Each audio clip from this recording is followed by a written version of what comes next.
getting eaten by a fucking wolf, that's what.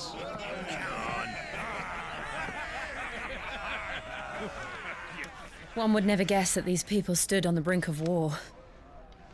And they're afraid. They turn to drink to forget their fears. Anything you want to forget?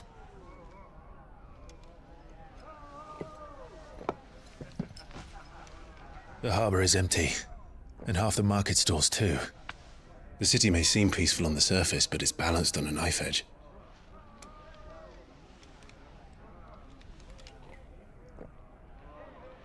Were we to give it a nudge, it might be just the distraction we need to reach the Mother Crystal. I thought you might say that. We should send for Gav. We'll need someone to keep the fires we start from going out. And we can busy ourselves scheming until he gets here. I'll send a Stolas then.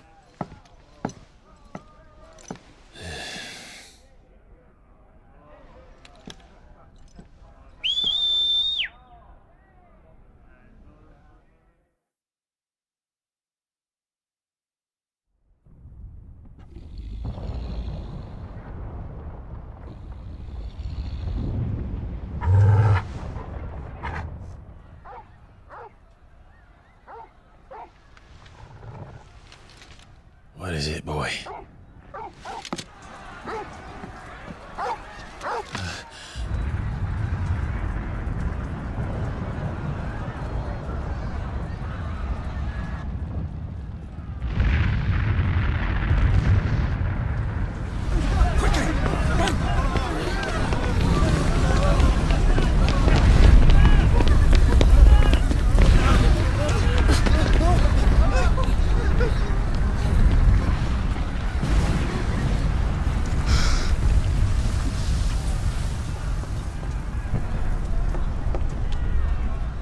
What's happening? I don't know. Toggle!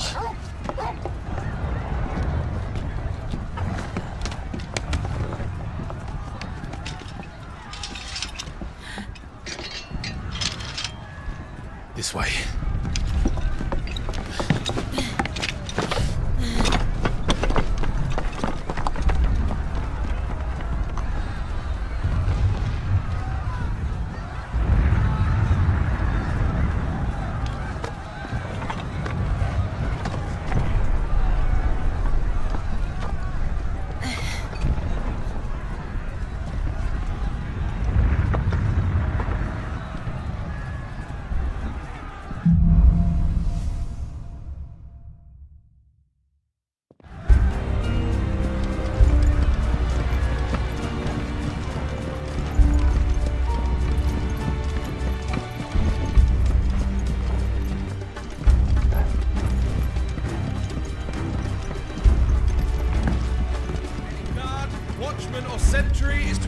On sight. Spare the citizenry. His Highness's orders were clear. The people are to come. Those were Imperial Dragoons.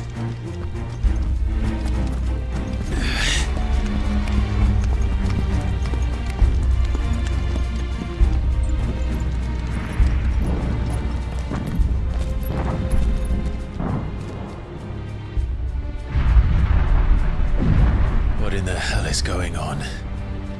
Let's go and see. Right.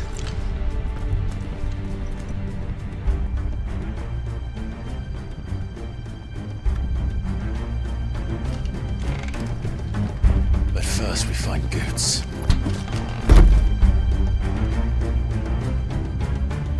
I just hope he's all right.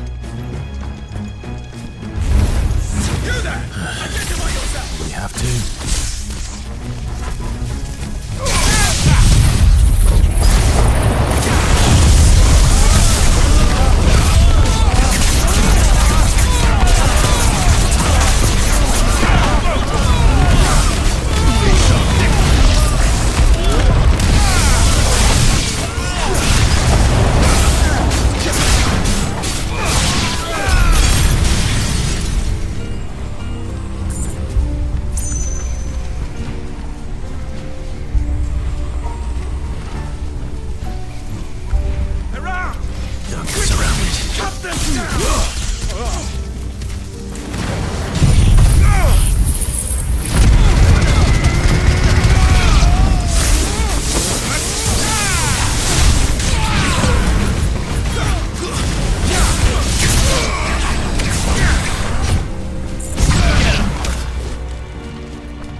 Undead Dragoons. What is this then? A civil war?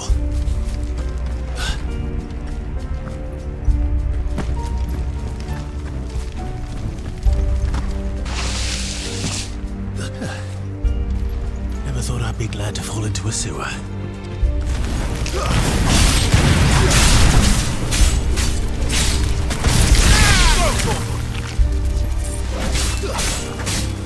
Get him!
There it is. The bell tower. Right. Let's go.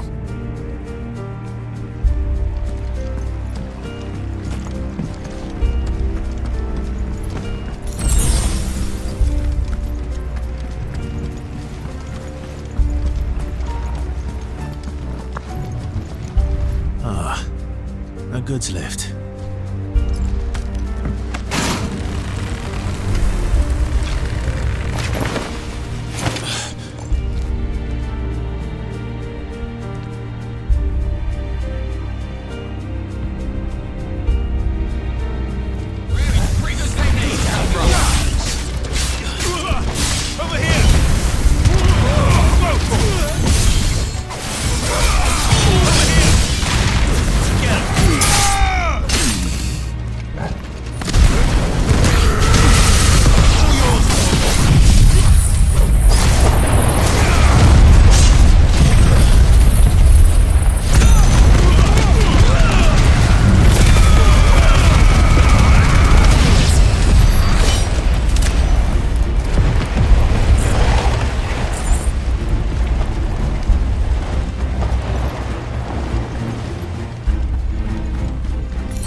Can you see him anywhere?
Over here, Clive!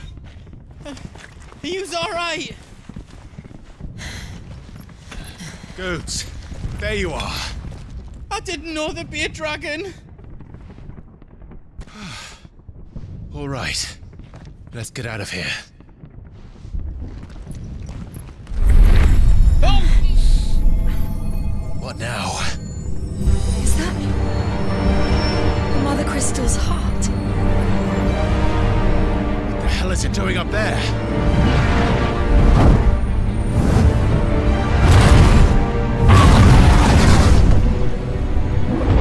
Bahamut.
Don't do this! We must leave. Now, Your Grace. I beg of you. This is not what he wanted. Something's happened. Forgive me, Yod, but I must put a stop to this. Your Grace!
So, what do we do now then? We destroy the heart. But he might come back! As soon as the flames die down, the Imperials and the Dalmex will move in. This may be our only chance. And Bahamut has gone for now. You should get as far away as you can, Goots.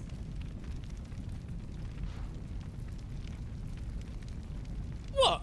And leave you lot in the lurch? I can't do that. If you're staying, then so am I.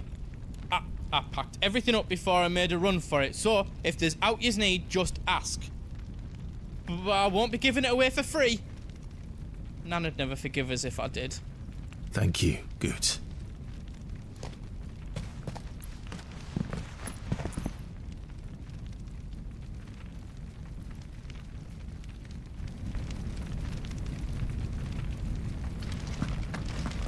Do yous need out?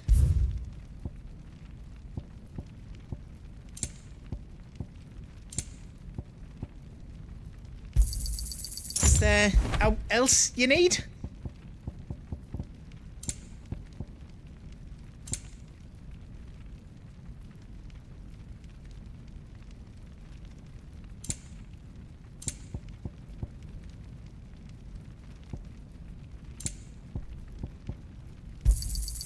Thank you. Is there else you need? Thank you. All done then. Welcome to the Big Hammer.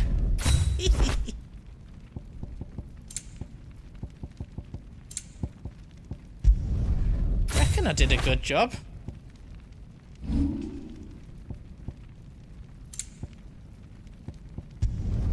That's 10 times better than it was before.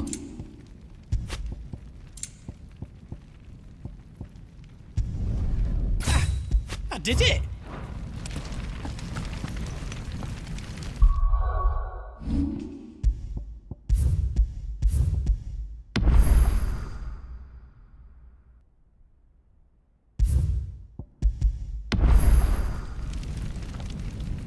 Drake's tail is right there, Clive. It's time to free Storm from the crystal's curse.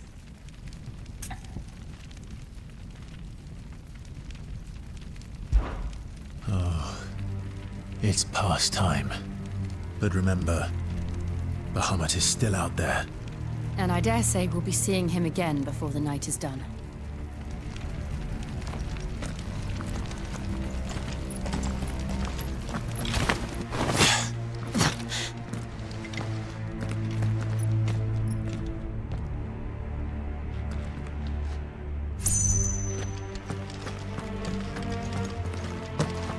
No more roads. We'll have to find our own path. Do you feel that, Clive? Ether. Just what we need. Another flood. Already turned them. Then there's no reason to hold back.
And we will.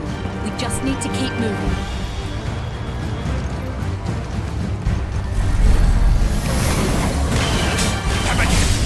Not now!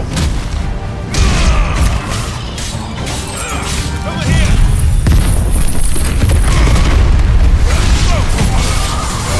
Get him!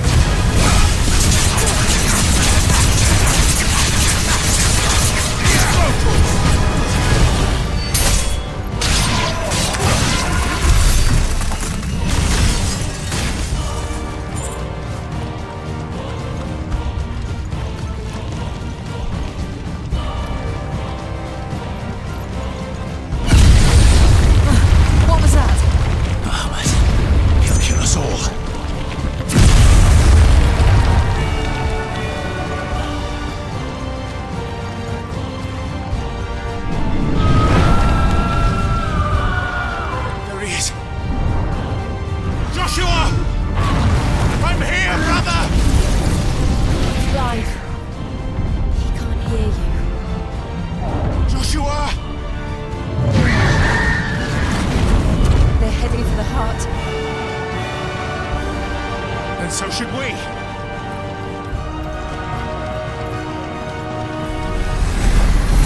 Over here!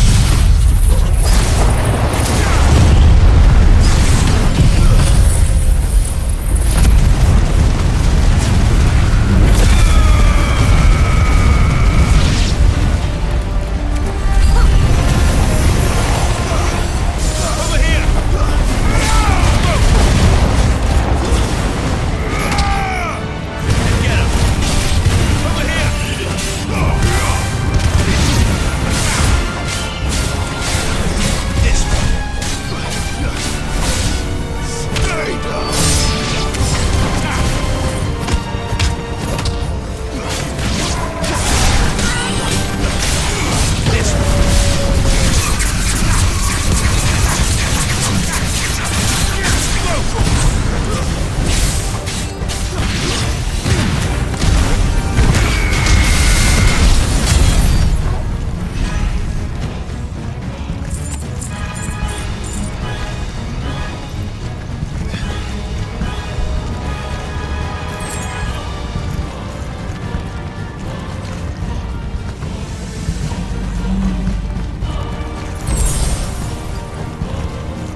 Those the council chambers. How are they still standing? I don't know.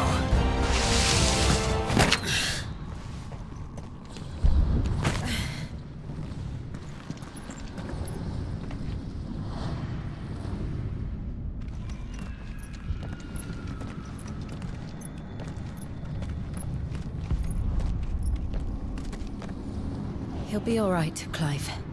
He's a survivor. We're getting close.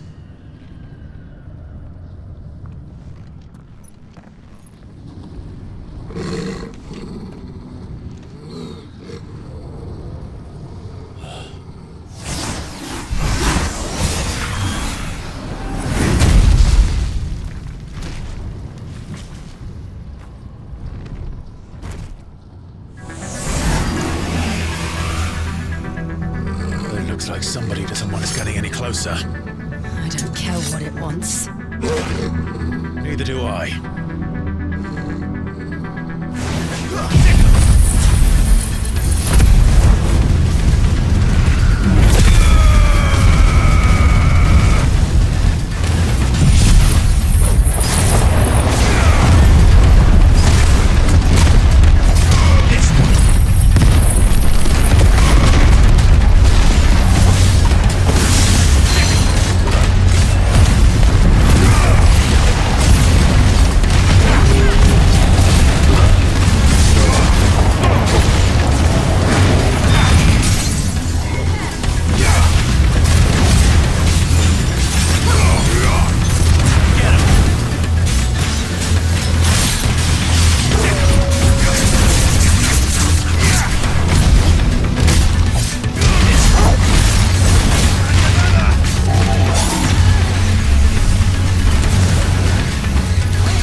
These beasts...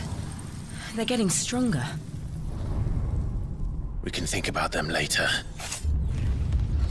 Right now, there's only one thing we need to focus on. The heart.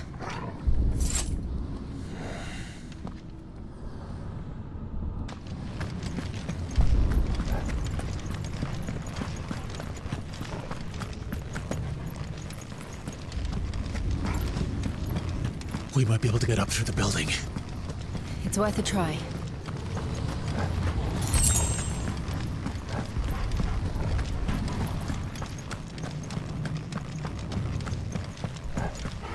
Quiet.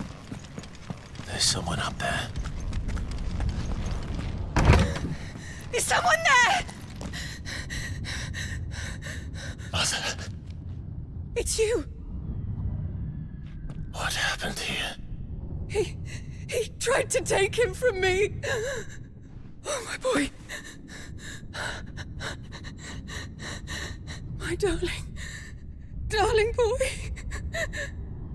Is this the child you made with the Emperor? Why, Mother? Why did you betray us all? You have no right!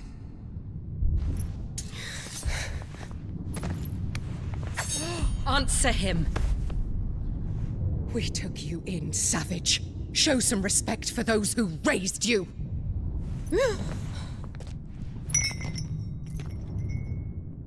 Honorable Elwyn, always thinking of his precious homeland. But what worth is a homeland in a world beset by the Blight? Father did not seek to protect his country. He sought to protect his people. A leader's duty is not to protect his people. It is to protect the source of his sovereignty. The noble blood that runs in his family's veins. So long as this bloodline remains unbroken, what does it matter if a nation falls? One can always found another. Unlike him, I did my duty. I preserved my line. I bore a son of the noblest blood, to whom the whole world might kneel. That is why I gave Rosaria to Sanbreque, that I might join my line with the Lesages and birth a savior of this benighted land, blessed by both Bahamut and the Phoenix! You sold your country for a child. Why did he need another? You had Joshua. I had nothing. You were always your father's son, so very strong and bold and daring, and yet you failed to awaken. Would that Joshua had been granted 1/10 of your strength? Oh! How the nobles laughed that Elwyn's firstborn was surely the son of a concubine, and my own, not long for this world. The shame of it! The shame of being slandered by one's inferiors! How could you ever know how that feels? It should have been you! Why didn't the Phoenix choose you? Joshua's every waking moment was spent trying to shoulder the burden that you and the Phoenix and the Duchy foisted on him. That's why I became his shield. To help bear the weight. But what did you do? You betrayed your own blood and surrendered your son to his fate! Joshua, my darling boy. I never meant to hurt him. The soldiers' orders were clear. He was to be spared. Why did you survive when the only one I truly cared for died? What? Have you not looked out of the window? Joshua is here! The Phoenix lives on! He's battling Bahamut as we speak!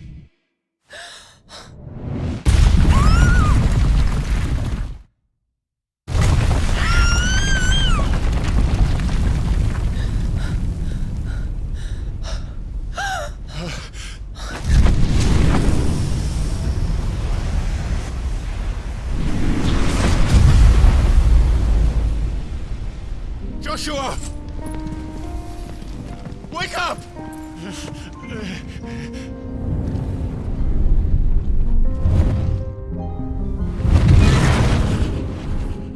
I am a shield of Rosaria.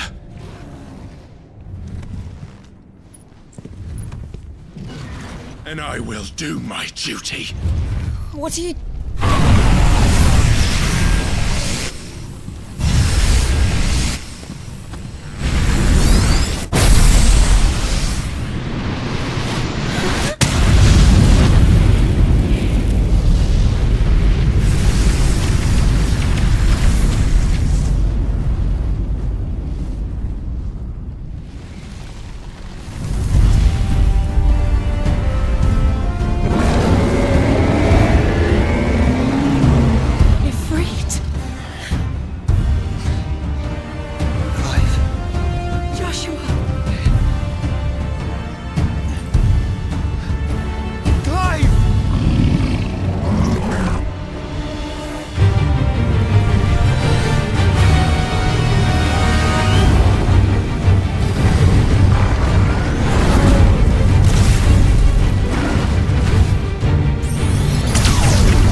If you're sure.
This is drinking the ether. We have to stop him.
Joshua!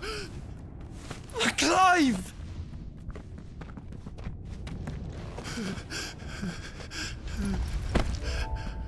My brother. I'm sorry. I'm so sorry. You're alive. We both are. Nothing else matters.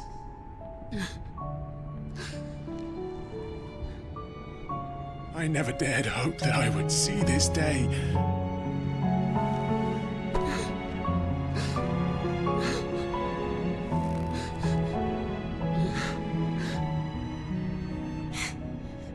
Reunited at last. Jill.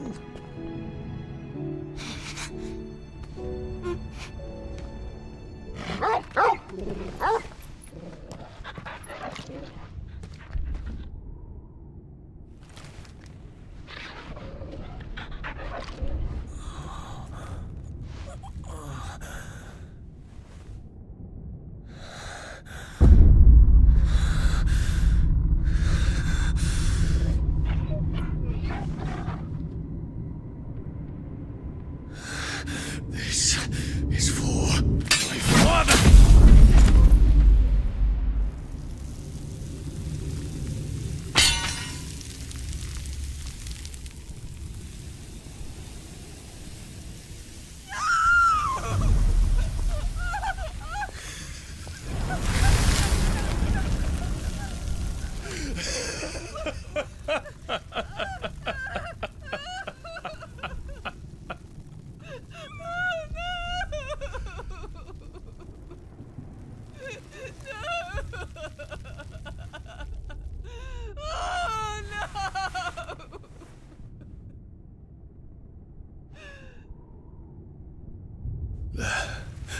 It is done.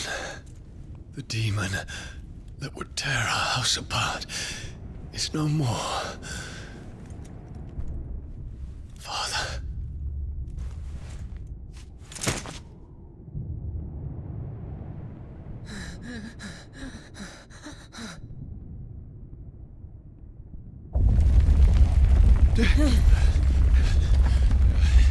The Mother Crystal.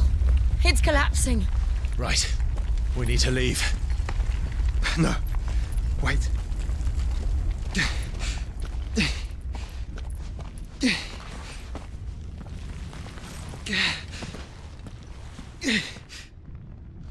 I owe him a debt. Fine.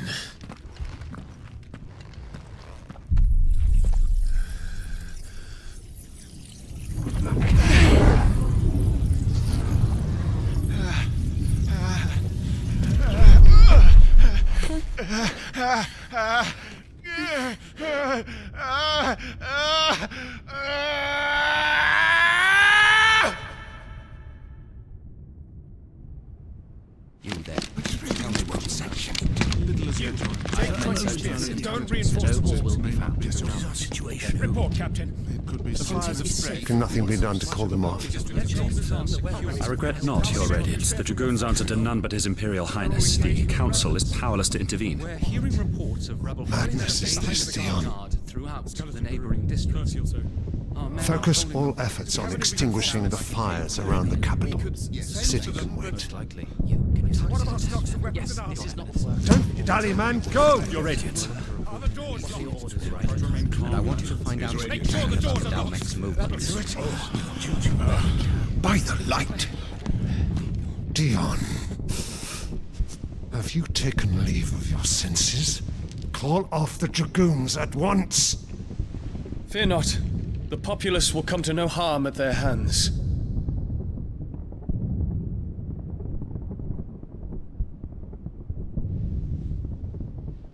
I am here to save you, Father.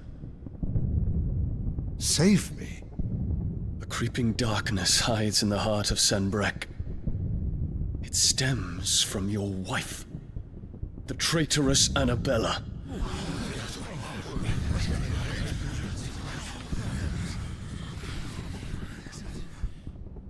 Not another word, Dion. Father, though you may not see it, The darkness has taken hold of you. It has made you forget yourself. But I bid you remember, there was a time when you ruled not with cruelty, but with compassion. Why now do you turn your back on your people? Why now do you seek to stoke the fires of war? You too have borne witness to this change, Your Eminences. And you know, as well as I, who is responsible for it. A puppet now sits upon the throne, but cut his strings, and the master loses the power! What? Dion, you bear steel before your emperor? Guards! Take him!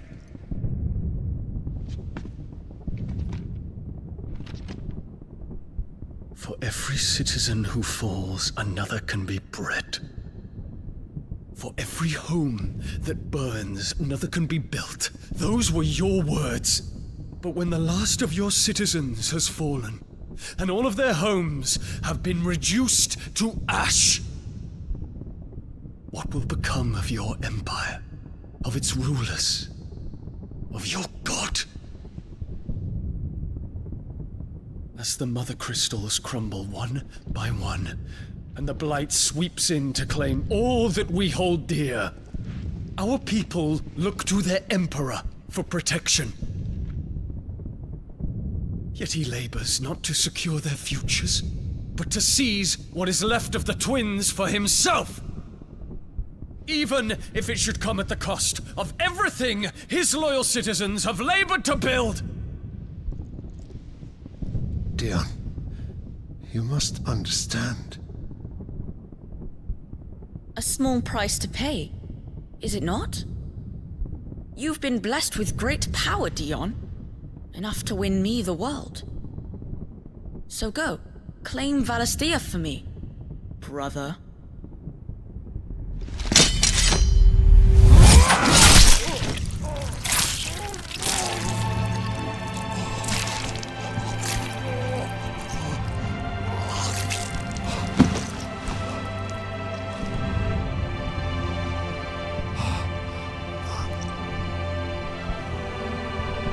Dion.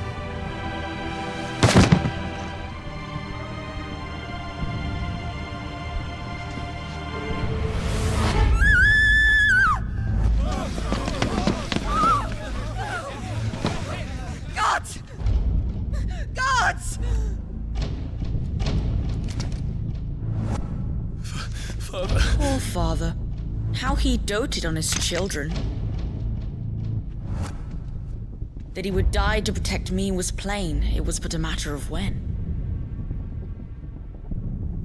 You planned this? You did well to endure so long. But you broke in the end, as I knew you would. And now Muthos approaches. Put him to the proof. I would see if he breaks. Go, Bahamut. Kinslayer.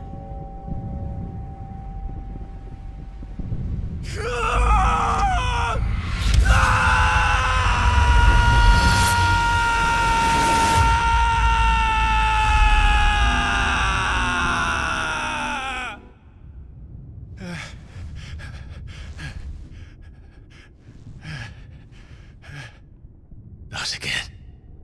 Brother? It's a long story.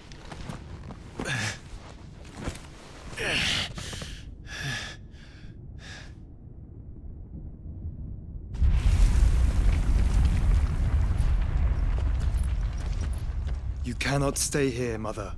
Come. Take my hand.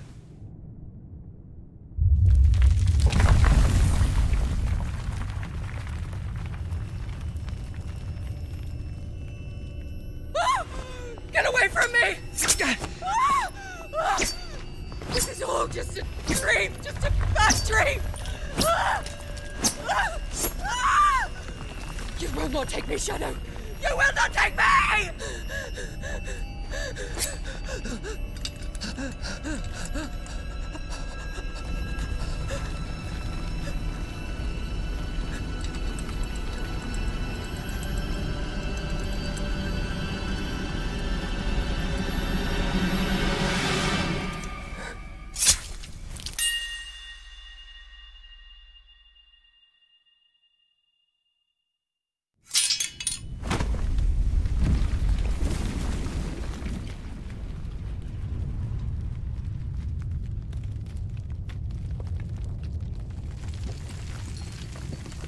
Mother.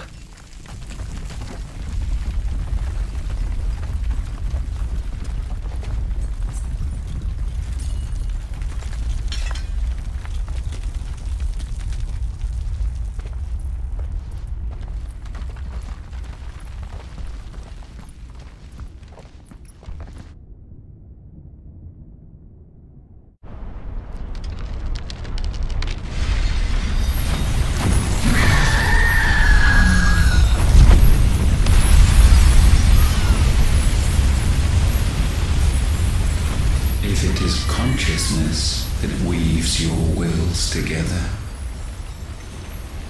Consciousness that blurs the boundary between your own will and that of others. Then we shall set you apart once more. The ties that bind you shall be severed, and humanity return to its proper place.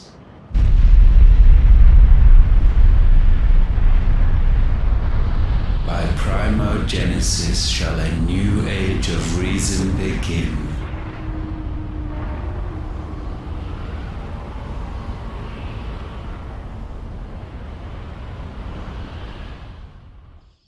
Relax, Your Majesty.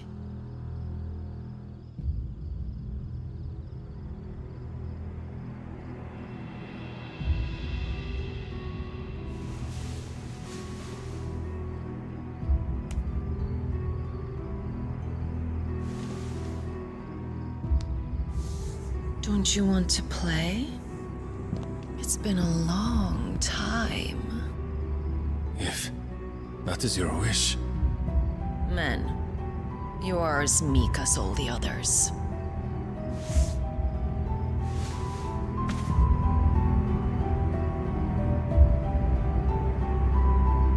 Such feeble creatures.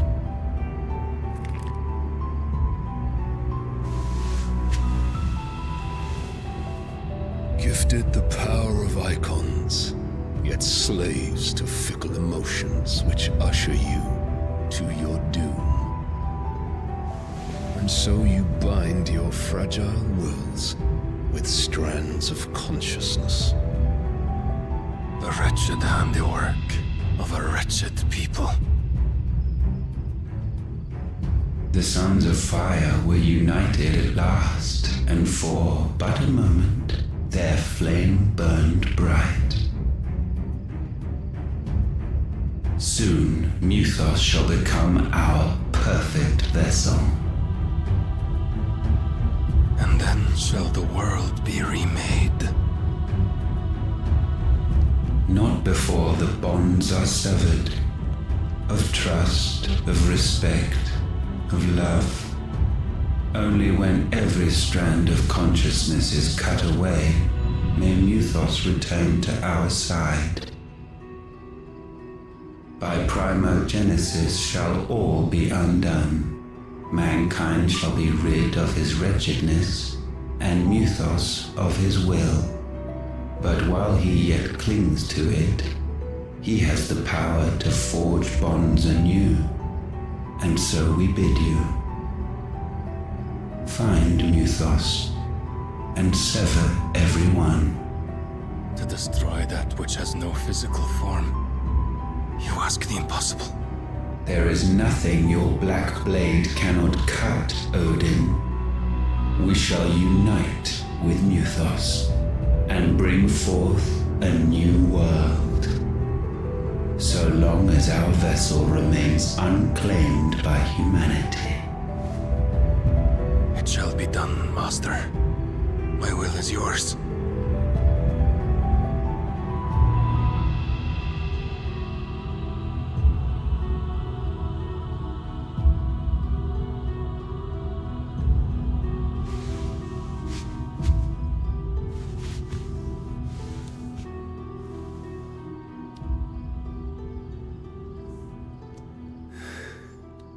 Mother.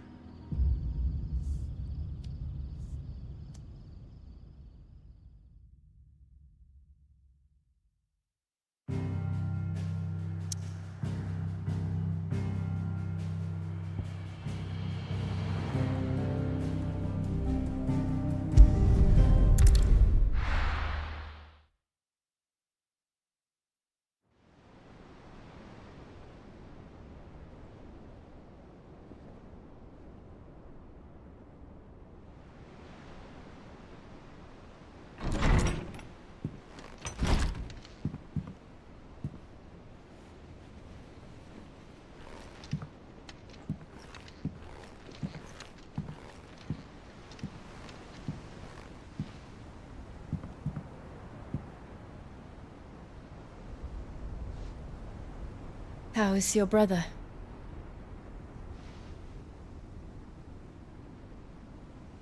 Asleep since I returned from the Dominion. Taya says he should be back on his feet soon enough. For a while, at least.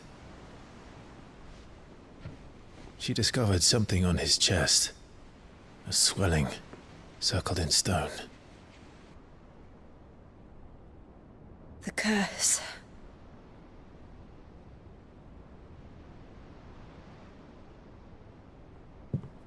For every mountain we climb, another rises up to greet us, doesn't it? It's never ending.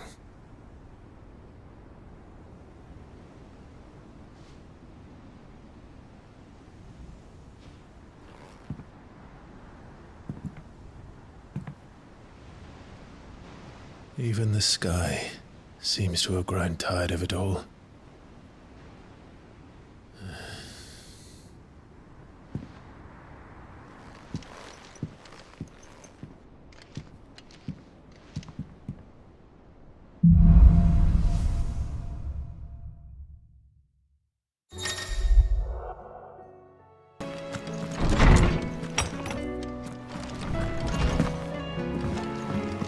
See the pair that got hauled into tires? Aye, all their fancies. Aye, it's a dangerous world out there.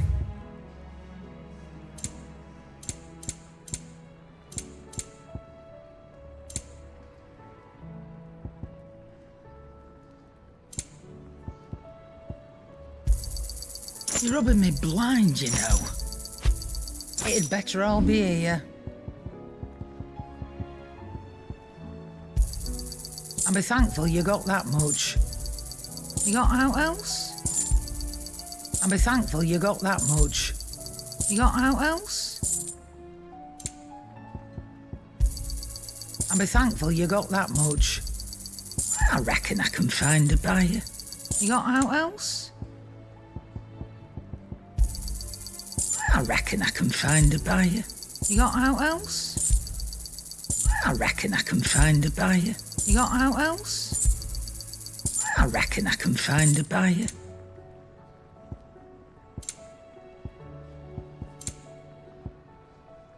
Is that all? It seems the hideaway's lost its appetite.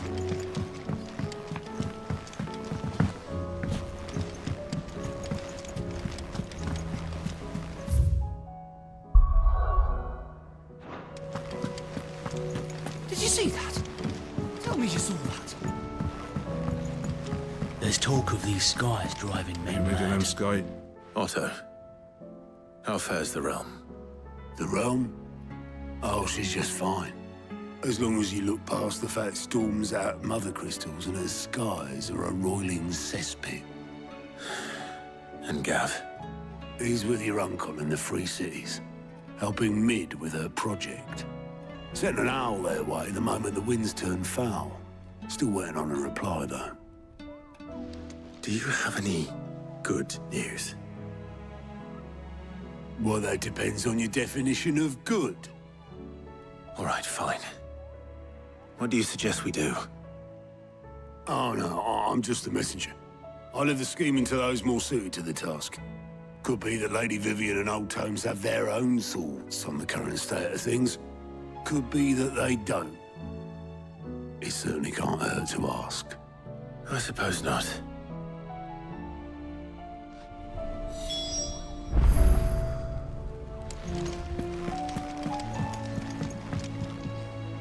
How is it that every one of your little excursions presages some inexplicable catastrophe?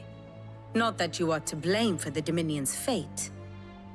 No one could have predicted the actions of the Crown Prince. I'm sorry I couldn't save your home.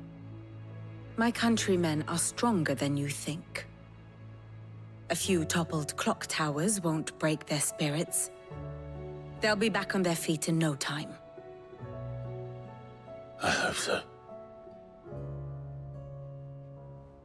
Look at us. Bluer than a pair of bog crabs. Tempting though it may be, sulking will not help us find a solution to this mess. You believe there's one to be found? I don't know. But I am certain we're more likely to find it if we first examine the facts.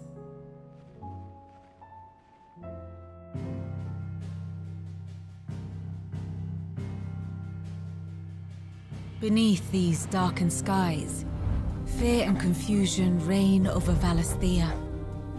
Oh, the lands around the fallen Mother Crystals had already begun to wilt for want of ether. But not like this. Crystals that filled wells and fueled furnaces, now nothing but pretty shards of rock. And those that hang from the people's necks cast nary a glimmer of light to keep the dark at bay. It is only a matter of time before the common folk convince themselves that the end of days is upon us.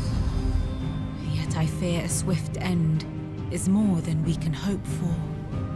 While most of the world thirsts for ether, the remainder drowns in it, spawning Akashic in droves. And amidst the hordes of mindless beasts, with magics as like to fail as function, even the strongest nation would falter. Rosaria and the Iron Kingdom teeter on the brink of collapse, while the tragedy in Twinside has all but paralyzed the Holy Empire. Dhalmekia fares little better. Rumor has it the ministers fled the capital after the fall of Drake's Fang, leaving their beloved republic to crumble. Waloed, meanwhile, moves in earnest. The Einherjar has been sighted off Storm. The world, in short, is in chaos. It would seem our civilization was nothing but a castle of sand, to be washed away at the whim of the waves.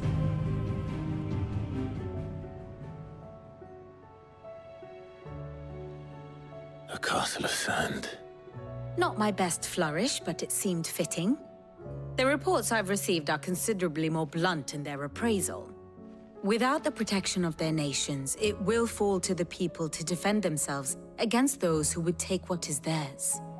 Which is only ever going to end one way. Defending a farmhouse against a band of chocobo thieves is one thing, but pitchforks and palisades will do little to stall an army's advance. Should the King of Waloed deign to invade, there would be none to stop him. None but us.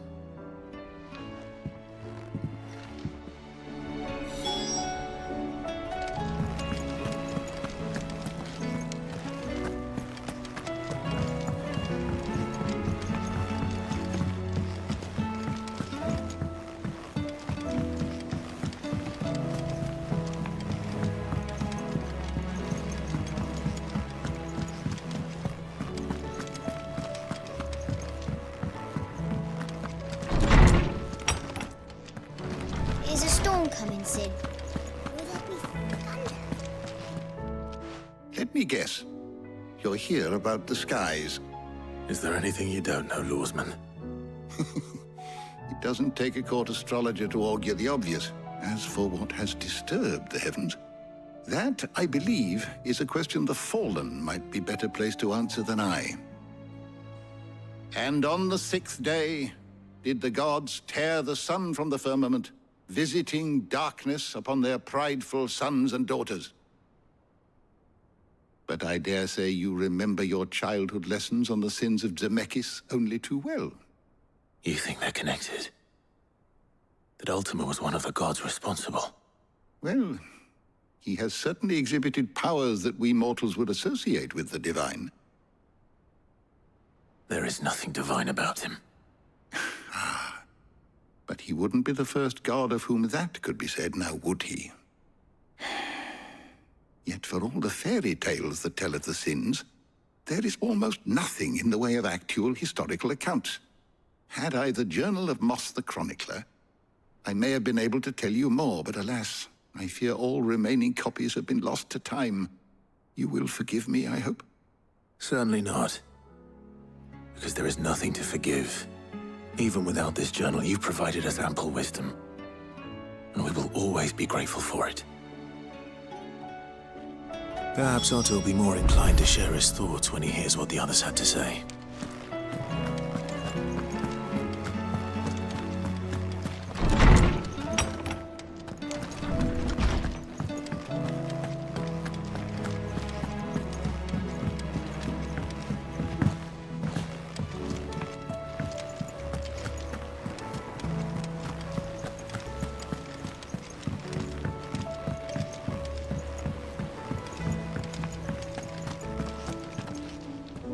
Clive, we have a problem. Only one. That would be a first. It would. Actually, there are 3. We had as many owls arrive while you were at the shelves. Martha's got Akashic out her gates, and talk of monsters roaming the hills outside of Northreach has put the wind up Isabel and her lot. And don't forget Dalimil. Lubor says the village was raided by bandits. When it rains... It fucking pours. The curse breakers are spread thin, taking stock of the damage in the Dominion. And even if I could get word to all of them, I doubt they'd get here in time to make any real difference. Which means there's only 2 people who can. Jill and I. Let them know we're on our way.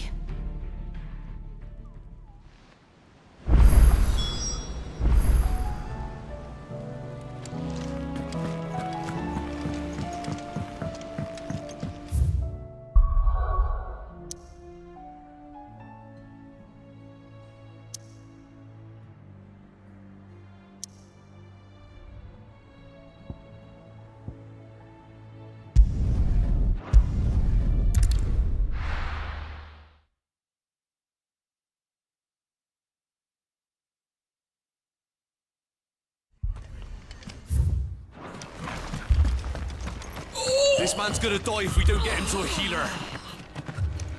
But all our beds are taken. Martha. It's good to see you. And you, Clive. Jill? Otto said you'd been attacked by Akashic. What exactly happened here? Those skies are what happened. Not long after they fell dark, we had our first visit. There were hundreds of them. Tried to storm the hill. Only a handful made it up here, but that was more than enough. The rest are still down there now. And while we have a few willing fighters holding them back, they're sorely outnumbered. What do you think, Clive? That we join the fight? I thought you'd never offer. Now, where I need you is the Fallen Gate. That's where the fighting is fiercest. Let the men know you come to help. Something tells me they'll be pleased to see you. We're on our way.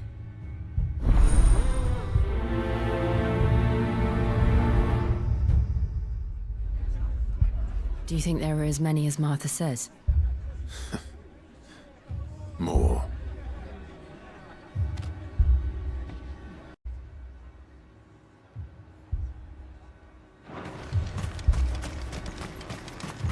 I saw it with my own eyes. The whole of Oriflamme under her blood. And we're next.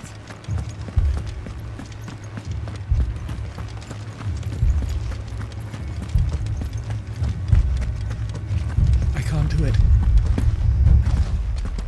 But you can.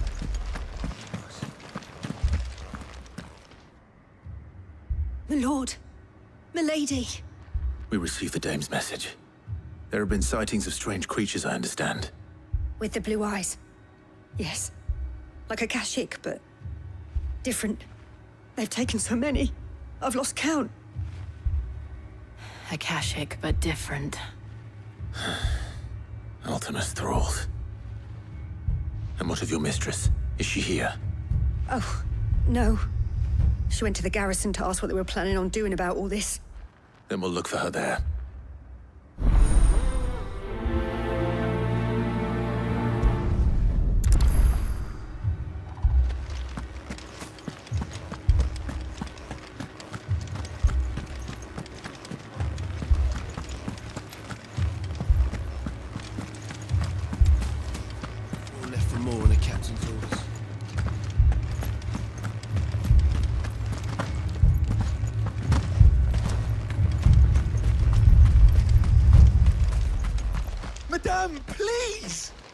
Half the garrison's been slaughtered by those things.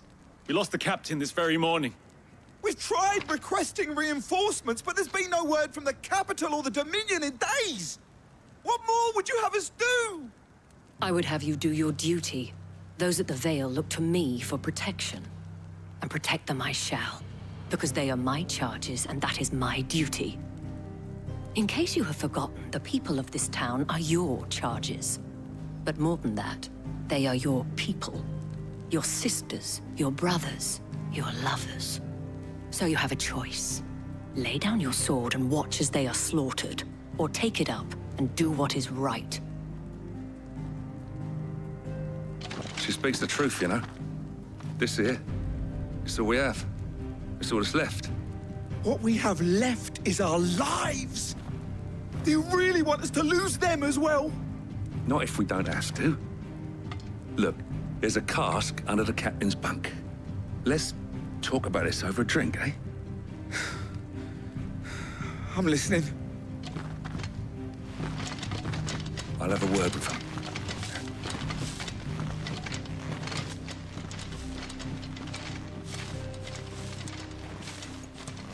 Ah, Clive. I didn't expect help to arrive so quickly. And sought to take matters into my own hands. It was a noble effort, but I thought you might still need some support. How like you to consider my needs. What we need to consider is where the creatures came from. The way the survivors speak of them, one would think they appeared out of thin air. And perhaps they did. It's hard to know what to believe these days. We'll talk to the survivors.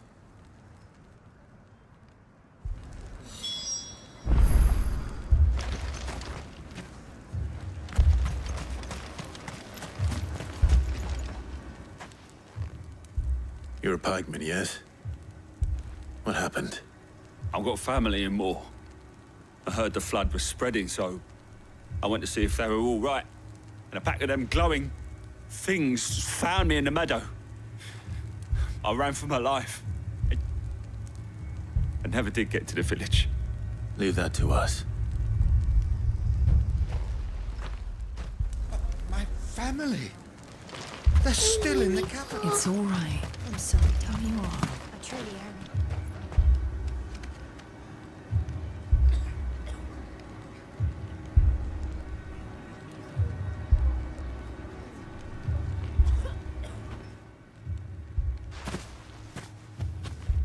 Did you see the creatures that attacked you?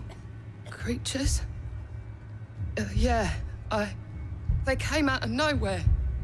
They went for Joseph first, then me, and then they were just gone.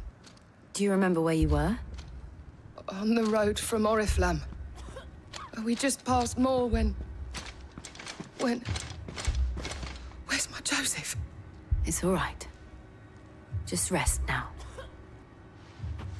At least we have an idea of where the thralls might be now. We should head for more. You saw those soldiers? I assume you have a plan?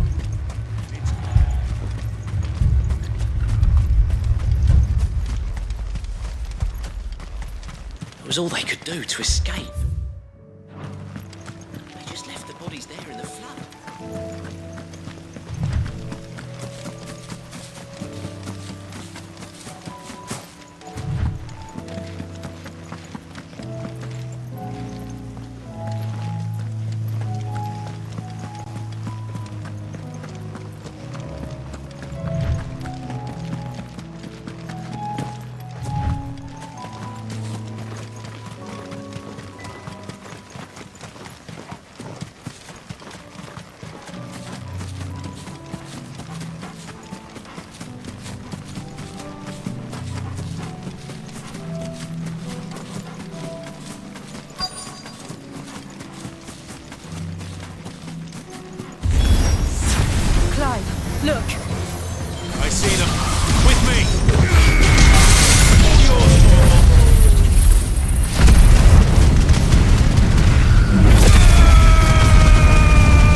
Do you think there are more? There are always more. But I'd say we've done what we can for the time being. Then we should let Isabel know.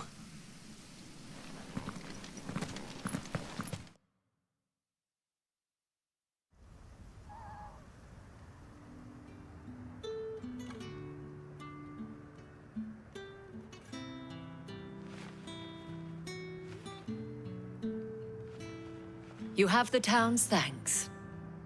Don't thank us yet. There will be more. Many more. And you'll need to be ready for them. Oh, we shall. Isn't that right, Captain? Yes, milady. The garrison will be ready. Philippe here has convinced most of the men to remain at their posts. For now, at least. Hearing that the Dane would look kindly on any man who committed himself to the task certainly didn't hurt. It's not the most selfless of motives, I'll admit. But whatever it takes, eh? Now me, I never needed convincing. I became a soldier to protect the people I love. And the people I love include the ones standing before me.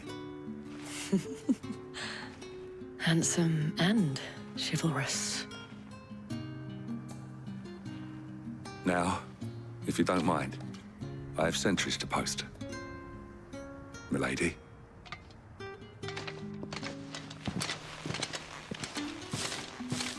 Lest you wonder, I'm not foolish enough to believe that this has solved all of my problems. But it has solved one, and that's one fewer than I had this morning. Thank you again, Clive.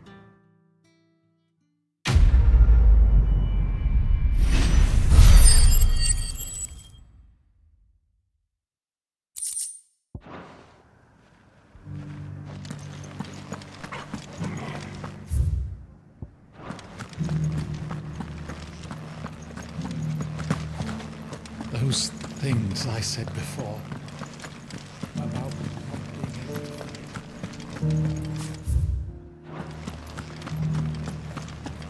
there were ghosts at the gate not days ago. Let of us believe these ghosts have been exorcised.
rest well. I know I will.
Hope there aren't any more of them.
I'll be taking you all to a storehouse in the Bales.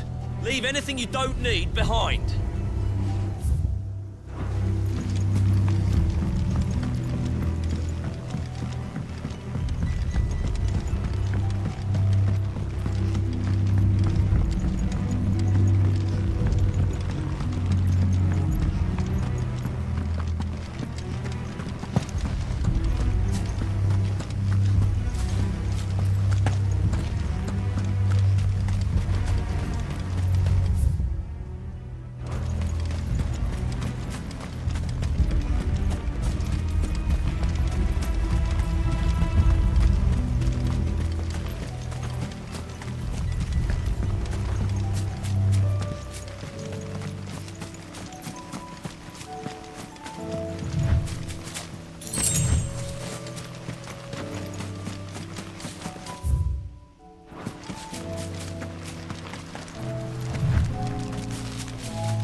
Just patch me up as quick as you can and get me back out there.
without him at their gate.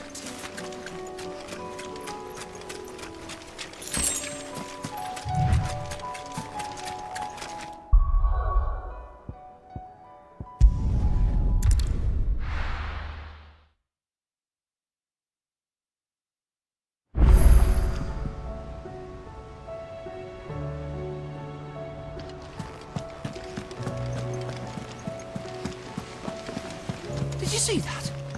Tell me you saw that.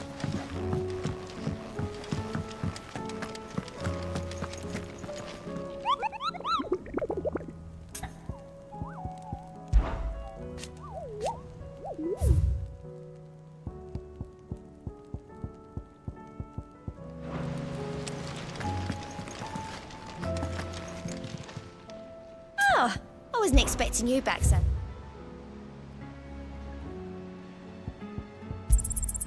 All yours. Best of luck out there, Sid.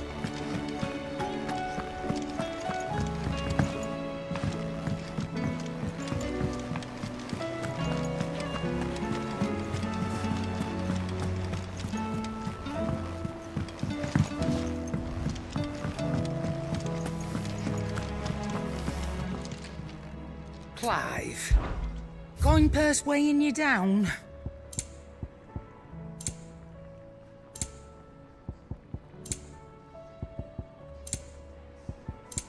Finished, are you? To what do I owe the honor? What do you want? Should last you a good while. Anything else?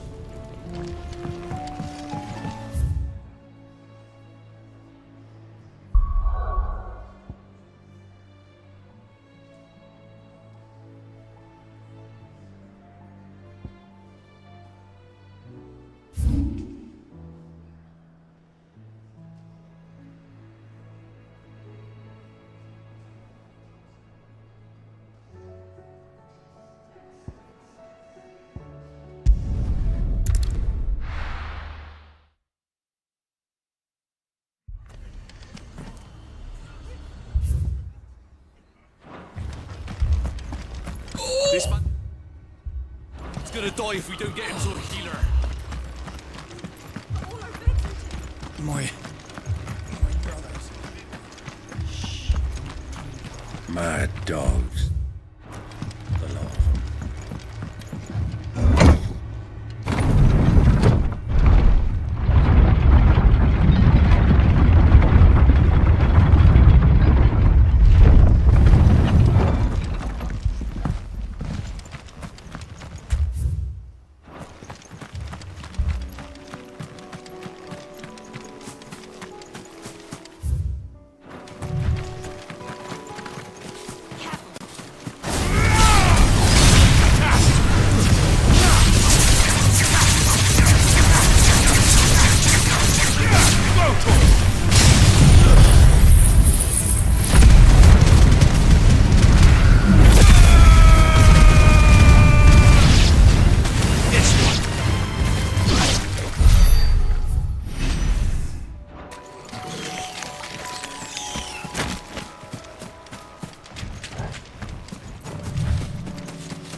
village has turned.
It's dead now.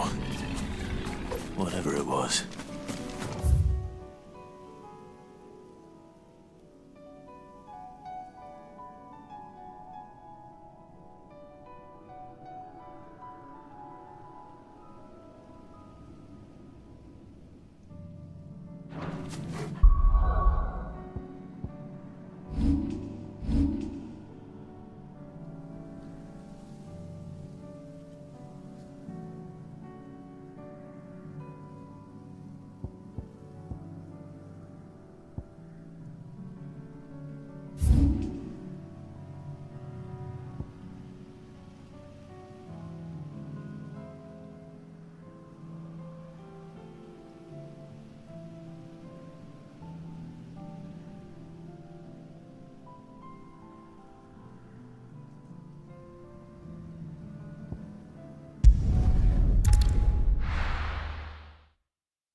Company.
stay in its shell.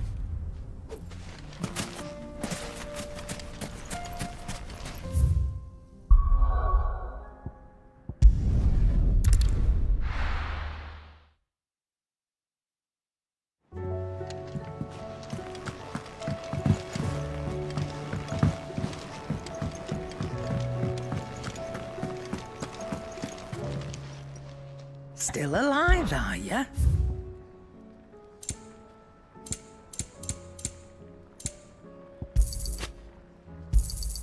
It'd better all be here. You'll not find a better price than that. Yep. So, will it be?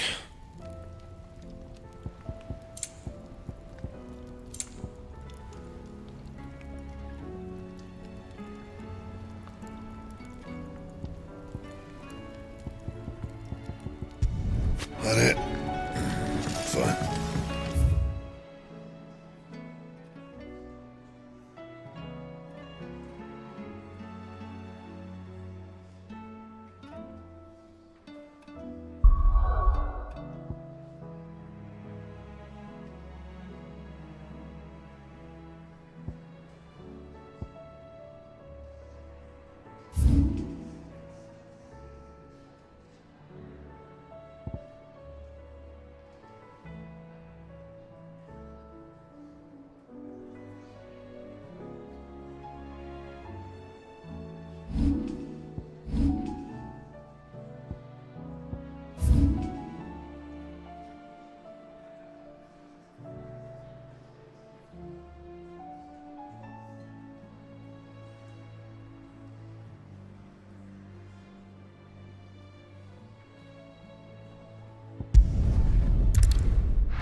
Come on.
Peace at last.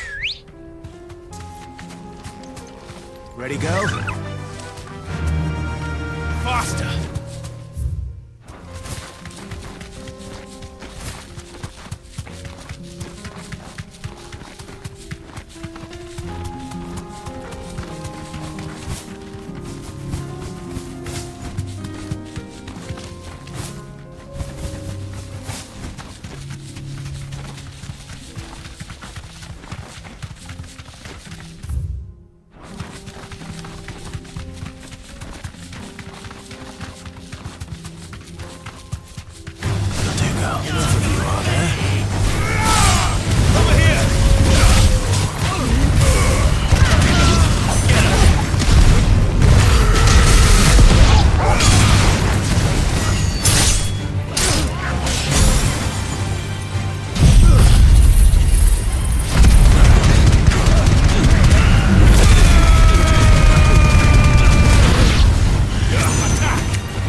buzz around it.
Straight home now.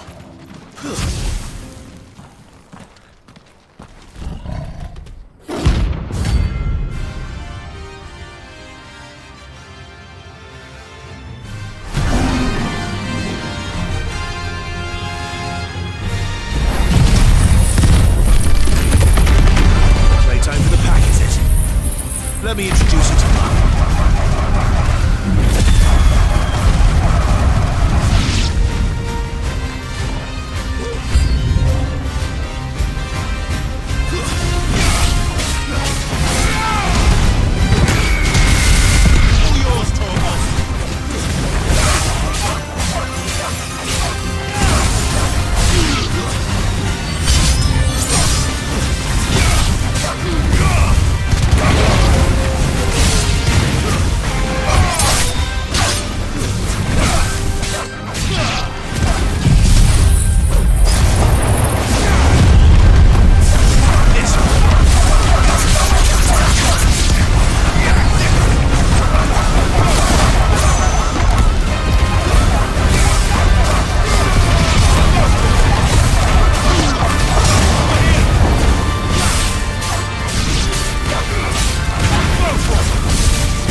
That wasn't.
Good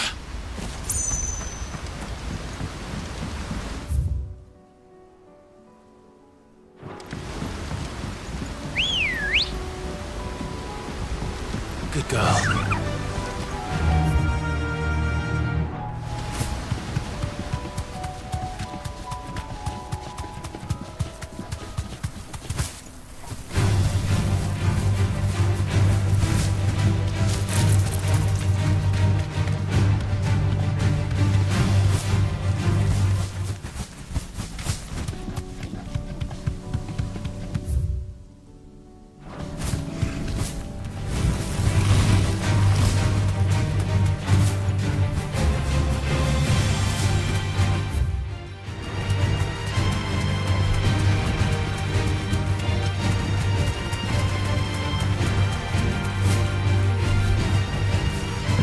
From here.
Clive, wounded.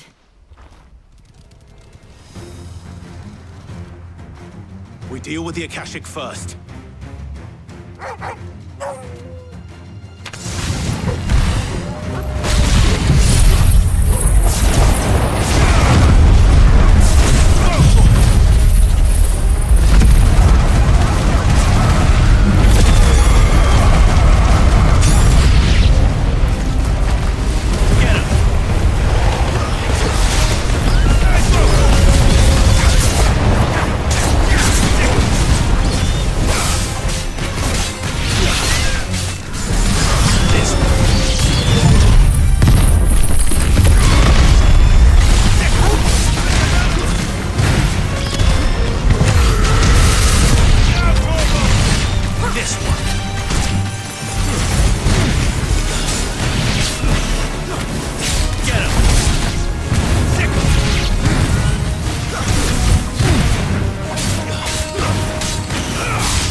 These men don't have the look of hired swords.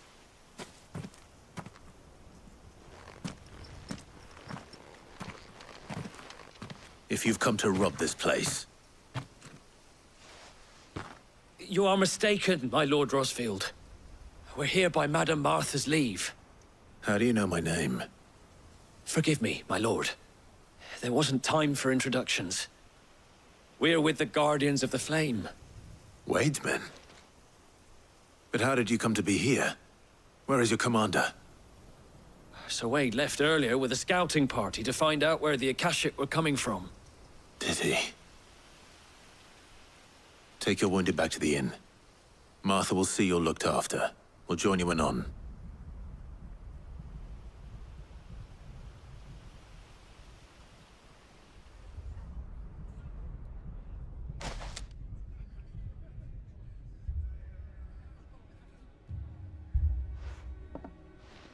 And to think you took them for thieves.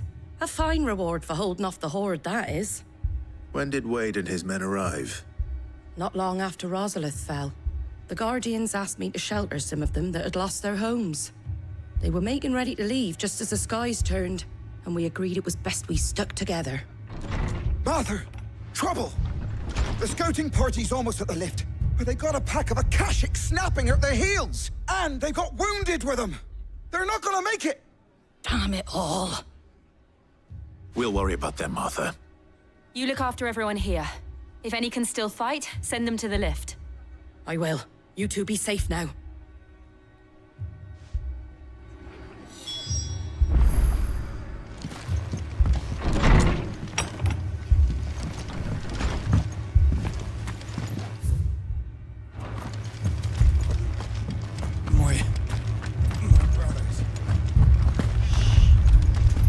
Mad dogs.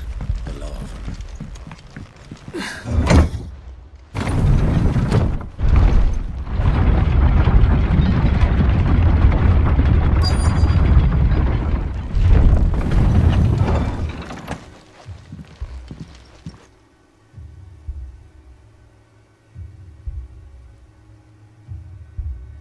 Squire, I need you to get those who can still walk up the lift to Martha's.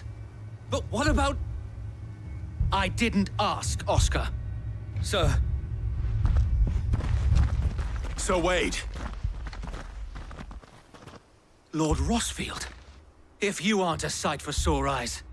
Martha seemed to think you might need some help. And by the looks of it... We thought we could sneak by them. But we didn't know there would be so many. How could we have?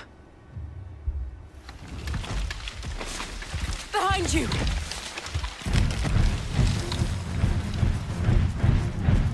Damn it!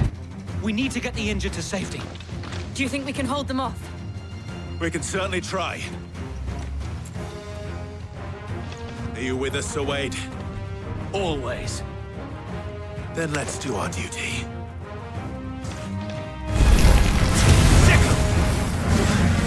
Get him!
Is anyone hurt? I don't think so. And yet again, you've pulled me from the flames. It's just a pity I keep walking into them. You've never been one to shy away from danger, Sir Wade. Like any shield worthy of the name. I see you're all in one piece. Martha! Is something wrong? The lookout saw smoke coming from down Eastpool way. Too thick to be a hearth. A second horde. Feel like finishing the job? Always. Jill and I will make for Eastpool. You'll need to move the injured without us. Don't you worry about them. The moment my men are safe, I'll follow. Good luck.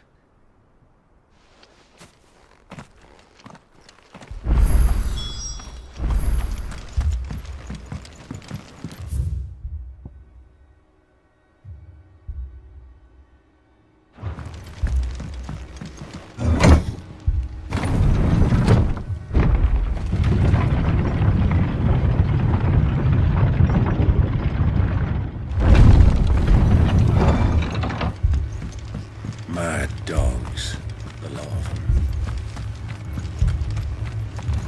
My brothers. This man's gonna die if we don't get him to a healer.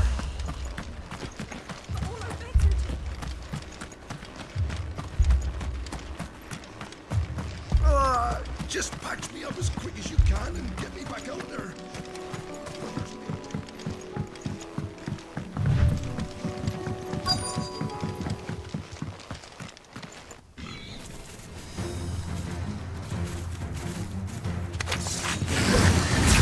They're headed for the rest. We have to slow them down. Martha and the others won't be ready.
Something's coming! Apologies, my lord. Did I miss anything? Only the first round, Sir Wade. Shall we?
Do you see any more?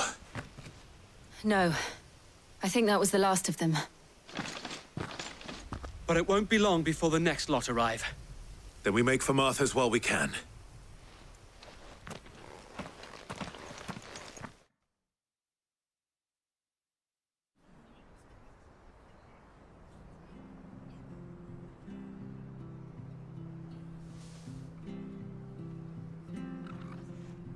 What did you find out there?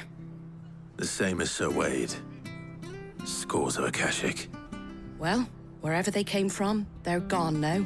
Our lookouts say the lowlands are clear. Hopefully we'll have enough time to lick our wounds. How many of your men were injured? A damn sight less than if you hadn't turned up. Thank you. It was a hard-fought victory. But as long as the skies remain dark, I fear the Akashic's numbers are only going to rise. It's not a matter of if the Horde will be back, but when. And whether that's sooner or later, we'll need to be ready. The inn here affords a good view of the land, and is easily defendable. I'd like to make this one of our outposts. What do you say, Martha? You'd have more men to guard the rest. Well, when you put it like that, of course they can stay.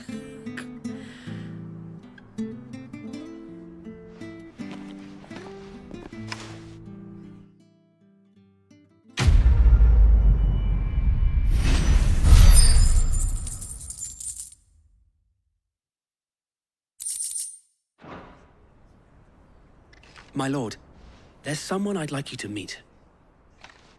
Oscar, over here.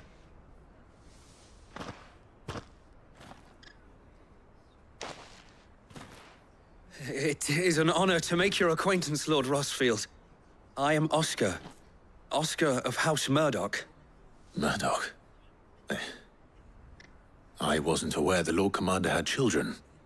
Oh, he didn't. But his brother, my father, did. I am Sir Rodney's nephew. Well, go on, then. It's not for me to ask him. Yes, Sir Wade.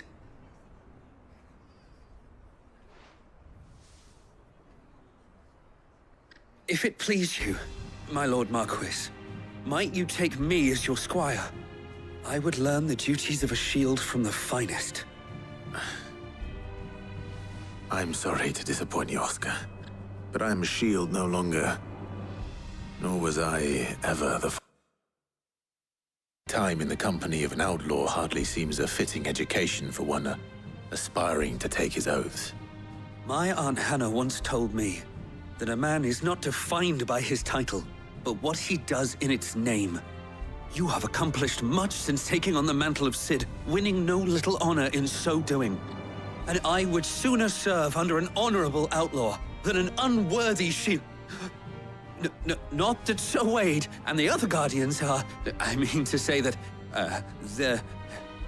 It's all right. We know what you mean. There is only so much the boy can learn from me, my lord. But a squire... Would that really be so bad? You were a squire once. And I'm certain Sir Rodney would approve.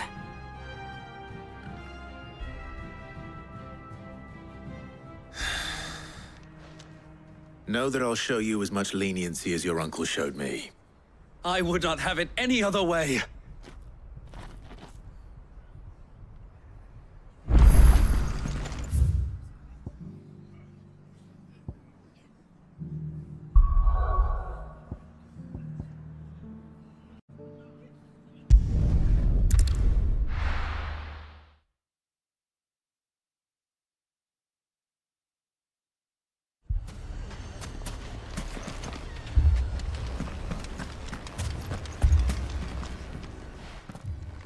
Cid.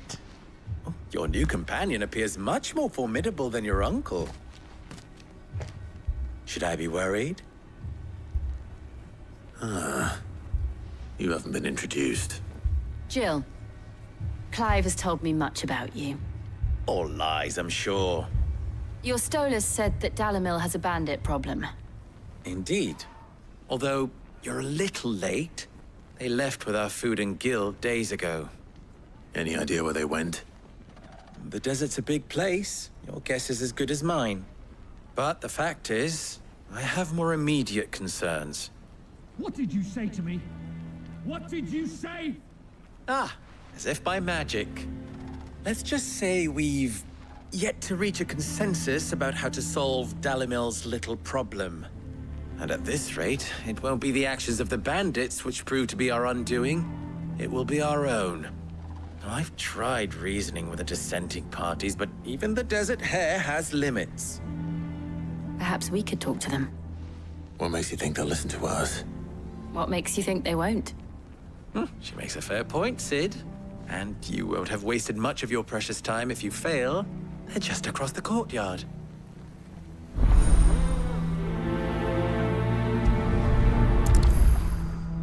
Suppose we just follow the shout.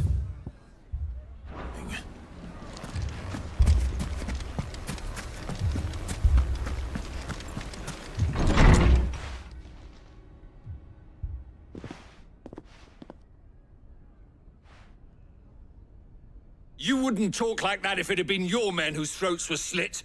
Blood for blood, it's the only way. We hire mercenaries and have them mount the bandits' heads on our walls as a lesson to the rest. And what happens when those mercenaries are slaughtered like your men? Are you going to hire more? We're better off using that coin to buy food and supplies. If we hire mercenaries, the only thing we're buying is the bandits' ire.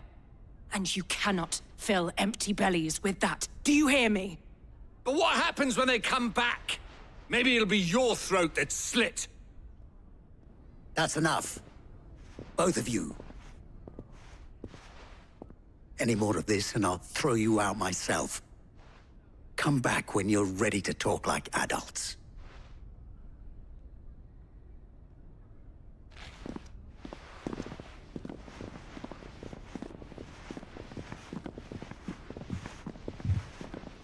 Victor. What's he doing here? Cid. And Lady Jill. What brings you here? I was about to ask you the same thing. Costness is in chaos, and the markets have all but ceased to operate. The Briar's Kiss here in Dalimil is the only place I can reliably obtain supplies. I was here to do just that when Master Lubor told me of his troubles. He thought I might be able to talk some sense into these fools. But if you're here, I suppose his patience must be waning. Who are those people? Those were the thorns in Lubor's side. And the reason this place might be headed the same way as Costness. It's these accursed skies. The darkness is enough to drive a man to madness. Or an entire city, for that matter. We're still working on the skies. But in the meantime, perhaps we can find a solution to Dalimil's problems. I hope so. For all our sakes.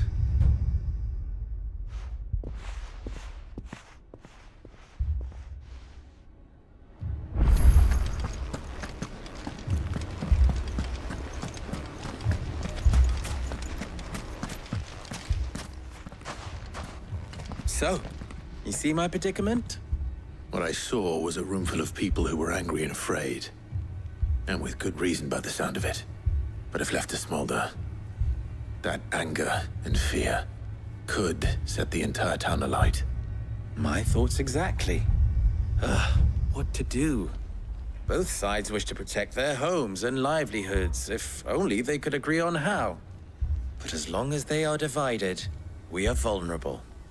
And if there's one thing bandits like, it's an easy target. What would Cid the Outlaw suggest? Well, if it were my namesake, he'd let them choose for themselves and be on hand to pick up the pieces when it all went wrong. That sounds like a recipe for disaster. A recipe for disaster is precisely what it is. But perhaps that realization would be enough to make them question the ingredients. While it's plain neither Conrad nor Natalie will countenance the other's proposal, it may still be possible to make them doubt their own. Before presenting them with a third option. And that would be? To pool our resources and save the city ourselves. Why fight each other? When all that fear and anger can be directed at the bandits. It appears we have a plan of action. Victor, pay Conrad a visit. See if you can't convince him of his folly. I'll speak with Natalie. As you wish. Your faces are not well known in this town. That may prove useful. Don't worry, Victor and I will do most of the talking. You need only play along. Play along? What he means to say is yes.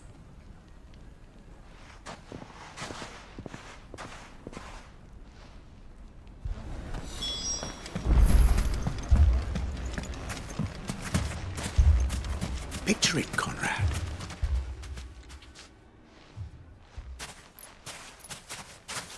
Ah, here she is. The Lady of the Spear herself. Conrad, may I introduce you to Jane, commander of the Red Wings, the oldest mercenary guild in the Free Cities. A pleasure, my lady. The pleasure is all mine. As I told you, I summoned the commander here from Canver to inquire about a contract. Victor says you told him no. That there aren't any men left to hire. Is that true? True as the crystals cracked. Nobles came and claimed every last one worth his salt. And not just from us Red Wings. You know of the 7 high houses. There must be 2 swords assigned each one. Granted, we have a few boys left. If it's boys you're looking for. Well, Conrad, are you saying that Dalamel's finest cannot defend this town better than a gaggle of unblooded striplings? That a band of beardless youths could better avenge the deaths of your brave men than you yourselves? Absolutely not. We'll show those bastards who they're dealing with.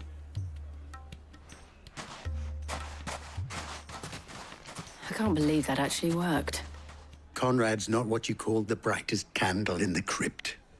And there's a reason why I had you do the talking and not Sid. Well played, my lady.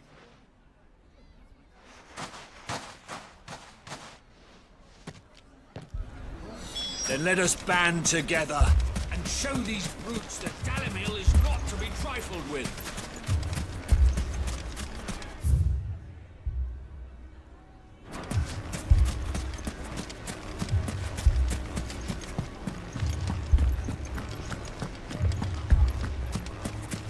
My shop. If I had my pickaxe, I would...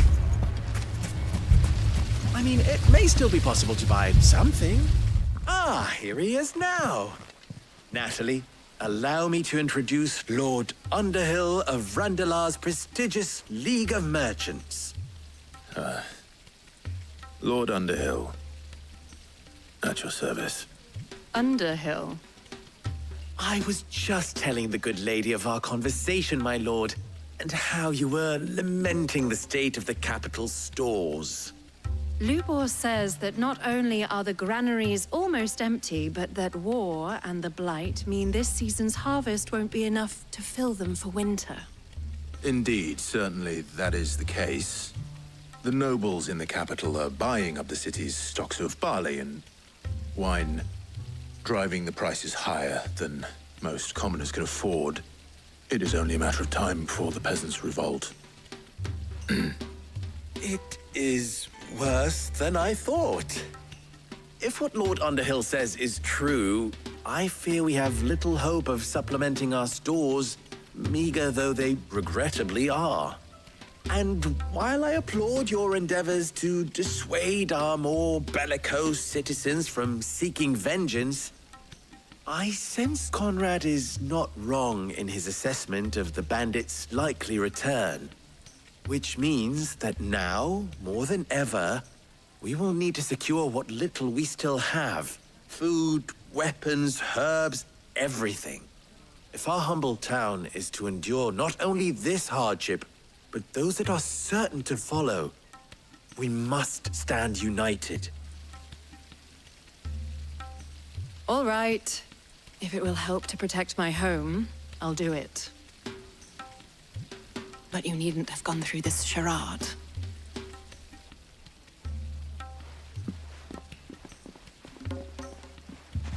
Thank you, Clive. Your performance was nothing if not workmanlike. She saw right through it. I didn't say it was good, merely that it produced the desired effect. Now, my scouts should be returning shortly. Meet me back at the Briar's Kiss, and we shall see what we face.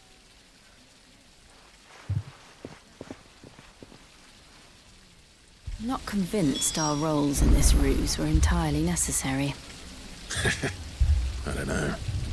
Conrad seemed quite taken with you. It appears I have no choice but to do what little I can to defend what little we have. Mummy, I'm scared.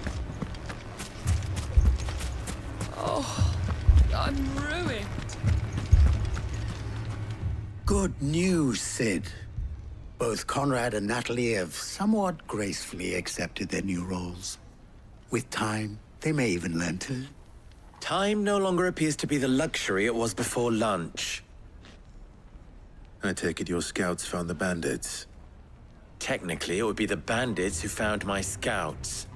It appears they march for Dalimil as we speak. All of them. You're not serious. They don't just want food, they want the whole damn town.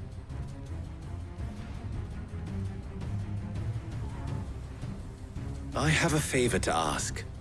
I'm told the bandits march in two groups, one from the south and one from the desert, in a move doubtless intended to stretch our already gossamer-thin defenses. Very well.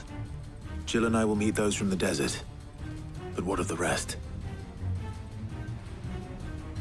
The rest, my friend, the city shall fight. Together. The stakes, I concede, are high. But if this does not unite Dalimil, nothing will.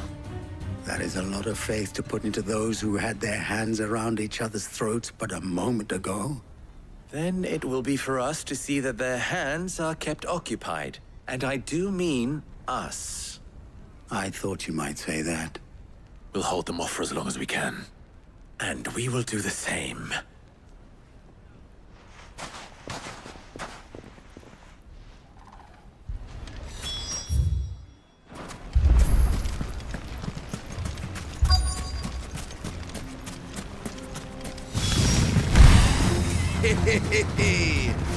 The women folk have come to welcome us. I'll take that one. It's all yours.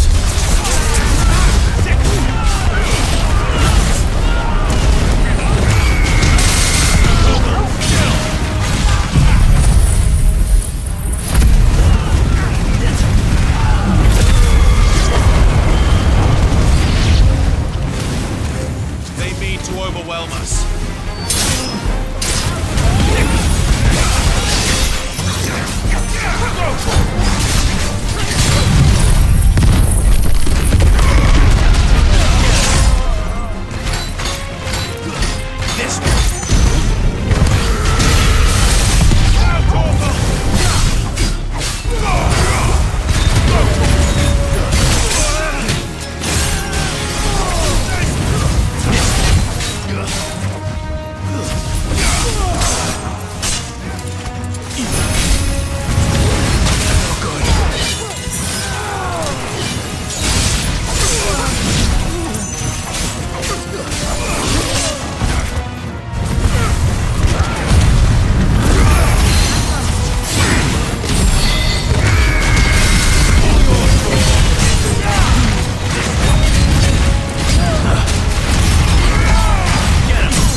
The townspeople.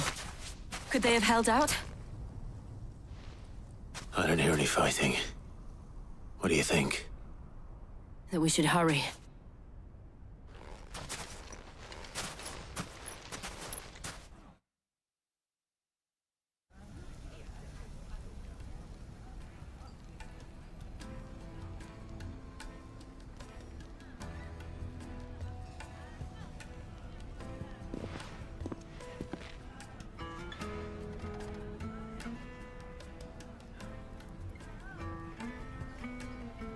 Natalie, I owe you an apology. You did well out there. The inn would have been lost had you not held the line. Without you, there would have been no line to hold. You saved us, Conrad. You saved Dalimil. We all saved Dalimil.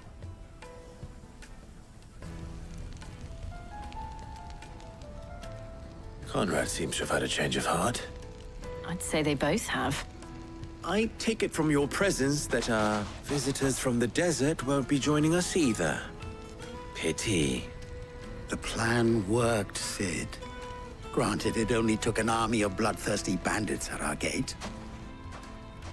Calm now, Victor. Why quibble over the details? We are united, and that is all that matters. As for you, Sid, you fight considerably better than you act. I'll take that as a compliment.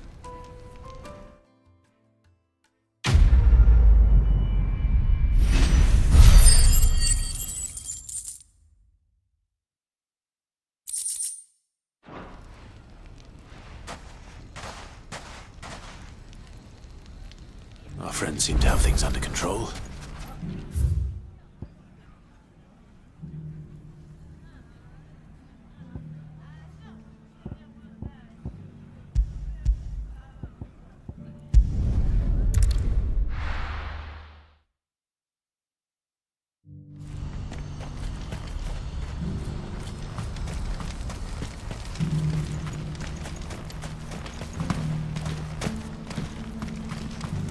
Do you have any fresh water? Now I just need to see about getting the word. I want to know right away. Bad news. Good, actually. Something worth celebrating for a change. Only trouble is, the serving girl's still new to the job, so I can't leave her while I go and invite those I'd like to celebrate with. What exactly are you celebrating, if you don't mind me asking? I've come by a particularly fine bottle of red. A Gotan 66, no less. Gotan Rouge is the only good thing to have ever come out of the Empire. And most wouldn't part with a 66 if you held a knife to their throats. So I've heard. Oh, so you know of it then? Clearly you're a gentleman of taste. A gentleman who might sympathize with my predicament, perhaps? Would you pass the good news to a few friends of mine? I'll give you a little something for your time, of course. Sounds simple enough. So you'll do it? Marvelous. Thank you. You won't need to go far. All three of them should be right here in the market. There's Aldrich the porter, Milan the butcher, and Bolek, a guard over at the north gate. Three of the finest fellows in Boklad, if you ask me. Tell them to come to the tavern when they finish for the day. Stop by again when you let them know, and I'll give you your little something. I'll be right back.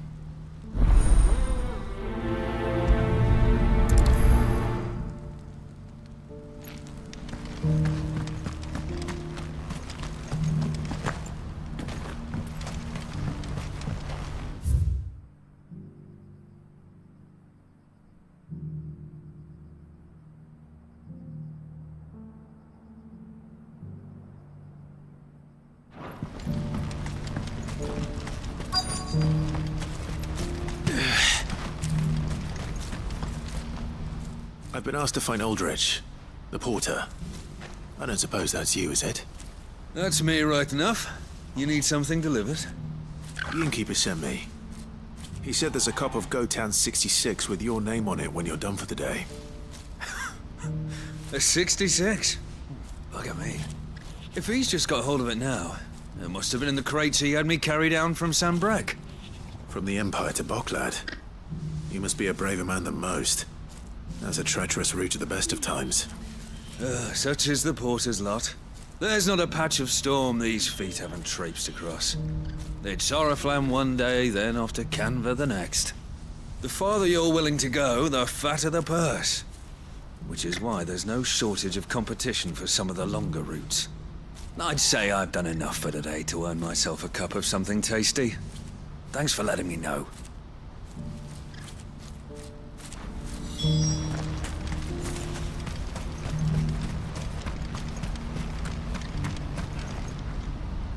I see you've been of some assistance to Eloise. Perhaps you can extend me the same kindness? Perhaps. What would I be doing? Finding someone.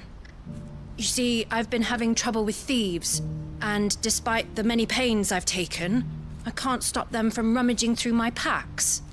I was griping about my lot to a friend of mine a few days back, and he offered to track the culprits down. Now, Joseph's a sellsword, and a good one at that. But he's been gone days, and I'm beginning to fear the worst. Any idea where his search for the thieves might have taken him? The old Zemeckis Road, perhaps? He doubted they would be fool enough to linger here in Boklad. Joseph's lived a hard life. Made him grey long before his time. I just pray he hasn't been killed over a few sacks of grain. I can't imagine there are too many grey-haired sellswords around. Hopefully someone will have seen him.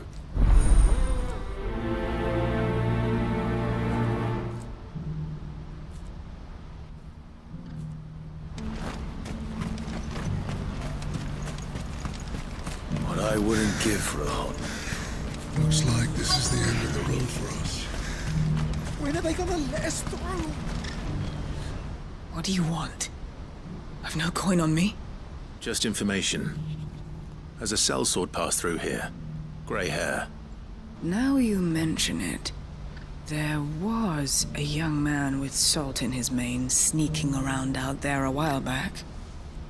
Which way did he go? How am I supposed to know? Buggered off down the road, I expect. Now why don't you do the same and leave me be?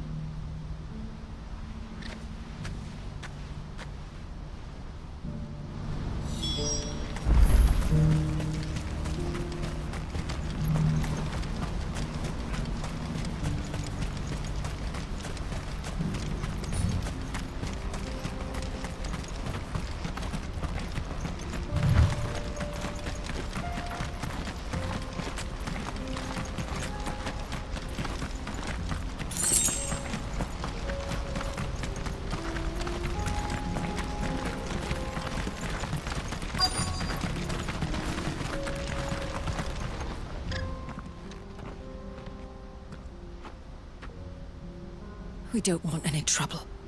Neither do I. I'm looking for someone. A grey-haired mercenary. Well, we haven't seen him. Yes, we have. We saw him climbing up the rocks. Those ones, over there. Maybe he found his thieves. Mum won't let me near them. She said there's goblins up there, and that they eat little boys for dinner. Shush now. You've said quite enough already.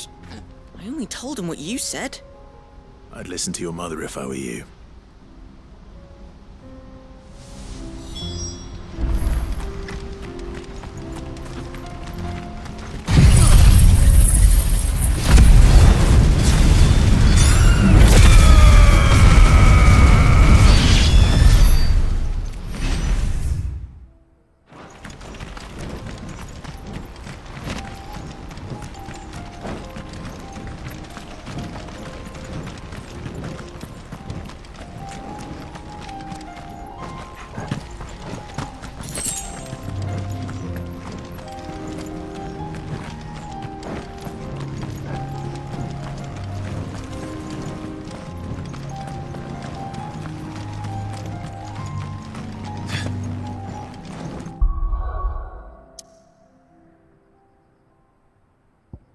Did Joseph's thieves really lug their stolen wares all the way out here?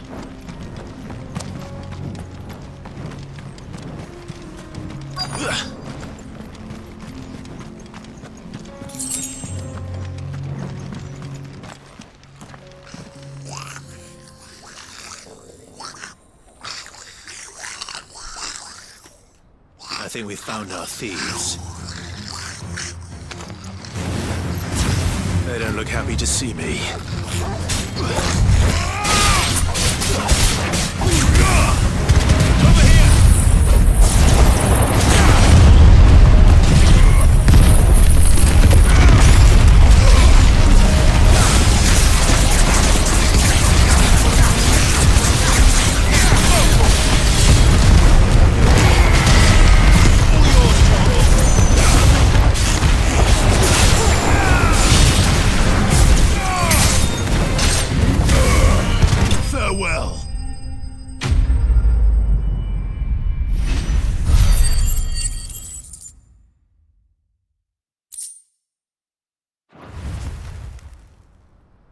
Let's get this over with. Stop! Don't kill him, he's just protecting his home. Joseph? So the boy was right. I don't know you. Your porter friend sent me to find you. She was worried you might have got yourself killed. Have I been gone that long? It wasn't hard finding the thieves. The problem was knowing what to do with them when I did. I take it things are more complicated than they appear.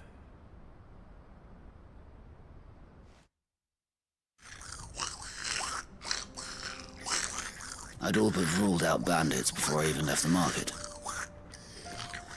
You know why that is? Because our thieves had no interest in gold or gems, or anything they couldn't eat for that matter.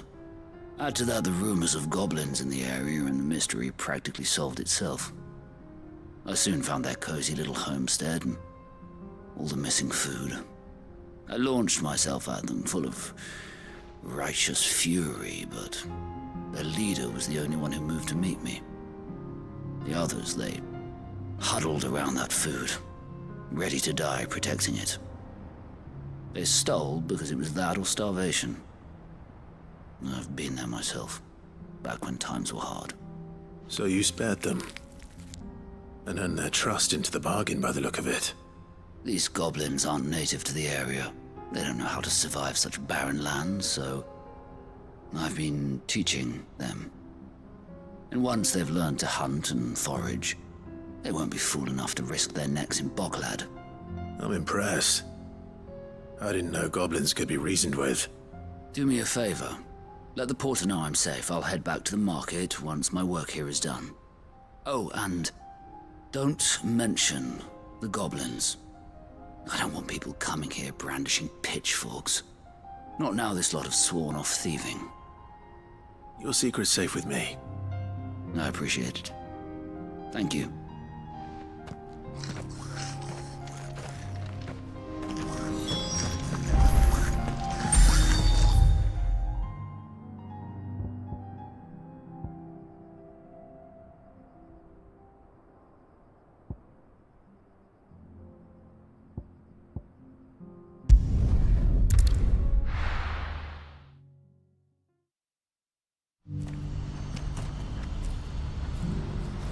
What's happened?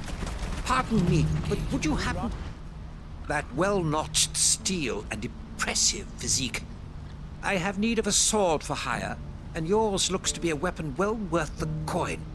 Might you be convinced to offer me the use of those formidable arms? How exactly do you intend to use them? Well, being something of a scholar of Zamekian history, I wish to investigate the ruins near the city, and I require a rugged companion, lest I find myself waylaid by ne'er-do-wells or the beasts said to roam the area. Should you accept, you will not only earn yourself material wealth, but partake of the true treasure that awaits us there. The rich and storied history of Zemekis. Well, were you ever party to a finer proposition? My arms are yours. Wonderful! Then come. We must away. But where are we going? Along the old Zemekis road, and from there, onward to discovery. Quickly! There is not a moment to lose. Wait. Good luck with your ne'er-do-wells.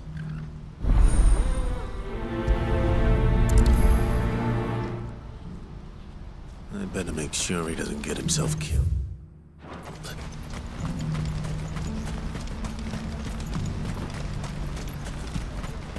What I wouldn't give for a hot meal.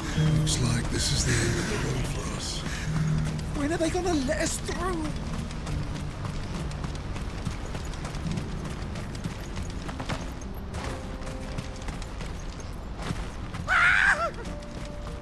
Why am I not surprised?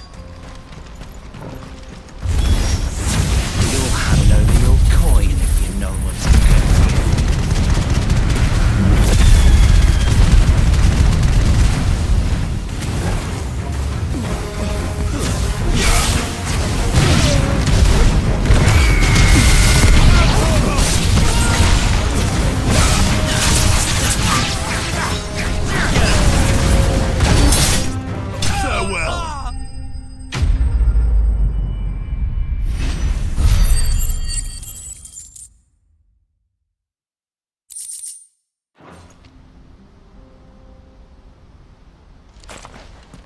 Are you hurt?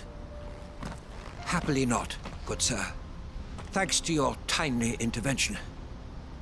More importantly, we have arrived. Now, feast your eyes upon the marvel before us. Ruins, a relic of the fallen civilization. A sight so common that man is oft blinded to its wonder. Colossal vessels, dashed from the very heavens. Airships, we call them, with very little thought to what wonders such a word might describe. Oblige me if you would. Does anything strike you as peculiar about this particular specimen? Though we ourselves find fallen ruins to be nigh indestructible, whatever gouged the final sin from the rock cleaved clean through the structure you see before you. A tantalizing mystery, no doubt, but merely one of countless enigmas in which Zemeckhian history is steeped. Come, good sir. Our expedition continues, and we still have much to learn.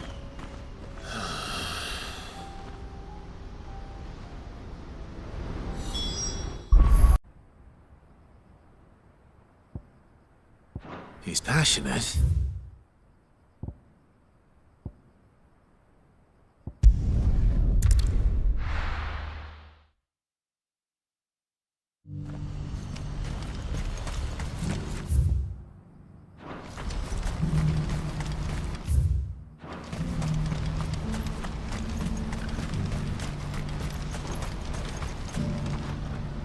Joseph's fine.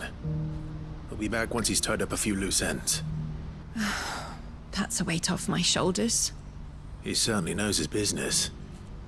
He found your thieves all right. And I dare say they won't be coming back. A good man to have around, that Joseph. And if he says there'll be no more thieving, that's good enough for me. Thank you for putting my mind at ease. Here, for your troubles.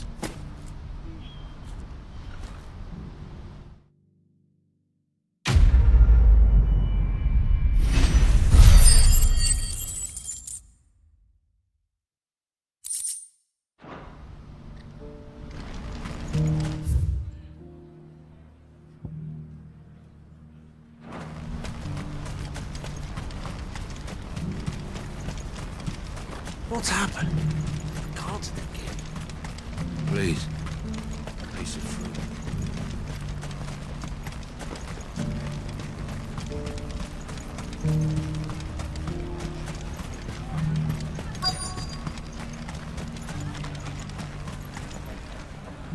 Are you Milan, the butcher? That's me. What can I do for you?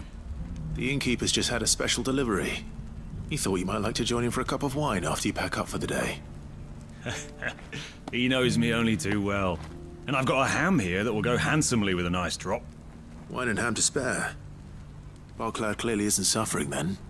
Comes with being the place everyone has to pass through to get to everywhere else. Those who travel the Crystal Road bring all manner of goods with them. We get meat from Sanbreque, herbs from Rosaria. Why, sometimes we even see curiosities from across the Narrow. Or rather we did, till not so long ago. These are lean times, and even Butler isn't the bustling trading post it once was. Still, there's no point dwelling on it. Better to live life while you can, eh?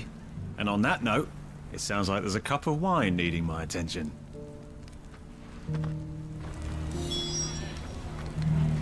You'll buy something, won't you? Please. You've raised the price. I showed you my past. What more do you want from me? I'm looking for Bolek.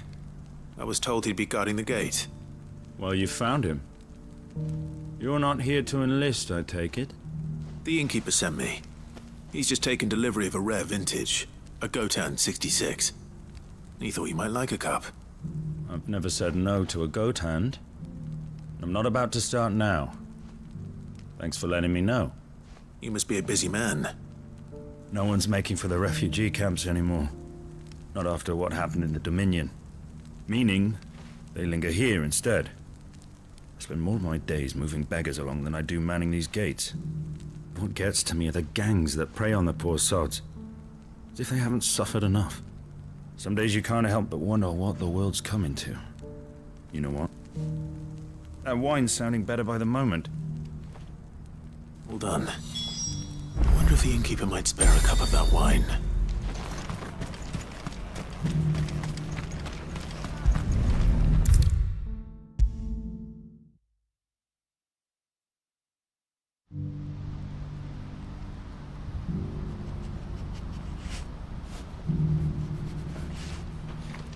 I spoke to your friends. They'll be along soon. That's fantastic news. Thank you kindly. It's been a while since we all sat down together.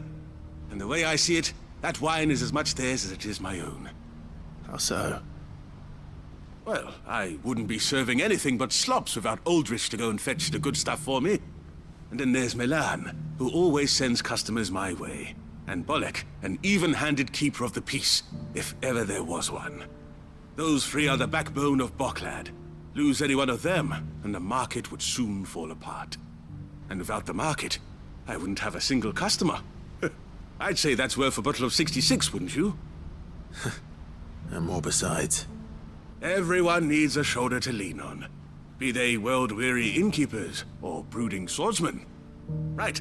I'd better prepare for my guest's arrival. I hear you had me carrying a bottle of Gotan 66. If I'd have known, I would have sold the thing and lived like a lord. I'll settle for a cup, though, if you're in a sharing mood. A Gotan 66. Just as well I had something special of my own set aside. A bottle between the four of us might not be enough to drown our sorrows, but it can't hurt. Here they are, the three pillars of Boklad. Sit yourselves down, gentlemen. The woes of the world may be monstrous and many, but there's nothing like a few good friends to keep the misery at bay. Never a truer word spoken.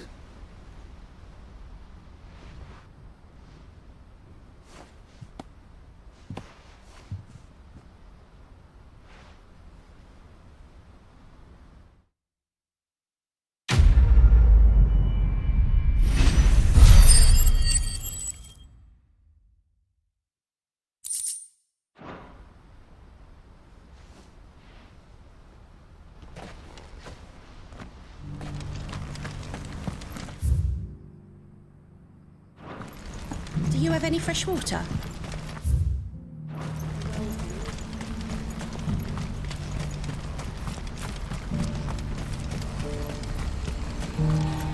What's happened?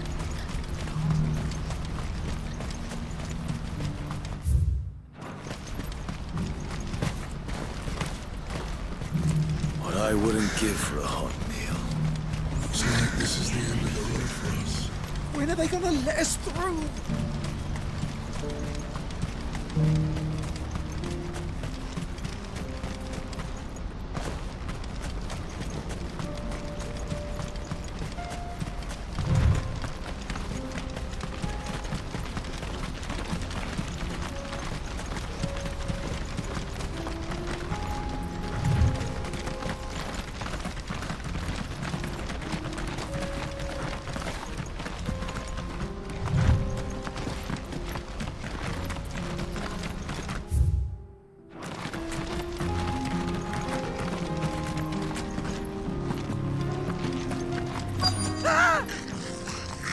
No. All right then.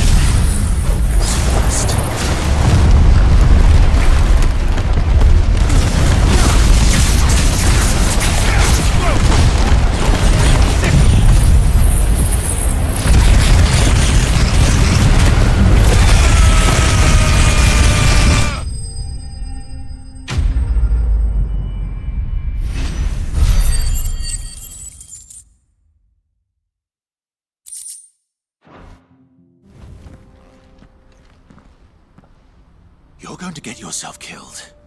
Oh, that would not do. That would not do at all. Not when such majesty stretches out before us. Behold, the final sin in all its glory. As Moss tells us, a battle was fought here in ancient times. A battle of such ferocity that it tore a great crater in the very land upon which it was waged. In reaching for their holy sanctum, did man enrage the gods, and great was the vengeance that was rained down upon him.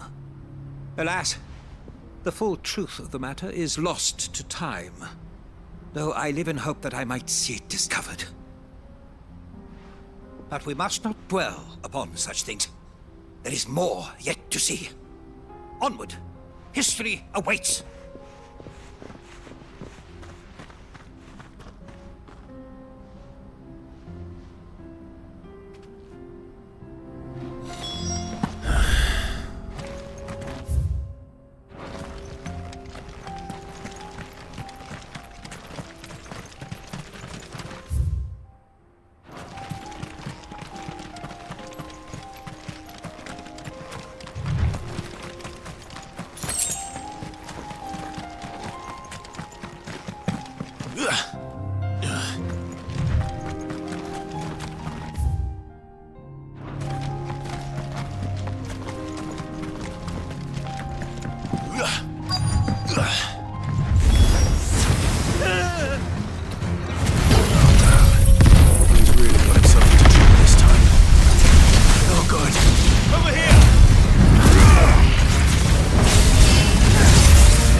Clive.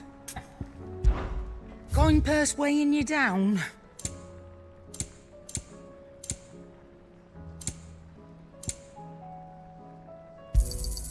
You're rubbing me blind, you know.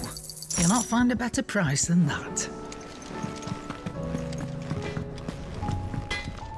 Trouble with your gear, or what do you want?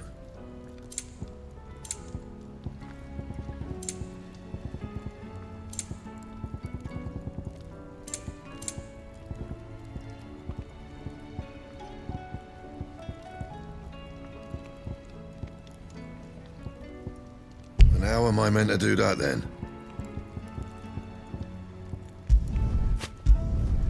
Not bad, if I do say so myself.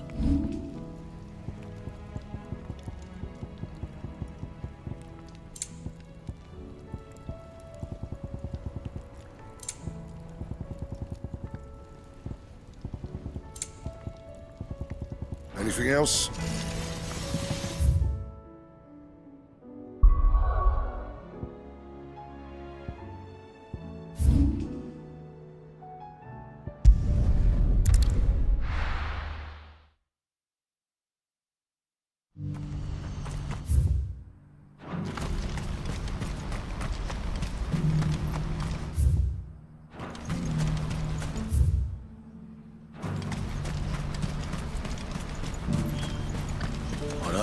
I'd give for a hearty meal.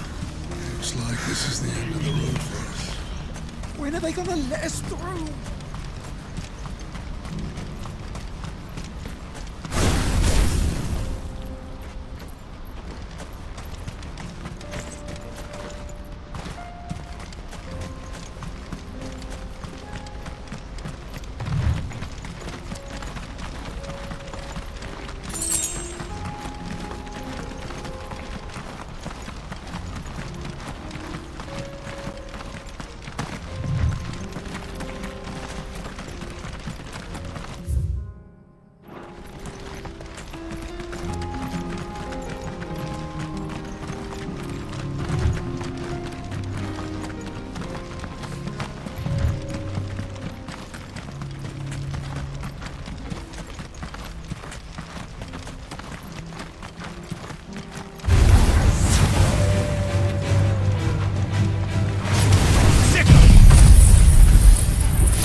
Still in one piece?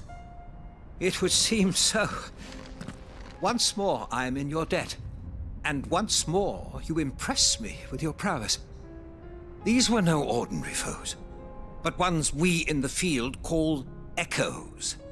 Though Moss the Chronicler concurs with the legends in attributing the fall of Zemeckis to a wrath wrought upon mankind by the gods, he offers little in the way of explanation. Could the ruins we see before us here, in all their elaborate beauty, perhaps suggest an answer? Could the construction of such miraculous edifices have been considered an encroachment upon the province of the divine? Alas, all is mere speculation. But one day, perhaps, I will learn the truth. Not if you keep running headfirst into trouble. You are right, of course. And not only have you plucked me repeatedly from the jaws of death, You have proven yourself a willing audience to my ramblings. Glad to help, but didn't you say you came here to investigate something? I fear I may have rather overstated the case on that front. In truth, a captive ear was all I really desired. You see, even my fellow scholars have grown somewhat weary of my musings of late. And so I came upon the idea of purchasing a companion. A captive audience, if you will. That's what this was all about. I am afraid so. And now, my good man, it is high time we returned whence we came. Fine. Just don't go running off this time.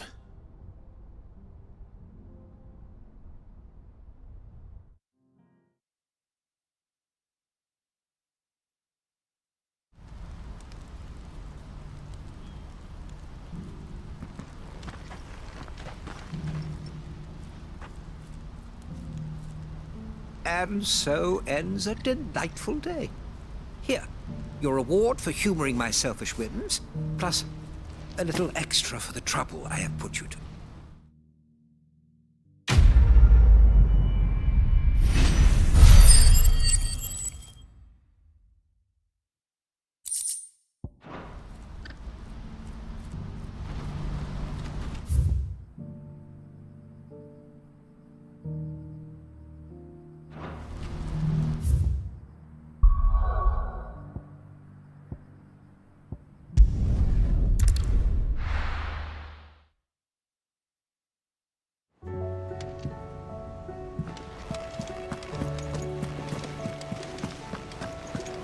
Did you see that? Tell me you saw that.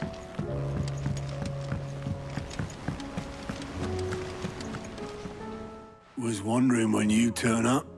Had owls from all our friends thanking you for your timely intervention. How is it you always manage to arrive at just the right moment? Luck, I suppose. Any word on the rest of the realm?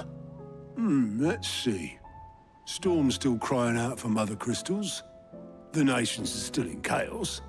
And the skies are still the color of a kick in the kidneys 2 days on. So...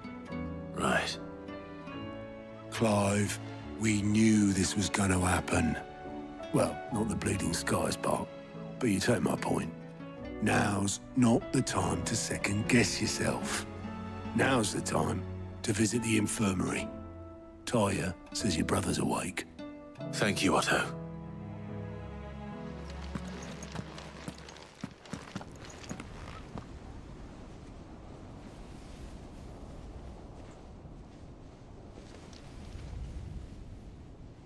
So it was not Sylvester, but Olivier who served as Ultima's puppet. And when Dion learned of this, he sought to slay the fiend.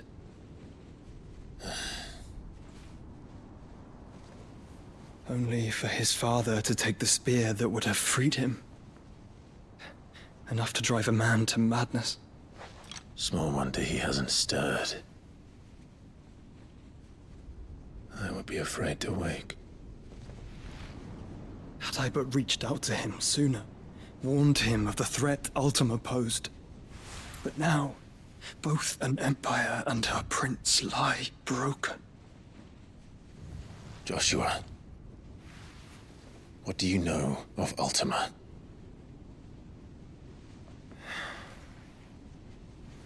Very little, I'm afraid. Despite my best efforts. 18 years ago, as I lay buried beneath the rubble of Phoenix Gate, 'twas not death who came for me, but another. And it was while in my rescuer's care, I first heard of Ultima. I've been chasing his shadow ever since. Ultima is driven by some deep, dark purpose, and for whatever reason, it would seem you are crucial to his designs. He will stop at nothing to have you, even if that means toppling an empire. But why me? What possible use could I be to such a creature? That is one of many answers that have eluded me. Yet, I am certain of this. It is not mere chance. You were chosen for a reason. All dominants carry within them the might of an icon. Nigh limitless power that is at once acutely limited. I wield fire, and only fire. And I only ice. 8 wardens for 8 elements. But you, Clive.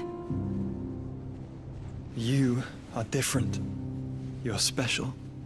Your abilities begin with the flames of Ifrit. But they do not end there. The fact Ifrit can even exist goes against everything we thought we knew of dominance.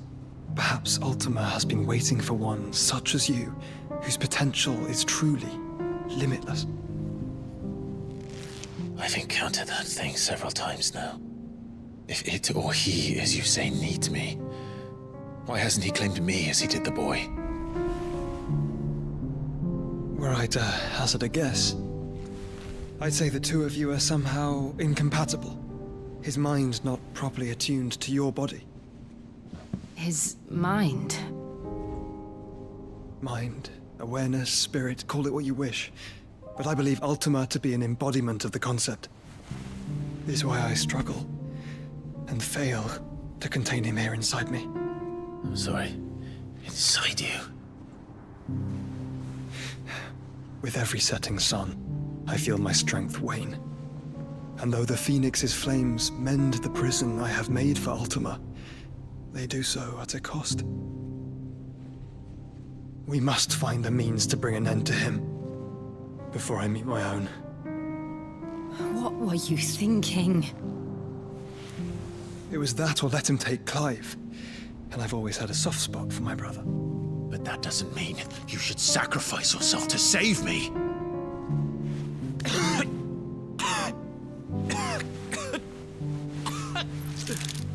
Joshua! Clive! It's Gav! There's an army of Akashic at the gates of Canver.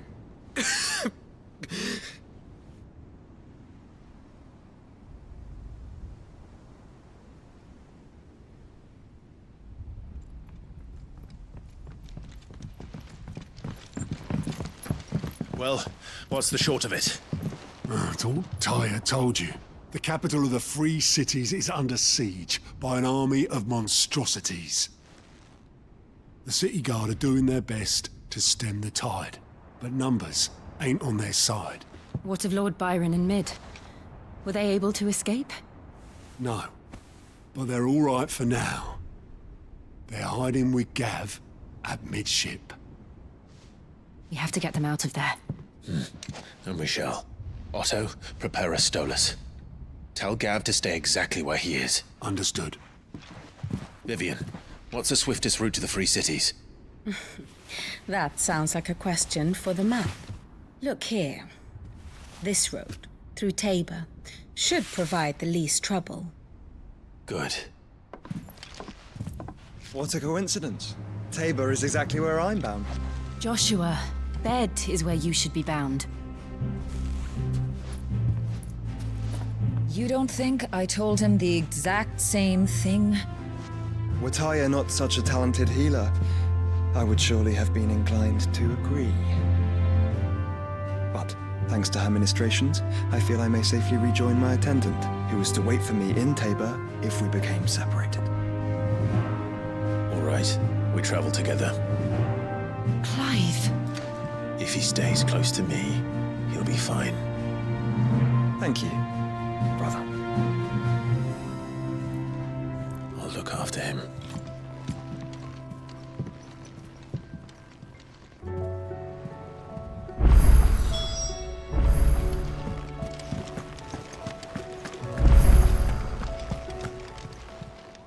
How may I help you today, Clive? You earned this. Best of luck out there, Sid. I pity those in the villages.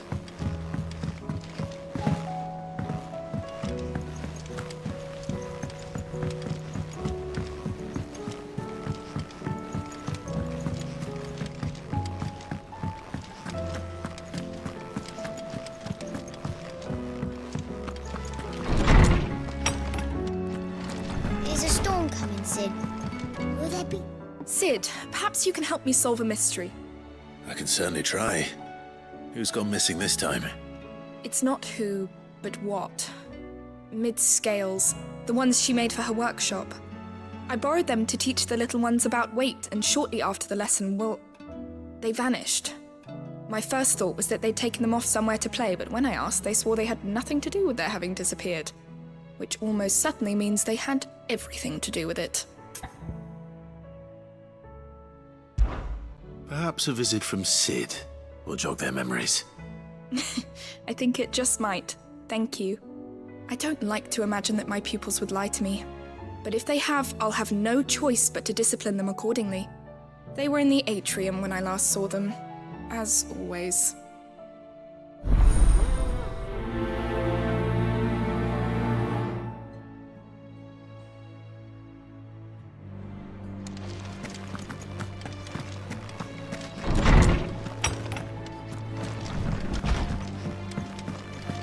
Seems the hideaway's lost its Blasted appetite. book. Here, you put me in this situation, Clive. You can bloody well get me out of it. I need a hand with a recipe. Are you sure it's me you're looking for? I'm not much of a cook. I'm all the cook will be needing, thank you very much. What I want from you is a little of your time, right? Oh, and perhaps your sword. You remember Ivan's stew, right? Well, despite the look of the thing, and that awful stench, people wolf it down. So I thought I'd try making one of these supposed masterpieces myself. Had a peek at the book and gave it a go, but, well... It wasn't as straightforward as you'd hoped. Ivan had the same problem. Yeah, but this is my blimmin' kitchen, and I will not be outdone. So if you don't want to be seen as playing favourites, I suggest you lend me a hand. I've never been one to play favourites, Molly. And I would be only too happy to lend you a hand. So, what's on the menu this time? A fried mortress of skyworm. That's one heck of a name, innit? Recipe seemed easy enough to an old hand like myself. Thought I'd followed it to a T. Only, turns out skyworm livers and drake's mint are not what I thought they were. At least I hope they're not, given the rancid mess they made. Ivan said the recipes in the culinary pilgrimage date back centuries. Who's to say the ingredients even exist anymore? Wow. That's a question for a scholar, wouldn't you say? Perhaps you know of one? Kindly old fella who haunts the shelves, maybe? Fine. I'll go and speak to Harpocrates. Perhaps he'll know something. And if he does, I'll see if I can find your ingredients for you. You do that. Lest we forget, you've got a reputation to uphold.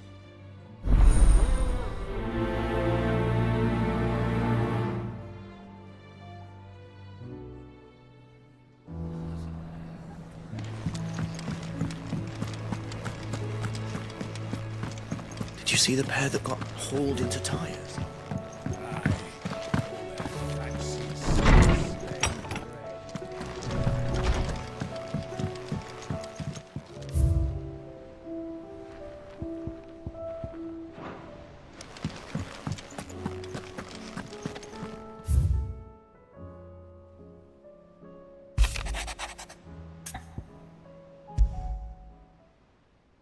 Rutherford.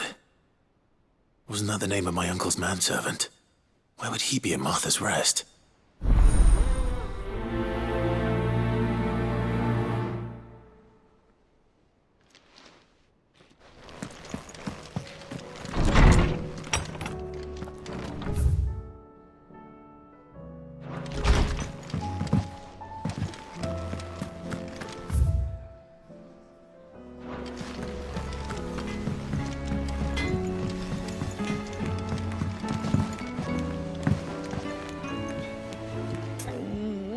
What am I gonna do?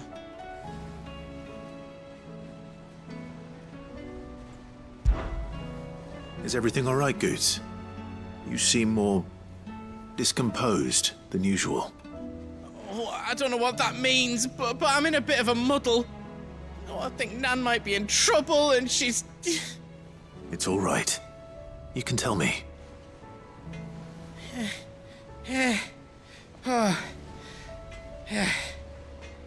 there was a trader came by. One of our usuals, like. Said he'd heard some rotten rumours about her down Dallymill Way. Folk are saying she's been selling to bandits and cutthroats and that. I mean, she's fond of a chance to make a coin or two, aye, but she'd never do business with baddies. Especially not the kind who go hurting people who haven't done out. I wanted to ask her about it myself, but I'm scared she'll give us a tongue lashing. She'd never give your tongue a lashing, though, would she? Aye. You don't want to know what it's like. Believe me.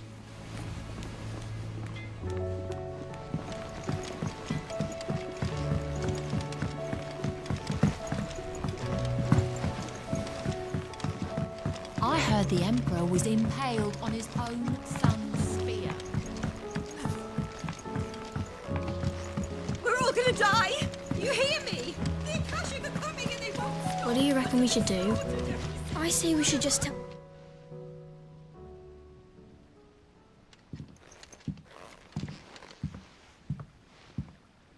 Sid! Hard at your studies, I see. And what is that? It's not a set of scales, is it? No. Of course it isn't. Well, not anymore, it's not. Oh! And just how long hasn't it been one? We're sorry. But we didn't break them. We dismembered them. Just like Miss Mididol showed us. Miss Mididol?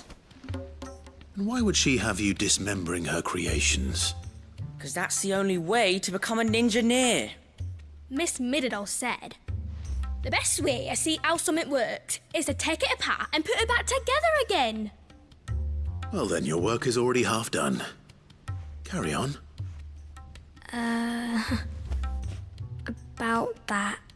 The taking apart was easy enough, but it's the putting back we can't work out. Speak for yourself. The heavy thing goes at the bottom. Then...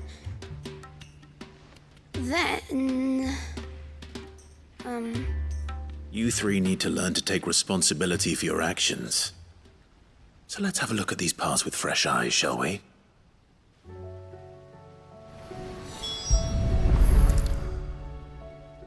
All right. Everything here was once part of Miss Mididol's scales.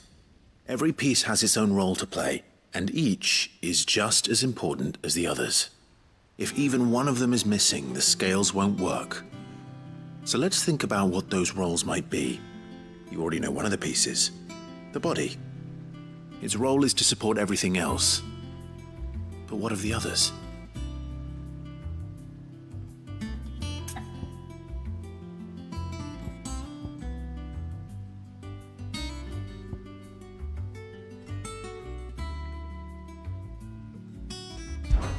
These round parts are called the pans. You all know what a pan is, don't you? I do. Molly uses them in the kitchens to fry bangers. But these aren't for frying bangers, you idiot. They're for weighing stuff. But what if I wanted to weigh goods? I don't think he'd fit on that little thing. Probably not. What are the chains for? Holding the pans up? Well spotted. Which means something must hold the chains up in turn.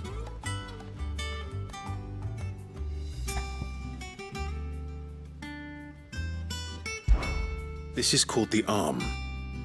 Why do you suppose that is? It doesn't look much like an arm. You're right. It looks more like a wing. Like a chocobo wing! You've ridden a chocobo before, haven't you, Sid? Will you teach me to ride one day? I'll think about it. Now, what do arms do? Hold things. So wait, maybe this arm holds things too? Good thinking. You're on the right track.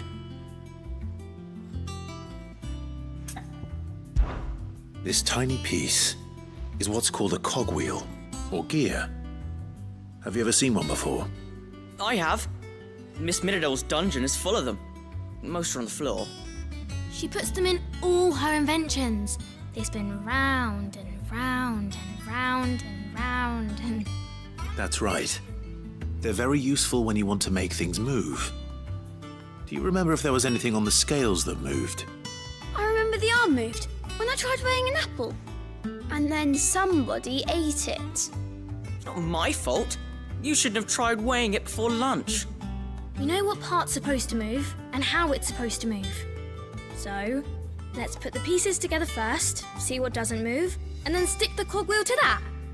Not a bad idea. You see? It's not so difficult. So, now that we've taken stock of the parts and learned what they do, what do you think? I think we've got it. Then here's what we'll do. You tell me what goes where, and I'll put the scales together. Well, obviously you need to start with the body. All the other pieces fit onto it, don't they? And the arms go on the body, just like real arms. Or wings, if you're a chocobo. And then the arms hold the pans by the chains. Very good. Let's see if that works. All finished.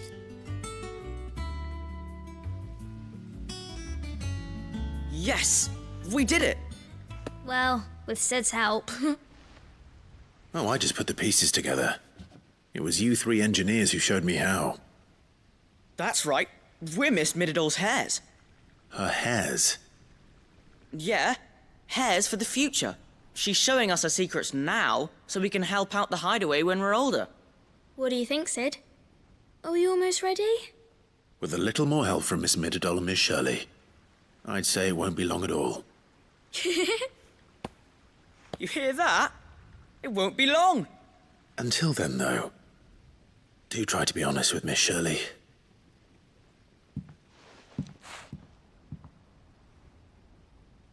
Hey, look! We never used the cogwheel.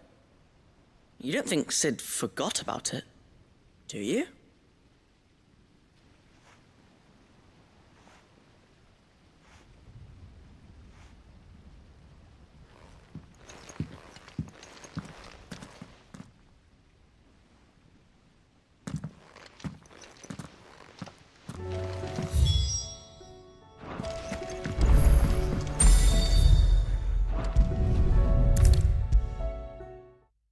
Is a storm coming, Sid?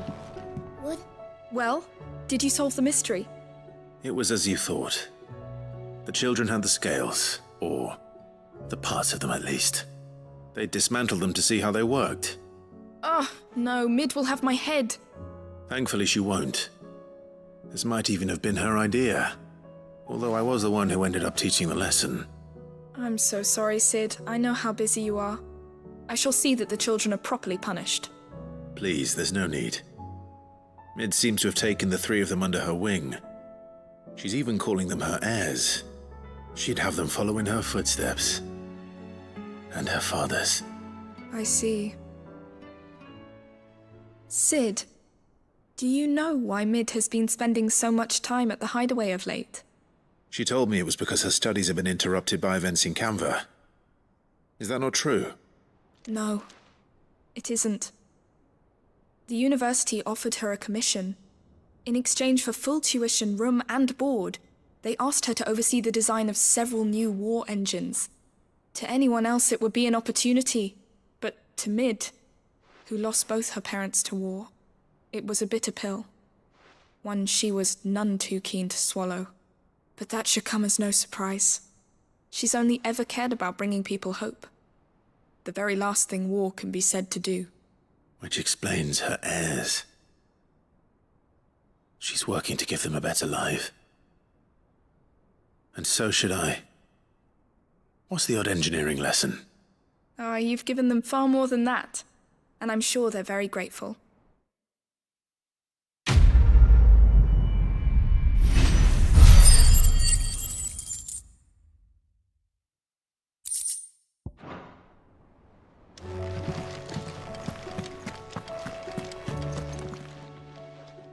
Lawsman Harpocrates. I've come to pick your brain if you don't mind. It's about the book you lent Ivan. Ah, Valicia, A Culinary Pilgrimage, a classic. One of my favorites, in fact. The young man did a wonderful job with the Chance's stew. I do hope we shall be able to sample more such marvels in due course. That's actually why I'm here. I don't suppose you know where I might find skyworm livers and drake's mint. Ah, so the fabled Sanbreque delicacy is next on the menu. Delightful. The descriptions of fried mortress never fail to make my mouth water. Now, skyworm is a somewhat antiquated name for the wyvern, their ground livers being the paste from which the mortress is made. Dragon livers. How very Sanbreque. One would have thought the disciples of Bahamut would have a touch more reverence for their icon's brethren, but apparently not. I believe the specific dragon the recipe demands is the blueback wyvern, said to be the very color of the sea beside which it resides. So we know where to look for our liver. But what about the drake's mint? Saint's bonnet in contemporary parlance, a herb which grows along the North Reach coast. I gather that one can locate the cheerful yellow flowers by their heady scent alone, so I'm sure you'll have no trouble finding them. I may add that people once believed game was best served with the flora that sustained it in life, in which regard fried mortress of skyworm is undoubtedly a typical dish of the time. Meaning that if I find one, I find the other. To Northreach, then. Best of luck, Clive. And do save me a bite once the dish is complete.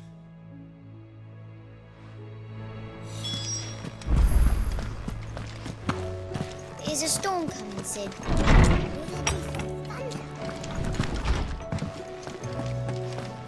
It seems the hideaway's lost its appetite.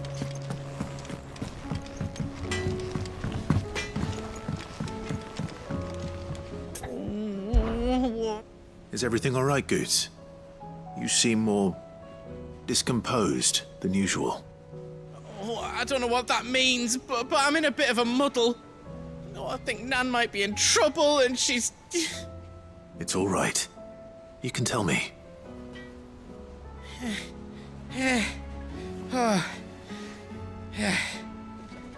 There was a trader came by.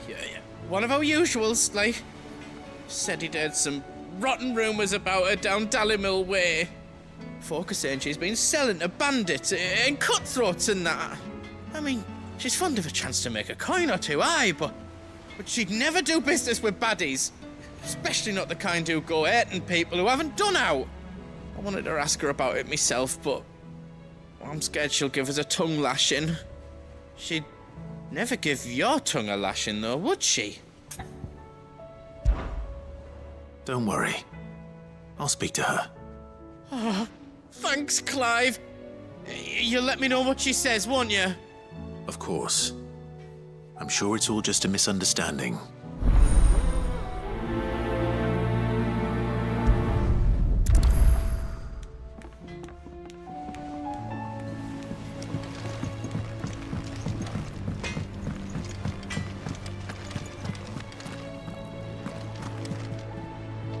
Lady Karen, how's business?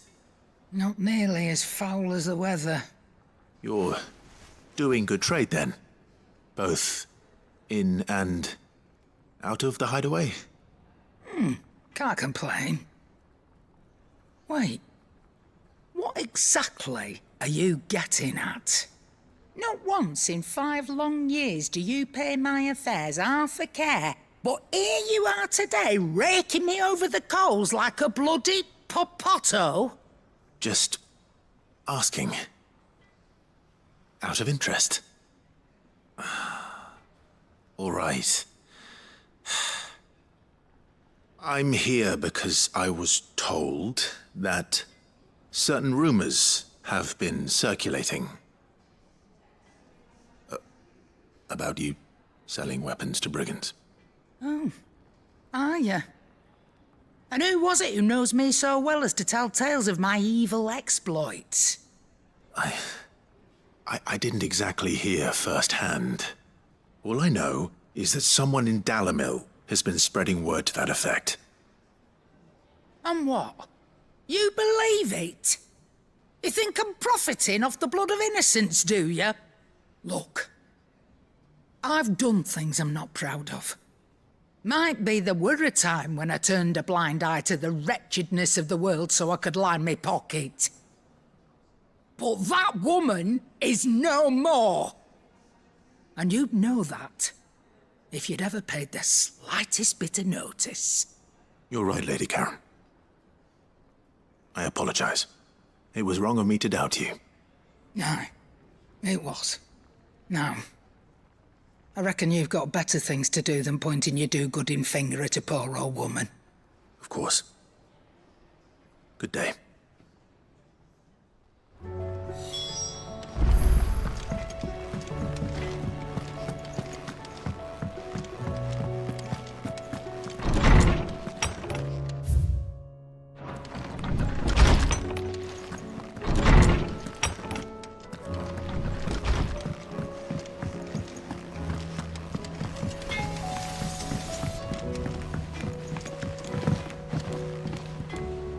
I spoke with Lady Karen. What did she say? That the rumors were unfounded, and that I was a fool for thinking they might hold any truth, along with some other things that made her feelings clear. And while it sounds like she may have done things she regretted in her past, she says those days are behind her. Oh, well, that's good. I knew Nan wasn't caught up in out bad. But why would people say she was?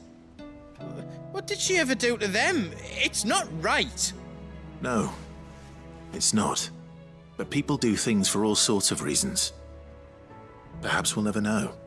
Well, I'm going to find out. That trader, he said they were all talking about her in Dalimil. So that's where I'm going. I'll find someone who'll tell me, you'll see. Are you sure that's wise? Whoever's spreading these rumors means Karen ill. Oh, right.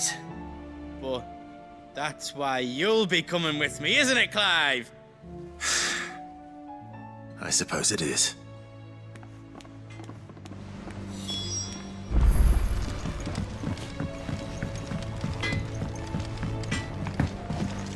Did you see the pair that got hauled into tires?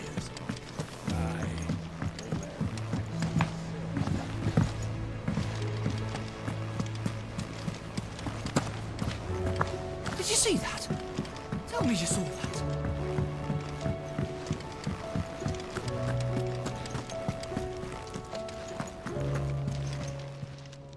Welcome to the Patron's Whisper.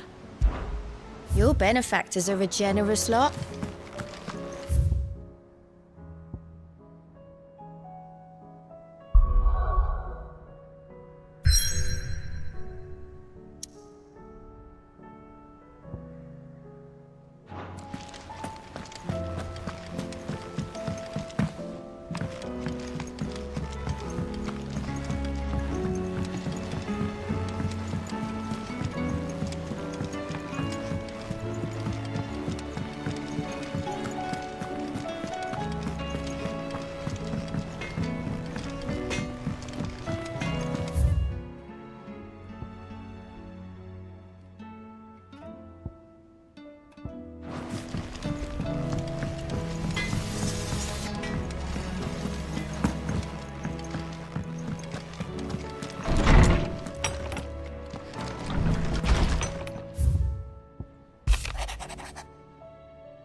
Hopefully it's nothing. But I should speak to Blackthorn just in case.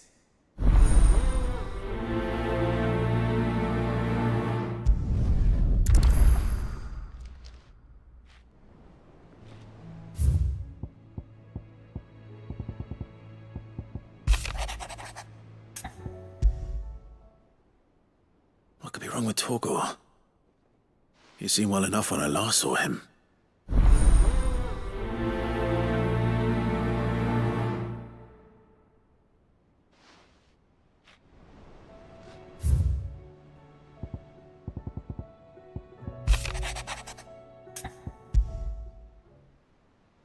Trouble with the ledgers? Shouldn't he be asking Otto for help?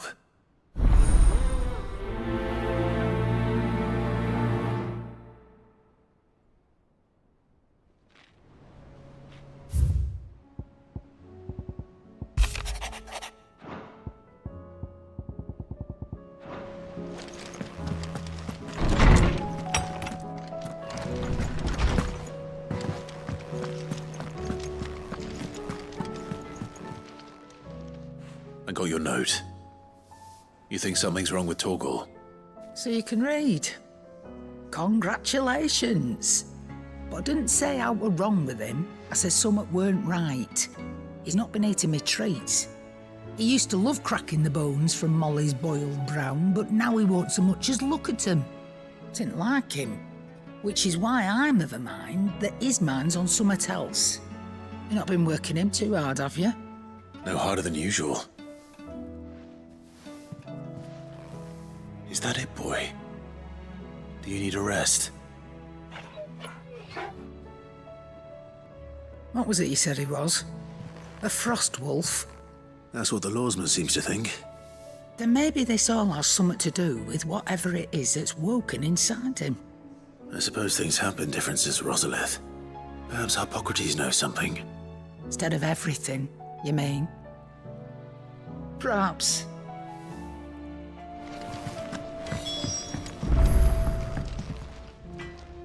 Blackthorn, do you have a moment? Not really, no. This won't take long. I just wanted to ask how you're getting on. August was worried about you, and you might still be doubting your craft, even after learning the trick of that cuirass. Is there something else weighing on your mind? Perhaps sharing your thoughts might help. That bastard's like a dog with a bone. Still, he's got a keen eye, I'll give him that. He's just, well, Karen showed me something. Something I've never seen before. And that was? A sword. An odd-looking thing with a single-edged blade. The metal itself wasn't anything to write home about, but fuck me, the edge on it. You could slice a man clean in two with a weapon like that, and he'd be halfway home before he even realised he'd been cut. So that's what's troubling you? No. Not troubling me exactly. More distracting. Can't stop thinking, how do you get an edge that sharp? It's driving me mad. And if you knew how to do it, we could arm the curse breakers with even better blades. That's about the size of it, yeah. I'll see what I can find out. Sharper swords are always welcome. And we can't have our master blacksmith being distracted. You're a soft touch, you know that. But I can't say I'm not grateful for it.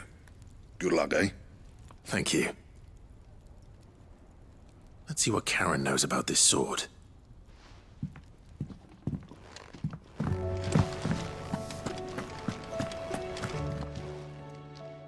You're looking well, Karen. What do you want? Out with it. I want to know about the sword you showed Blackthorn. Single-edged and extremely sharp. Running around after him again, are you? I suppose I am, yes. But I need to help him find out how to work an edge like that. It's driving him to distraction. Little wonder, I suppose. There's not many like that make it as far as the twins, and those that do go straight into private collections. Which made it nice and easy finding a buyer. Can you tell me who bought it? Where is it now? You think I tell people who my clients are? Suppose you're not likely to go nicking him off me, are you now? Fine. If you stop mooning at me like that. Lord Ignac's the man you want. Dalmekian bloke. Collects weapons and the like. And he's got more money than sense, which is why he's one of my favourite clients. Reckon he'll still be at the inn in Dalamil, where I left him. Thank you, Karen. Oh. And he's a touch eccentric. If you take my meaning. I appreciate the warning.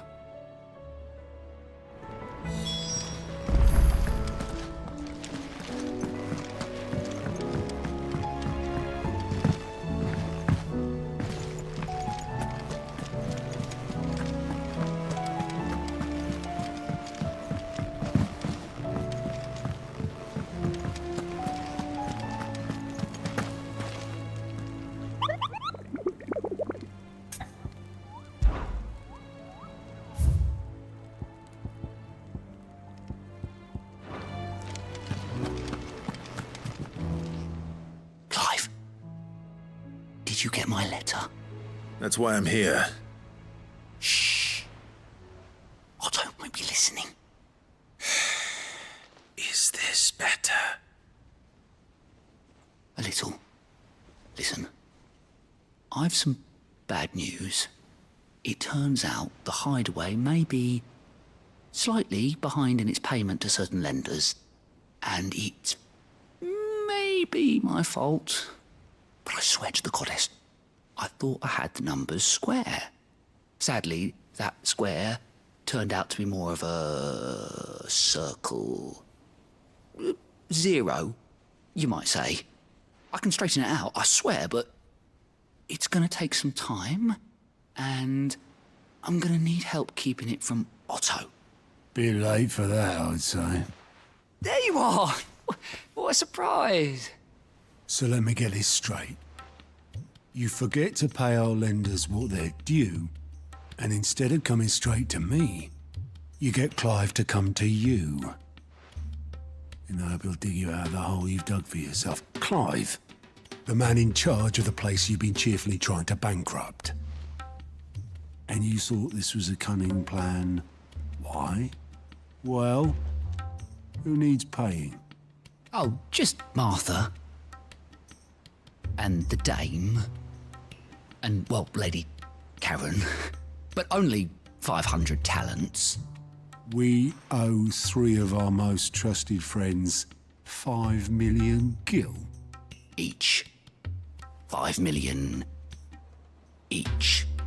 They lent us the bulk of the money we used to rebuild the hideaway, you see, and, well, I must have made some sort of oversight. Those ledgers were my responsibility, and it was my decision to entrust them to you. This is my fault. Do we have that much to hand? I can always ask my uncle. No, we don't. And no, you won't.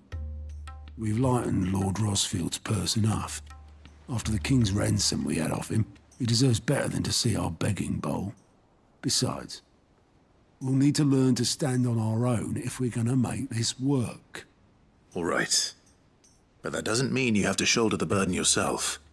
Is there anything I can do to help? There might be. How'd you fancy taking these to Martha and the dame? Rocks. Rocks, he says. Worth 1,000 talents apiece, these are. A little something Sid and I set aside for when times got lean. And I reckon 15 million in overdue debt probably qualifies. I just hope our associates' eyes are a bit more discerning than yours. I'm sure they will be. Should be me making the rounds, really.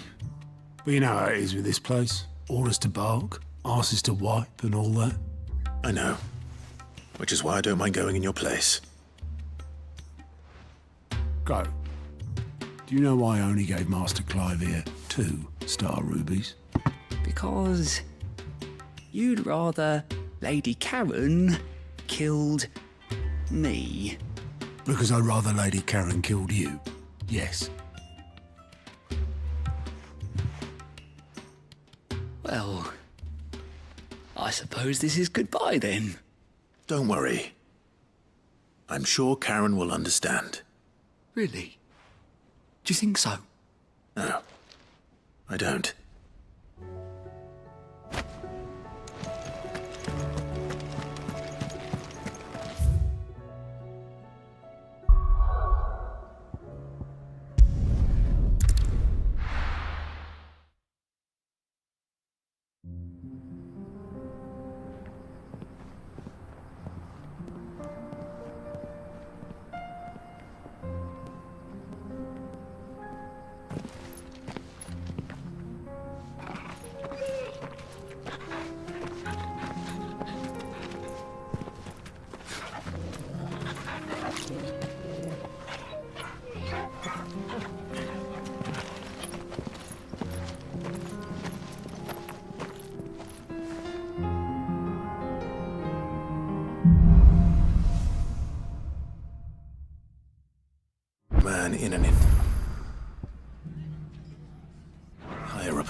Let's hope someone here's seen something.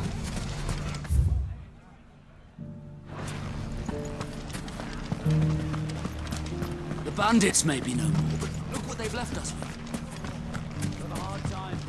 Mummy, are the bagmen going to come back? The gentlemen of the town guard are a strapping bunch.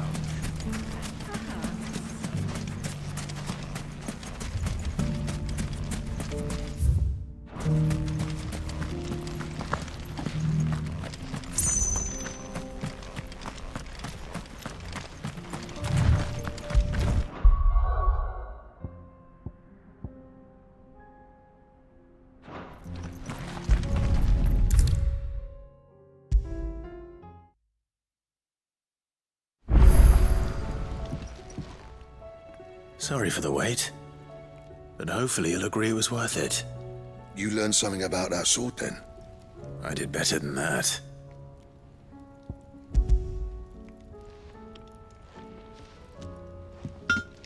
Hey, a whetstone? Yes, but not one you'll find anywhere in Valisthea.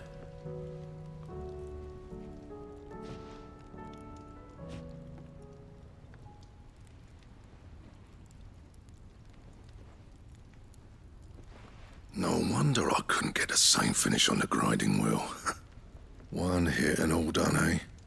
Might not be so bad if all you ever fought were duels. Good luck on the battlefield. Your second opponent would be your last, no matter how good you were. Even so, is there some way it could be used to give the curse breakers an edge? I think so, yeah. With this whetstone and the right kind of steel, I could probably even make a twin of the blade that rattled me. But there'd be no replacing this little rock once I worn it down to a sliver. I reckon we get a dozen swords from it, if that. Swords that the curse breakers wouldn't know how to wield properly, and that would see them through a single fire piece. Nah, no point trying to copy that thing. Be about as much use as a wax anvil. But finishing our blades with a whetstone this fine, now that's something to consider. And what's finer than fallen masonry, eh? Or more hard-wearing, for that matter. Just imagine it. Good Valisthean steel with an edge as sharp as any found in the Outer Isles. I won't make a copy, nah. I'll make something much better. I'm sure the curse breakers will be delighted. Just don't push yourself too hard. Don't you worry about me, sunshine. I've been working day and night since I was half your age, and I'll still be here when you're long gone. Hey, thanks, Clive. I mean it. I owe you one, August 2. It's good to know someone's looking out for me. He'll be happy to hear you said that. And I'll see that my debt to you's paid. First new blade I make's got your name on it. You come and find me when you've got the materials. All right. I will.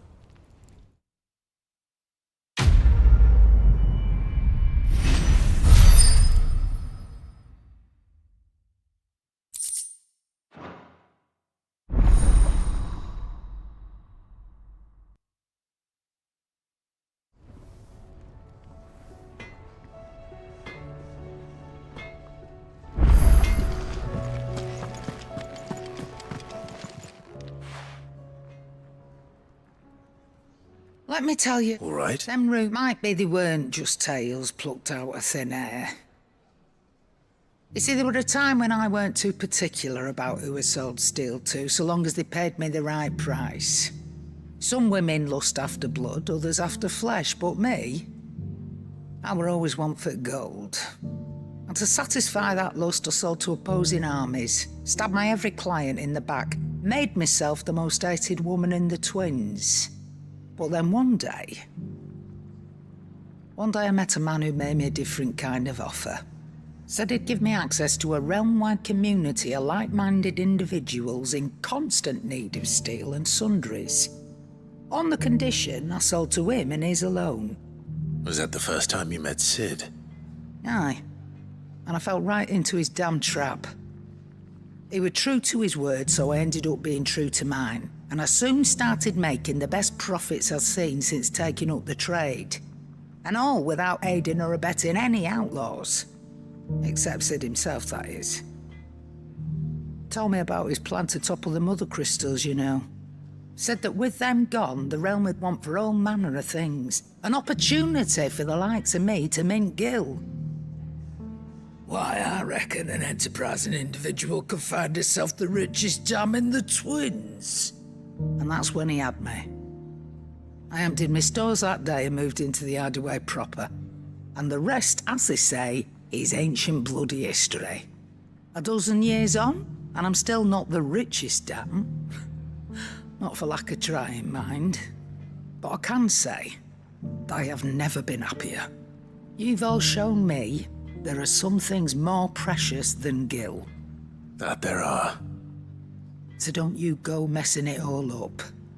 Or you'll have me to answer to.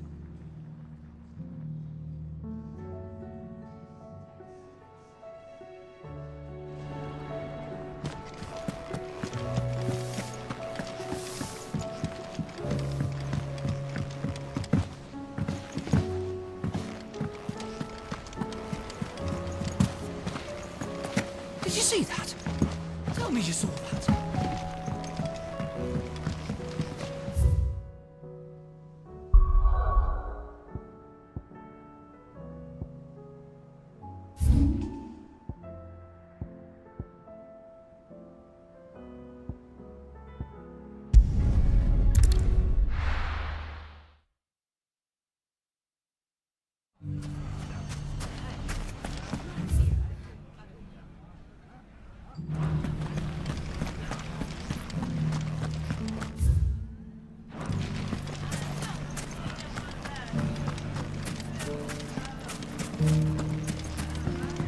Mummy, are the bad men going to come back?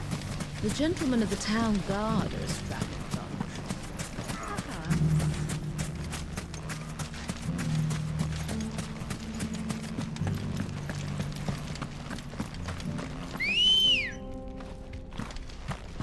Let's go.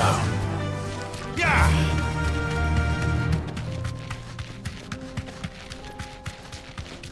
Someone's got himself in trouble.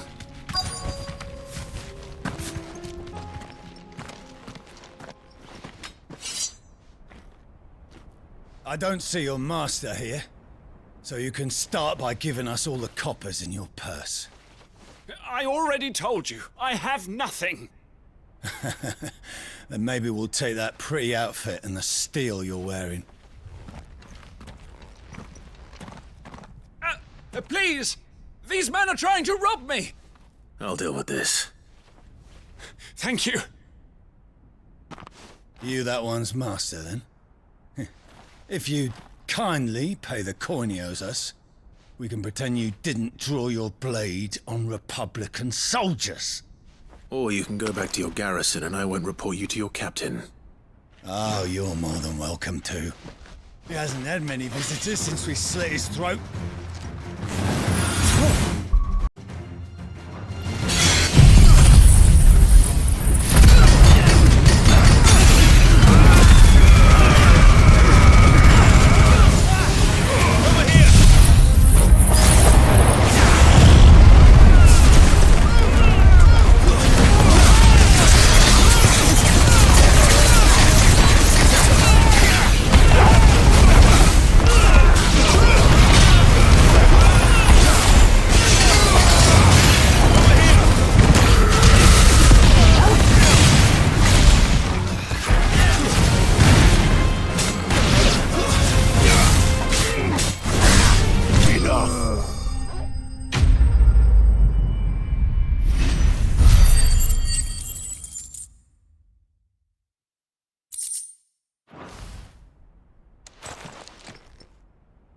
I'd expect as much from Hugo's faithful, but these were men of the fist.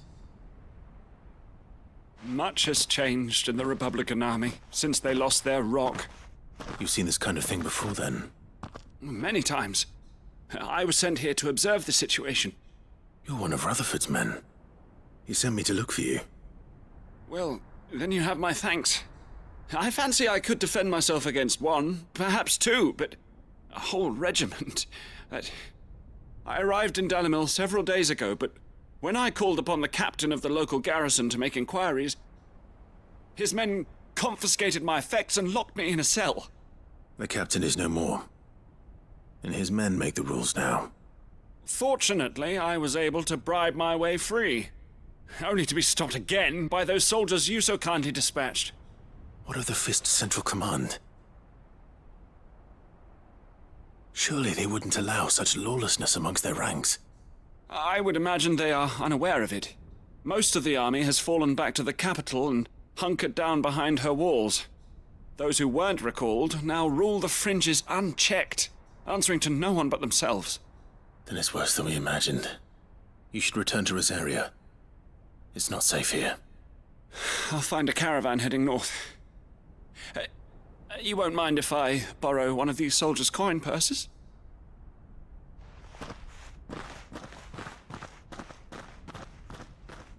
Not at all. Now, to find this second associate of Rutherford's. If he was bound for Oriflamme, I'll start at Northreach and see if I can pick up his trail.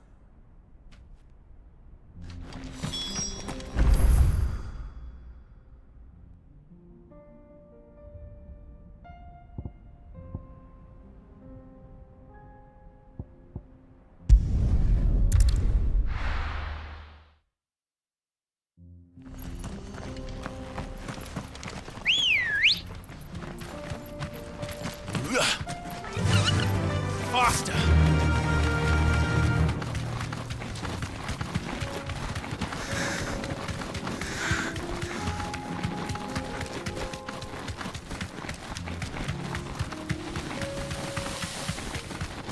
We can use the ruins to cross the ravine. Assuming they would allow it. The Echoes have a will of their own.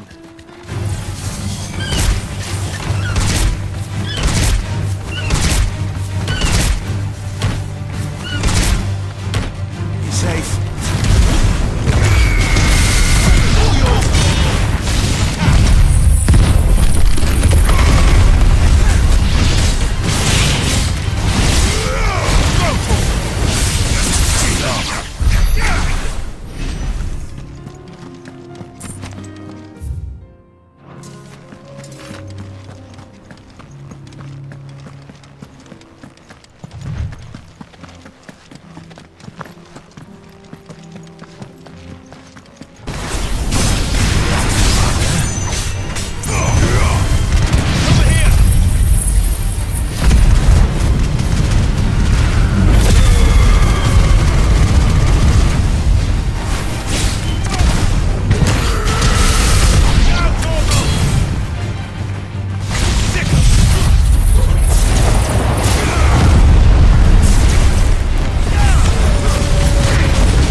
Coyote, Joshua.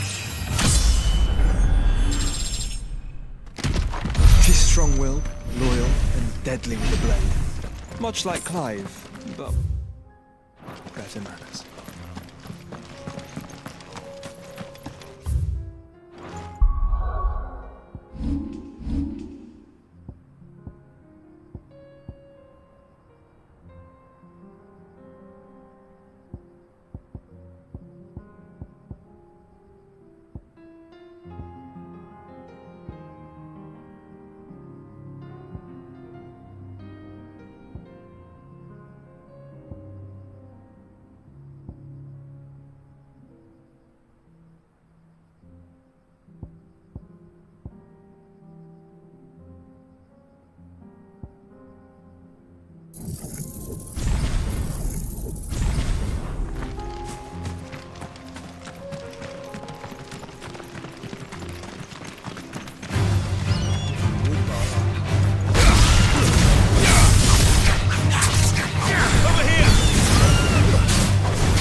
You're injured.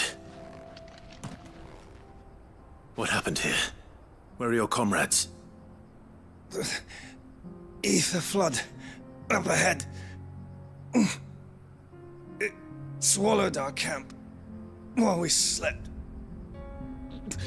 My own men did this. Turned every last one of them. There's a village not far from here. Tabor. The people were kind to us. It's only a matter of time before they won't stand a chance. We can't let those monsters reach the...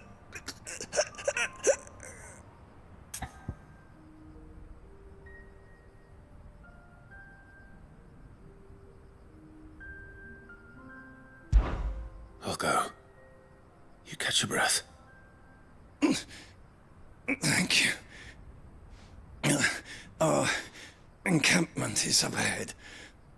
Just off the track. They must not reach Tabor. Forgive me, Lord Kuka. Rest well, soldier.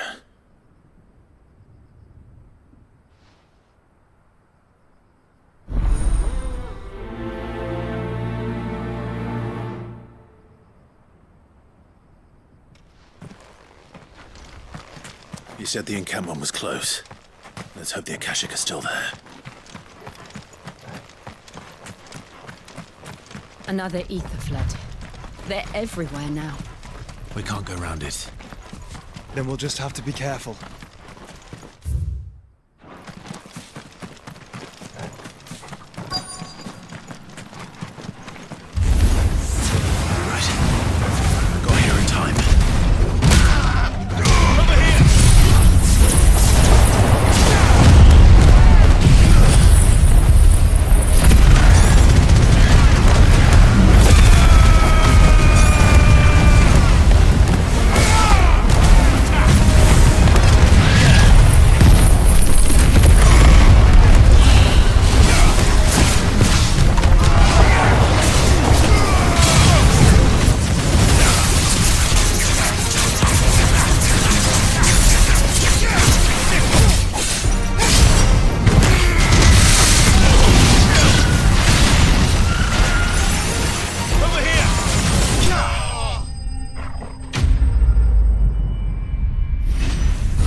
someone there! Please, I can't move my leg! That doesn't sound like an Akashic.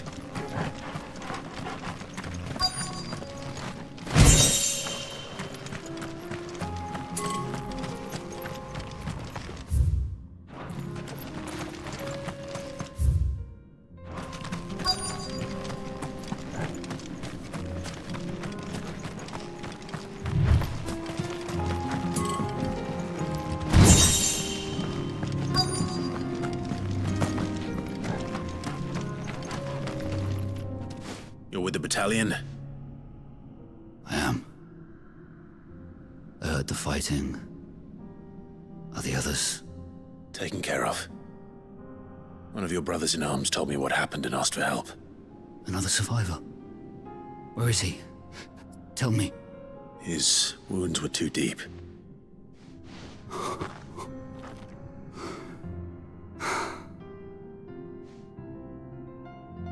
He was right to send you. Those things you slew are no longer my brothers. Tabor is safe thanks to you. Here, you've earned it.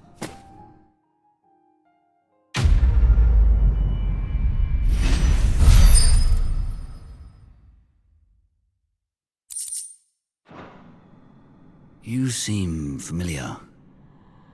Have we met? You must have me confused with someone else.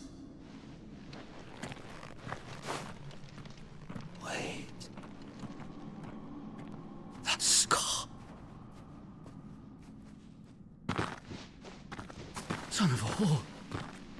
You're Sid. I was there, in Cosnis, when you killed my brothers. I was there in Rosalith, when you killed my commander! My war with Hugo Kupka is over. I bear no ill will toward those who followed him. And what of my ill will? Coward! Draw your steel.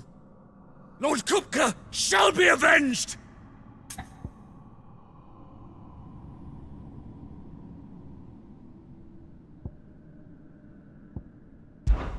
When your wounds have healed and your head has cooled, come and find me if you must. Though I hazard your life would be better spent in service of those who need it. Or have you forgotten your oath to the Republic? My oath? What would you know of oaths? I know how hard they are to keep. Which is why I'm giving you the chance to keep yours. No. I won't be deceived. Lord Kupka told us of your crimes. You are an outlaw. A murderer, not some man. Like you or anyone else. I am nothing like you. But if you're not gonna kill me, then go. Leave! Just know that I will find you, Sid. Someday.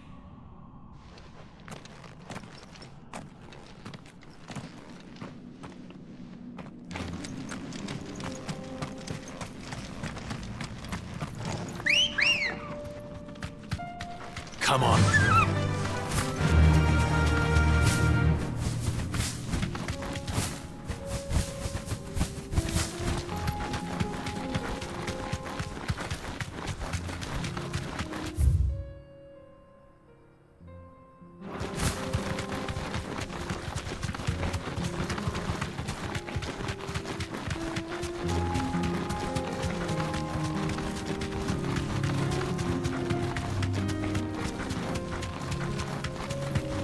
We're nearly there.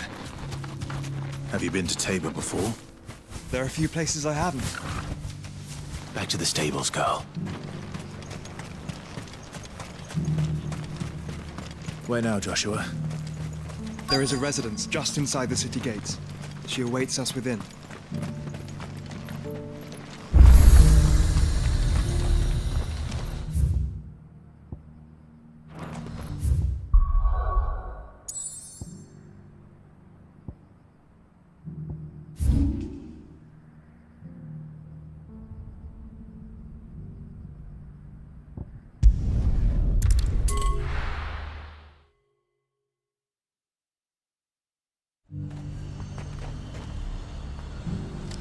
There's a lot of road between here and the capital.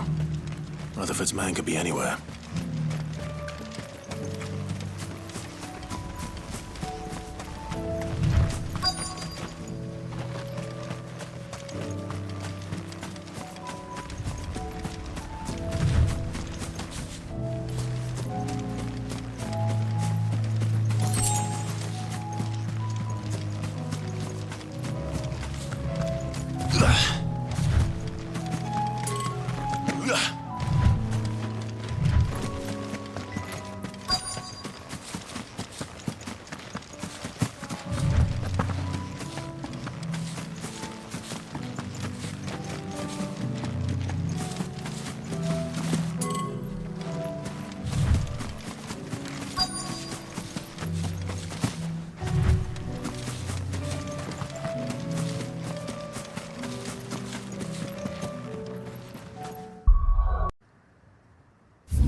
What happened here?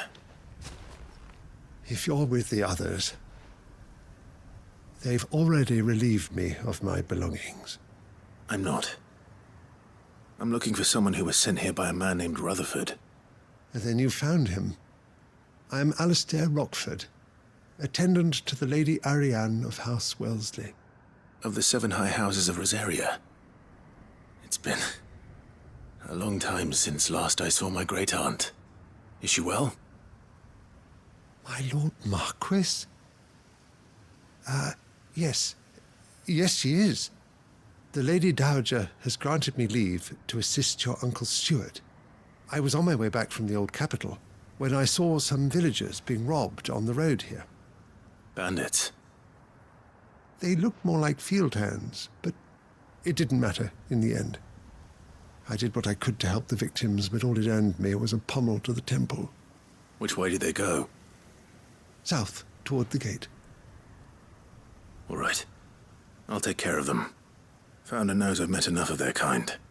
You head back to Northreach, visit the Vale, tell them I sent you. Thank you. I shall. Founder be your shield.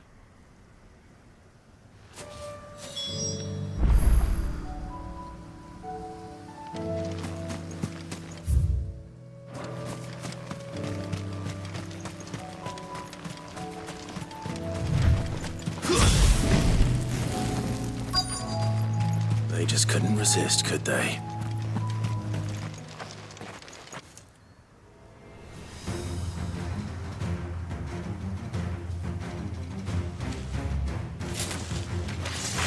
This one's ours, pretty boy.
Make for the town while you can.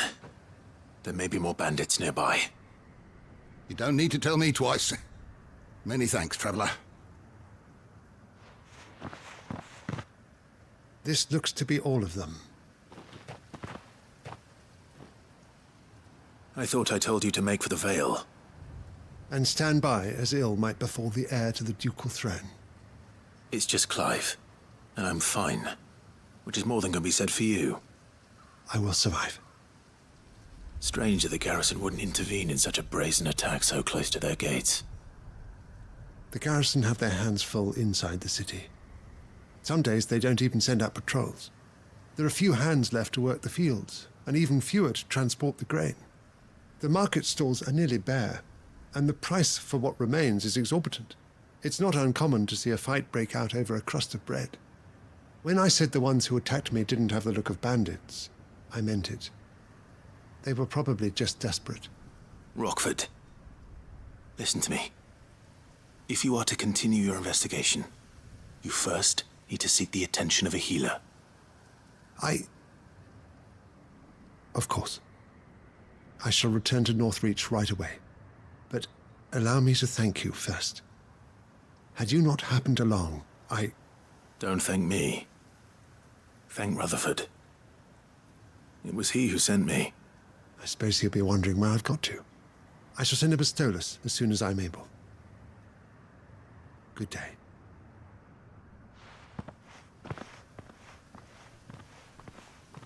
My uncle certainly has his work cut out for him. If it isn't already too late. I should go and tell Rutherford that his colleagues are still in one piece. Ugh.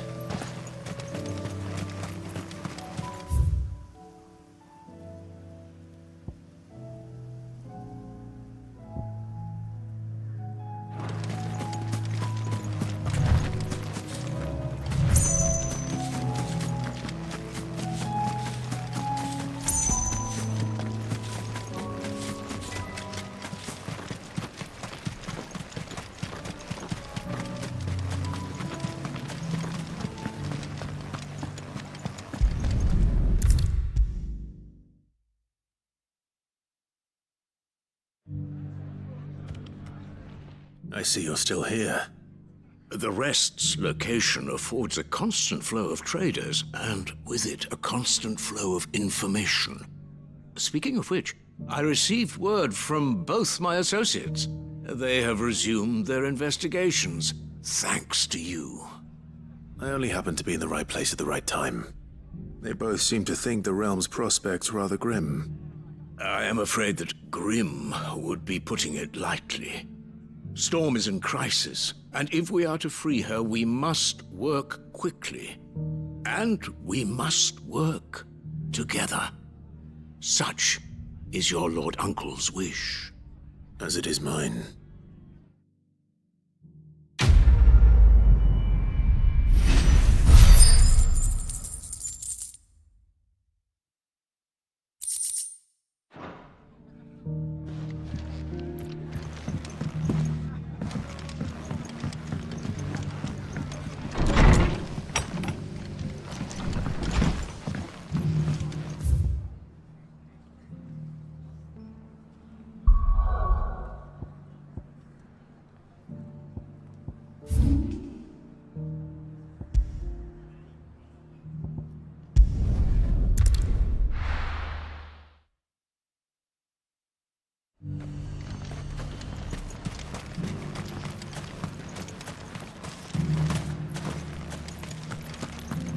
There were ghosts at the gates, not days. You needn't fret. The creatures are...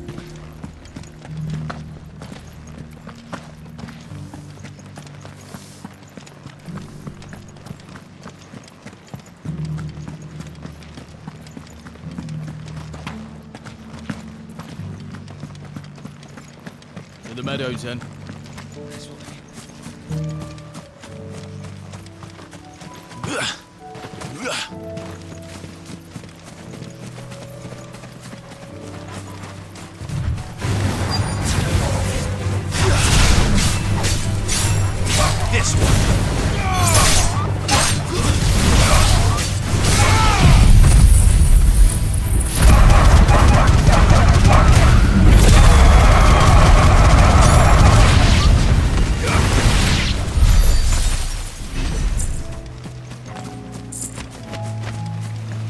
Hippocrates said I should be able to find what I'm looking for somewhere nearby.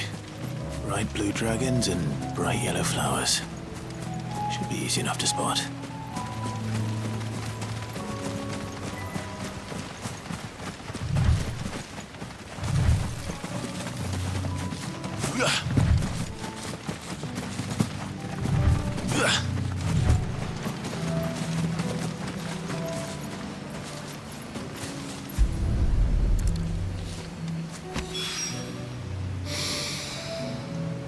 That is heady. This must be the Drake's Mint. That just leaves the Skyworm.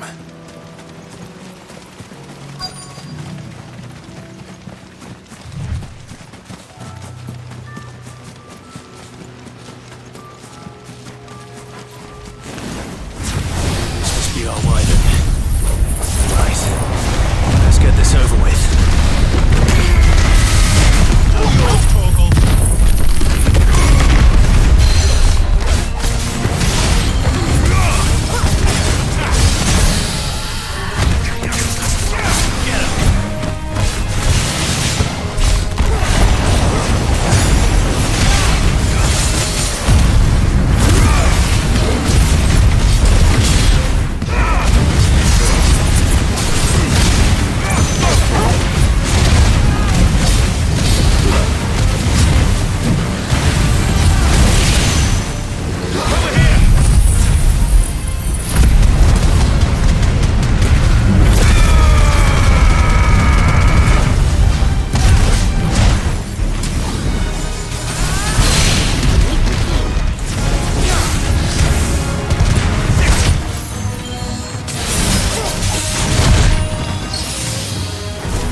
I think that's everything Molly needs to resurrect her recipe.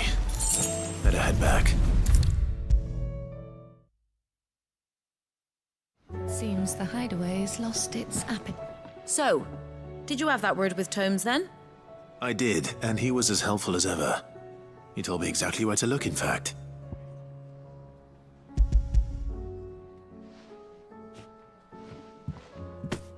And what precisely will I be cooking up?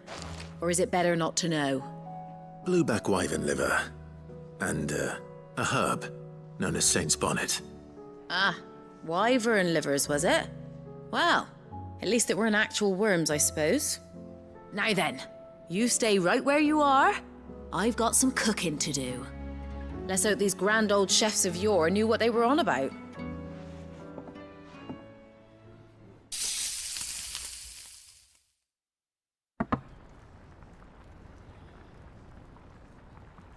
And here we have it. Fried mortress of skyworm. Ivan's offered to make sure it's fit for consumption.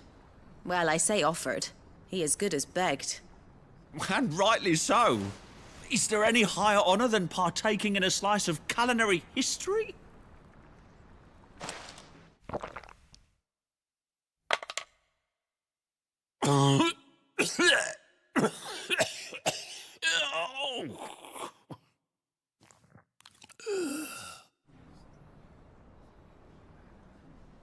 So, not fit for consumption then? What witchery is this? The crackle of the crust gives way to an almost violent richness. Yet, it is the piquant kiss of the Saint's Bonnet that tames this savage dish. It is a tour de force, a force of nature even, a maelstrom of flavour and sensation, a graceful beast emerging from centuries of slumber. I think he likes it. Well, I can't quite tell with all that nonsense he's talking.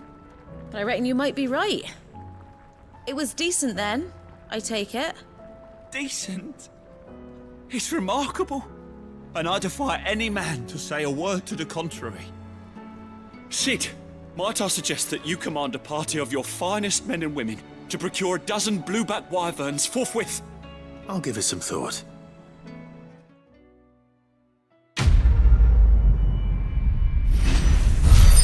Can you blame them, with the skies as they are?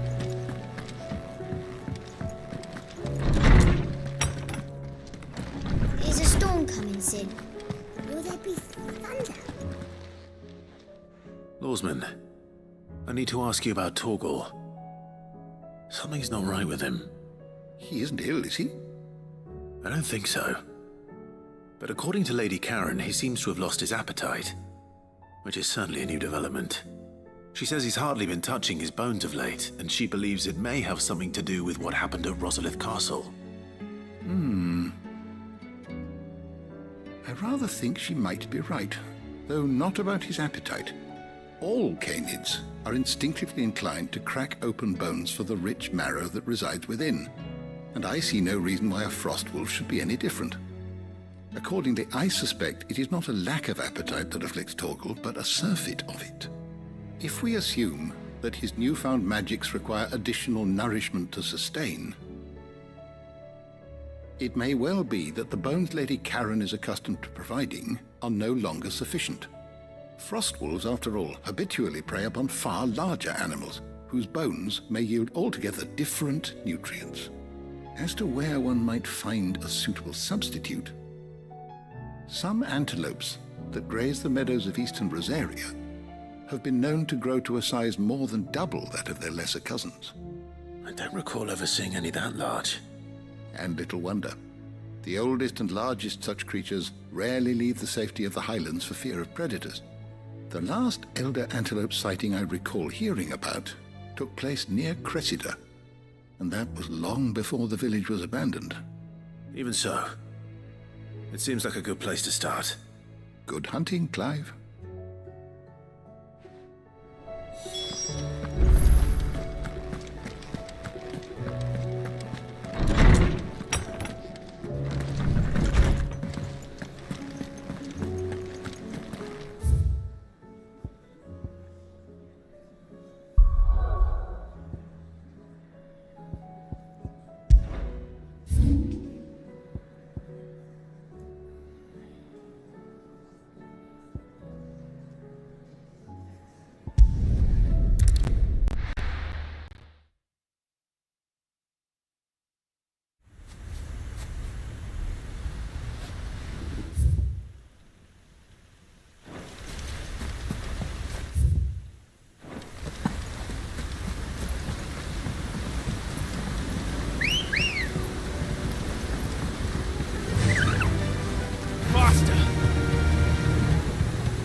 Giant antelope. It would seem like just the place.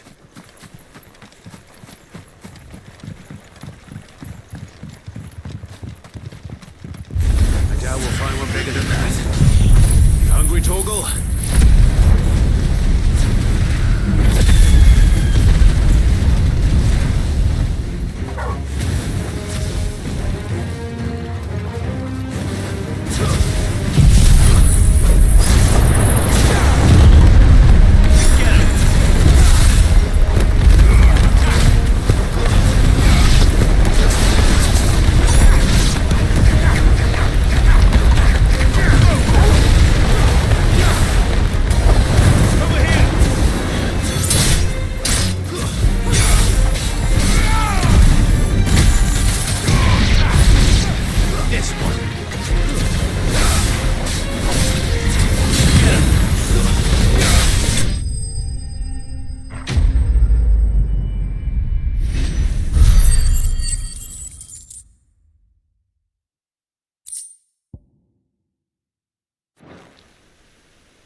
Will it be enough, I wonder?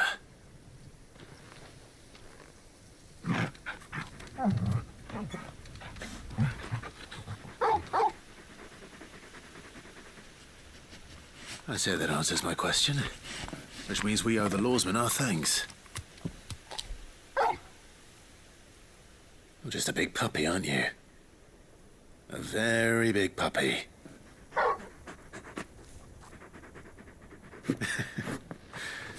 You do know you can take that with you, Torgal. Lady Karen will be relieved to hear you've got your appetite back. Come on, boy.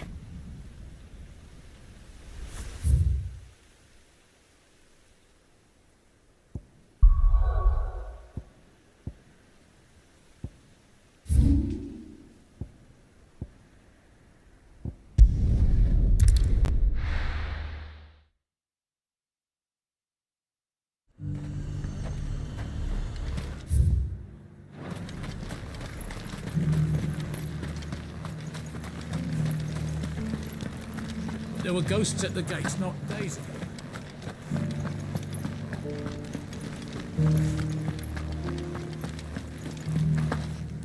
Those things I said before about not being able to fight.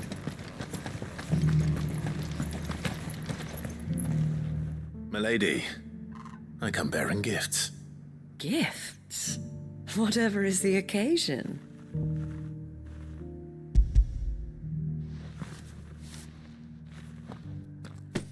Oh my. Clive, you really have outdone yourself. Otto asked me to give it to you.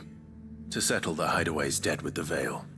And to compensate you for the time it took us to do so. You disappoint me, Clive. I thought you might finally be warming to me. Tell Otto he can keep his baubles. I tried to tell him as much the first time around. The man owes me nothing, nor does the Hideaway. My contribution to the restoration effort was made freely and willingly. It was the least I could do. You once told me Sid did you a kindness. I'd like to do the same. Please, accept it. For my sake. And for Otto's. For all of us. For all you've done. It is rather fetching, isn't it? Very well. Otto is lucky to have you, Clive. I doubt anything could ever replace his son. But you and the others at the Hideaway are the closest thing he has to family. Otto had a son.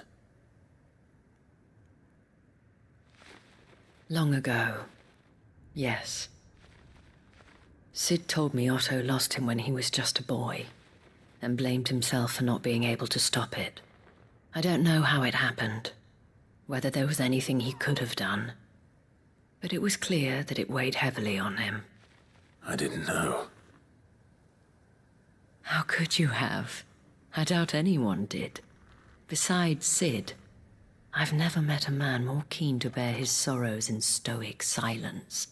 An ill habit, given that both have always been surrounded by friends desperate to help them. I'm beginning to see that.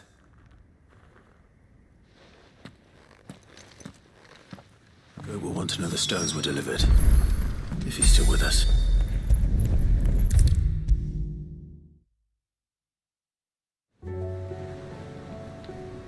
Goat. Still alive, I see. So Lady Karen accepted the ruby. Ah, about that. I tried my best, but she was just too stubborn to take it. She threw it right back in my face, in fact, and told me I could stick my stupid stone where the sun don't shine. Karen refused payment. I hope it wasn't something I said. I'm sure you were as tactful as ever. Let me see what I can do. Oh, wonderful. I hope you have better luck than I did.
do, girl.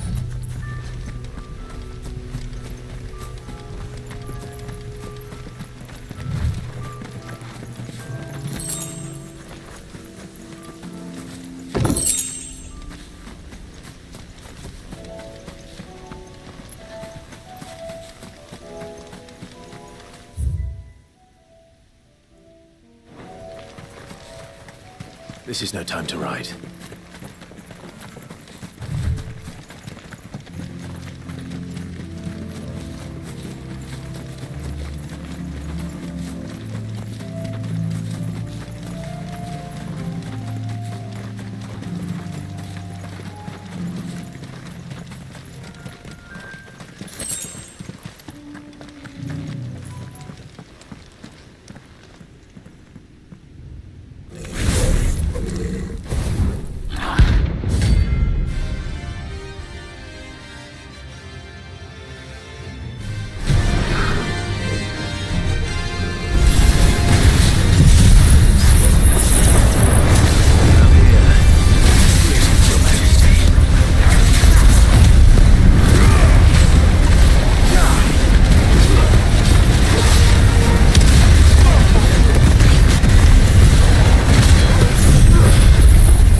Is over. Now this looks like the stuff. Let's see if there's any more.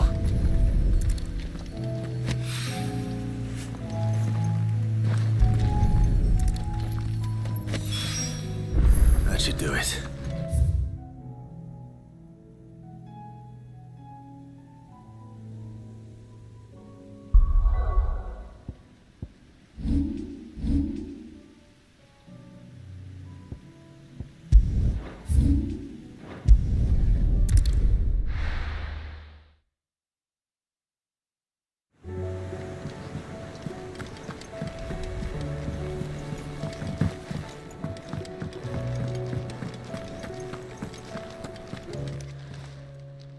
Lady Karen, Goad tells me you weren't happy with our offer. Would you prefer the debt was repaid in coin? What debt? I don't recall lending any of you lot me hard-earned gil. I may have tossed a talent or two in the Hideaway's coffers, but those were donations, and you can hardly call it charity if you go asking for it back. Of course not. But one good turn deserves another, and our circumstances have changed. Surely you wouldn't shun the gratitude of a pauper who happened to have become a prince. Oh, so you're a prince now, are you? Fine. But I'm selling it and taking what I'm owed, then you're getting the rest whether you like it or not.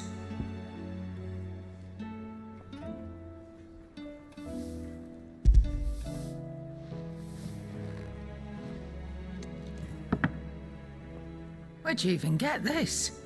A decent trader might nab 1,000 talents for a star ruby. A canny one, meanwhile, might claim it were nicked from the belt of Sid the Outlaw himself and ask twice as much. Might be I already have a buyer in mind. Might be you even know her. A fine continental maid whose beauty's only eclipsed by a guile in commerce. You wouldn't mind, would you? Not at all. Just be sure to tell her that it's always a pleasure doing business.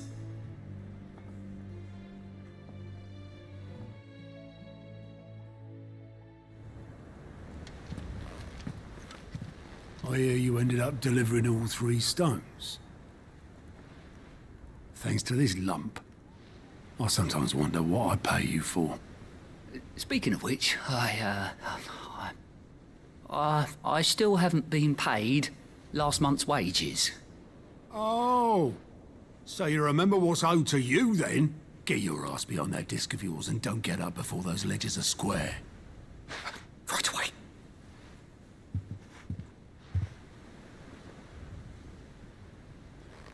I've seen that before. Yeah. Plenty of times. It was the only goblet Sid ever used. Either out of habit, or because the filthy soul couldn't be bothered to find a clean one. I knew so little about him. Like most people. Martha and the Dame both seem to have fond memories of him. I bet they do. How long did you know Sid before he...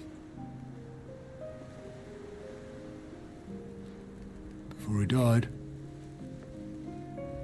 20 summers, give or take. Back in the day, I was a purser on a trade ship, which is where I met him. He bought passage to... I forget where. But having nothing better to do on the long nights, we set up drinking island rum till the morning bell dragged me back to my duties. Quit my post not long after that. On account of making a fine maiden's belly fat. But me and Sid stayed close, promising we'd one day sail the seas again. That was before fate stepped in and said she was having none of it. The magic woke inside my son soon after his first name day, and there was no hiding his knack. Couldn't you and your family have... My family were the ones who summoned the constable, wanted the monster taken away. I couldn't turn my back on him, forget what I felt, and I couldn't for the life of me understand how they could. Luckily, Sid was of the same mind as me. It was him who stood beside me when all I wanted was to tear the whole world down. Him who cried for me when I had no tears left of my own. Him who swore he'd do everything he could to stop it from happening again. And he was true to his word, too. Left the Royal Army once and for all. His ranks, his ribbons, gone. Just like that. Threw away everything he had. All to right a wrong that no one else had the courage to face. I knew then I'd follow that man to the ends of the earth.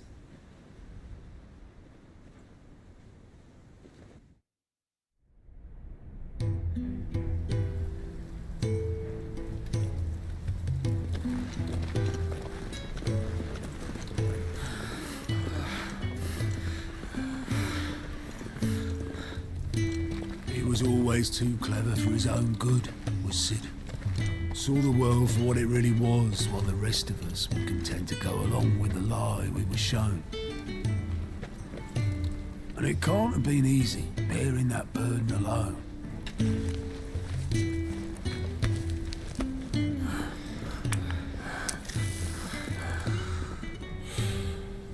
but he didn't let it stop him. He never lost faith in what he believed was right. And that gave us faith in him. Faith he'd steer us true. So I swore to myself that I'd always be right behind him, ready to catch the stubborn sod if ever he should fall. But I couldn't even do that.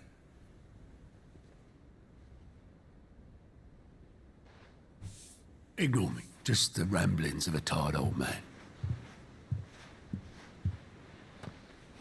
Leave that lot. I'll tidy it up in a bit.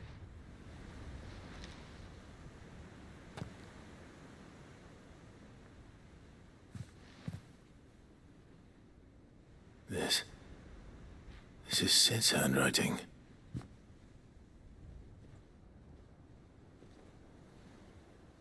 Dear Otto. I may be drunk, but I wanted you to know this place would be fucked without you. Love you, you grumpy old sod.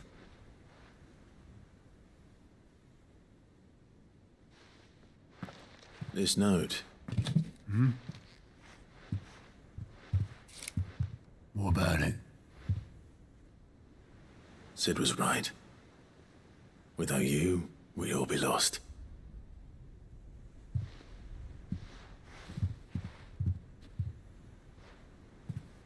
He should have bloody well said so then. Just once. Before he went. But then, why would he? Him, or anyone? I'd only have told him to piss off.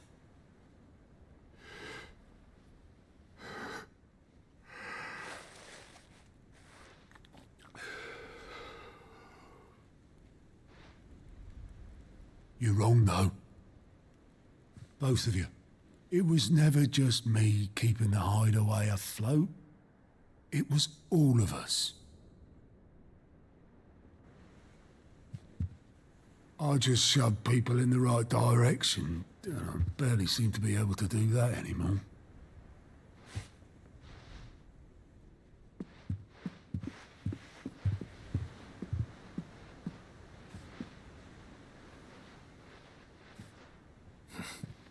Would you rather go at the helm? Well, maybe I've got a few more years left in me. I'm going to hold you to that, Otto. Before you go, Sid would have wanted you to have this. But that's... This'll do me just fine.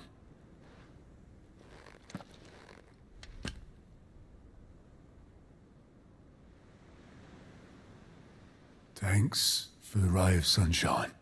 I'll see if I can't pay you back. Already have.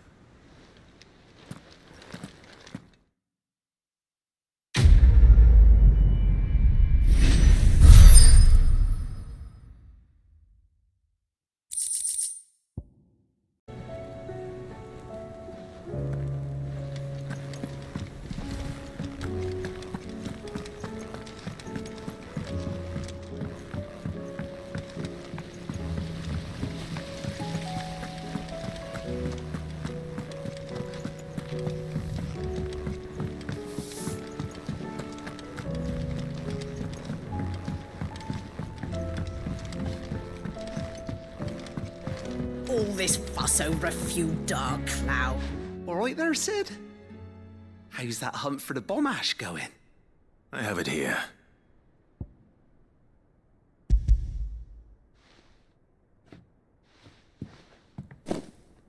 That's the stuff. And plenty of it, too. Enough to keep the Olympic bubbling away for a good old while. You're a gent, Sid. Let nothing say otherwise. Right then. Let's get this contraption up and running.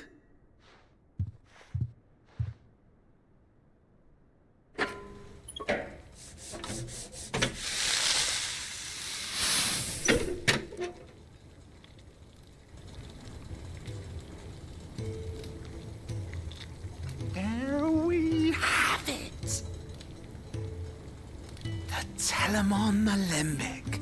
And it works just like the chief said it would. Very impressive. Says the man who cut down a burning boulder. Speaking of which, I still haven't returned the favor. There's no need. The good it will do for the hideaway is reward enough. Don't be silly. Why don't you let me take a look at that bag of yours? The one you keep your potions in. Reckon I could work some magic on that. What kind of magic? Well, we happen to have isolated a substance in our test run of the Alembic that I reckon will make even the toughest lever supple as anything. Thought we might use it to breathe new life into old boots and the like. Save the hideaway a few gil. But I reckon if we slap a bit on your bag, it'll loosen it up enough for you to squeeze in a bottle or two more. Well, it can't hurt to try, I suppose. That's the spirit. Leave it with me. I'll only be a mo.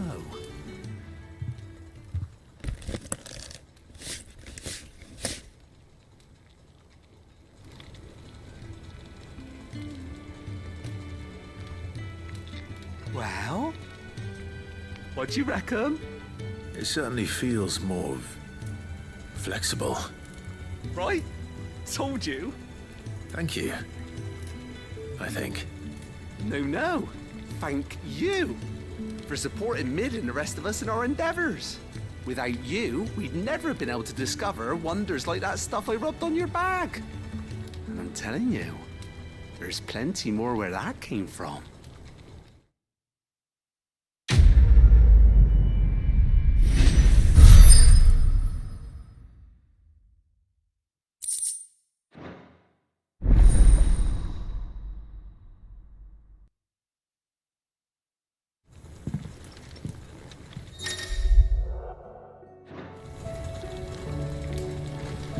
That leather loosener was only the first of the discoveries the Olympic's gonna help. Dark clouds. People here had never seen a storm before.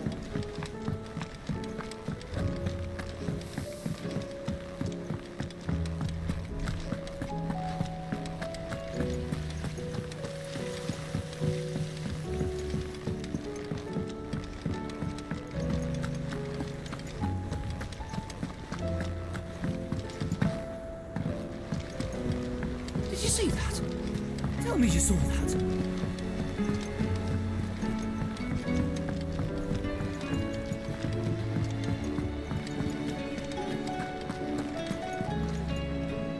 I noticed you and Torgal had gone off somewhere. Take him for a walk, did you? You could say that.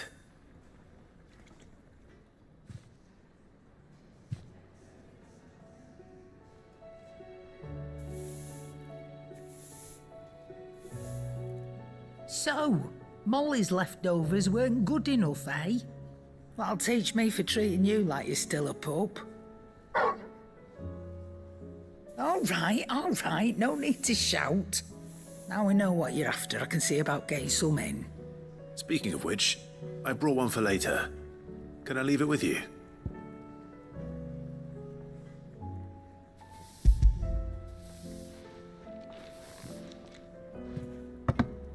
You can, eh? I'm nice like that. In return, you can thank Tomes for me. The bloody know-it-all. I was just on my way to see him.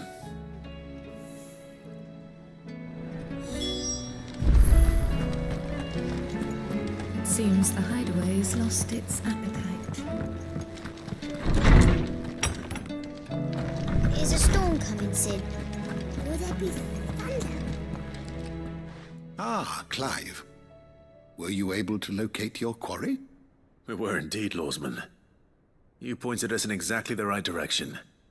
And Torgal's been a very happy hound ever since. Very good, very good. Lady Karen sends her thanks, by the way, for your part in solving the mystery. Ah. But that reminds me. After your last visit, I found myself pondering Torgal's talents. Do you recall our conversation?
If I am not mistaken, he will grow fiercer still.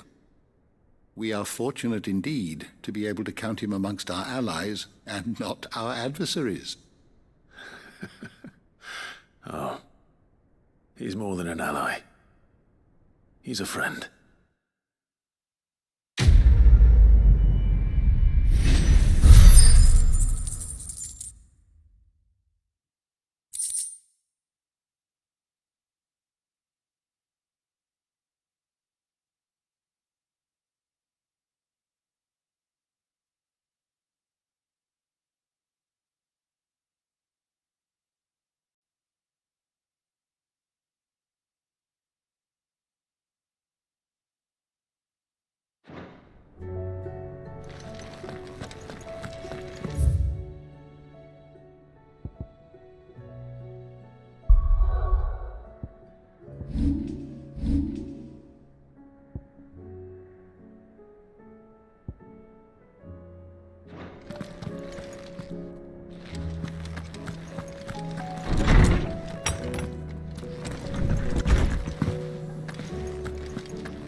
Still alive, are you?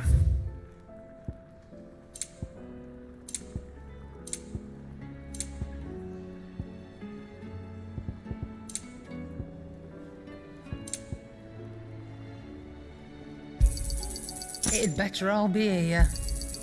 You're rubbing me blind, you know. Is that all?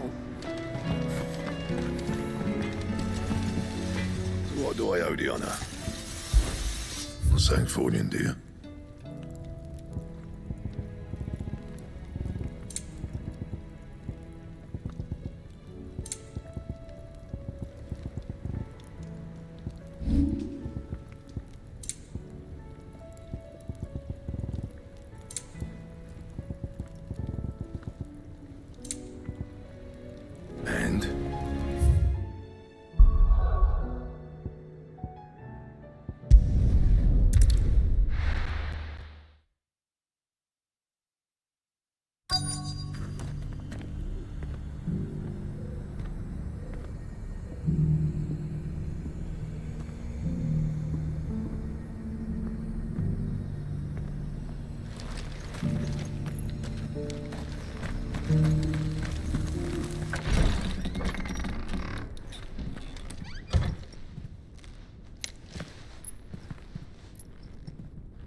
My Lord Marquis, it is an honor.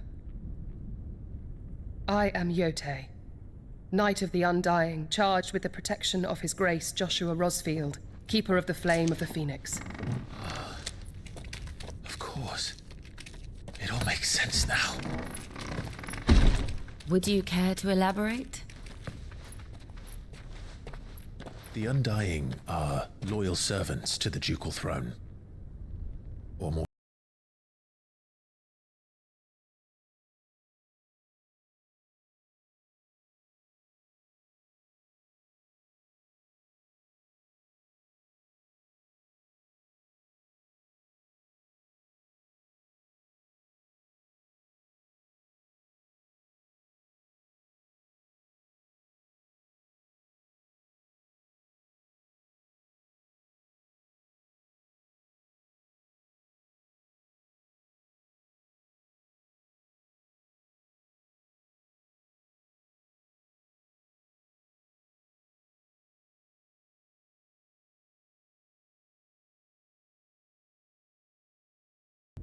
I but did my duty.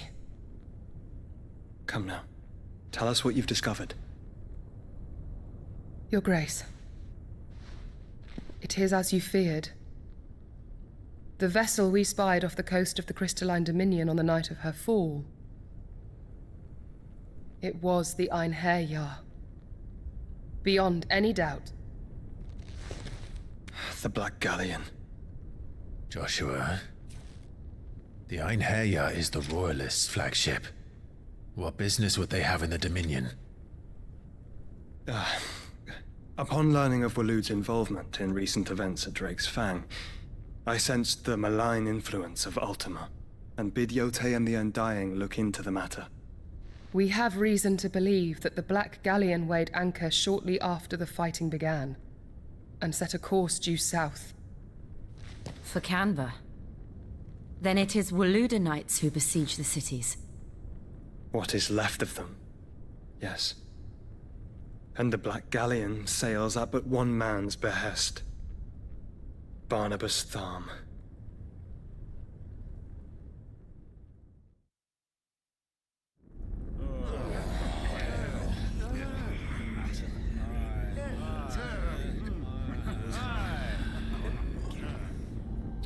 But are we truly safe here in the Agora?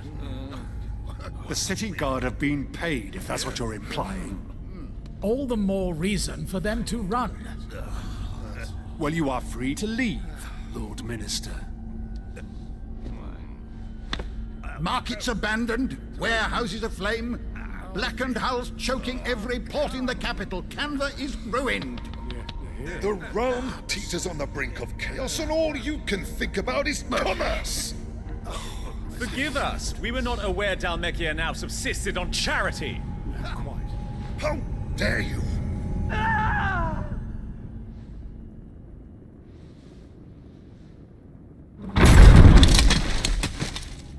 Distinguished members of the Council, you must forgive His Majesty this intrusion. What is the meaning of this? A trifle crowded, but I fear it will have to serve, my liege.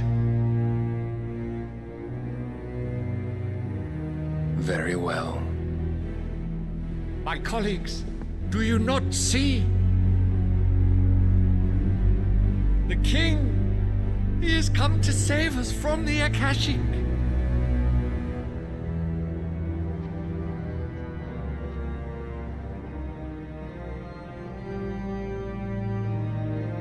He is a gift from the heavens, divine intervention, our very salvation. And of course, if it is compensation he requires, we would be most willing to negotiate a fair price for services rendered. Fools! Your ignorance unbecomes you. Your Majesty, correct me if I'm wrong, but I would swear that the fiends washing the cobbles of Canva with the blood of her citizens wear the colors of Waloed. Ha! So you do not deny it. Guards, fetter them, and see our guests to the dungeons!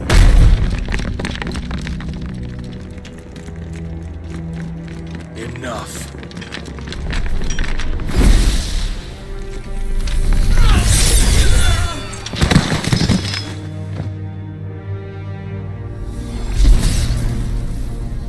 Pathetic creatures.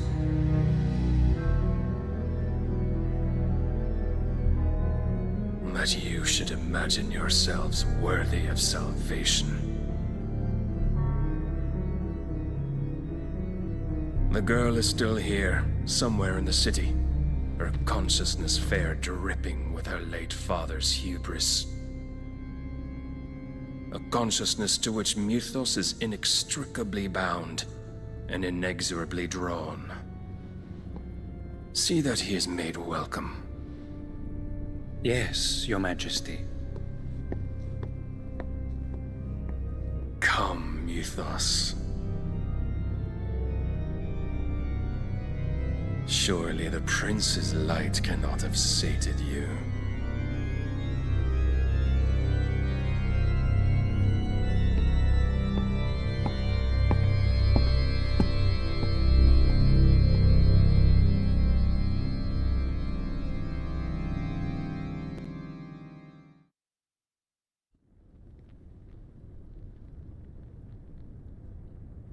So then, how long has Waloed been under Ultima's control? How long indeed? Based on what we know of Barnabas's actions, I would guess some few years, mayhap more. But to what end? What does Ultima want? The tapestry. Show them.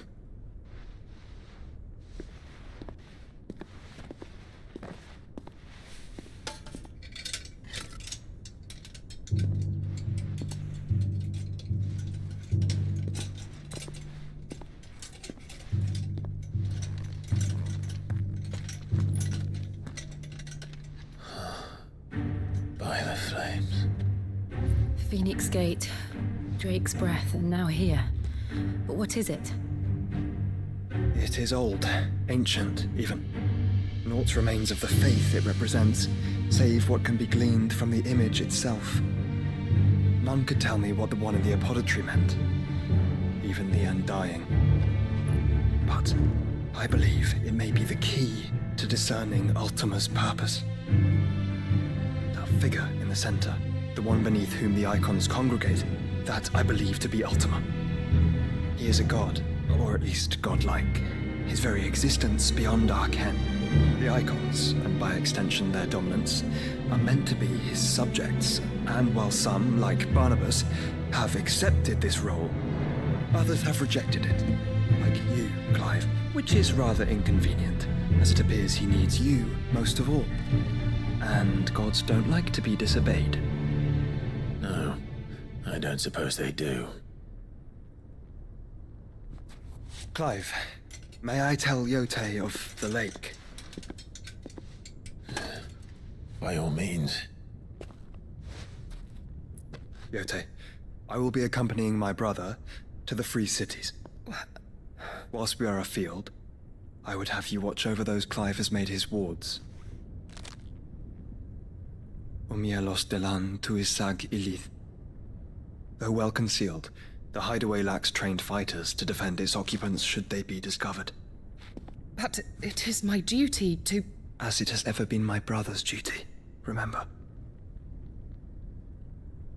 If that is your wish, Your Grace. But please be safe. If aught were to befall you, You have my word.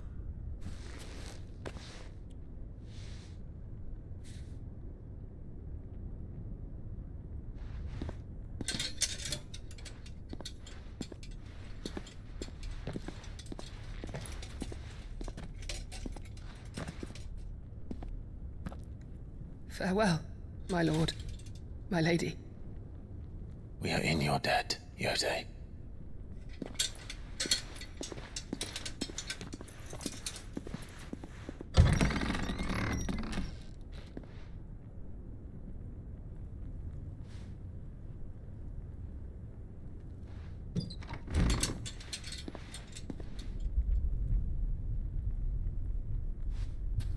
Let's find our friends.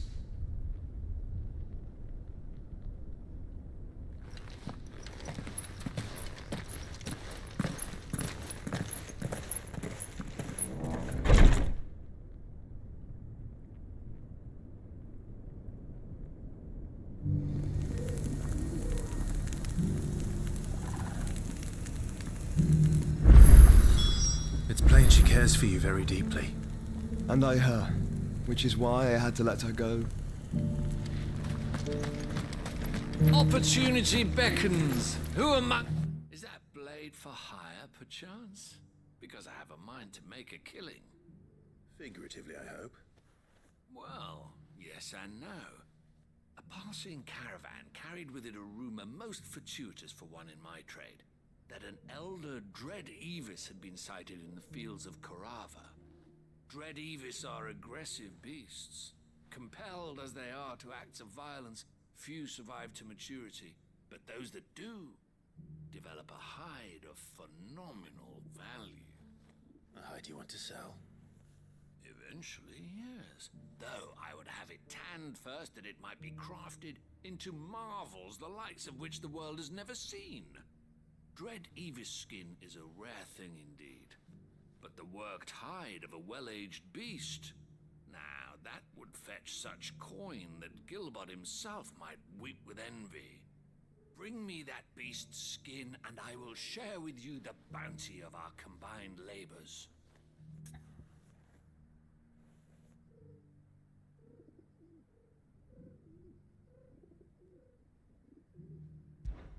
All right. I'll hunt your Evis. Of course you will. When one lives in such troubled times, it is a fool who lets opportunity slip his grasp. Leave Tabor through the east gate, but take the path that branches west. Once you reach the checkpoint at Tovany, you are a mere stone's throw from the fields of Karava. I eagerly await your safe, and above all, triumphant return.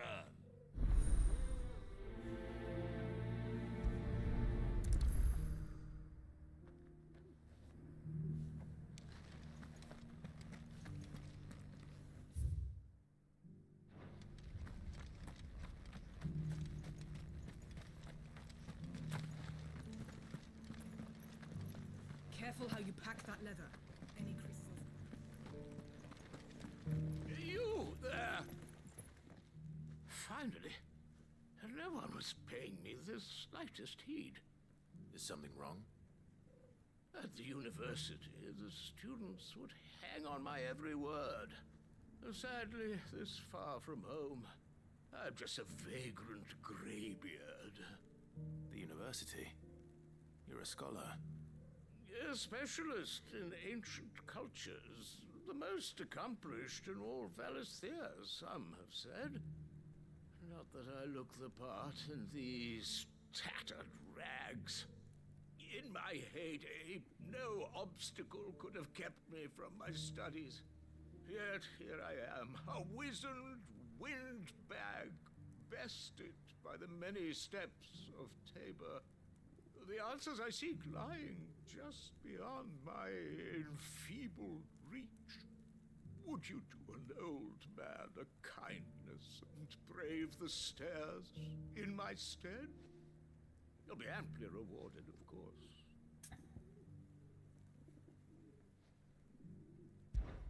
Climb the stairs and memorize a few inscriptions for me. Assuming you know your letters, that is. Some courteous soul is rumored to have carved clues to Tabor's rich history into stones dotted about the village. 3 of them, to be precise. 1 each to the north, south, and east. I'm here in the hope that those carvings might shed light on a riddle I've been pondering for some time. Namely, the otherwise undocumented origins of Tabor's unique people. People quite unlike those of neighboring lands. I can't promise I'll remember everything perfectly. Remember what you can. I'll piece together the rest. Make for the domed pavilions, and you'll have no trouble finding the stones.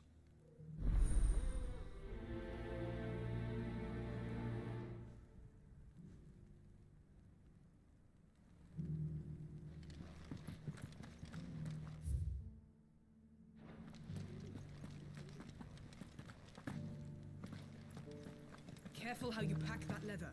Any crystal scratches will bring down the price.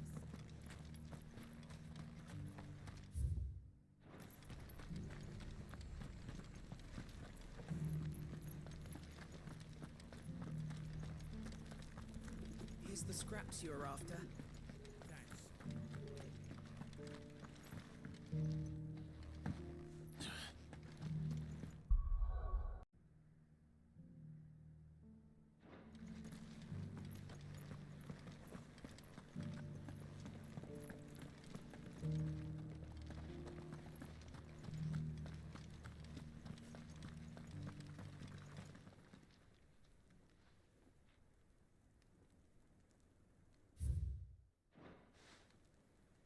Farmers must have settled here in Tabor. Decent quarry's been hard to find since the skies turned. It has indeed. Can't blame the beasts for being lit.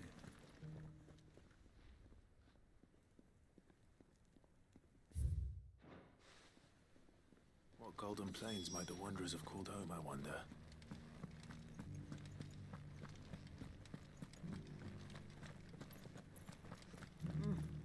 scratch on them.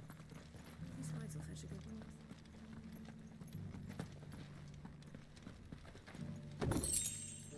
So it's these stones to Canva, and the rest of the boxes to Dalaman.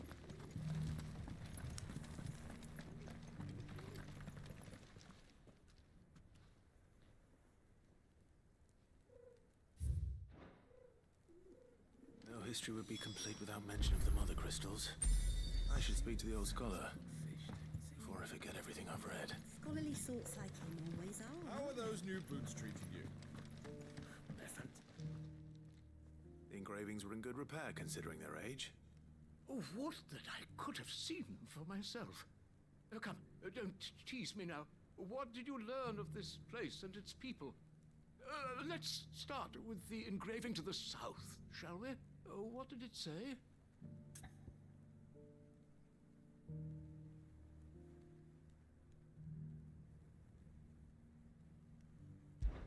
Guardians of the Crystal, the first stones of Tabor, sacred hold thy noble... I'm pretty sure that... Fascinating. It would seem the founders of this city were descendants of those fallen charged with protecting the mother crystals. But whatever could have driven the Guardians so far from their sacred charges, I wonder? The engraving to the north is next, I think.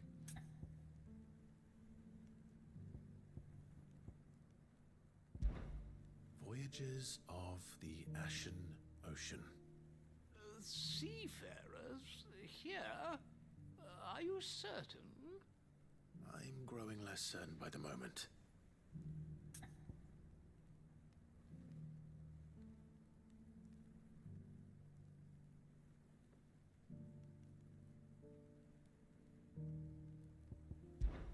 Riders of the Snowy Slopes. No, that can't be right, surely. In your own time. Wanderers of the Golden Plains, lay your roots in stone. With pride recall thy noble past, and make these rocks a home. Or, I think that was it, at least.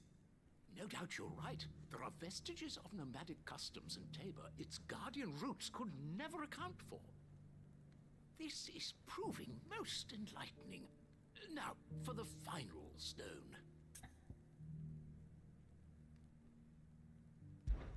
Children of the Hunters, now sworn to serve the sun. Sun worship? That cannot possibly be right. I could have sworn it was something like that.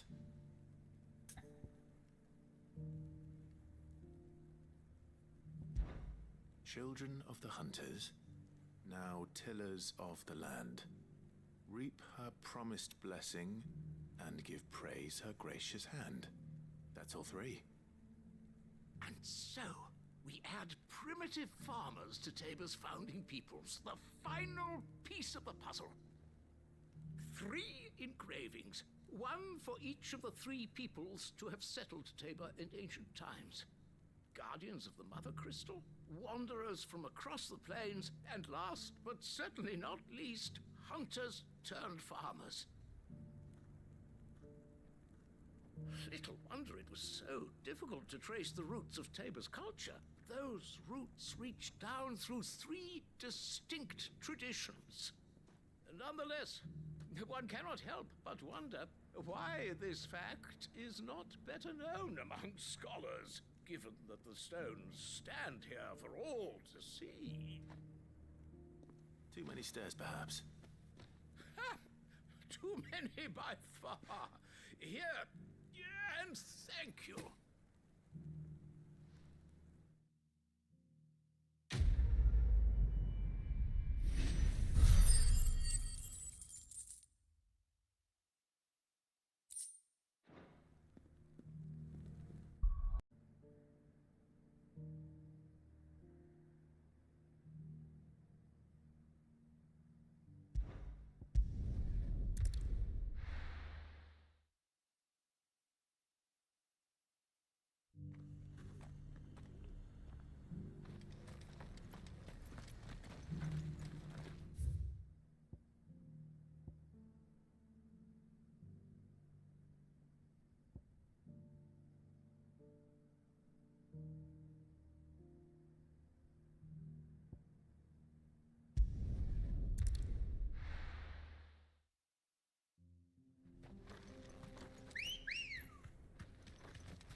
safe.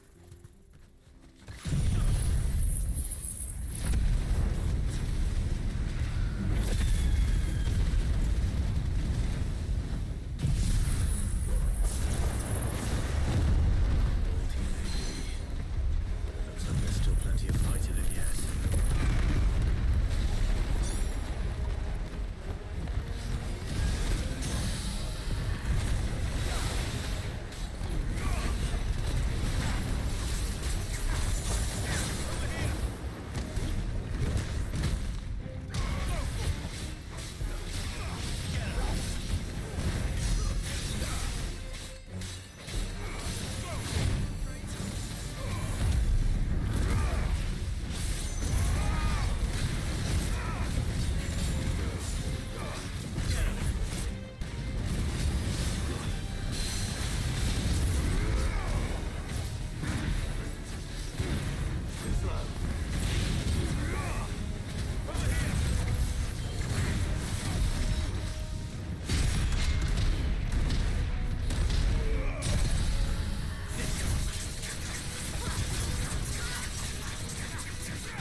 Here's your hide, as requested.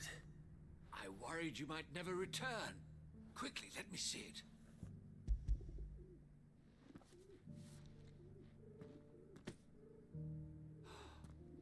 Oh, as supple as a maiden's cheek, yet as adamant as her virtue. This is everything I had hoped for, and more. Clearly, my trust in you was not misplaced. You must be a hunter of considerable talent to have bested the beast with nary a scratch. Join me as my honored partner. With my means and your might, we shall be as wealthy as the merchant kings of Zemeckis. I don't plan on making a habit of this. I'm busy enough as it is. Very well. Though I believe fate had a hand in our meeting, it would be unbecoming of me to beg. Do not allow me to keep you from being about your business. Here, for the hide.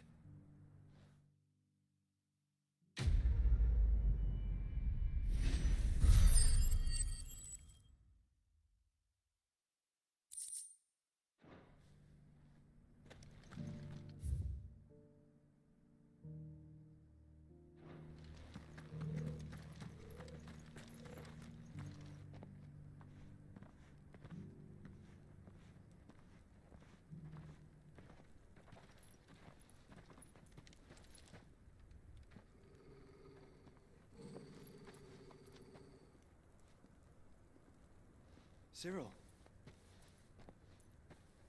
How fares the search? Well, Your Grace, my report shall be with you ere long. Ah, yes. Yotei is otherwise engaged, at my behest. And the duty of wardenship? Fulfilled. For as you see, I've been reunited with my first shield. I am Cyril, Knight of the Undying and bearer of the Burning Quill, charged with chronicling the mortal deeds of His Grace, Joshua Rosfield, keeper of the Flame of the Phoenix and rightful Archduke of Rosaria. I entrusted Cyril here with overseeing the investigation into Ultima's origins. Findings from his brothers and sisters afield are delivered here to be collated and catalogued. Just how many Undying are there? Not nearly enough, milady. Yet we are glad to give our all in service to the Phoenix. Such is, and has ever been, our creed. I see. You have your associates, I have mine. But you may now think of them as ours. That won't be a problem, will it? The Phoenix is our sun, and we but the shadows that quicken in his radiance. It is from the darkness that we serve, both him and now you.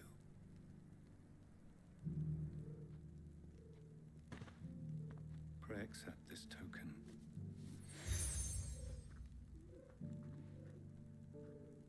For as long as you bear it, members of our order will reveal themselves unto you, if there is nothing further. No. You are dismissed. Your Grace.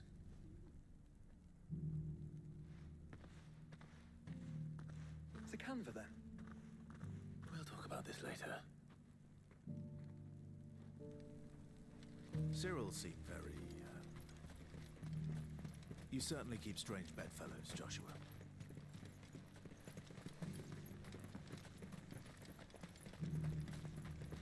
The free cities under siege?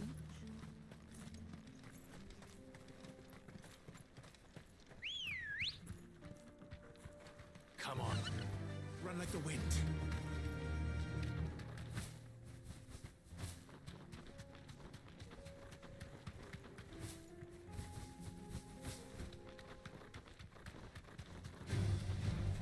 Orcs. Then let us be rid of them.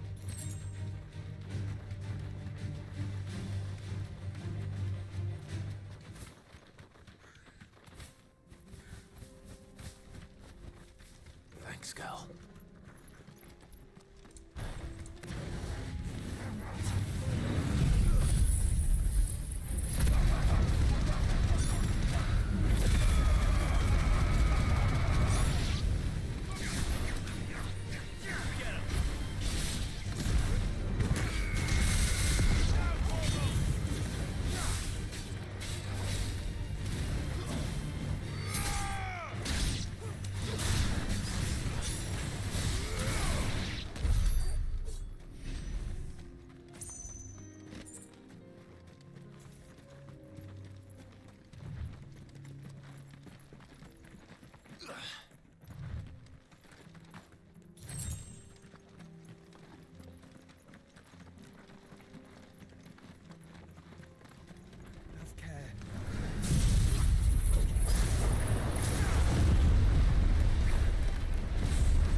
Clive.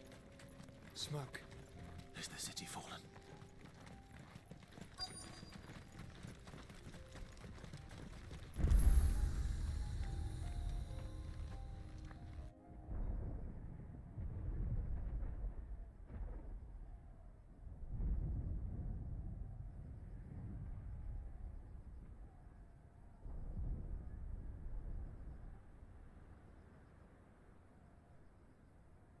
Free men are still holding their own, then. Do we have any idea where Gav and the others might be? There's a warehouse near the docks where we agreed to meet if there was any trouble. We should hurry.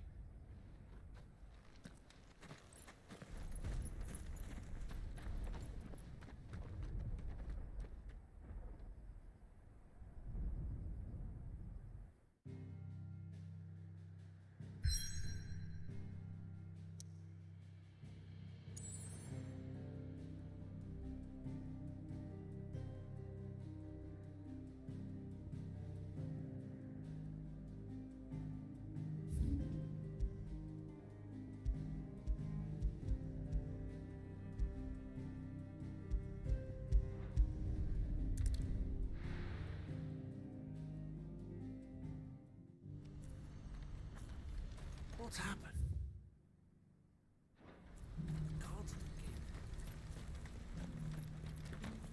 If we're going to do this, we'll need... Clive, your timing is impeccable.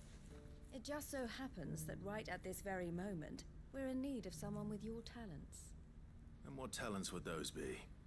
Why, your fearlessness and your skill with a blade. I'm listening. Well, as I'm sure you're aware, When these dark skies swept over the Republic, so too did a wave of chaos and confusion. Randalar has been particularly badly affected. Many of the capital's bearers have lost their masters, or taken the opportunity to flee them. None remain free for long, of course. Most find themselves under the protection of the Fist before they get far. But the army too is in disarray, and finds itself unable to provide for its new charges. Which means it has been looking to sell. And you've been looking to buy, to make sure these masterless bearers remain that way. Precisely. It's the perfect opportunity to free dozens more, and for an attractive price, no less. So where does my skill with the blade come in? Though we may have the funds to buy these bearers, we have nowhere to house them. So we've been searching for a place where they can be resettled. Somewhere far from the prying eyes of those who would see them enslaved once more. And we believe we have found one.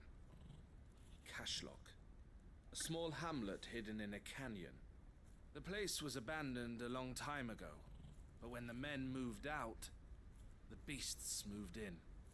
And so, we seek the aid of a fearless swordsman to encourage them to look elsewhere. You'll help, won't you?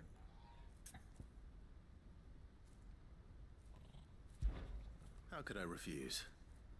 Excellent. Theo, if you wouldn't mind making arrangements for the transportation of our guests, as we discussed? Of course. Leave everything with me. Sounds like you'll have your work cut out for you. I will. We have an entire village to stock and furnish. Residents and all. Even if I begin right now, I'll be working day and night. So I'd better get started. Try to clear the place out before the wagons roll in, won't you? I'll do my best. You will find a village in Chedra's Thread, past Lateney's Cleft. My man there will open the gate for you. All right. Wish me luck. I'm sure you won't need it.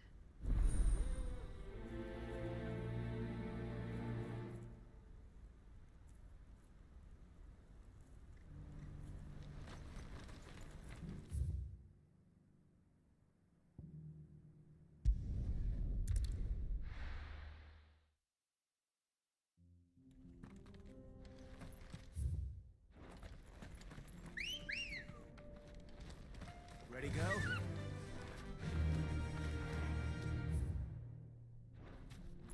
Fly, Ambrosia.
must have been. I think you're right.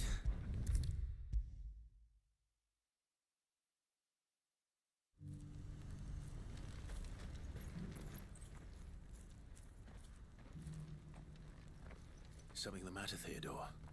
Quiet. Those are our terms. I trust that you will give them your full consideration. I shall. Thank you.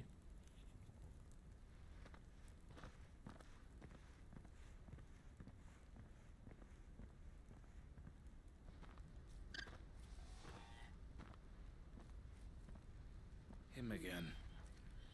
Someone you know? Yes. And, no. But enough about him. How did you fare down in Cashlock? It's done. The village is safe now. You made quick work of it, as always. I should go and let Eloise know. Don't let me keep you. But Clive, don't tell her I was watching her, will you? She'll only get upset. I'll explain everything once you've finished with your report. All right. We'll speak then.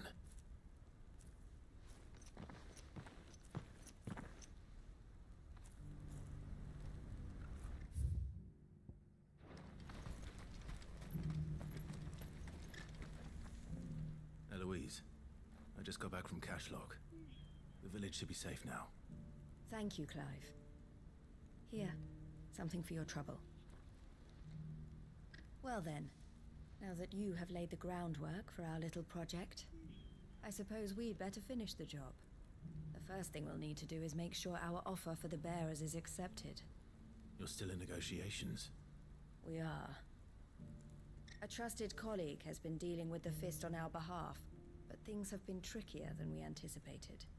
I suppose it's to be expected. This is the army we're dealing with. Fighting's what they do. But we shall emerge victorious in the end. Well, if you need any help, you know where to find me. I'm not sure I do, but thank you all the same.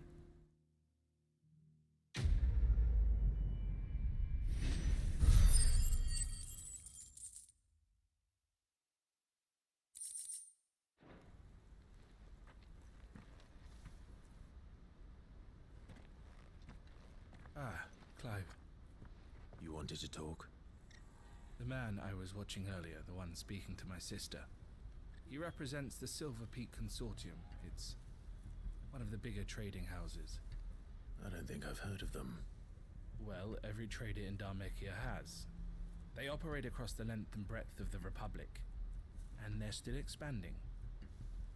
They've been trying to get Eloise to join their ranks for some time now, and judging by her reaction earlier, I'd say she had half a mind to accept their latest offer.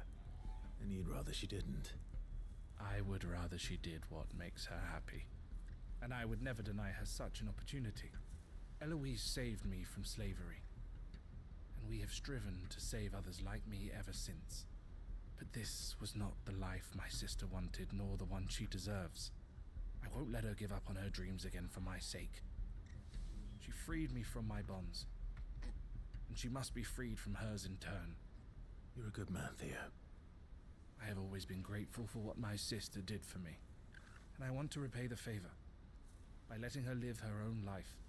But each time an opportunity to do just that arises, she turns it down. For my sake. She loves you. And I love her. Which is why I want this time to be different. To show her that I don't need to be watched over anymore. Though I'm sure I'll still need some help from time to time. I trust that I can count on you. Always. Thank you, Clive. Well then, I had better get back to work. These bearers aren't going to move themselves. That's a job for the Crimson Caravans.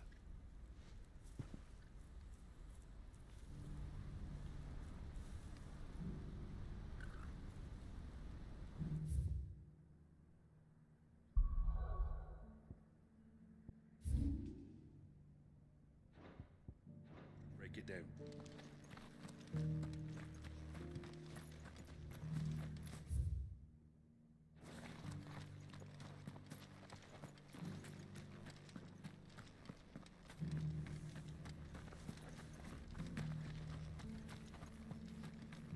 Did you hear? The mother's been turning travelers away. Her beds are full Look, of Daddy. bats. It's shining so brightly. Isn't it pretty?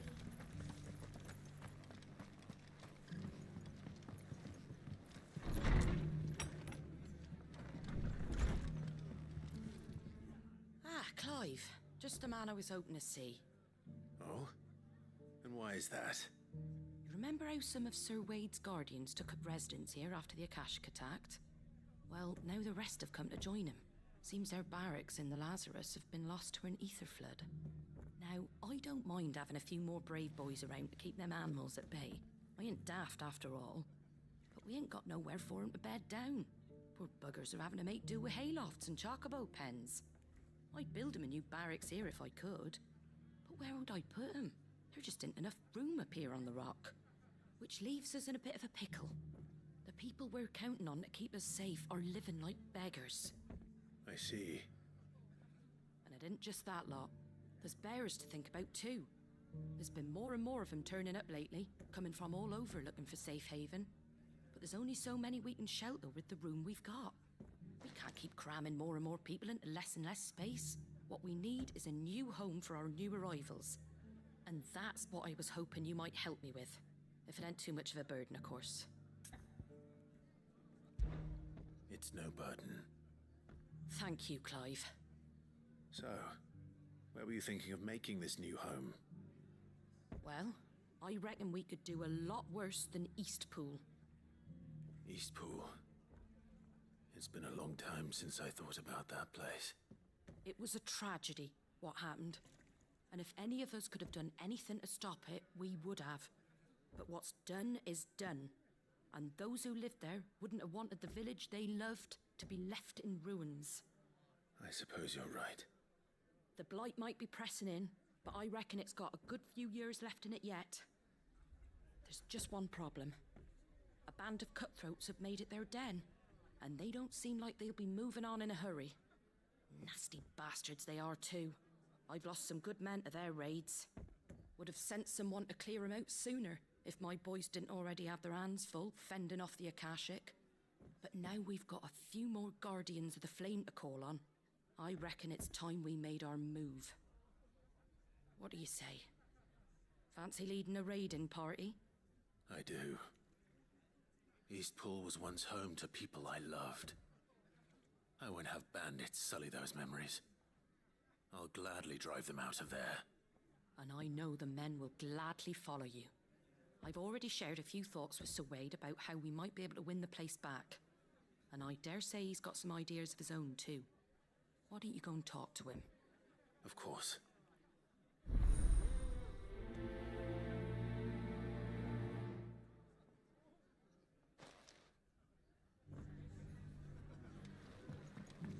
Back to Eastpool, then. Not just yet. Let's hear Wade's plan first.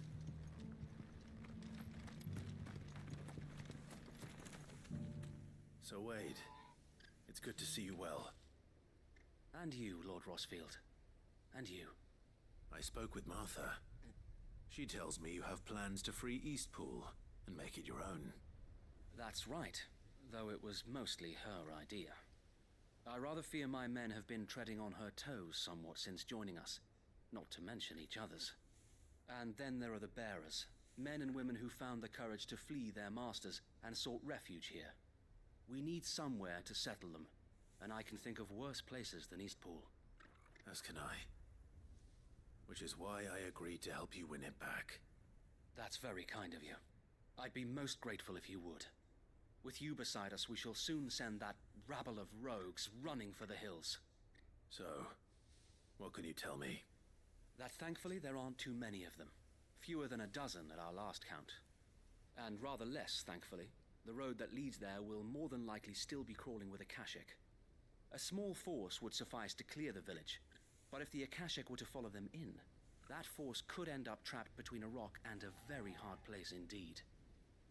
I'll head into Eastpool and deal with the bandits. You and the Guardians can stay outside the village and fend off any Akashic who come too close. Make sure I'm not taken unawares. I can't ask you to bear all that risk yourself, my lord. The Akashic are the bigger risk. I can handle a few bandits. Well, if you're sure, I shall summon my men at once. Shall I wait for you here? No need, my lord. You go on ahead. We'll be with you before long. All right. I'll meet you at Eastpool then. We shall see you there. And may victory await our coming.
The end of that then. Or maybe not. What's that thing doing here? It goes too.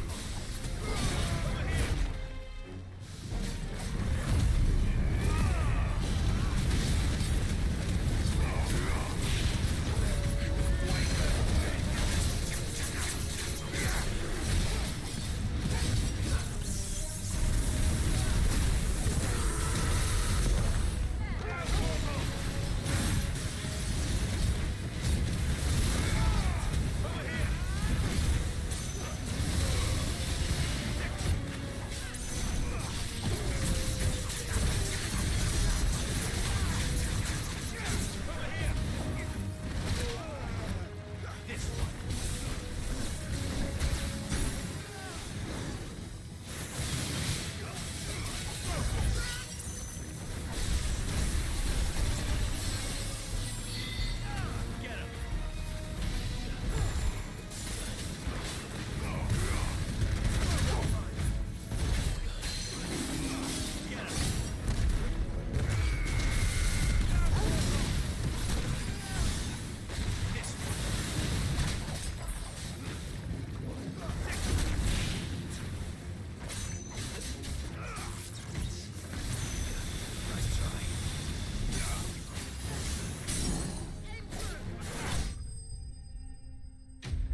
More surprises? I'll take that as a no. Bravo. A magnificent display, my lord. You were watching. I thought you were keeping an eye out for Akashic. We were. Put down more than a few on the road, then arrived just in time to see you slay that... whatever it was. Let's hope it was the last of its kind. Though I expect you and the Guardians will be up to the challenge should another appear. I would hope so, my lord. Your men will be bringing the bearers who'll be living here, I assume. It might be best to send word for them to come right away, before any other unsavory characters move in. Of course. I'll send orders for them to depart immediately. Leave it with me, my lord.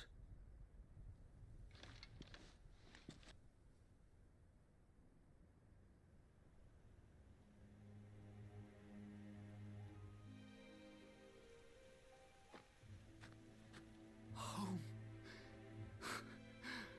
Without masters. No. We're the masters now. Our lives are our own at last. That's all of them, and not a single Akashic in sight. Now to begin the important work of rebuilding the place. It won't be easy, especially not after 5 years of beasts and blackguards having their wicked way with the place. The masonry might still be sturdy enough, but half the beams are rotted. Those that weren't lost in the fire or burned by the bandits, that is. It'll take a bit of elbow grease, but we'll see Eastpool rise again. Just you wait. So wait. Lady Hannah is buried here. If you don't mind, I'd like Oscar to join the rebuilding efforts. He should be a part of this. Of course. I couldn't agree more. I'll let Martha know that everyone arrived safely. If you need anything more, you have only to send a Stolas. And we will, my lord. Safe travels. Eastpool live again. Let's go and tell Martha the good news.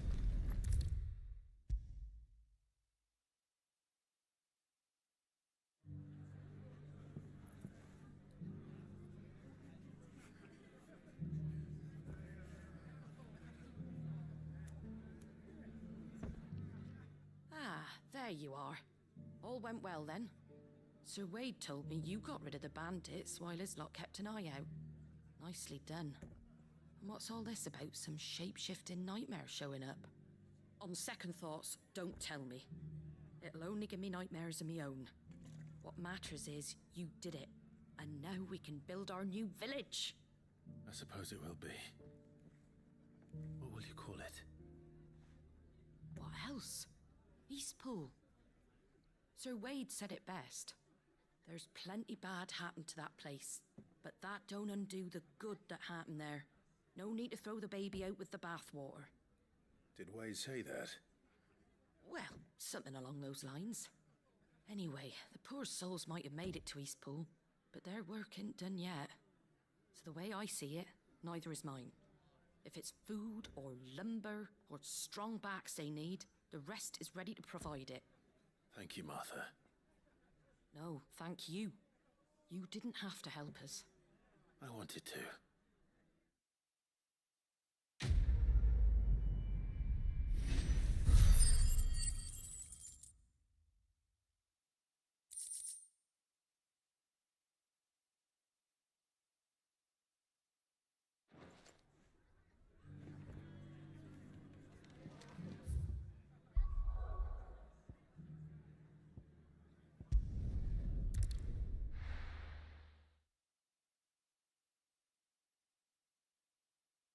I'll be taking you all to a storehouse in the Bales.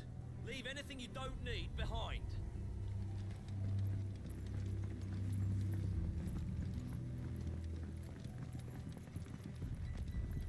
You know what you have to do.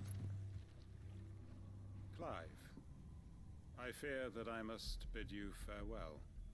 As you know, our time grows short. The Lord Chief Justice's vultures are circling. We must strike now. Before we part, I want you to know that, though I may not always have been your most vocal ally, I trust you, as I trusted your predecessor. Thank you. I appreciate the sentiment, and I understand more than anyone how you feel. But is revenge really the answer? It is the one I found, and it is all that I have lived for since that day. But what of Lostwing? Everything you've built. I built Lostwing to achieve this aim. Once it is done, the village will have served its purpose. My comrades and I are sure of our cause, and we shall fight to the last, come what may. But there are those among us who cannot fight. Children, the elderly, bearers afflicted by the curse. I would place Lostwing in their hands, if I thought it would do them any good. But a village home only to the frail and the infirm is not likely to stay a safe haven for long. And so, Clive, I find myself turning to you once more. Will you take them to your hideaway, that they might live even should Lostwing die?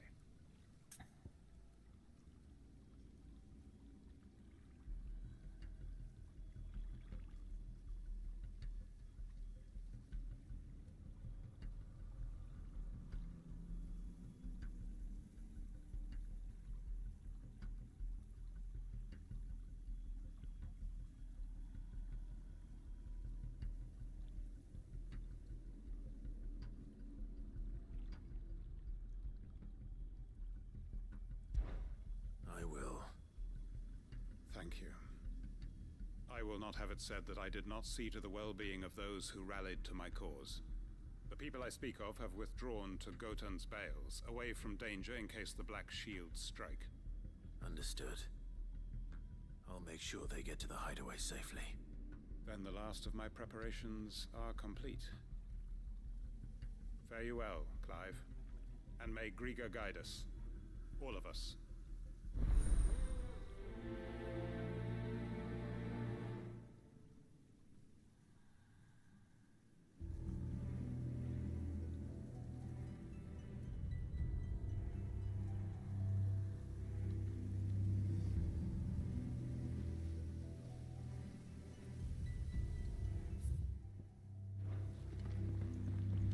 Come then, brother. We are awaited in Gotan's Bales.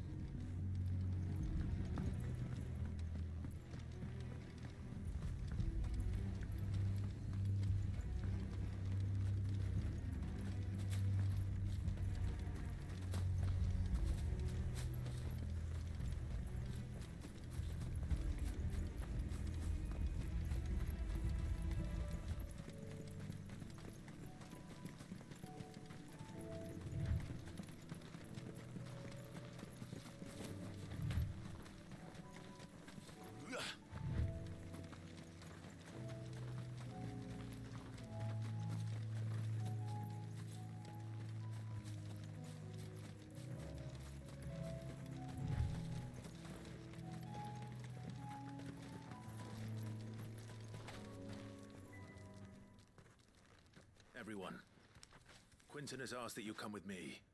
He can no longer guarantee your protection, but I can. There's a safe place I can take you to. Well, if that's what the Master thinks best. Sid, none of us would be standing here today if it weren't for Master Quinton. We owe him our lives. So we ain't about to start telling him what he should do with his. If he's saying we ain't safe in Lostwing no more, it's 'cause he ain't coming back. And if that's what has to happen, then so be it. I only hope he can see this through to the end. That we get to see justice done. I hope so too. Oi! You lot! Where's everyone else? They ain't already left, have they? They've gone with Master Quinton. Fuck! Fuck! Fuck! What's wrong? I've just come from the Justice's Manor. We have to get Quinton to call off the attack. It ain't just the Black Shields protecting the place. He's got a guard dog and all. A fucking monster. They don't stand a chance against that thing.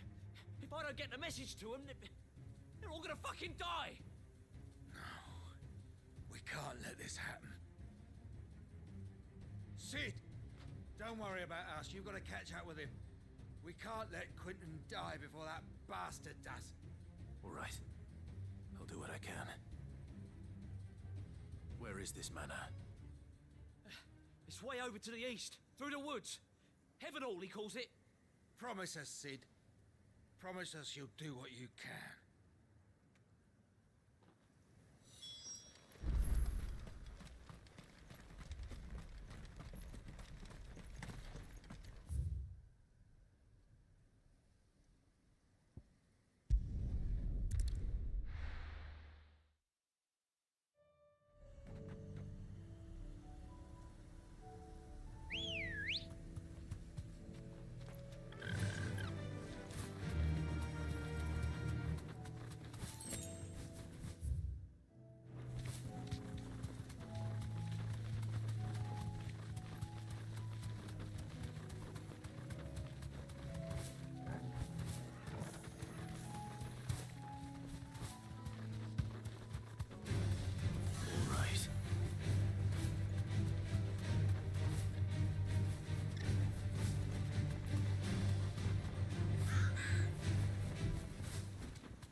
Clive, look.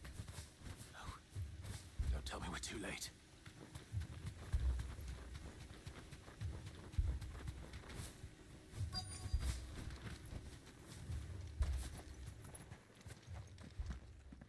Quinton, are you all right? No. but I am alive. Which is more than I can say for my comrades. They followed me without question all the way here. And they died. For nothing.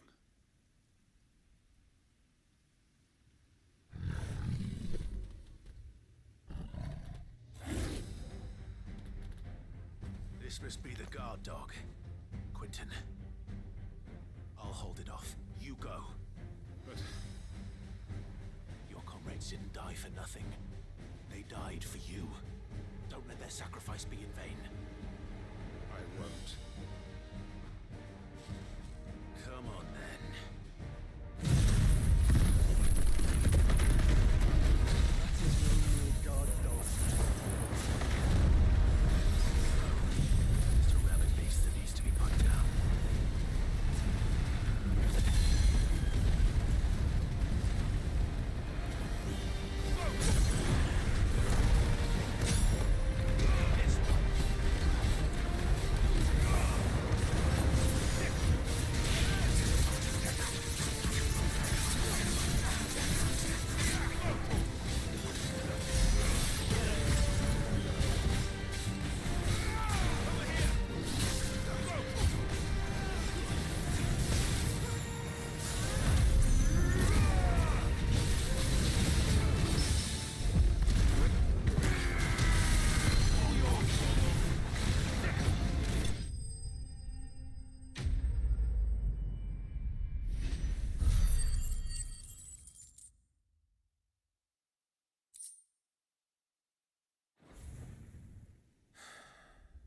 If only we'd arrived earlier.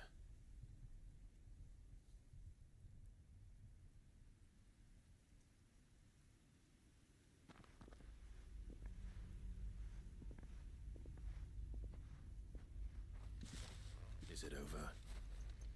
It is. He wept and begged for mercy.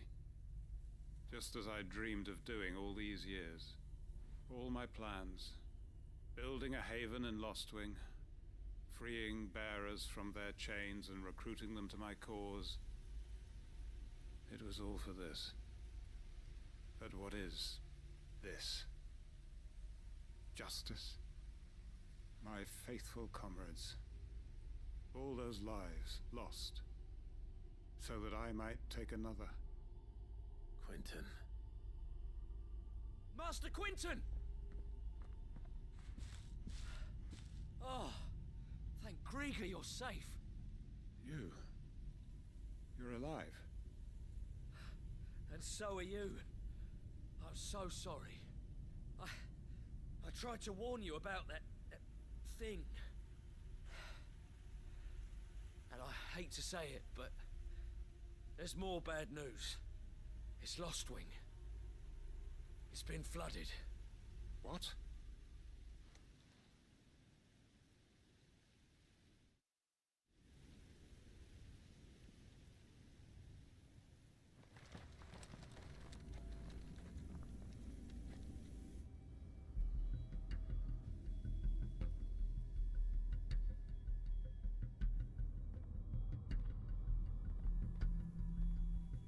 Lostwing. My Lostwing. And look who's here. They must have stolen in after we left, just before the flood struck. What if there are still people in there? Don't be a fool!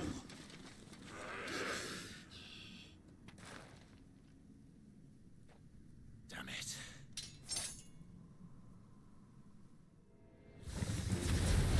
It's not going to last long in there. Then we finish this quickly.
back to Quentin.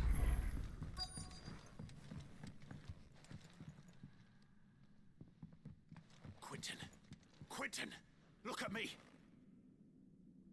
Thank the Thunder. He hasn't turned. I'm going to get you out of here.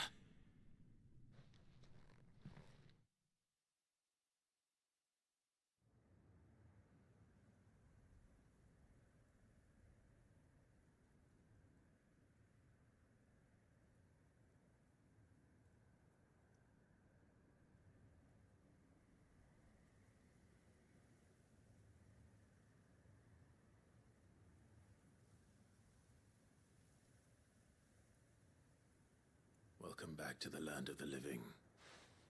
Is Lostwing? The flood has filled the valley. I see. Then all is at an end. A strange way to achieve one's life's ambition. No, Master Quentin. Save your strength. Why?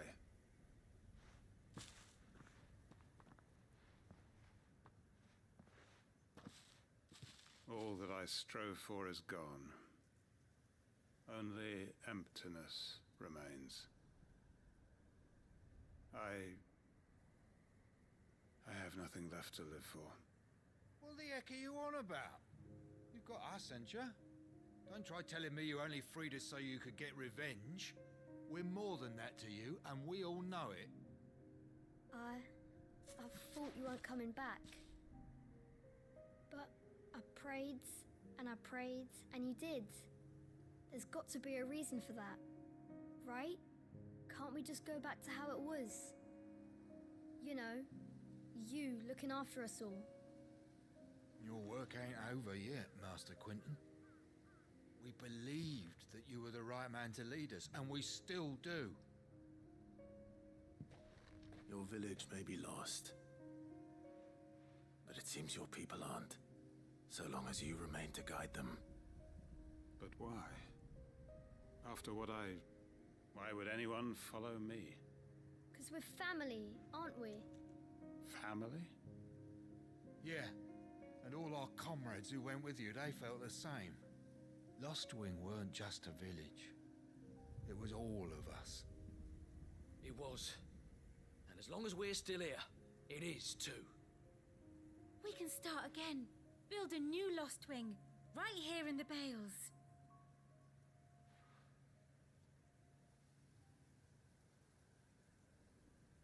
A fresh start. One life ends, and another begins. Why just a village? We could build towns. A nation, even. What's to stop us? That's the Master Quentin we know. Please. I am nobody's master. Quentin will suffice. After all, we are family.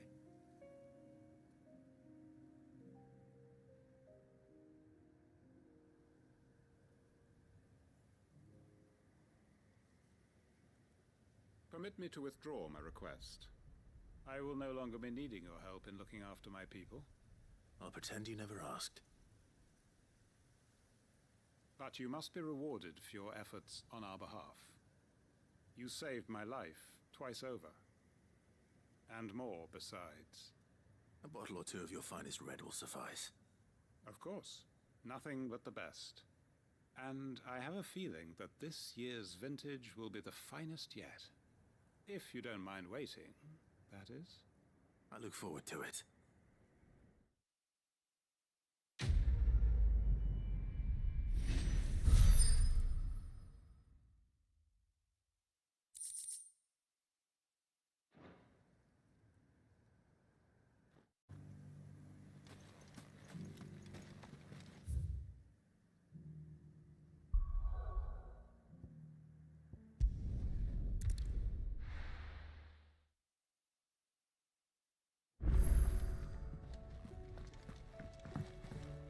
Moon.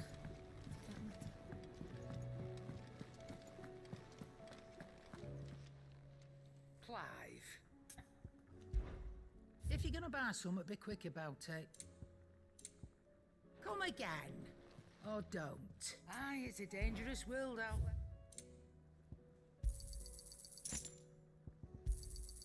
You're rubbing me blind, you know. You'll not find a better price than that. You're rubbing me blind, you know. You'll not find a better price than that. Is that all?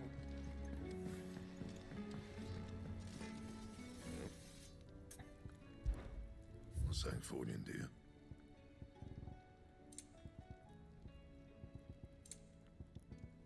That it? Fine.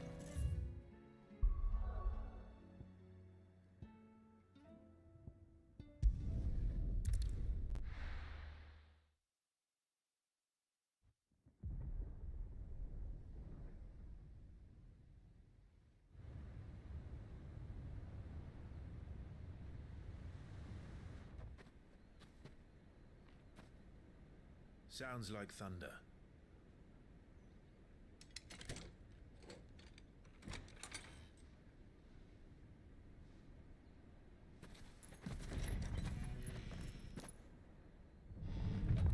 You're late. We're starting to think you'd stumbled off a cliff. I seem to recall that was you, Gav. Good to see you. Any trouble on the road? Nothing we couldn't handle. I knew you'd come. Is that who I think it is? Yes. Allow me to introduce my brother, Joshua. Clive's told me all about you. Or even listening most of the time.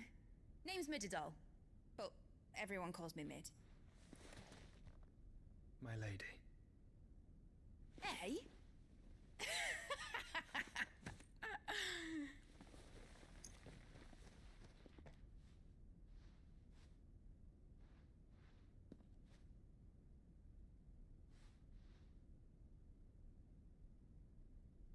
My boy.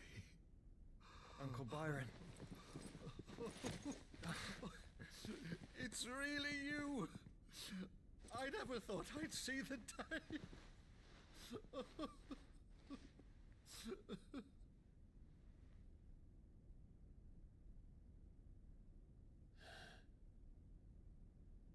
So these Akashic are being controlled. That's what it looked like. Empty eyes, eerie blue glow. No doubt they were turned, but silent as monks, every last one of them. Your man here speaks true, Clive. We saw more than a few in this city. They moved in ranks with a purpose, and not of their own. Ultima's doing. Perhaps. What of the city? The people? Dead, mostly. Mostly, but not all. A handful managed to lock themselves in their villas before the Horde arrived. Some in the Merchants' District to the west, and a few others on the far bank. If the Akashic stumble across either hiding place, a few bolted doors won't hold them for long. We need to find them. And quickly. What do you propose? We split into two parties. I will make for the Merchants' District, while you look to those across the river. Mind keeping an eye on my brother? Not at all. We find the villa and try the servants' entrance. Understood. And what of us? Mid, is she fit to sail? The ship, the mithril engine could probably do with a few more tweaks. Then you better work fast. Even if we do reach the survivors in time, they'll never make it to the hideaway on foot. You leave that to me. See that Mid doesn't get herself into trouble, would you? Think I can manage that? I'll keep him safe. Looks like you stuck with me, Byron. That's Lord Rossfield, you little gutter snipe!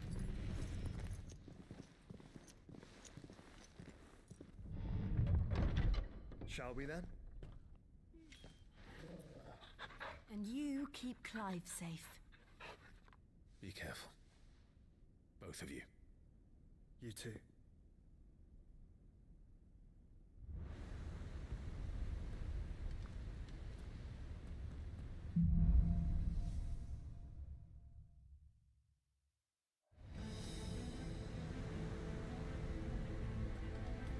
Torgal.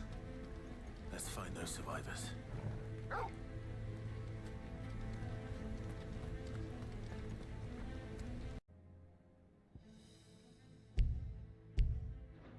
They don't stand a chance against those things.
leaders gather, there may still be survivors inside.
Caused quite the commotion. But then I would expect no less from you, Muthos. You again. I don't believe we've been introduced. You were in my family's crypt, and now you're here, with an army of Akashic thralls. Manners, Lord Rossfield? They are men, like you and me. Albeit ones unburdened by the wills that drive our kind to madness. They are pure. They are divine. What? And they are all that remains in this once raucous city. You'll pay for what you've done. As you wish. I confess I have been very much looking forward to this. Pardon me this indulgence, Your Majesty. The vessel shall not be spoiled.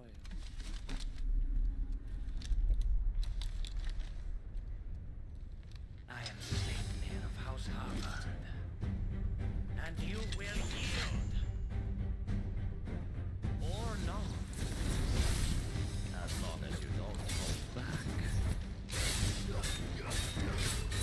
Get him!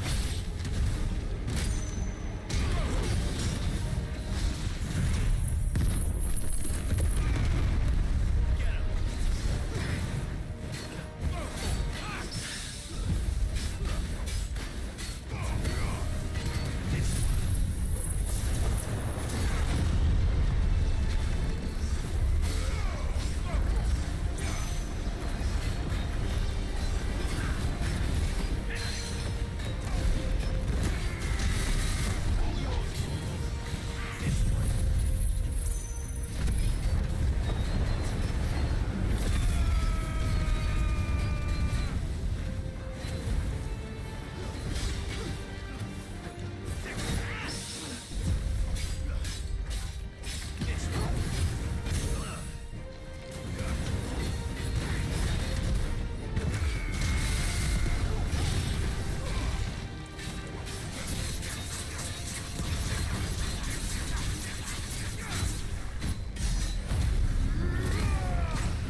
will forgive me if my performance seems uninspired. It is just that I expected so much more from our chosen one. Perhaps this will kindle your flame? What now? A gift from my liege lord's armory. Gungnir. Watch closely, Mythos.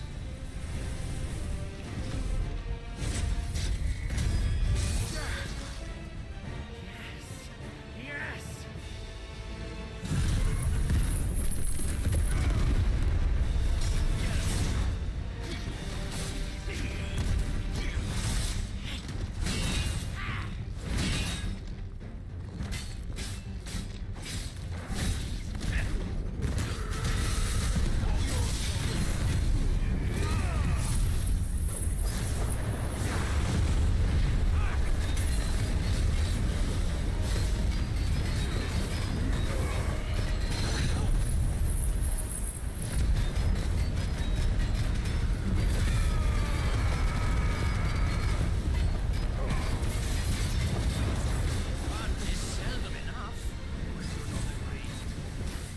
Actually, I wouldn't.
vessel is strong.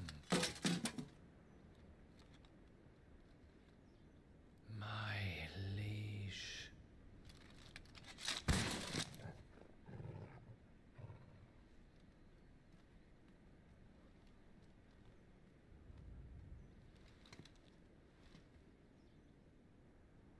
Clive!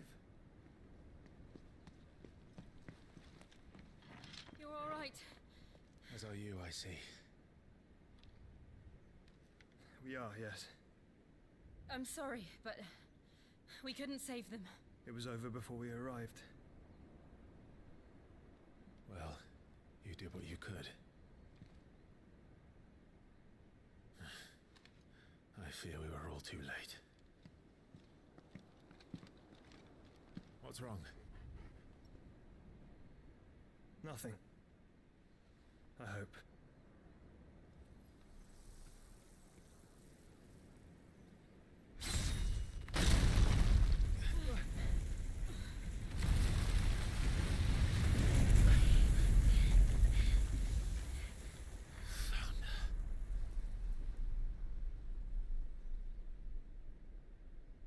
Leaving so soon, Mythos?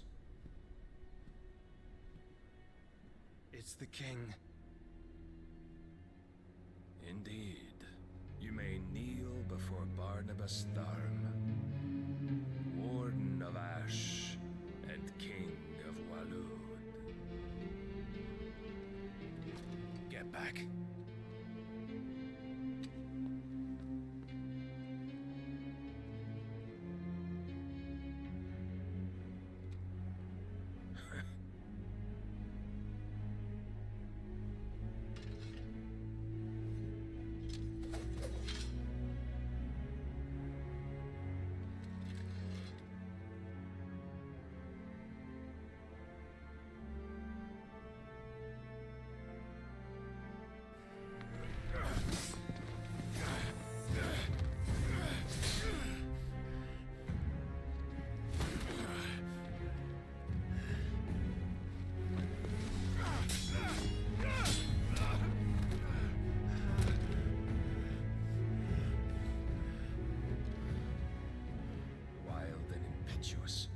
I expected more of the boy who bested my Lord Commander. Yet I see why my master covets you so. The power within you, Mythos. The potential.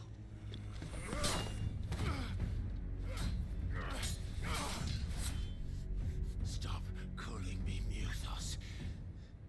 But Mythos is everything. The cornerstone of all creation.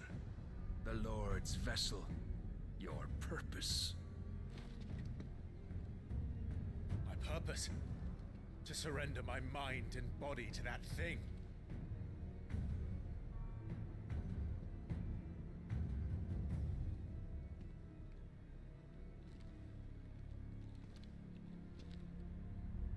No, Your Majesty. My purpose is my own. I made a promise to my friends, to my people. And nothing is going to stand in my way. You would allow this delusion of free will to bar your path to greatness? Truly, your volition is a cancer, one that must be excised.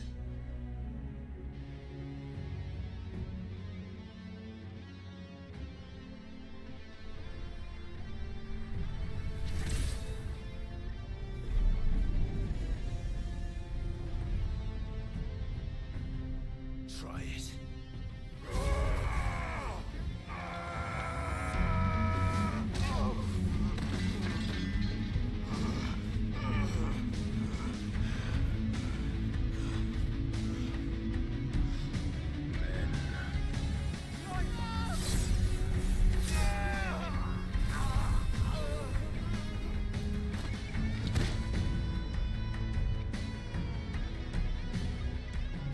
You are as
you be alright? The phoenix can mend flesh, but the spirit must recover on its own. I'm afraid the rest is up to him. This place is remarkable. Outfitting it must have been no small feat. But why go to such trouble? That beauty's belly's filled with wonders the world ain't ready for. If the guilds caught wind of what we're up to, they'd all want a piece. All right? And how is he? Do not blame yourself. He was barely breathing when you brought him here. We would have lost him if it were not for you. No. Barnabas may have severed nigh every sinew in my brother's body. But he made certain the wounds were not fatal. Nigh every sinew?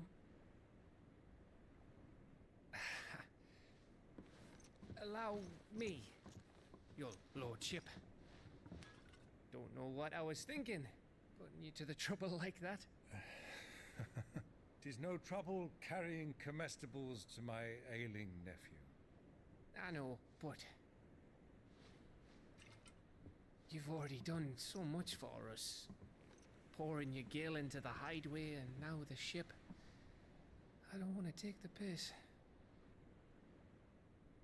You risked your life. And for what? Some girl you hardly know. Why'd you do it? You not mad or something?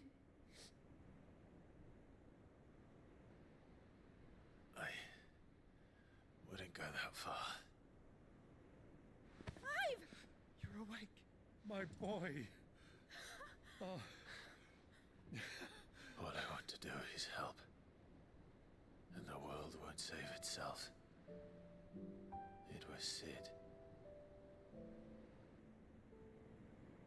Your father, who taught me that. Sounds like him. Don't you dare do that again. What of the royalists? Fucked off, the lot of them, along with the galleon. With the king on board, no doubt. Behind here, I wouldn't sail without him.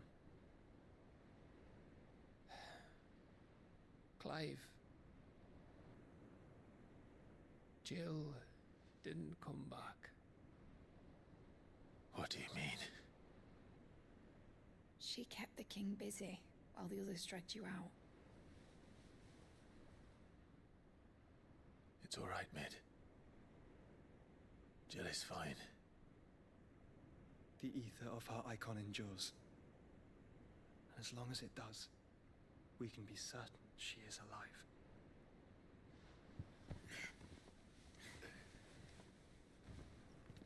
We must pursue the Black Galleon. Jill will be with the king, I'm sure of it. Well, good luck catching him, because my ship's going nowhere. It's the Mithril engine. She's got a kick like a wild chocobo and a mind to tear the hull in half. But you have an idea. Well, of course I do. My dad'll have seen this coming a league off. If I had his old writings... If you had his old writings, you'd be sitting under a fuckload of rubble. The ones Otto didn't save anyway.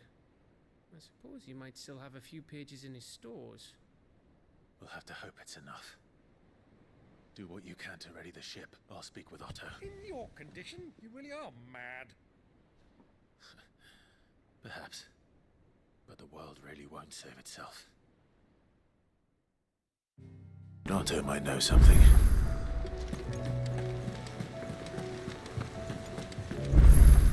Cole said it was an army of Akashic. What will happen to me? How are we supposed to do our duty when the hills are... Clive? But if you're here, where the hell is everyone else? Don't tell me. They're all right. But it's a long story.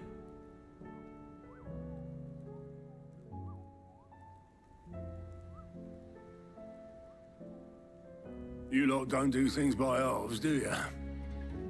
Well, at least everyone's still breathing. Now, as for these writings, I'm sorry to say, Clive, but if you had those, you'd be... Sitting under a pile of rubble, I know. But we were able to save a few bits and pieces from the ruins, most of which ended up being used to build this place. The more personal items would go to the next of kin. In the case of Sid's things, that would have been mid. Then I'll check the workshop.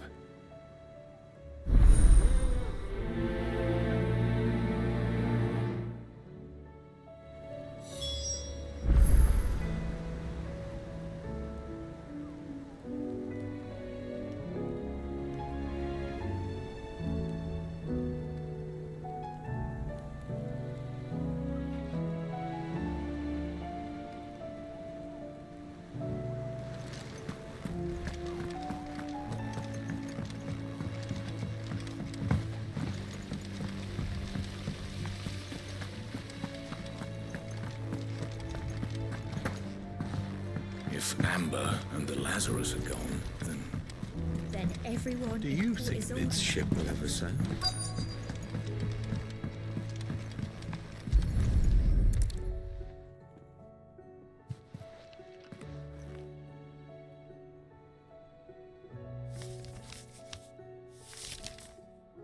This looks like it's from Sid's old diary. But you'll already have read it. I'd better keep looking.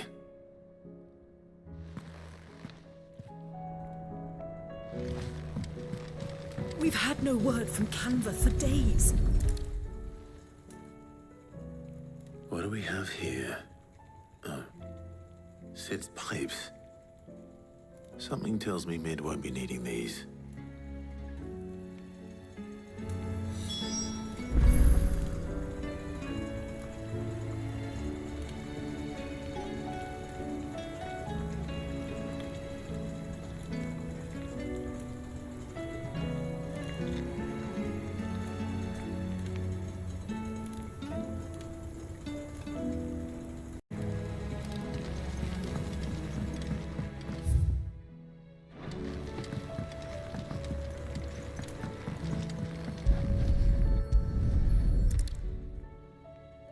I remember seeing this doll in Sid's cellar. I wonder if it was Mid's.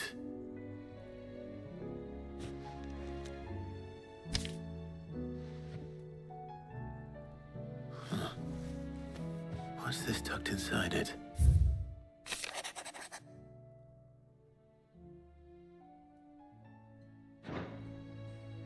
Sid's best invention. Huh. That sounds promising. So Sid hid something in Mid's first opus. But what would that be? Perhaps Otto might know.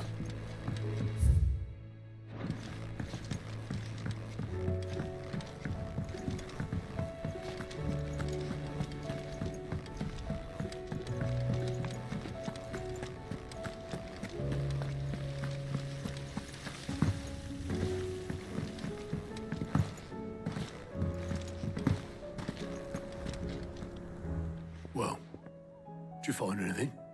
Possibly. You wouldn't happen to know what Mid's first opus was?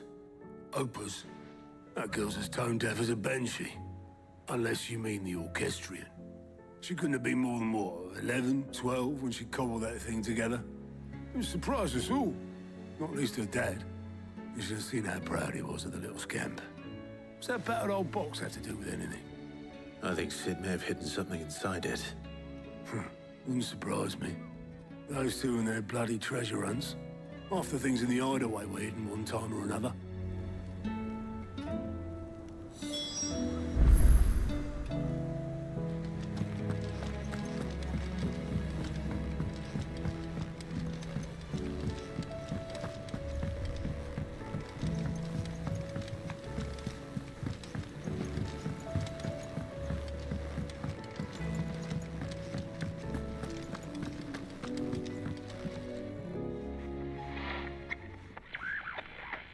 I didn't break it.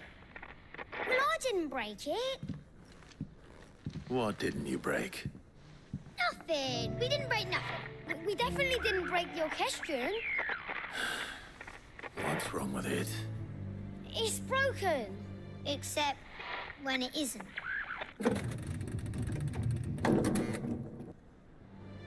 See? And you had nothing to do with this? Nope, nothing. We just wanted to listen to all the songs at once. So we pressed all the buttons. Like this.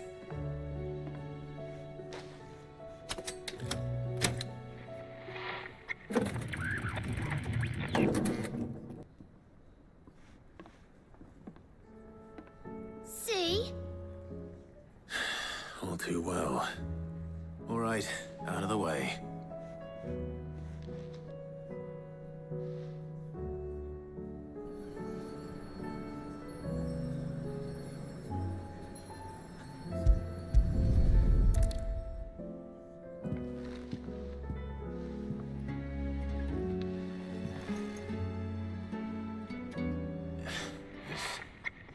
Something caught on one of the gears.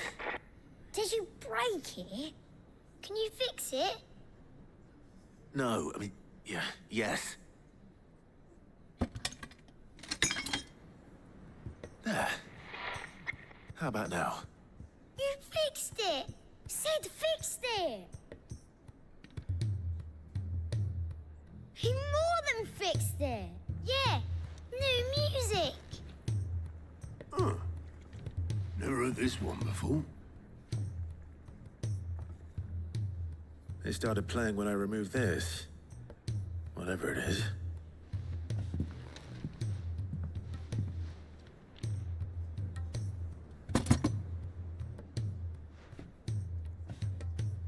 Well, don't look at me. I can tell you it's important, though. Sid showed it to me once and said as much. Said it was the stuff dreams were made of. Let's just hope it's the stuff ships are made of as well. Indeed. Let's see if we can make some dreams come true.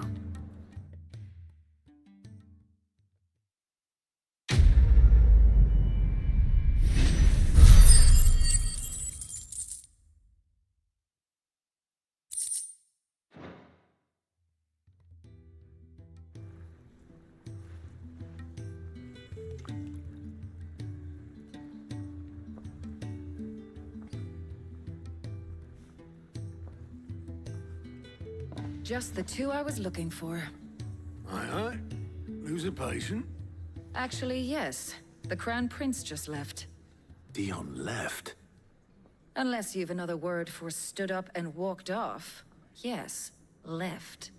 He did have the decency to leave a message with Obelisk before commandeering one of his dinghies. Should we go after him? No. We're not the Prince's keepers. He's free to do as he sees fit. I'd rather he did so in bed. His wounds are nowhere near healed. Much like yours, I suspect. Otto told me what happened in Canver. What is it with this realm's princes and their aversion to rest? Ask me when I get back. Though I may be sometime. Then at least try to stay safe. And if that fails, try to stay alive, eh?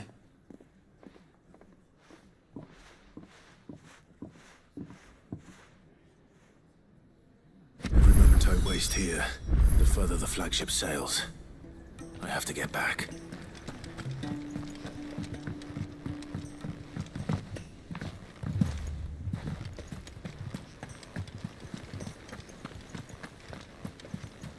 Cole said it was an army of Akashic.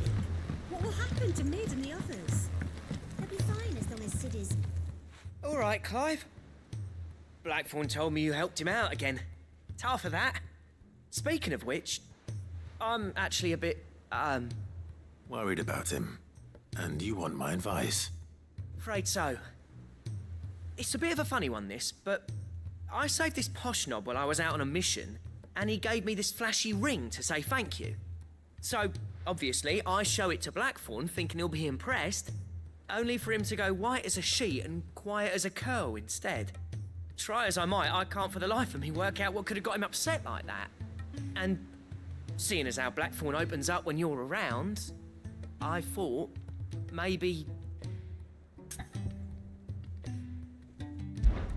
I'd speak to him again. Well, I suppose there's no point leaving him to stew. Cheers, Clive. I'll be sure to pay him a visit as soon as I have a moment. All right, I'll meet you by the forge then. You come along when you're ready.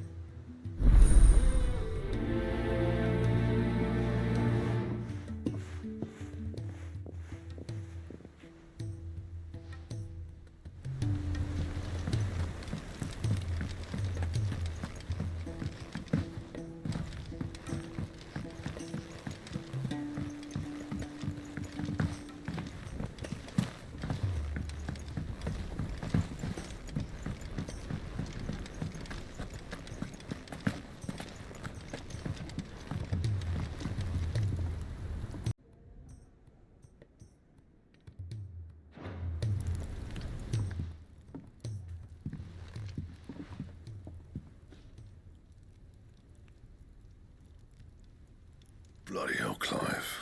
Not this again. Oh, ain't you got better things to do with your time? That remains to be seen. August tells me he showed you a ring, and that the sight of it clearly upset you. Would you mind telling us why? Come on, mate. Bottling it up ain't gonna help no one. If it weren't the ring, and it was something I said, then I'm sorry. It was the ring, right? It brought back some unhappy memories, that's all. Memories better left forgotten.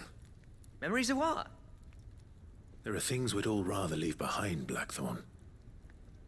But sometimes it helps to talk about them. And sometimes it doesn't. Is that so hard to understand?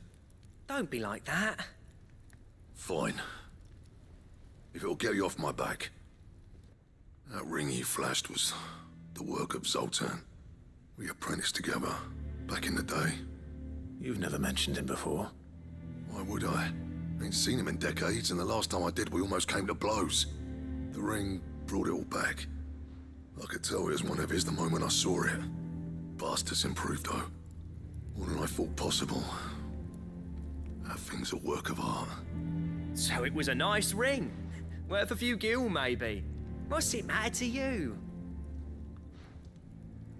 It matters because engraving metal's a nightmare, and I've got no bloody idea how he managed it. The fact is, I couldn't make anything even half that detailed. So what? You're an armorer, not a jeweler. I'm the Hideaway's master craftsman. I'm not stealing a living at some backwater village forge. My armor keeps you lot safe, and my swords keep you dangerous. As far as I'm concerned, every swing of my hammer's another blow struck in the name of our cause. So I put my heart and soul into my work. Because the curse breakers deserve better than second best. And I refuse to be shown up by the likes of Zoltan. Very well. Why don't we go and pay him a visit? Learn his secret? I doubt he'd be too happy to see me. Then just this once. Make peace with being second best. Swallow your pride, and focus all your energies on the task at hand. Keeping the curse breakers armed and armored. Provided you can do that, you'll hear no complaints from me. But if you can't, and it's going to distract you, we need to do something about it. What'd you say, Blackthorn? You know he's right. And it's not like you'll be going alone. All right. Magic. So, where do you reckon old what's-his-name is then? Zoltan, was it? In Dravozd, my old village. He won't have left. He's the chief. Dravozd, eh? That rings a bell. Not far from Tabor, right? Just north of the fields of Karava. Got that, Clive? Meet us at Dravozd as soon as you can, yeah?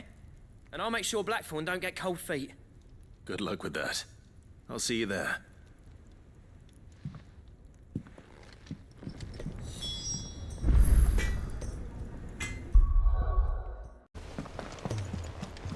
Cole said it was an army of Akashic.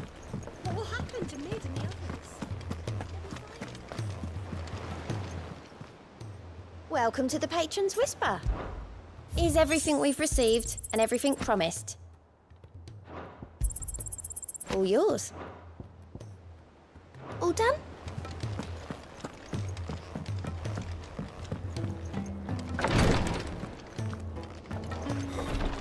She can't kick. Glory to Griga. There you are. And not a moment too soon. What's happened? Taya's busy working herself into an early grave. Since the arrival of her latest patient, she's refused to stop, even for a moment.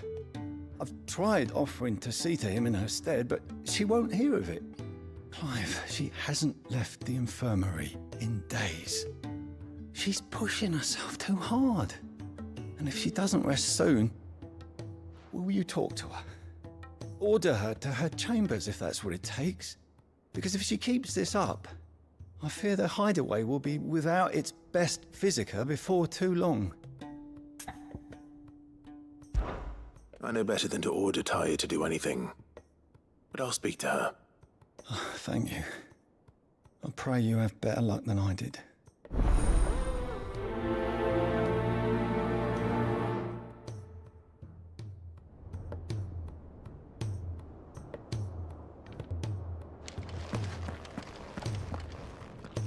Well, Taya, Rodriguez worried about you. And if what he says is true, then so am I. We all admire your dedication, but you do need to rest. I will, when it's time. Until then, I'm staying put. We owe him that much. Who is he? Someone from my past. Someone who doesn't deserve to die alone. It won't be much longer. The crystal's curse has almost finished its work. If I had the tears, I could ease his passing. But without them, we've nothing that will touch the agony of those last few hours. How would tears help this man? Not my tears. Tears of mercy. Alicia, it's the only thing strong enough. You wouldn't, Taya. Surely.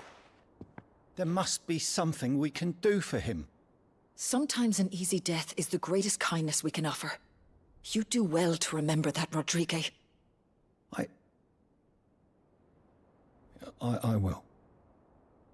We have all the ingredients we need for Alicia Balwam. It needs to be fresh, though, so we rarely have much to hand. I can make the draft if you can bring me what we're missing. Just tell me what you need. There is a species of venom-weeping spider that lives in the forests of Norvent, near Lorbert's Pass. Bring me one of their eyes.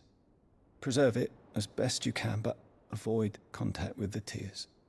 I'll make sure the other ingredients are ready before you return.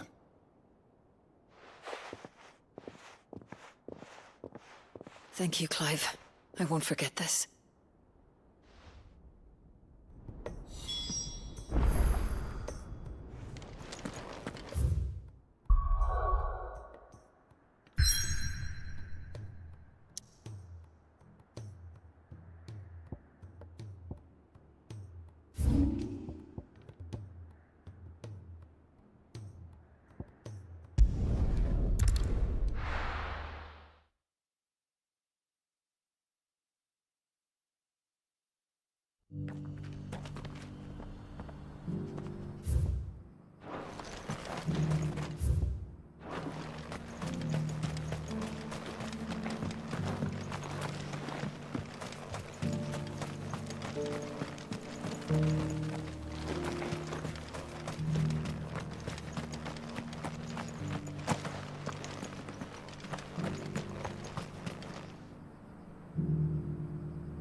The free cities under sea?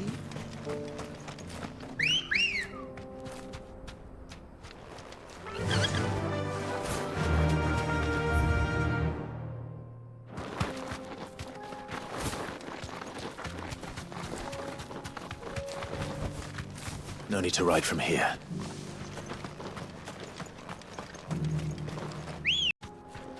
Good girl. Faster!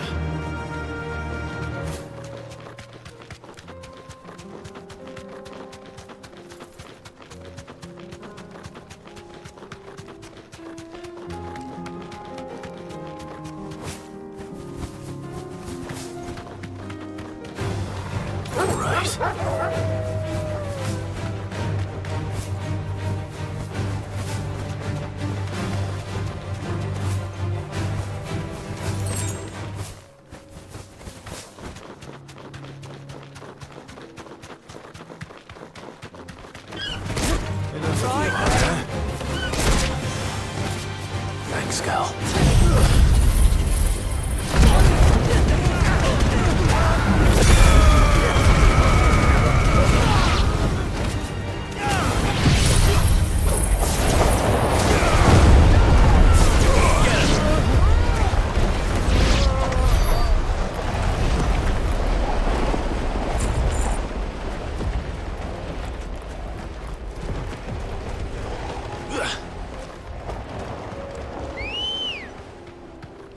Ready, go? Yeah!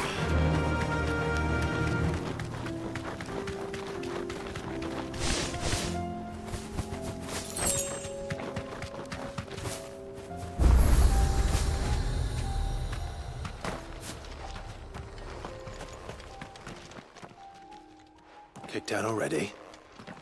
No. This charmer ain't letting anyone through. Why are the gates closed? Chief's orders. No one's allowed in without his say-so. Not that I'd have let you in anyway. You look like trouble. I suggest you go home.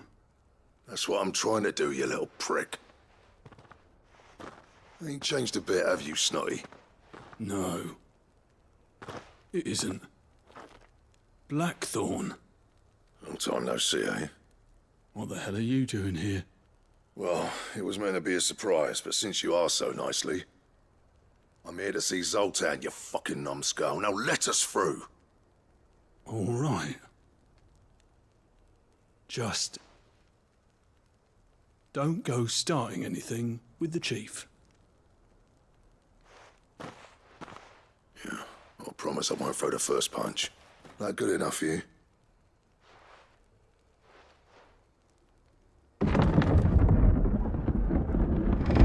Go on then. Much obliged.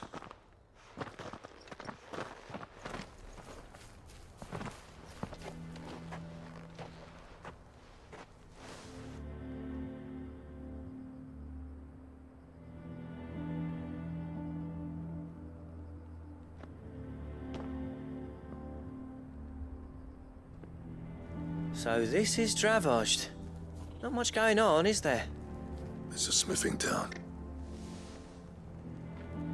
When I was a lad, you'd have to shout to be heard over the sound of hammer on anvil.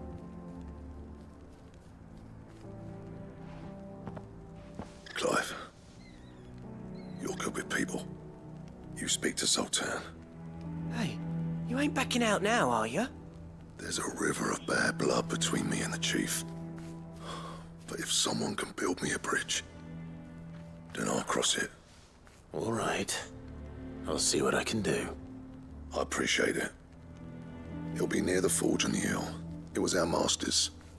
He'd have inherited it when I left. The forge on the hill? Good luck.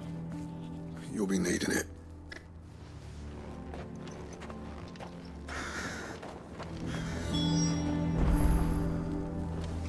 But if we can't fire the forges, how are we going to earn our keep? Shut your hole. Mama, why hasn't Papa come back yet?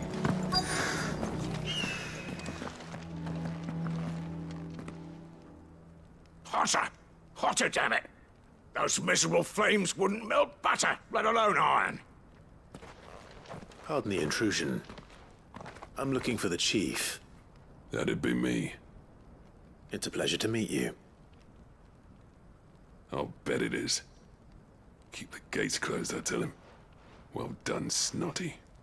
You're not welcome here. Get out.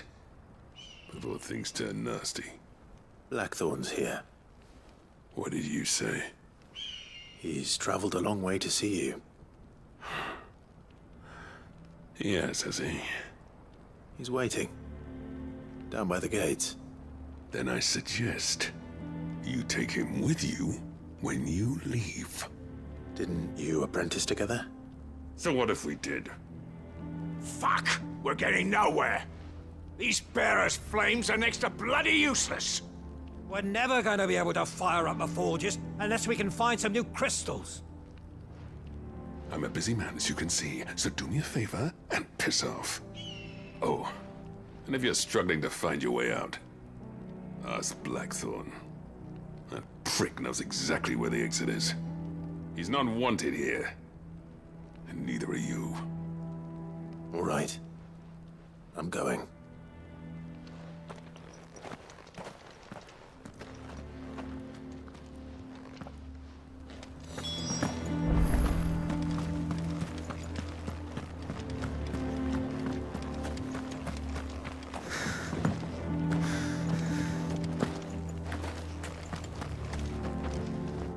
Let me guess. Zoltan told you to piss off. As a personal favor to him, yes.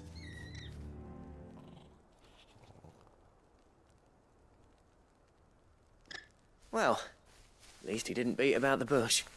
There'll be no talking him round. Not after what I did. Which is what exactly? If we're to help, we need to know.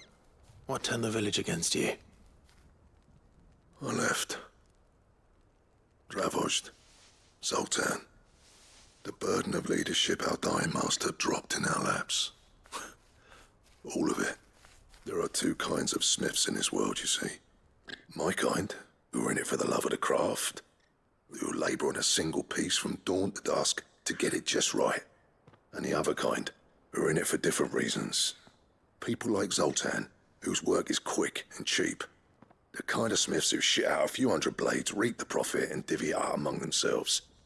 There wasn't a single day we weren't at each other's throats. And bit by bit, people started taking sides.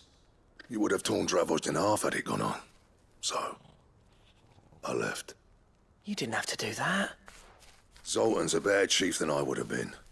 His way of doing things kept food on people's tables. Dravozd prospered without me and my lofty ideals getting in the road. Until the crystals run out at any rate. Without magic to fire the furnaces, this place is as good as dead. It depends on how you look at it, though. There's got to be other ways of making fire. We manage it in the Deadlands. Thanks to Sid's ingenuity, yeah. He saw all of this coming.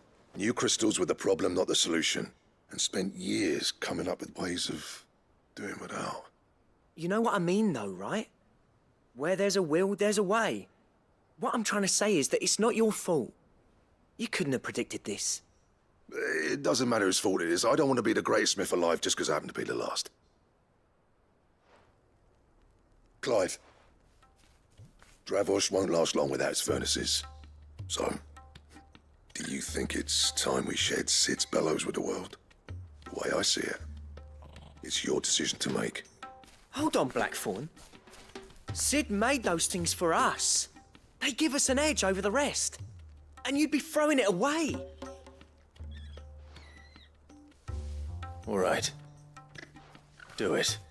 This place was your home. I won't abandon it to its fate. Sid's creations were never meant to be hoarded. It was only ever a matter of time before we shared them. Let this be another step on the road to freeing Valisthea from the prison of the Crystal's blessing. Dravozd will show the world that it's possible. Wouldn't you agree, August?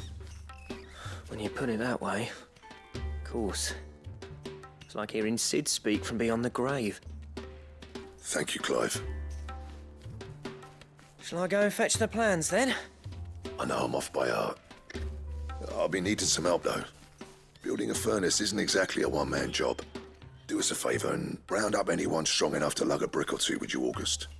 All right, then. And I've got a job for you too, Clive. Finding me some salamander skin. I need leather for the bellows and nothing else will withstand the heat.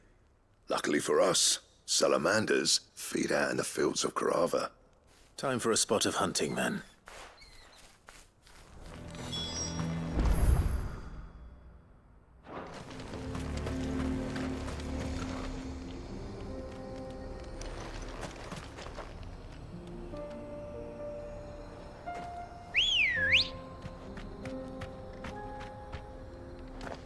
Come on.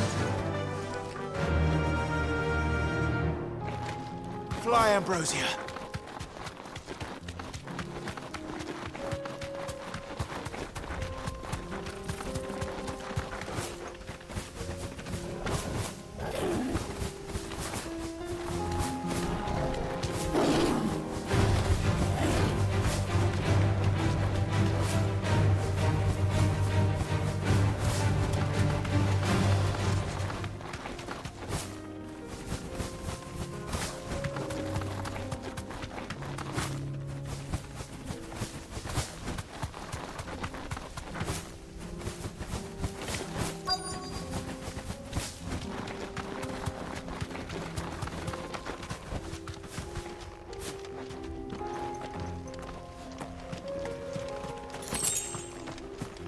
Let's make this quick, shall we?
I dare say that will be enough for a decent set of bellows. Let's go.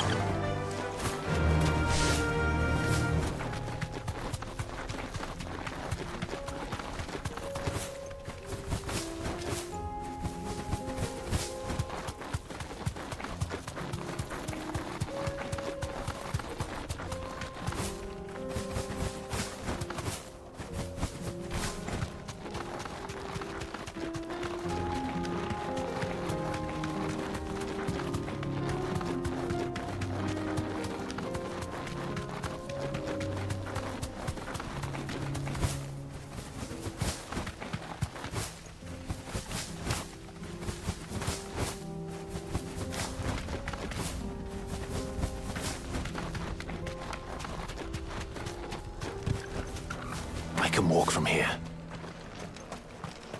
What's this all about then? Don't know. Any trouble finding the skin? Nothing I couldn't handle.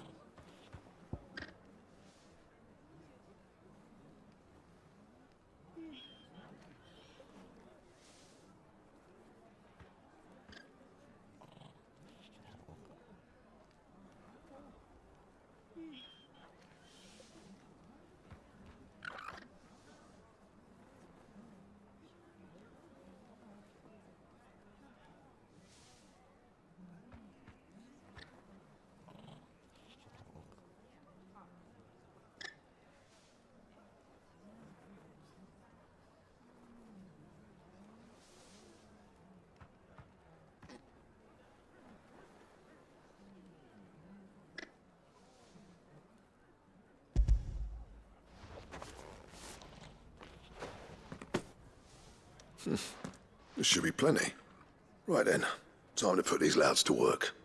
If everyone pulls their weight, we'll be finished in no time.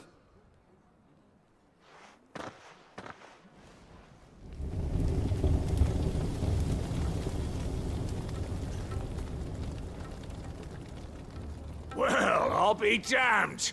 I honestly didn't think it'd work. But it's hot enough, all right. And without a single crystal in sight.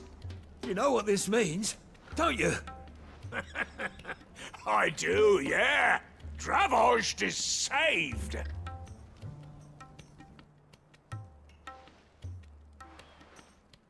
Sorry about earlier.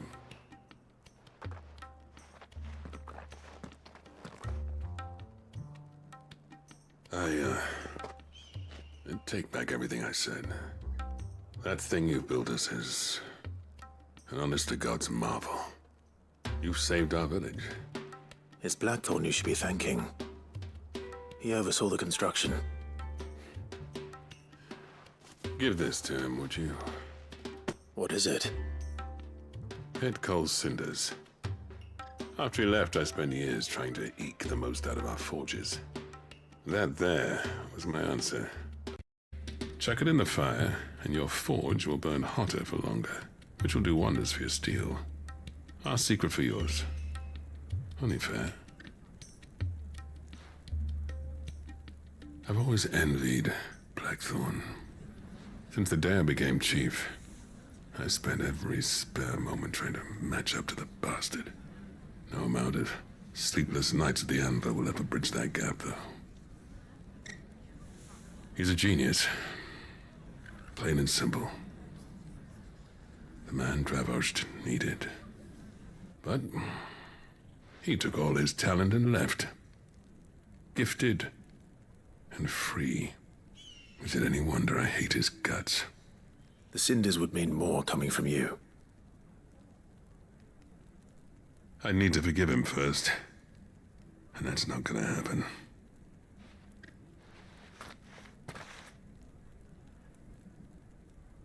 Well, you know what they say.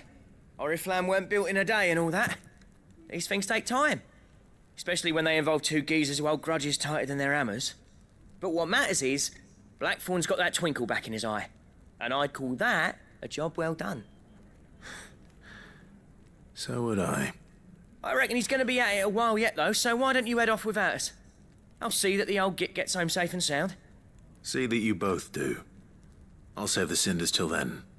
All right. It'll be a nice little surprise for him.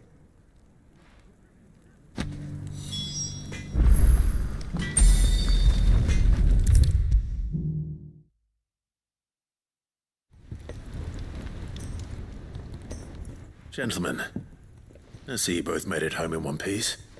Yeah, well, we didn't want to outstay our welcome. The whole village turned out for a go on the bellows after you left. Everyone except Zoltan has. Didn't see hide nor hair of him. Oh, but that reminds me. I have something for you.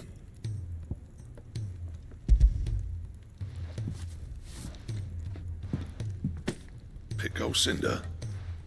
How'd you come by this?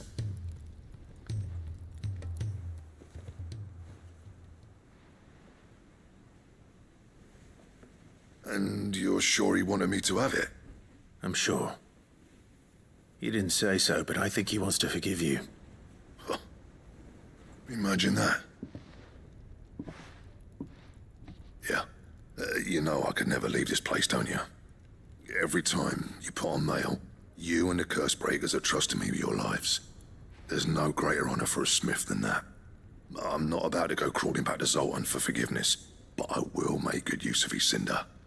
And if that helps save even a single life, then he'll have my gratitude.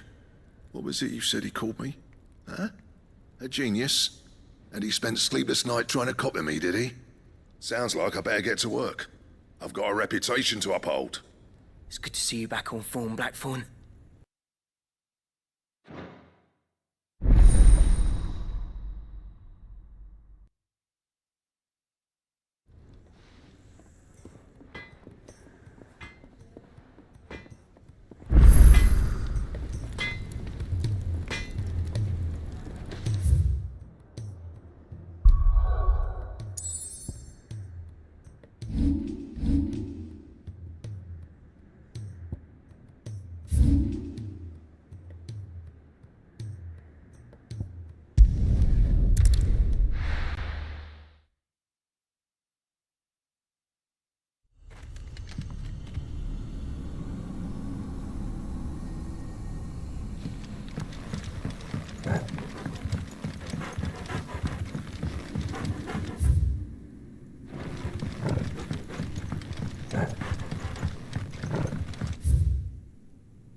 Sanbreque could have mentioned his spiders being the size of curls.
Thank goodness you're back. Taya looks like she's about to collapse.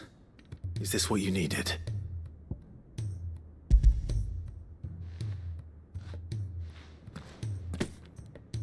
Yes, it is. Thank you, Clive. I'm loath to give a patient Elysia, but Taya's right. Sometimes it's all we can do. A single dose dulls even the most agonizing pain, and all other sensation with it. It may be a gentle way to die, but it is death nonetheless. I wish there was another way.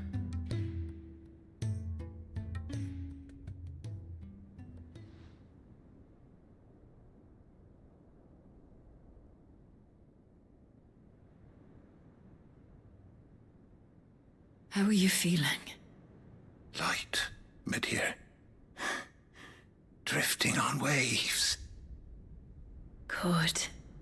Just relax. Let the waves carry you to a better place. Thank you, Taya. I'm so proud of you.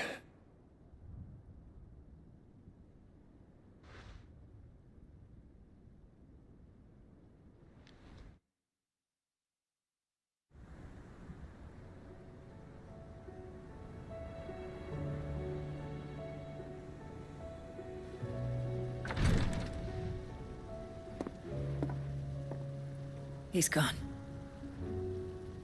Thank you, Rodrigo. And you, Clive? I'll see that he's properly laid to rest.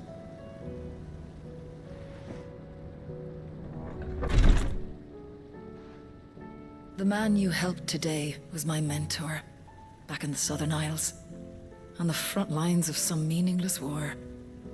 I was still a child when they shipped me to their triage tents, to treat the wounded with my gift. But in such blighted lands, I was next to useless. Until he taught me the true Physiker's art, that is... An art we would be lost without. Tears of mercy were his gift to the bearers of the world. A respite from the agony of the curse's end. And a kindness Sid would have approved of. You know as well as I what life is like for a bearer soldier. Marched from one battle to the next, never knowing which might be your last. A commander may care nothing for the bearer spent in his service, but my mentor's gift gave the dying one fleeting moment of tranquility before the end. I've no tears left, Clive. I've seen too many of my friends taken. Something needs to change. And we need to be the ones to change it. And we will. I promise. I hope so.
Clive.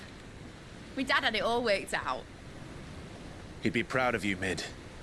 His writings may have helped, but this achievement is all yours. Can we catch them? The Ainayar's one of the largest, fastest vessels ever built. And it won't help she has the wind at her back. Any other ship would be hard-pressed to keep pace with her, let alone reel her in. But this isn't any other ship. This is the Enterprise! And the world's never seen anything like my dad's engine. It certainly hasn't.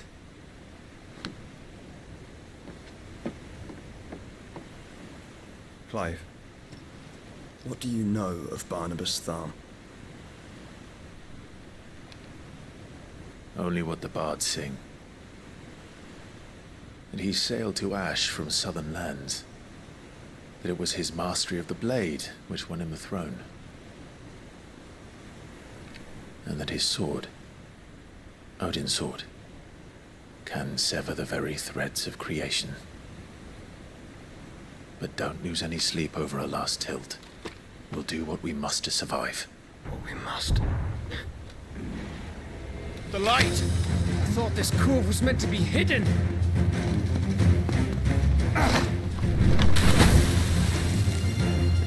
Mid! Company! Eh? We'll hold them off until the ship is ready. But hurry! Bollocks! All hands! Man your stations!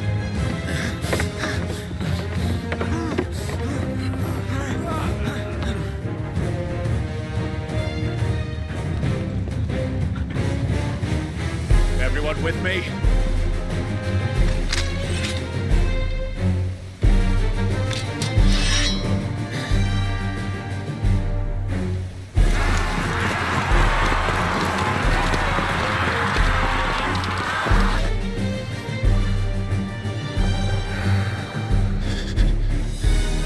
Here they come!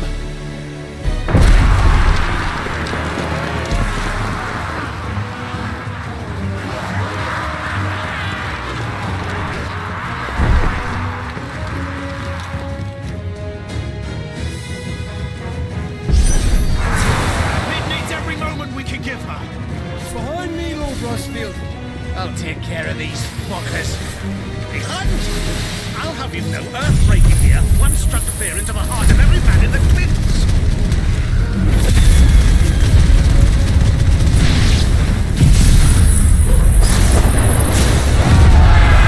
About that offer, Gav? How are we doing, Ned? I thought you said that ship was fast!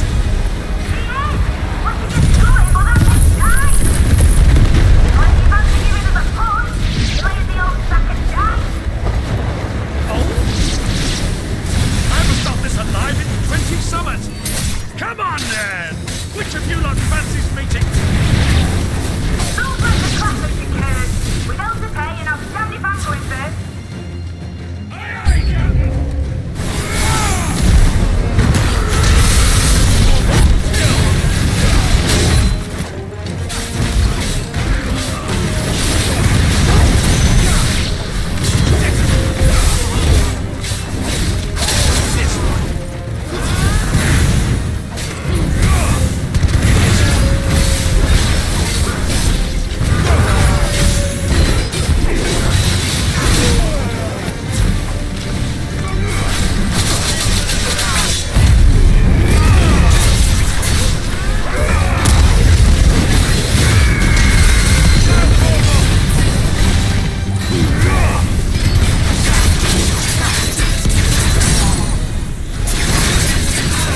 That was easy enough.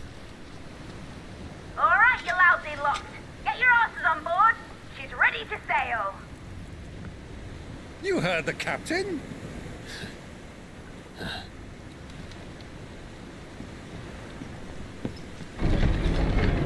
Clive?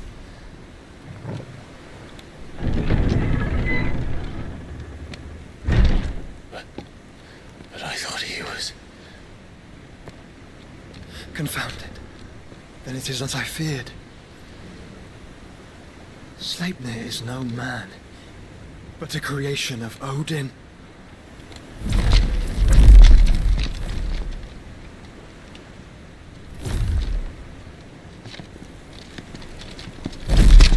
Phoenix's fiery fundament. Have you no normal enemies?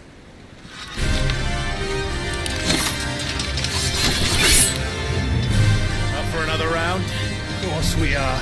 Right, Lord Rosfield? My boy, there was a time people called me the Executioner. Or wasn't I obvious? No matter, heads will roll all the same. Mate! New plan! You leave! We follow! Follow? Swimming, are you? Oh, bugger me! Weigh anchor! Engine's dead slow ahead!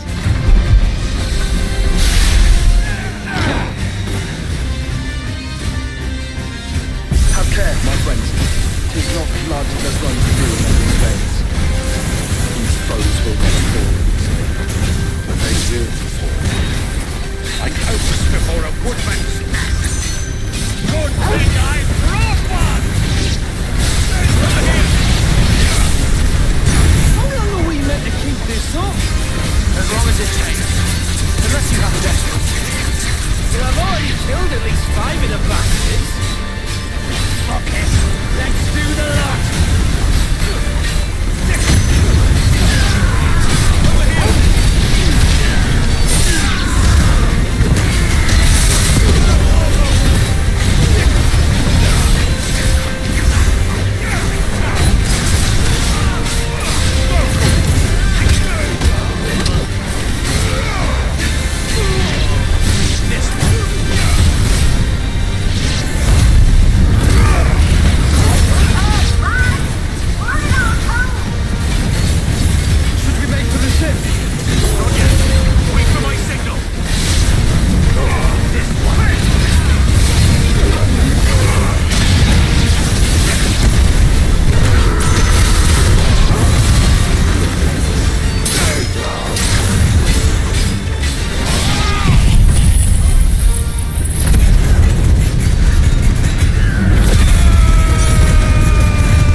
What do you want?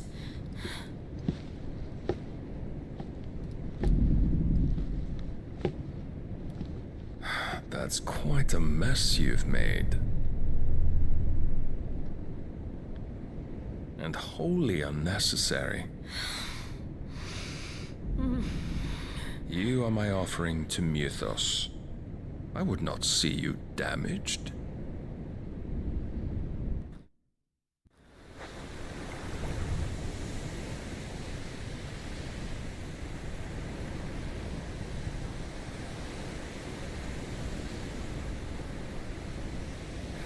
Now back to your stations! Every bell spent treading water puts another league between us and the galleon.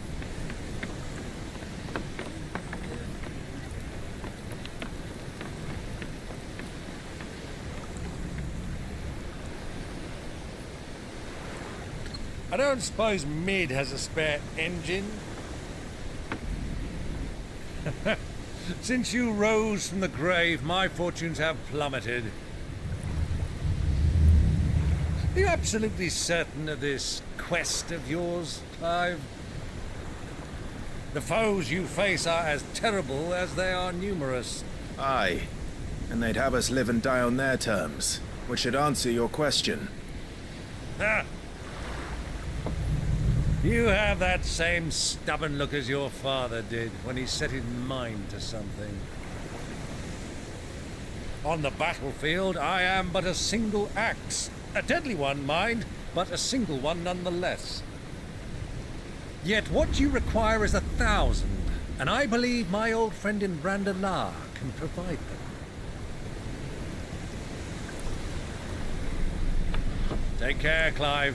I have many more tales of your father's exploits to share. And I cannot very well do that if you're dead. Again. Good luck, Uncle. And may fair winds attend you. As for you, Joshua, take care. I shall do my best, Uncle. Farewell, my nephews. When next you see me, it shall be with an army at my back.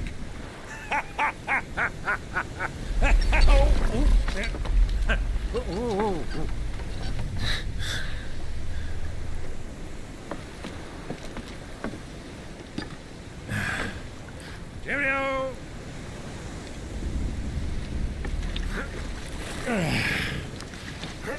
Oh, yeah.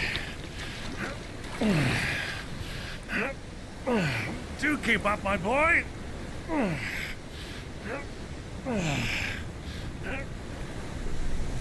Well, we can't have him showing us up now, can we? We would never hear the end of it.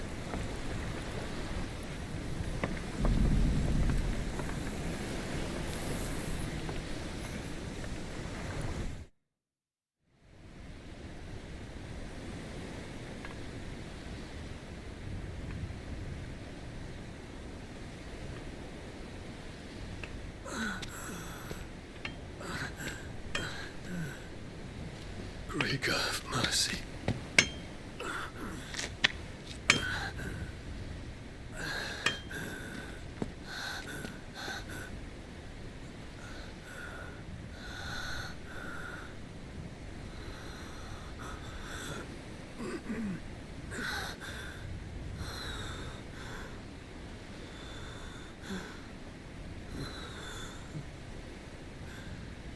All this.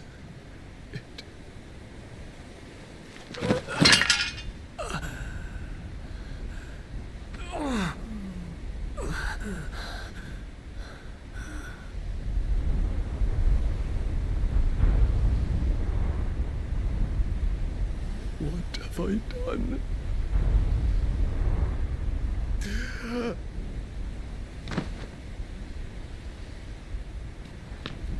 My lord.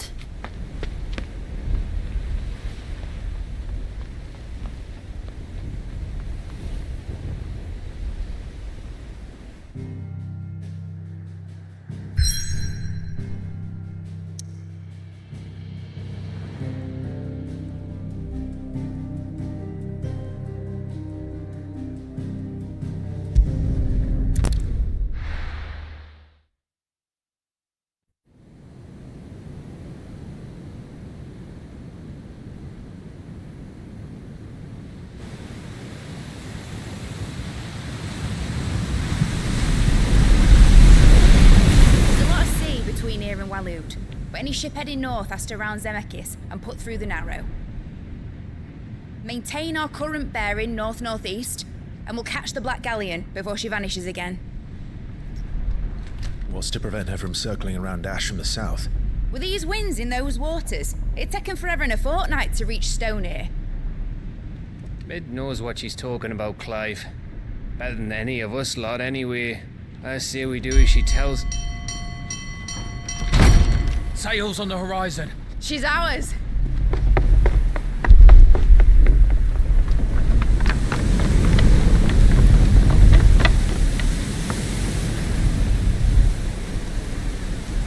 Look alive, boys! Full ahead! And keep those furnaces fed! Aye, aye! Do you feel that? Jill.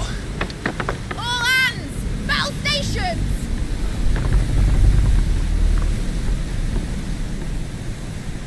Let's see what this girl can do.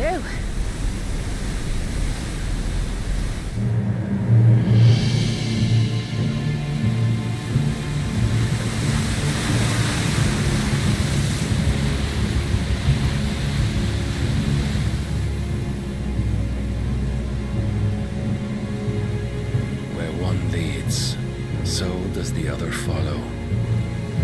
The bond of consciousness which joins them, condemning both to the same fate. Yet my every attempt to strike it from their hearts serves only to tighten its hold.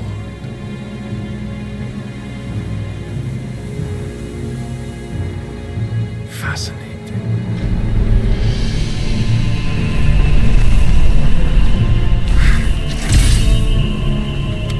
But then, there is naught my blade cannot sever.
hurt you. I'll explain later. Hands.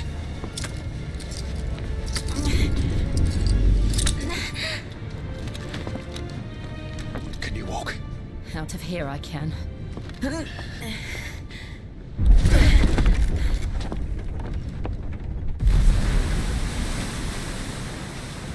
Stand still! Phoenix. Are you not the dominant of fire? I see naught before me but a guttering flame.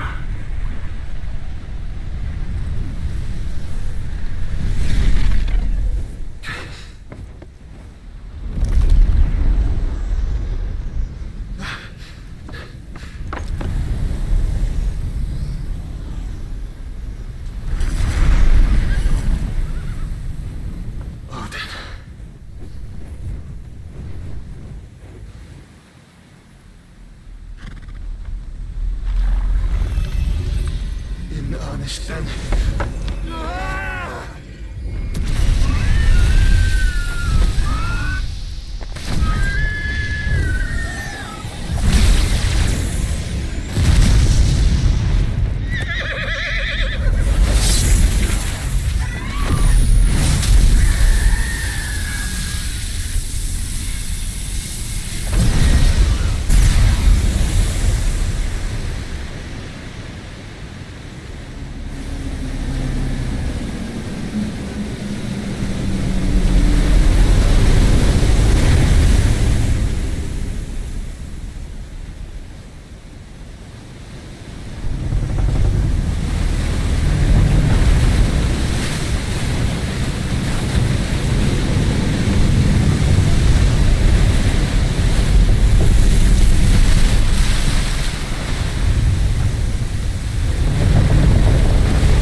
I think so.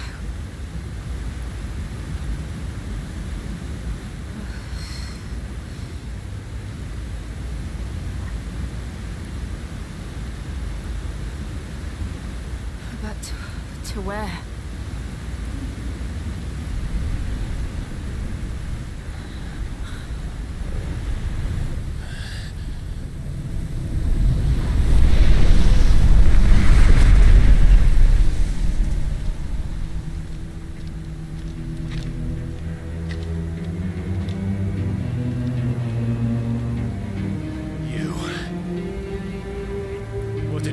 Joshua. The Phoenix? Oh, I expect he will survive. This consciousness in which you coil your feeble souls is grown thick with desperation. And thus has my master turned to my blade.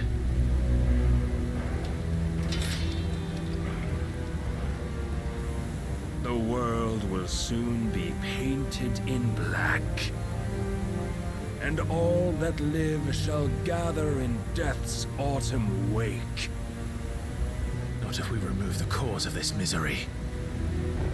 Not if we destroy the last of the Mother Crystals and restore balance to the world. Come. Do you truly think it's so simple?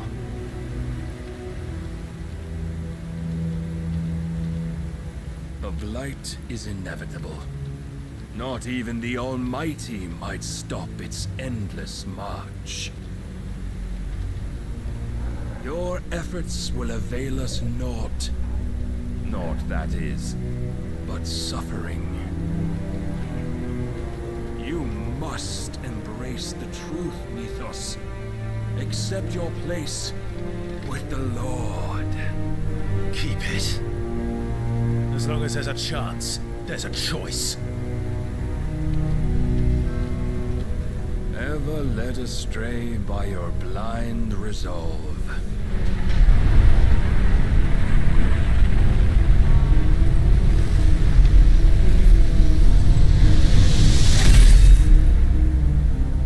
Now, it is time you learn the inevitability of your divine fate, however much it may hurt. Get as far away as you can. Clive, no. Trust me, Jill.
so soon.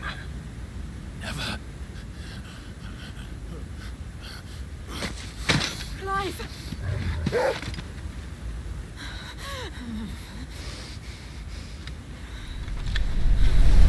Do you not see? Your iron will weighs you down, dragging you ever further from your purpose. And what is my purpose?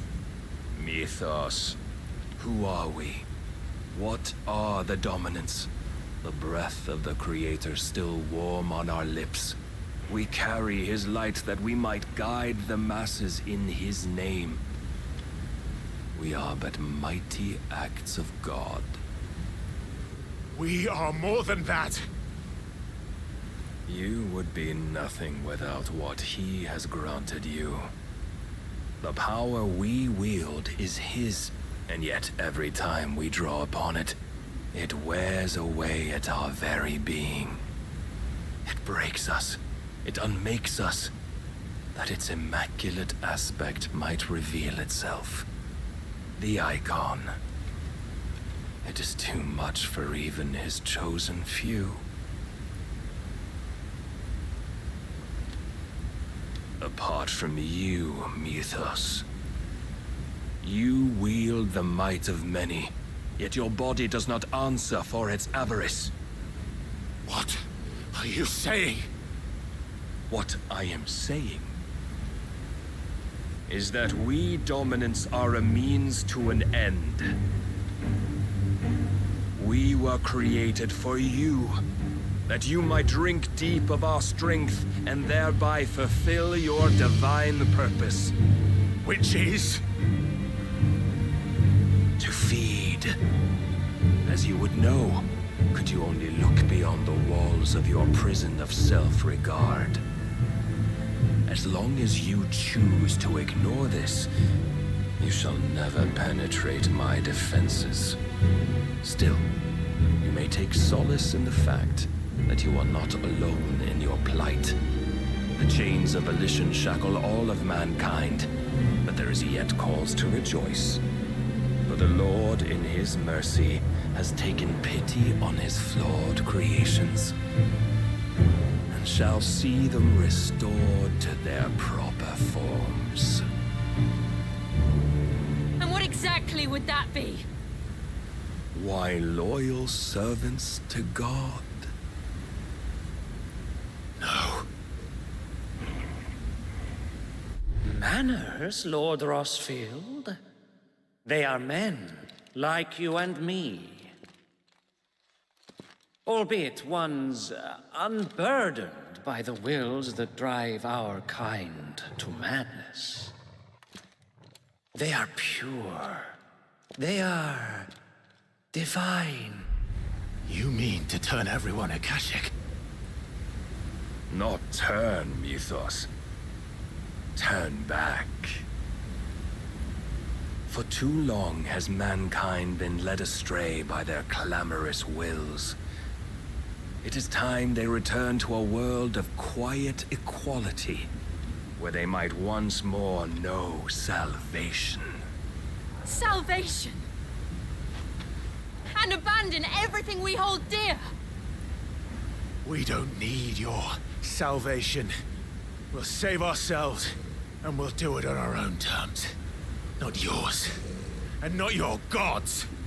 With every defiant expression of your will, the tighter the chains of consciousness become. But perhaps that fact may be put to use.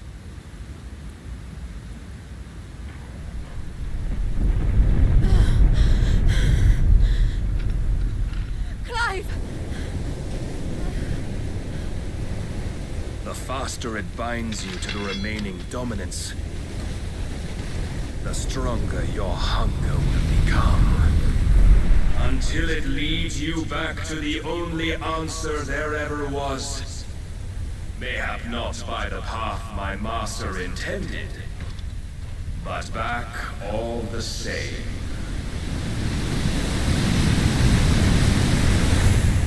Ash is not far. I could freeze a path. You're in no fit state. Probably not, but I can try.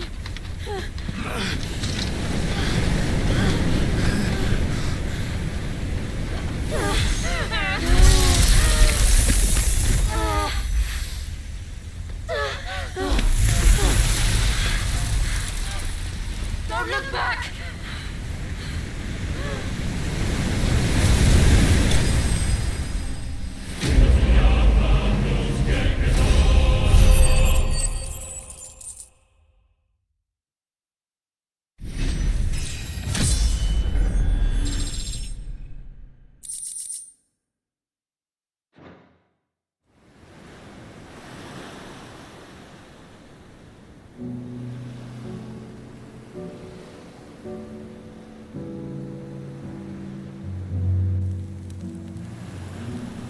The others are safe.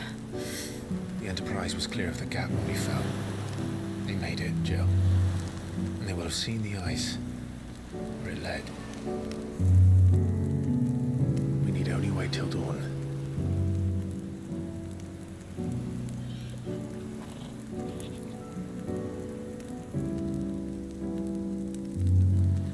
This is the second time Barnabas has bested me. powerless against him. And maybe there really is nothing else for it but to give yourself to his master.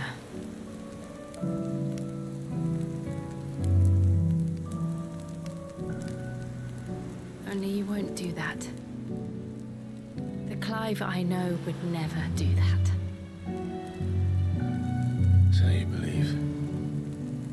But do you really know me? If what Barnabas said was true, then I'm more monster than man. And each time I summon the flames from within, I burn away the things that make me who I am. Do you, though? Think of what you've used that power for, of all the people you've saved. It doesn't matter how or by whom it was granted, only how you choose to use it. And you've chosen to use it for good, haven't you? I've also used it to kill. What if that's my purpose? What if it's all I'm good for?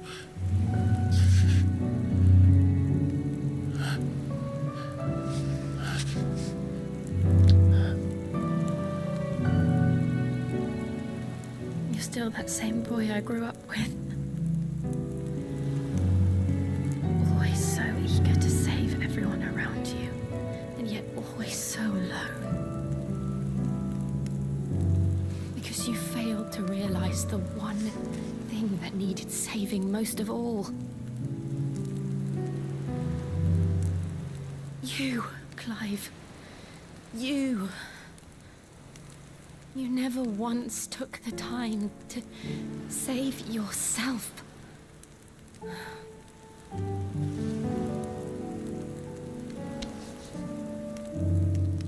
Myself? I think I might be beyond saving. No one is beyond saving, provided they want to be saved. You fight to survive. And you survive so that you may protect those you love. It's what you do. What you've always done.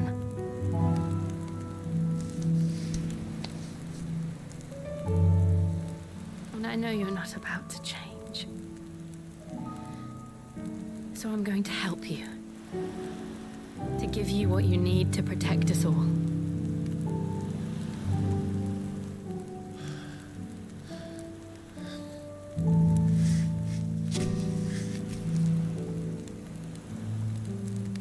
Jill. Are you sure?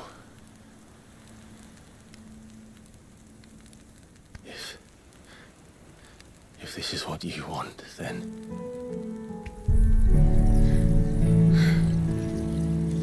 Don't worry, Clive. It is.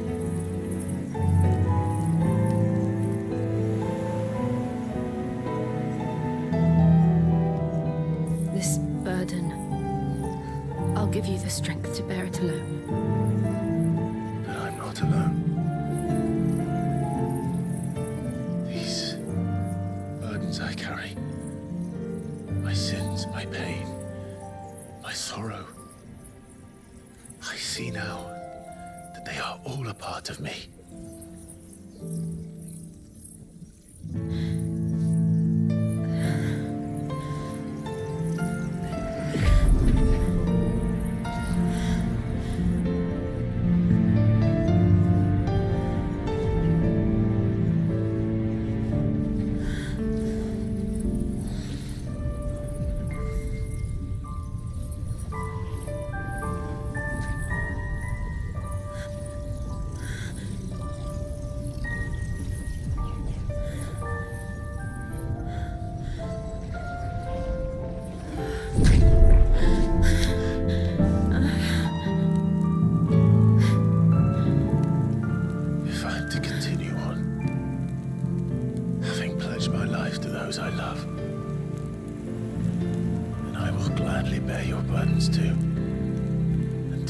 last breath.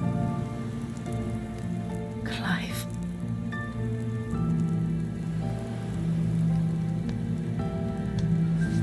I promise you, Jill. We will find a way to escape this fate. Find a way to save each other.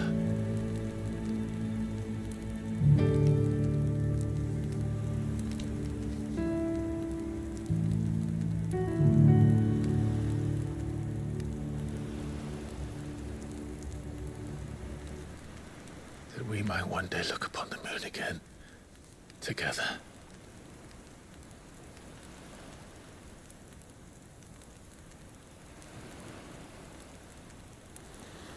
And I promise you, Clive, that I will be there, no matter what you must become. I know.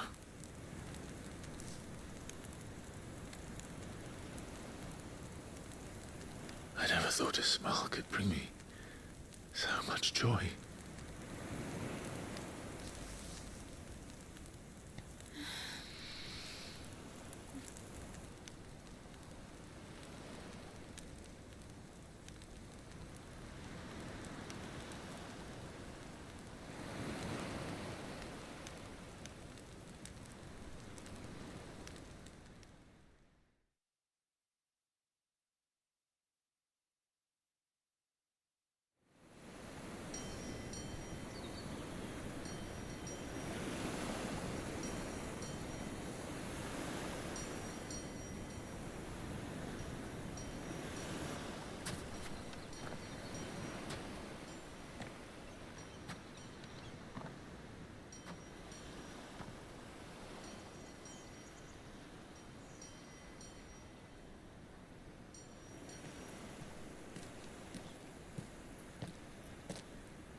What of Barnabas? Do we pursue him? No. Our paths will cross again soon enough. Whether we like it or not. Besides, there is something we must do first.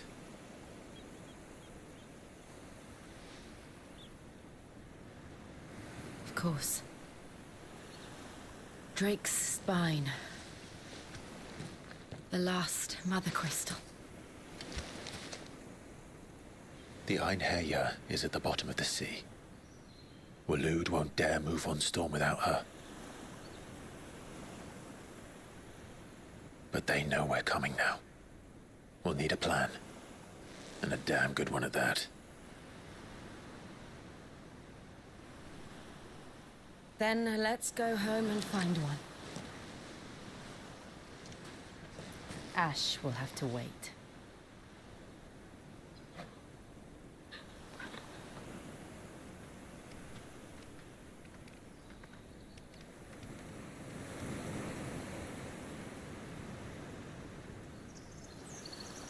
Split the sea in two.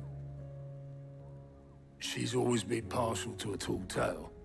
But there's tall, and then there's tall. I struggle to believe it myself. I see your uncle isn't with you. He stayed with the Enterprise. After our brush with the Einherjar, she was in urgent need of repair. And my uncle knows a shipwright in Randalar. We're to join him there when we're ready to sail for Ash. You sure that's wise? Last I heard, the place was still overrun with Akashic. Show me a city where that isn't true. Ultima's plague is spreading. We're running out of time, aren't we? We've done our best to shore up that hideaway. But I doubt a few planks will stop what's coming. Still, we'll keep at it. Every little helps, I suppose. Let's hope so.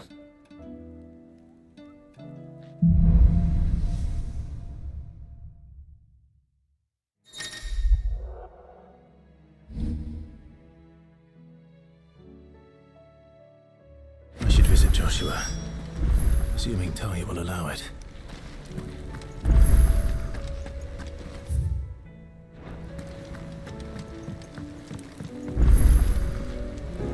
Heard the bad news then, did you? What bad news?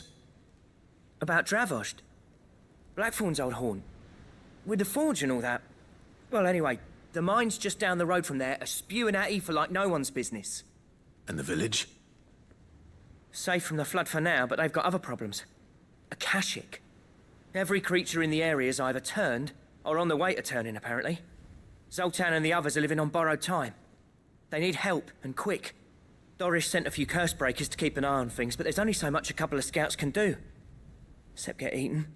If something ain't done soon, the old place will be overrun. I won't let that happen. Didn't think you would. Does Blackthorn know? I thought it might be better if he didn't. He'd only do something stupid. You reckon we should tell him? No. It's better this way. Yeah, well... I can't stand about knowing what's happening out there, so I'm off. I'll see you in Dravost.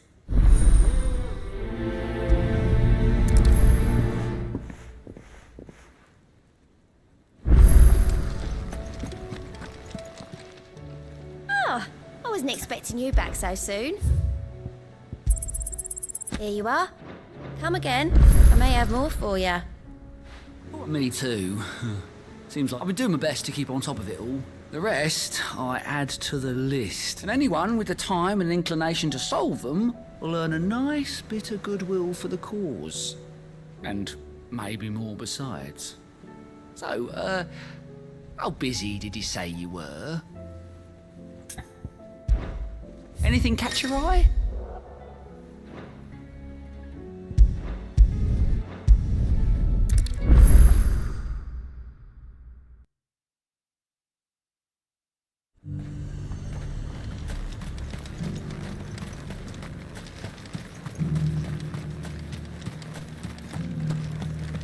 There were ghosts at the gates not days ago.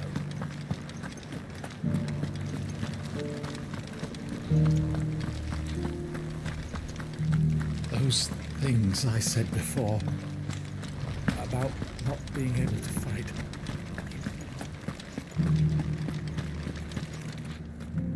Oh, Clive.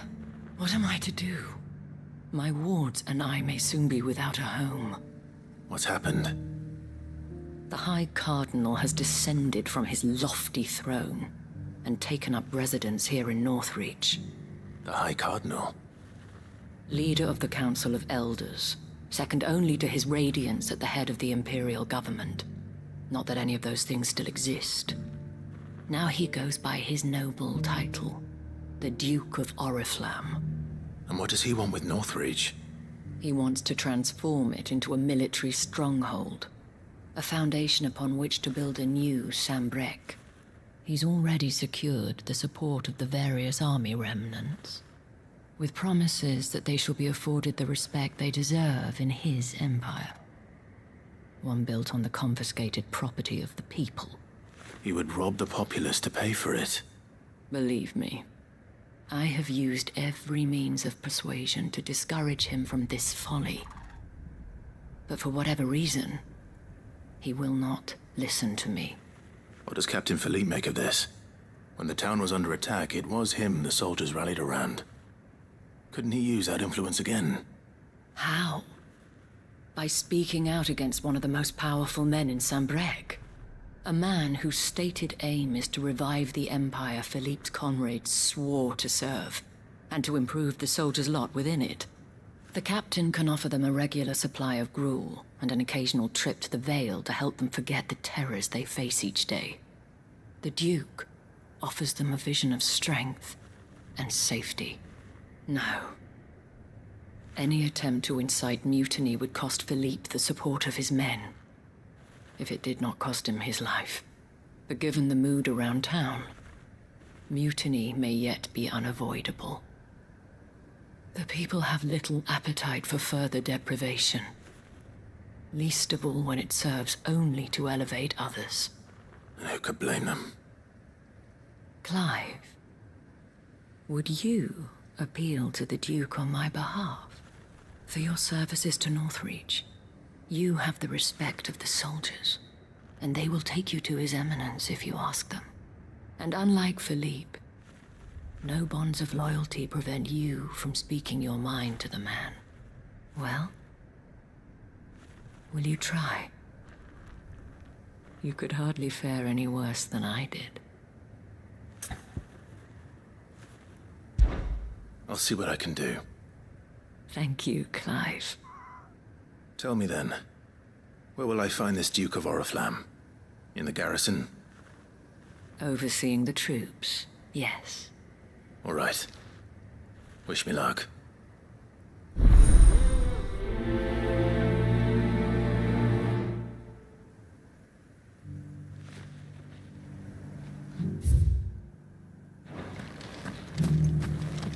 I may have met this Duke before, at the Remembrance Ceremony. Let's hope I didn't make a strong impression.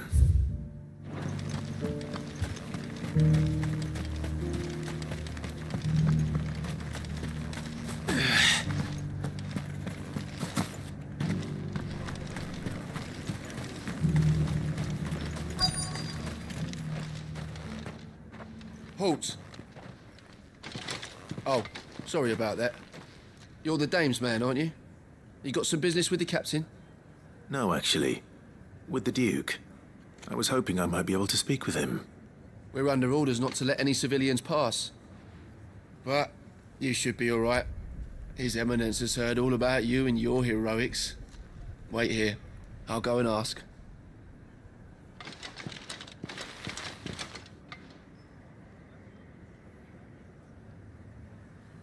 So, you are the sellsword who lent his aid to the garrison. The Empire owes you a debt, and I shall see it repaid. But tell me, is it wealth that you seek, or favor? Neither, Your Eminence. I thought only to inquire about your plan to turn Northreach into a stronghold. Ah, I see. You are worried the expanded garrison will render your services redundant. Yet you needn't be. A proud fighting man like yourself shall always have a place here. Pride of place, in fact. For too long has the contribution of the noble soldier been under-reckoned. But no more. For it is they who shall see the Holy Empire rebuilt, beginning right here in Northreach. Why here, Your Eminence? The town has been fortunate enough to escape largely unscathed from the recent troubles. Her defenses are sound, and her garrison well prepared. Which is more than can be said for Oriflamme or Twinside. The Empire wants for a capital, and I believe Northreach to be the perfect place. With Caer Norvent as her citadel. Once we have seen to the refortification of both the town and the castle, we need only build a wall around both to create a city that would be the envy of the twins. Plans are already underway for the construction. Soon enough, these thralls shall learn that they are no match for the might of Sanbreque. I fear you underestimate how dangerous these creatures are, Your Eminence. Should they return in force, you will need all the people of Northreach to come together in defense of the town. Something they may be loath to do if they've been deprived of their worldly goods. The people will do as their leaders command. If Sanbreque is to be rebuilt, she will require a functioning government. One whose authority is beyond question. That is why this levy is necessary. So that any man who wishes to join the army might do so and be fed, outfitted, and paid as befits a defender of the Empire. And yet there are those who persist in peddling the treasonous lie that I seek to steal from the people and drive them from their homes. I suspect they're afraid of losing what little they have left. Precisely. The common folk have little and less, and you mean to deprive them of even that. You would sow the seeds of your new empire in your own salted earth. Sabine, we have discussed this. Yes, and I told you then how putting the Empire before her citizens would lead only to revolt. Without an empire, there are no citizens. And in yours, there will be only beggars. Is that what Griga wills for her people? Do not take her name in vain, Sabine. I'll come back later. A citizens' revolt. I wonder what the people really think of the Duke's plan. It wouldn't hurt to ask them, I suppose. Let's begin with those on the other side of the wall.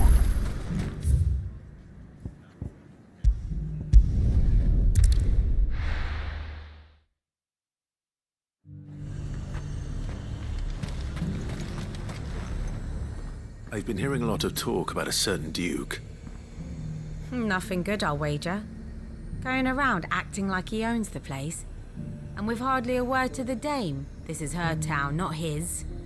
I take it you'd rather she was in charge. As far as I'm concerned, she still is. Just need his eminence to sod off back to Oriflamme.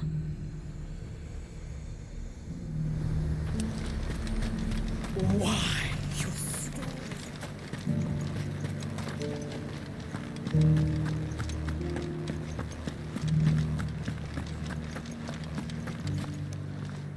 All right there. What is it you're after, sir? Just your opinion, actually. I wondered what you thought of the Duke of Oriflamme. Oh, him. Not much. None of us traders do. It's thanks to nobles like him that we had to set up shop this side of the wall in the first place. Couldn't have the rabble getting any closer to the holy capital, could they? And now he's trying to drive us out completely, threatening to take everything we got from us if we don't clear off. If the dame said she wanted him run out of town, I'd be straight through that checkpoint, tar bucket in hand.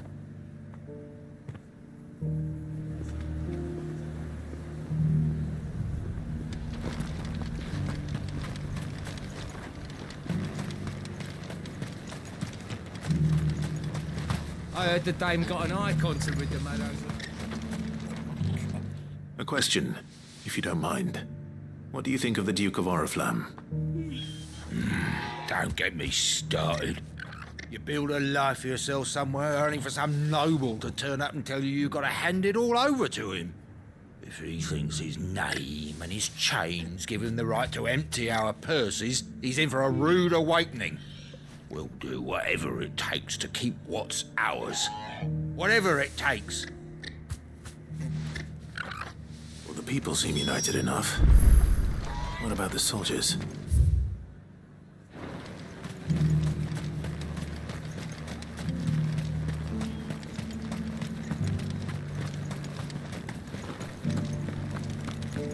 There were ghosts at the gates not days ago.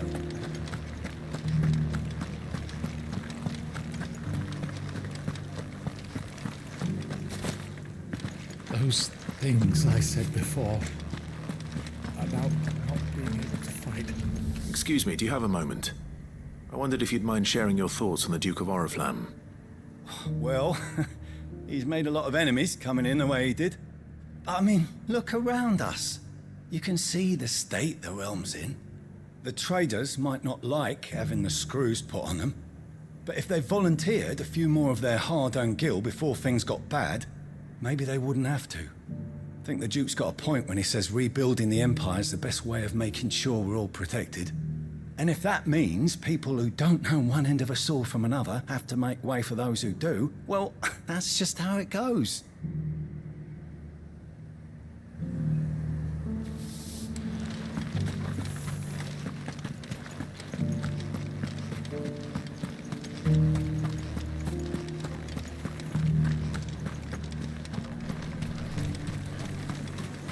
As long as you remain, the Veil will see to your needs. You're the one who was talking to His Eminence. On the Dame's behalf, yes. I was trying to persuade him not to take the people's goodwill for granted, but it seems my words fell on deaf ears. What do you think of his plans? I'm a soldier, mate. He tells me what to do, not the other way round. Listen, I've got nothing but respect for the Dame, but I've got a family to look after. That's where my loyalties lie. Not with the town or the Empire, but with my wife and children. If the Duke can get us cement and the equipment we need to fight off those blue-skinned bastards, I don't care how he does it.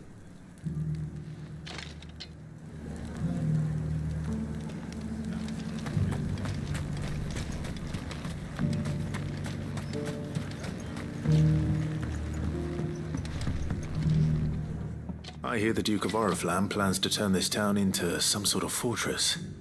Do you think that's a good idea? It's not for me to say. All I know is that unless the Emperor orders me otherwise, His Eminence's word is law.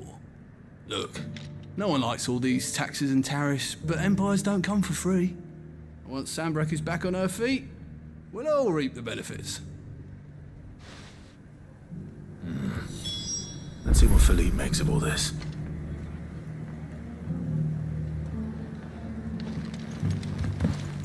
Sabine, you are embarrassing me.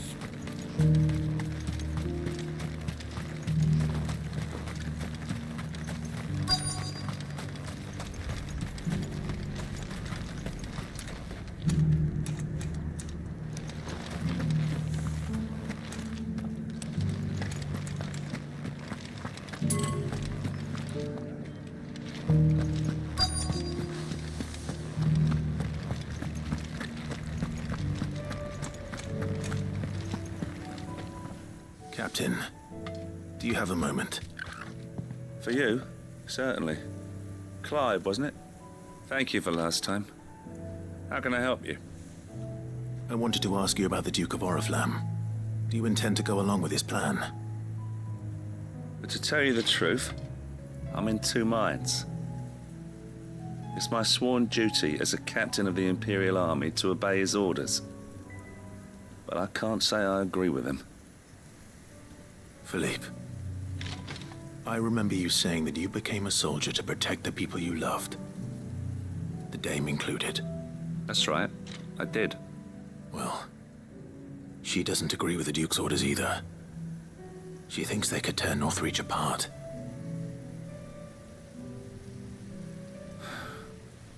And she's probably right.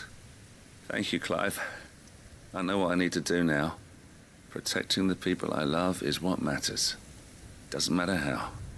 Well, duty calls, so I better go. Thanks again.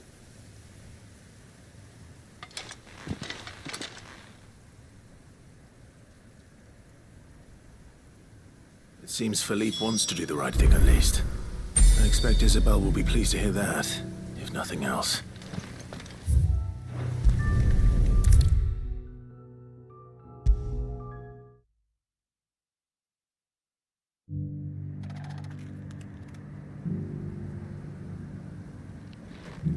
Ah, Clive. How did you fare? Were you able to speak with the Duke? I was, but...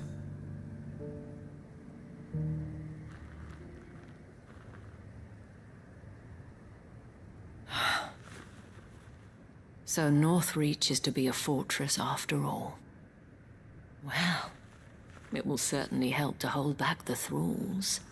There's no denying that. Though I doubt it will come as much consolation to the townspeople whose worldly goods are confiscated to pay for it. They deserve to be heard, Clive. To have a say in this new empire the Duke means to build. Sadly, His Eminence values their obedience more than their opinions, and hopes to reassert the authority of the state. I fear he sees the people as mere pawns on his chessboard to be sacrificed for the greater good. Needless to say, they themselves are of a different opinion, and would rather their destinies were in your hands. The soldiers, meanwhile, are content to follow their orders. And not just because of the Duke's rank, but because of his vision. I thought as much. Had I sworn to protect Sanbreque, I dare say I too would want nothing more than to see it rise from the ashes. Thank you for trying. But the battle is lost. I don't know about that. What happened to your uniform? I handed it in, along with my resignation. Told the lads I wished them well, but that I owe it to those I love to call it a day. Why? Because I realized what really matters to me.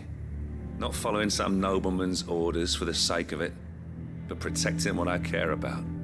Protecting Northreach. I honestly don't know when those monsters will return, but I'm certain they're not finished with us yet. And when they do come back, we need to be ready for them. We need to stand together, all of us. And with you to lead us, milady, I reckon we can do it. It was you who finally convinced me, Clive. There's no point following orders if they go against everything you believe. Indeed. All of us, standing together. That has always been Northreach's best hope, and one which still lies within our grasp. We have only to turn our attentions to the true enemy. Thank you, Philippe, for showing me what I must do. Anything for you, milady. Speaking of standing together, would you mind if I borrowed a few of the lads from the Vale to help keep watch around the town? I fear His Eminence has loftier tasks in mind for the guard. Not at all. Be my guest. Wouldn't be the first time.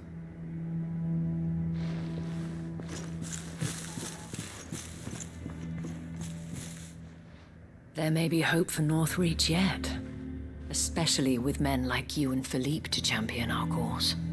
I, for my part, shall continue to work upon the Duke, in the stubborn belief that I might still tempt him into joining hands. But I suspect I shall have to call upon your aid again. Until then, Clive. Until then.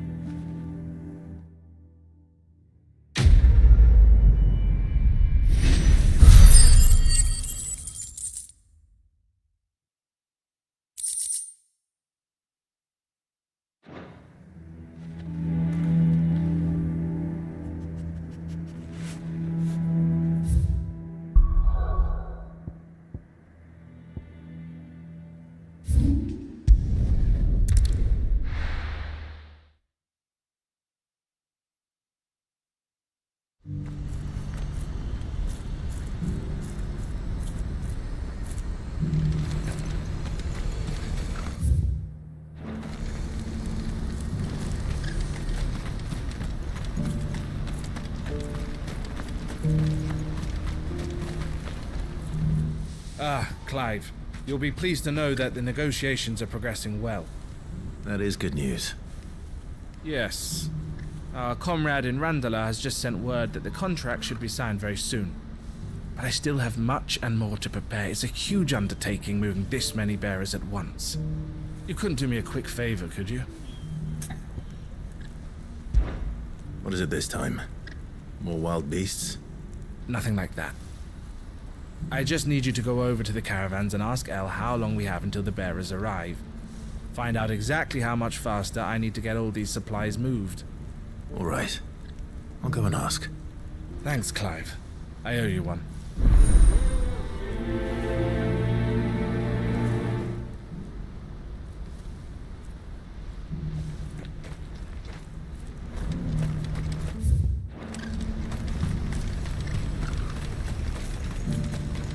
What are you looking for? You've a discerning eye.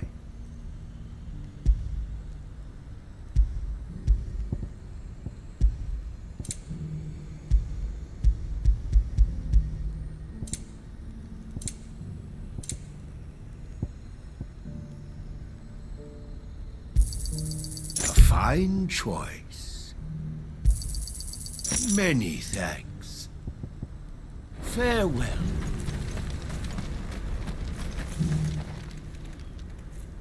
Don't blame yourself, El. This is their fault, not yours. I know, but... No buts about it, all right?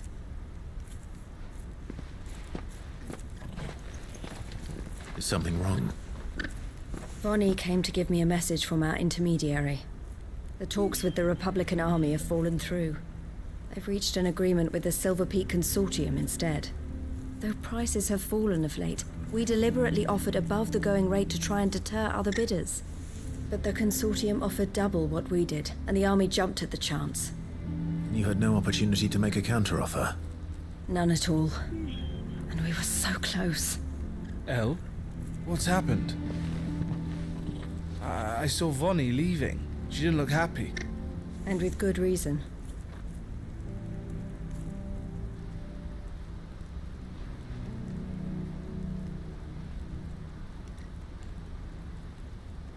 But I thought we were the only ones the Fist was speaking to about the bearers. How did the Consortium even find out about this? It's not so surprising. They have ears all over the Republic. This isn't over. The Consortium will have to sell these bearers eventually, and at the price they paid, buyers will be few and far between. I'm going to Randalar myself. Alone? You sure that's wise? Are you offering to be my bodyguard? How kind. Meet me at the checkpoint near the capital gates. I'll send an owl ahead and request a meeting. You go to Cashlock, Theo, and get everything ready. We've waited far too long as it is. Even if I fail to free these bearers, there will be others. Someone needs to prepare the place and keep any prowling beasts at bay. Oh, and that's me, is it? Well, it looks like I'm following orders till she gets back from meeting the Silver Peak Consortium, who've been doing their best to undermine our scheme. She'll never join them after this, surely. No, she said it herself. She still has plans for Cashlock, even if this one falls through. She means to stay with us, then. I can't say I'm not happy to hear it, but... is this what she really wants? You have to trust her. You're right. It's what she wants now. And if Elle's off fighting for the cause, I should do my part too. So I bid you farewell and safe travels, my friend. I'll gather my men and leave for Cashlock. We'll make sure the place is well stocked and defended. You go to Randalar and see if you can stop my sister biting the Consortium's heads off. If she won't consider her prospects, someone has to. I'll do my best.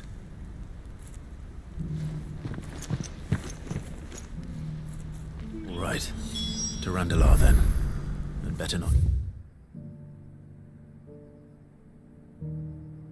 Eloise waiting.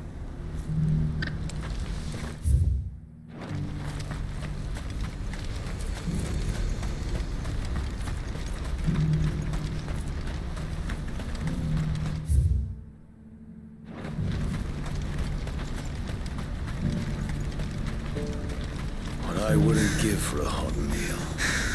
Looks like this is the end of the road for us. When are they gonna let us through?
I hope I didn't keep you waiting.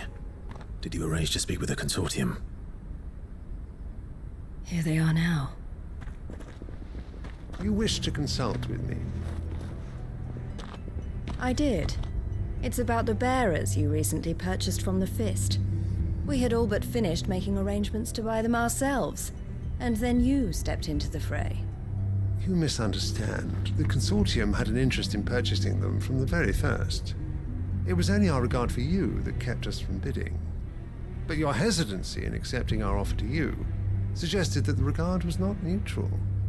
And so we resumed our business. I did not hesitate. I am simply not inclined to make such decisions without first giving them due consideration. But what is done is done. Come then. How much do you want for them? Alas, you are too late yet again. We rarely take on such unconventional merchandise without a purchaser in mind. The bearers belong to him now. Who is your buyer? A trader from across the water. A most demanding fellow, if it's any consolation. He insisted the bearers be fed, dressed, even given their own bunks for the voyage over. That's what you get when you deal with continental types. I wouldn't know. Oh yes, the culture on the continent is quite different to ours. They pay good money for bearers not fit for the knacker's yard, and treat them like kings. But as long as they pay...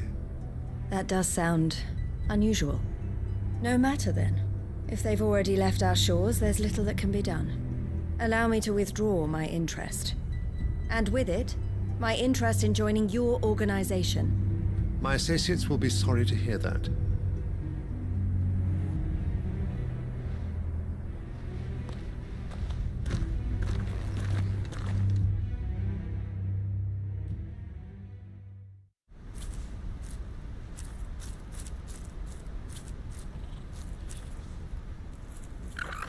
I'm sorry you weren't able to save them.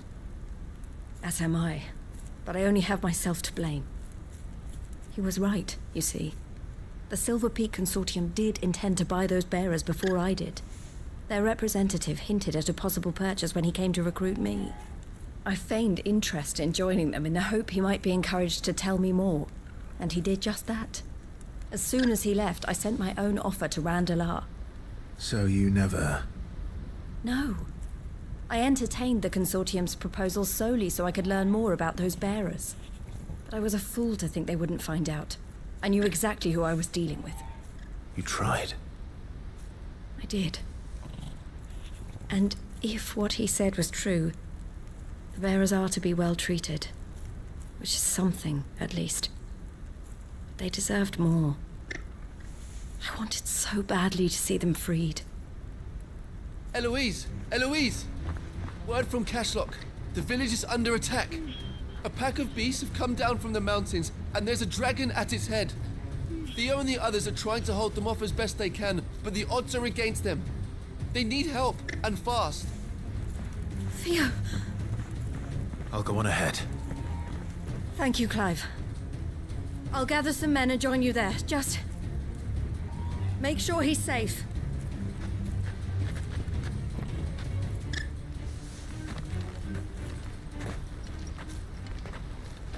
Hold on, Theo. I'm coming.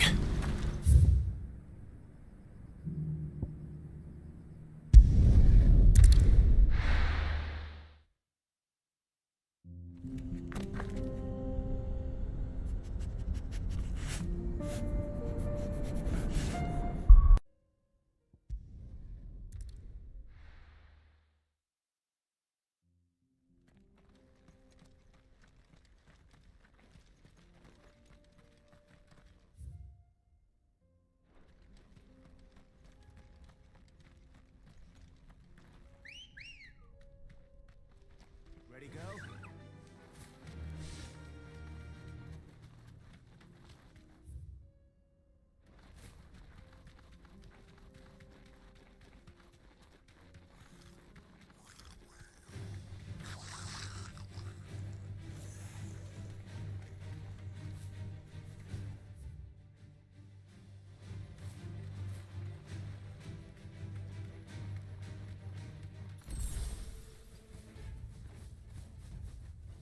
That'll do, girl.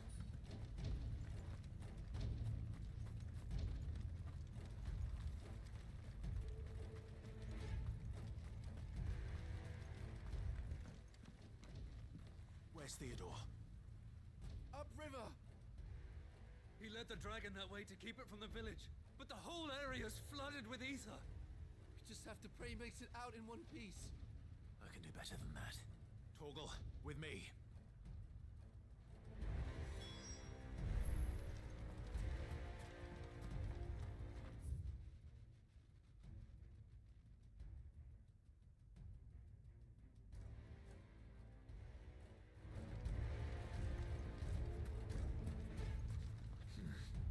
Not here.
time.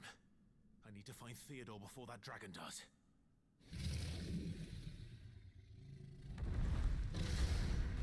Looks like it's found me. This thing's turned as well. This isn't going to be easy.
Theodore, you had me worried for...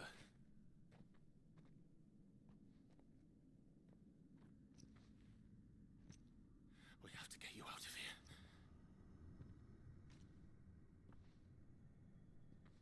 I think it might be a little too late for that. Bearer or no, there's only so much ether a man can take, and that Drake just wouldn't let me leave.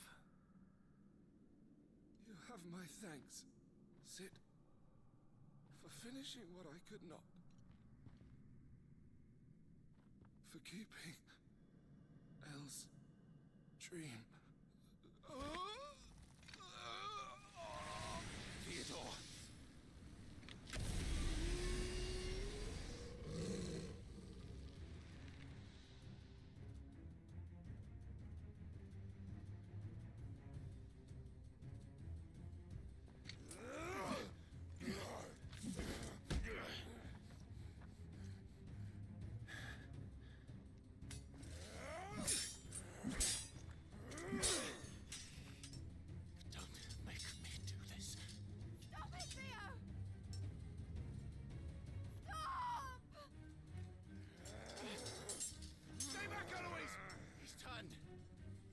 So will you!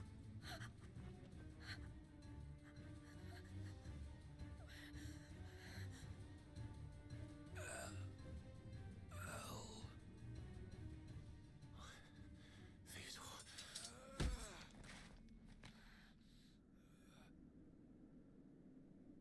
Take care of my sister. Theodore, wait. Goodbye, Elle.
Thank you, Clive. I think I'll be all right now. That was true bravery he showed. Leading the dragon away from the village like that. His first instinct was always to protect people. To put others' well-being before his own. And now he's gone. Because I sent him to that place, against his will.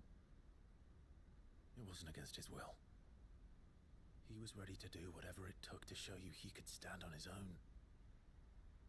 So that you would finally be free to live your own life. To live my own life? He never could come to terms with the choice I made. What exactly happened? You once told me Theo was the first bearer you ever helped.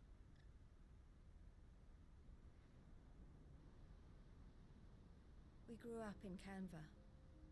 We were born to one of the great trading houses. And I was chosen to inherit the family business. I had my father's head for figures, you see.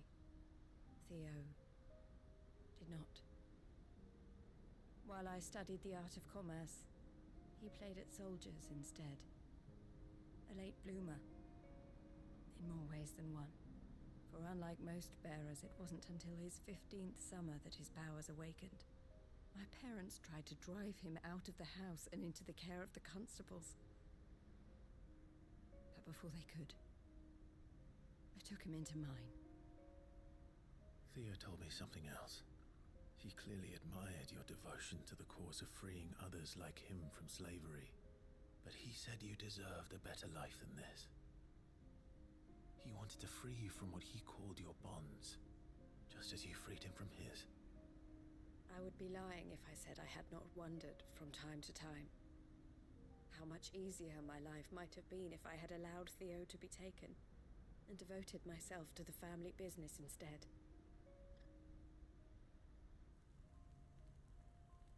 But I have never... Being with my brother meant more to me than tradition. He was never a burden. How could he even think that? If anything, I was the one who weighed him down. You weren't, Eloise.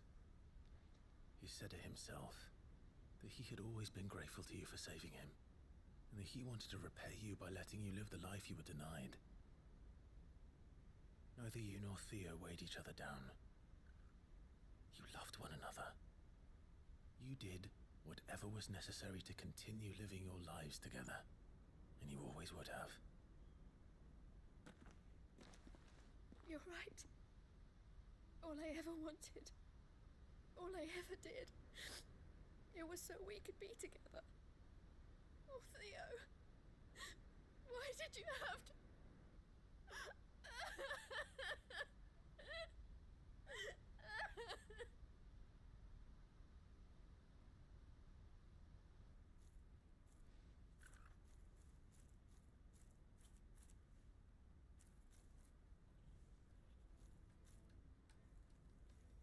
I know Theo wanted me to move on, but I'm staying here at the Crimson Caravans to continue our work. We can make a difference here.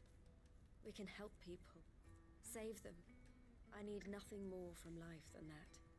So I'll carry on doing what we do, ensuring that goods, people, bearers get where they need to be, bringing smiles to people's faces just like we always have, and to Theo's, wherever he is. This is the life I have chosen, the life I will always choose. I've made a choice of my own, to continue helping you however I can, whenever you need it. Thank you, Clive. Let's go on together then, for Theodore.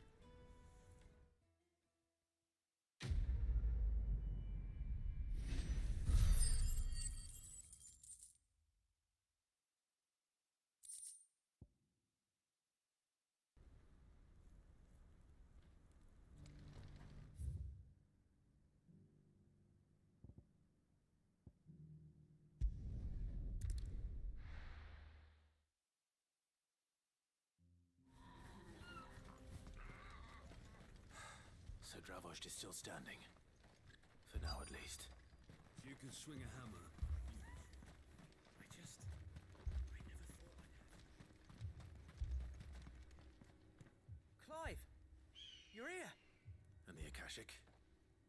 Mostly off to the north still. But I spoke to Doris's scouts and it turns out things are worse than I thought. There's swarms of them out there. Told old Snotty to be ready to seal the north gate. That should buy us some time if we need it.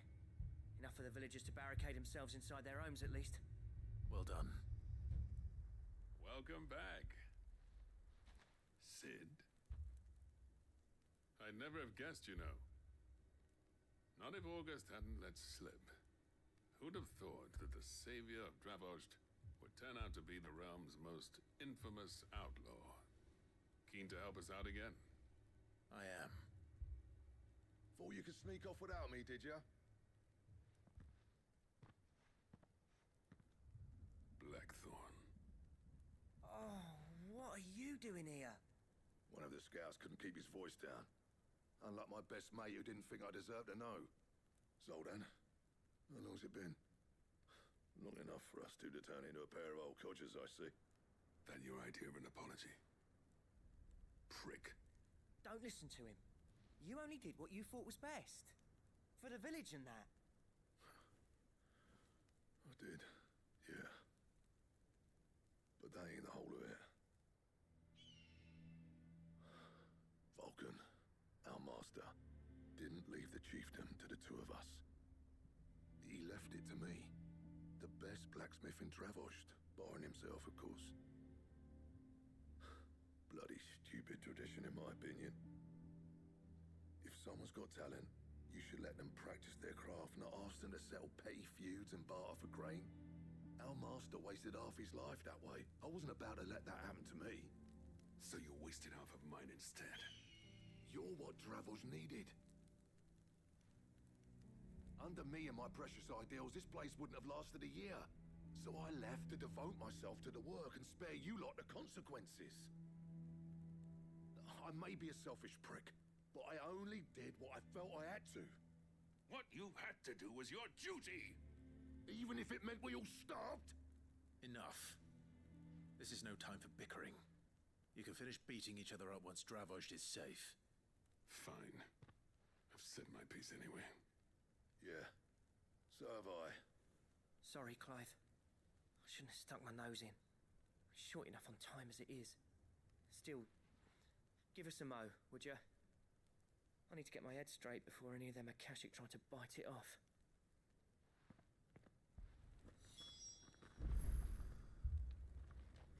You, ready for the off, then?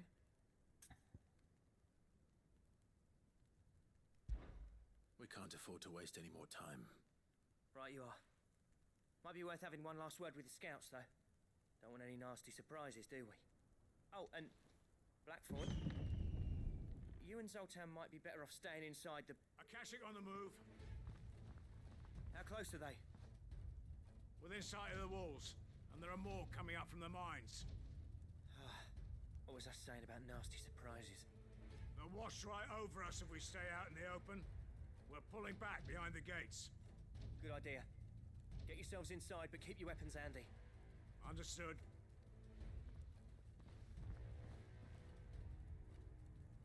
I'm prepared to fight if I have to. Well, let's hope you don't. That's our job. Once the scouts are inside, order your men to barricade the gates. No heroic last stands, you hear me? No fighting at all if you can help it. August's right. I've seen what Akashic beasts can do to armor. The people here are tough and willing, but they ain't equipped to face what's coming. I'm going out there. Start work on the gate as soon as I've left. I'll give you as much time as I can. And if they kill you? You evacuate. But it won't come to that. I promise.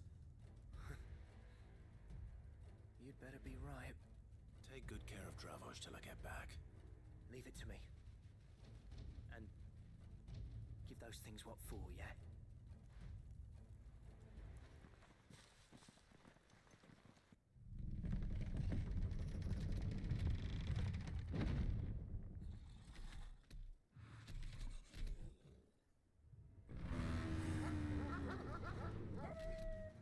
All right. Which one of you's first?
question is, did I miss any?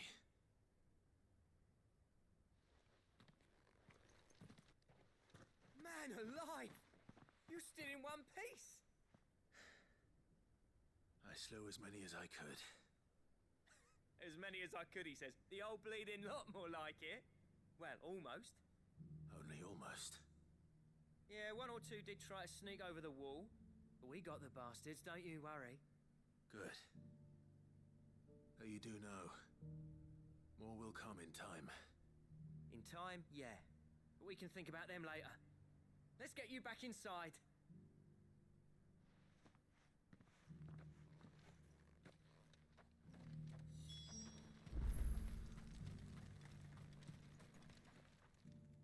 Sid! You're even more fearsome than your reputation. Enough to give those Akashic monsters nightmares. I almost felt sorry for the wretched things. But mostly, I felt grateful. Dravoged won't forget what you did today. I'm afraid I've only delayed the inevitable. There's no getting rid of that ether flood. Meaning that any living thing which stumbles into those mines will end up clawing at your walls again. And that's if the flood don't spread. If it does, well, I hate to say it, but the village's days are numbered. That may be, but we're staying just the same. With ether floods springing up all over, it's no less safe than anywhere, and more importantly, it's our home. We'll fortify the gates to the north, and I'll see that they're guarded day and night. All right. Then we'll give you a hand shoring up those defenses. As for you, Blackthorn, that's twice you've turned up when Dravos needed you. So, thanks. I shouldn't have stayed away so long. And I shouldn't have left without talking it over with you first. Too bloody right you shouldn't. Though I doubt I'd have listened. I always envied you. How you made everything look so easy when, for me, it was anything but.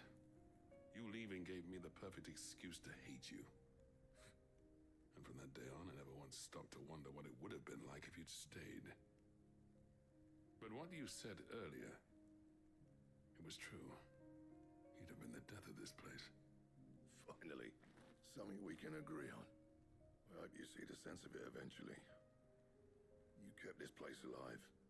Alive, perhaps. Wealthy even, but Dravoged isn't what it once was. Our work used to be the pride of Dalmekia. Now, we churn out the same rubbish day after day because it's easy and turns a profit. It's not about the craft anymore. I wouldn't send my sons to war wearing the shit most of our smiths are making. I've kept working, honing my skills, trying to lead by example, but no one sees the point. The average castle apprentice has as much passion for the craft as our current lot. Come back to us, Blackthorn. Remind Dravoged what a true master blacksmith looks like. I'll even man those bellows of yours if it means we can work at the same forge again. That's a kind offer. Kinder than I deserve. And I wish I could accept, but I'm needed elsewhere. There's people who trust their lives to my steel, and I daren't let them down. Fair enough. But that doesn't mean I couldn't visit from time to time. Let's see if we can't rekindle this town's passion for the craft, shall we? I'd like that. Just be sure to tell Snotty to let me in the next time I come calling, yeah? Knowing him, he'd let you in anyway. Blackthorn. The Master Smith turned outlaw, back in my good graces. I never thought I'd see the day.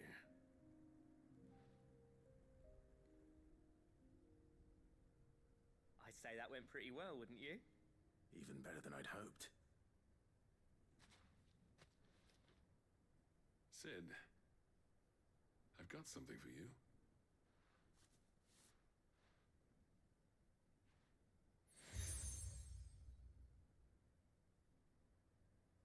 And this is? A token of our lasting gratitude. But I'm of a mind to make you a far grander gift. Designs for a certain sword have been passed down from chief to chief for generations. Now hold on, Zoltan. There's a reason no one's made that blade in centuries. There's not been a craftsman equal to the task. I'll admit your cinders make impressive steel, and I've learned to hone an edge Odin will be proud of. But the engravings on that thing are enough to make a jeweler cry. And they're not just for show, either. Have you forgotten what brought you back to Dravozd in the first place? Hmm? A certain ring? I knew I'd never surpass you with a hammer and tongs. So I turned my hand to a different kind of metalwork. Between the two of us, I'd say we're the equal of any master craftsman ever to have graced a forge.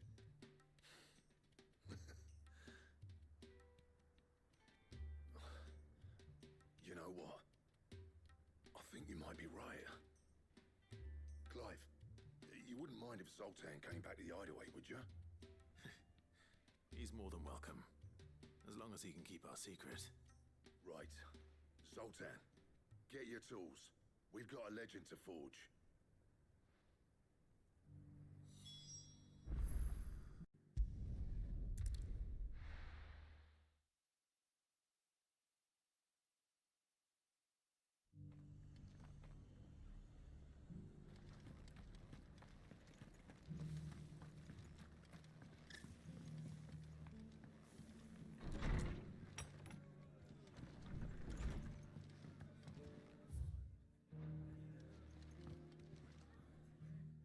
Clive, I was just about to send for you.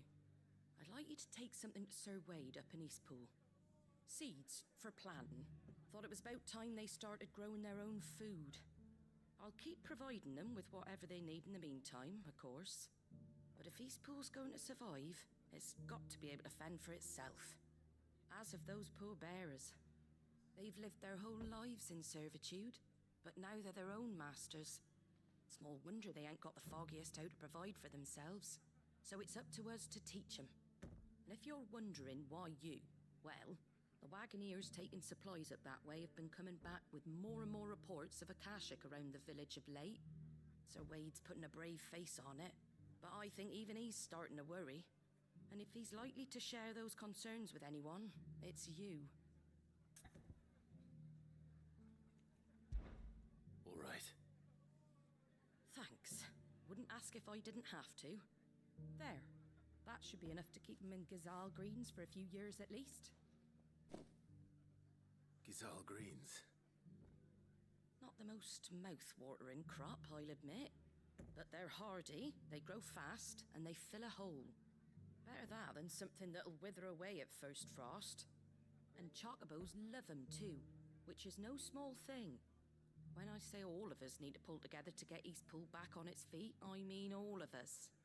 They ain't exactly succulent, but cook 'em right and they're just about bearable. I'll take your word for it. Anyway, Sir Wade'll know what to do with them. And if he don't, well, I'll go up there and show him myself. I'm sure you will.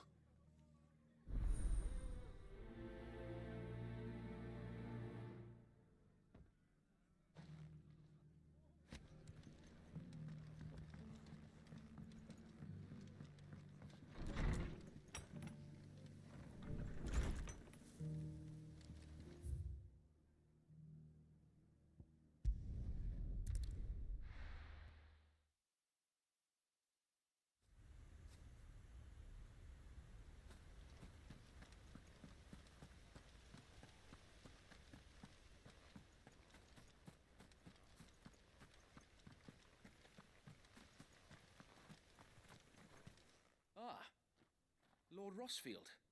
What brings you to Eastpool? A delivery from Martha.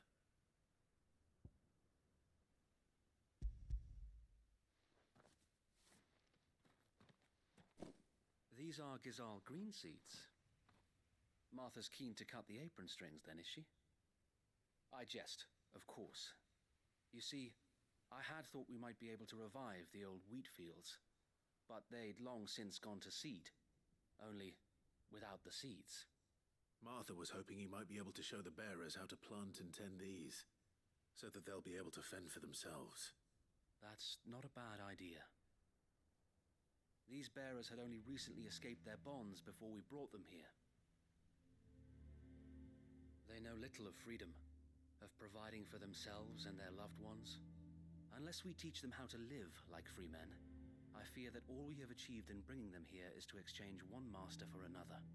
Not that myself and the Guardians have been the best example to them so far, subsisting almost entirely on Martha's charity as we do. It's about time we all started to provide for ourselves, bearers and Guardians alike. Unfortunately, we've been a little too busy of late to focus on much besides bolstering our defenses. There have been alarming reports of... The Horde is closing in. They're coming, so wait, all of them. Time it all. I thought we'd have more time. Gather the men in the square. Send to the rest for reinforcements. Yes, Sir Wade. The Horde. Akashic, a veritable legion of them. They've been seen prowling around the northern reaches for a while now. We don't have the numbers to hold back a swarm that size. I had hoped to build a perimeter wall so that myself and the Guardians might be able to defend the village, but... Now you're out of time. Precisely. If reinforcements from the rest arrive before they do, we may just scrape through, but I fear that's rather an enormous if. What if you could call on reinforcements from Eastpool? You mean the bearers? We brought them here so they might live, not die, fighting for their lives. So wait. You said you lack men to defend the village. Are the bearers not men? Do they not wish to see Eastpool saved? Though they may not be trained soldiers like your Guardians. What help they are able to offer could still prove the difference between victory and defeat. You're right, my lord. I will appeal to them.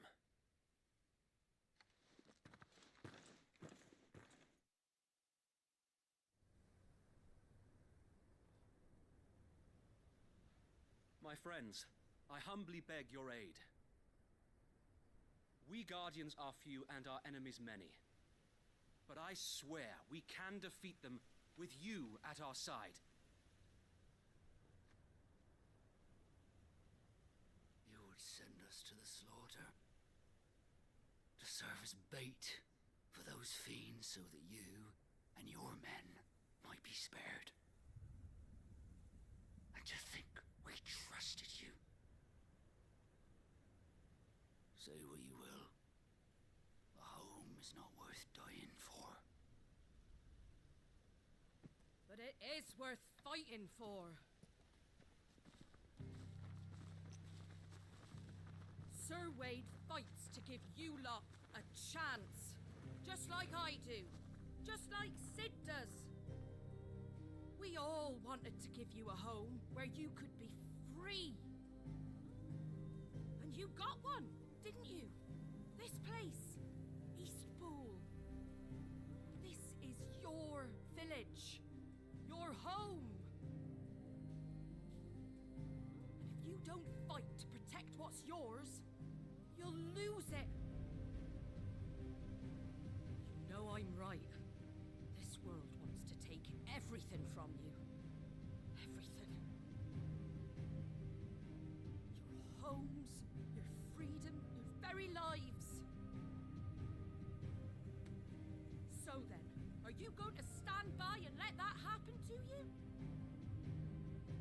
Are you going to accept fate like good little Bran did and die, having never stood up for yourselves? Or will you fight like free men and women?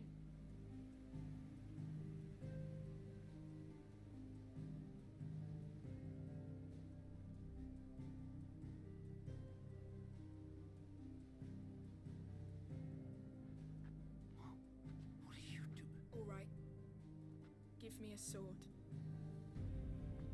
I never dreamt I'd have a home of my own. And now that I have, I don't want to lose it. I will protect what's mine, or die trying.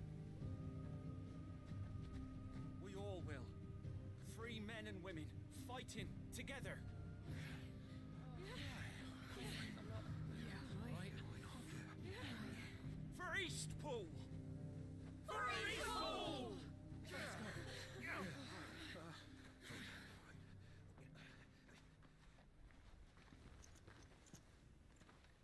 Thank you, Martha.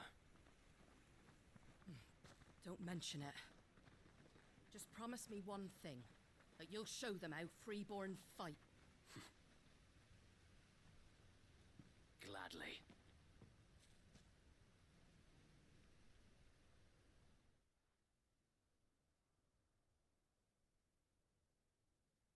Well, if it was numbers you were lacking, you certainly won't be now.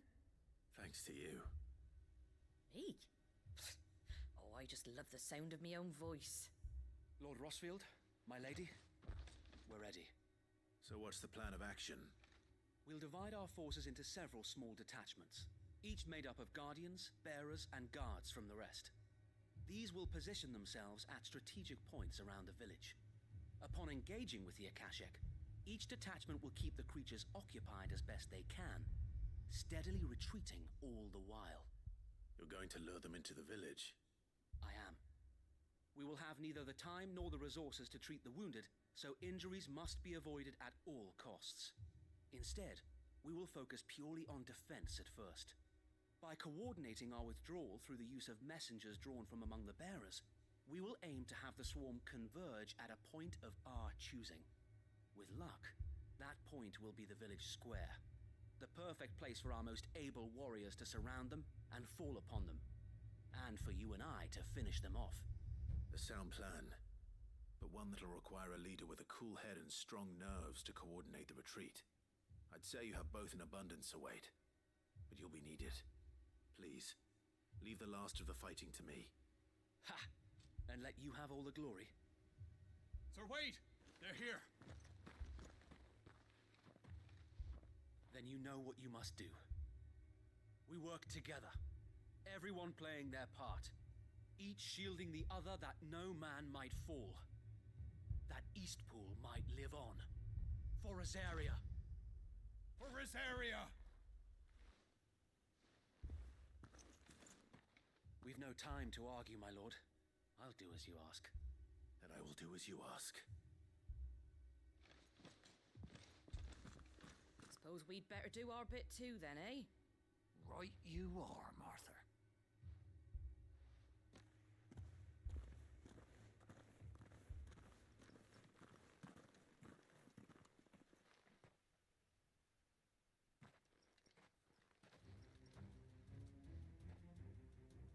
The calm before the storm.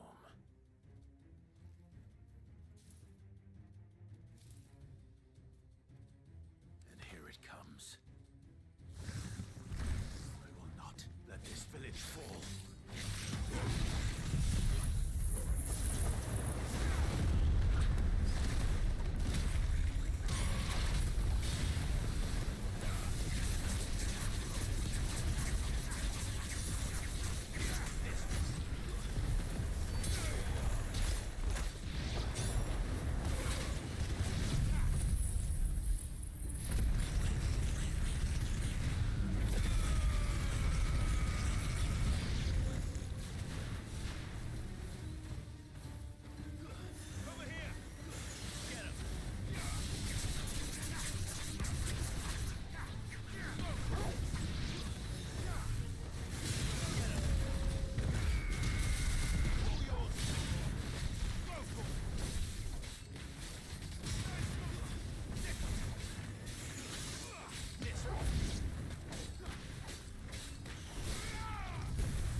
there's the last of them.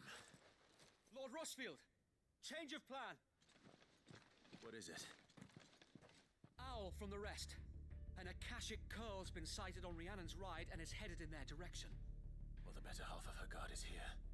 So wait, how many Akashic remain in East Pool? Hard to say.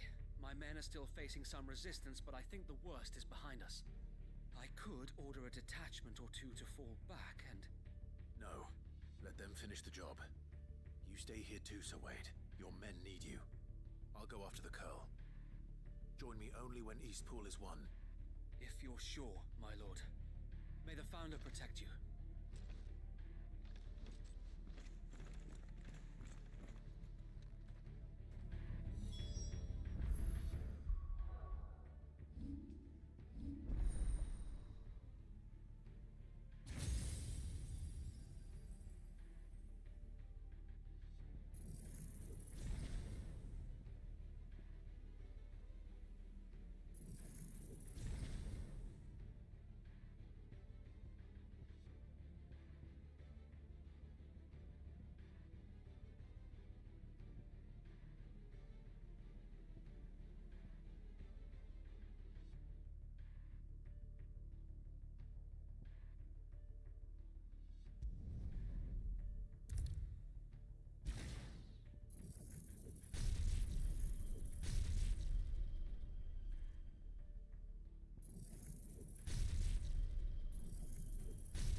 This is no time to ride.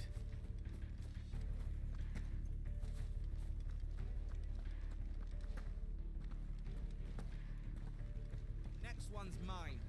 I might not know one.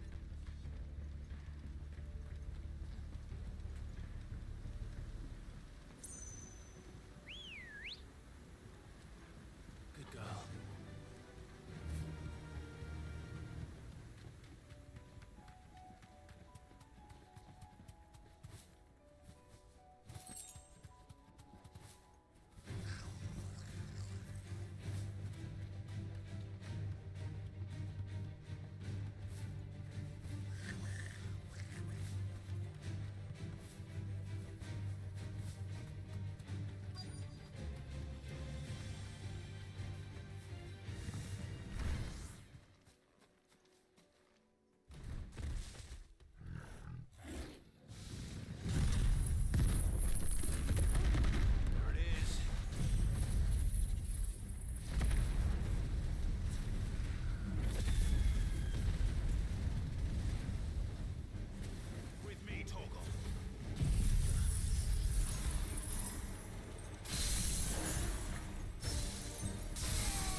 back to Eastpool.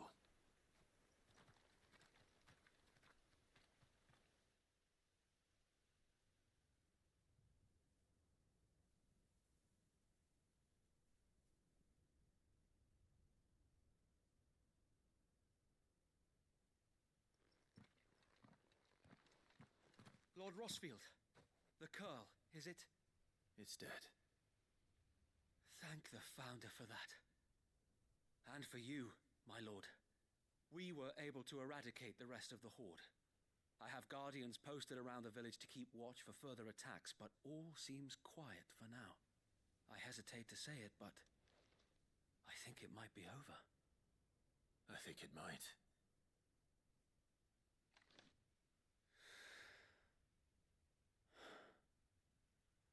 We did it. We saved Eastpool. Sir Wade, it's us who should be thanking you. You brought us together, showed us what it means to fight for what you hold dear. We never had nothing to call our own before.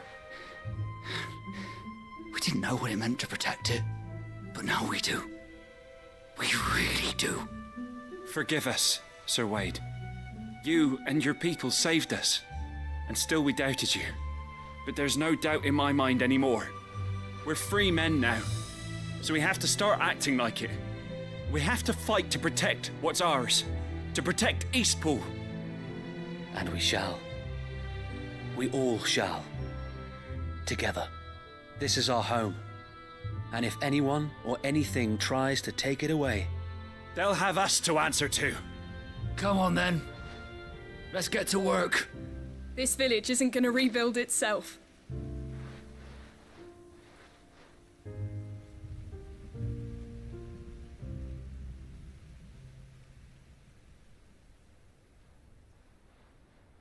They're not slaves anymore. No. They're Rosarians. Your father took pity on the bearer's plight, and I believe if he was still with us today, this is what he would have wanted. I believe you might be right. I shall remain here, my lord, and do what I can to help rebuild the village. After all, this is my home now too. And I could hardly call myself an Eastpoolian if I didn't pull my weight. I think you'll find it's Eastpudlian, Sir Wade. But you should be proud all the same. I'll have to pull my weight too. Can't have the rest getting outclassed. Speaking of which, I ought to be getting back. Can we continue to count on your support, Martha?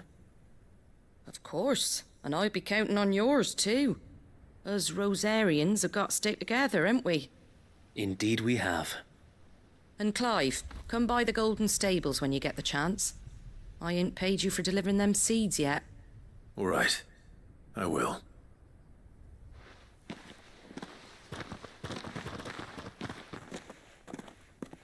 Lord Rosfield, do you remember our very first mission together? Clearing the goblins from the Stillwind Marshes? How could I forget?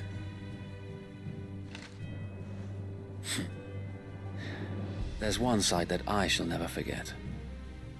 You, facing off against that giant Morble. Not a trace of fear on your face. Since that day, there have been more than a few times when I felt like giving up. When the odds seemed so stacked in the enemy's favor, I thought I may as well just lay down my sword and surrender. But every time, I would think back to the look in your eyes that day and remember what it means to be a shield. Know that whatever trials Eastpool may face, I shall never lose courage. Thanks to you. So Wade, you have always been a true shield. I know that Eastpool, and indeed all of Rosaria, will be safe in your hands. Thank you, my lord. I know the rest of the world will be safe in yours. I'll do my best.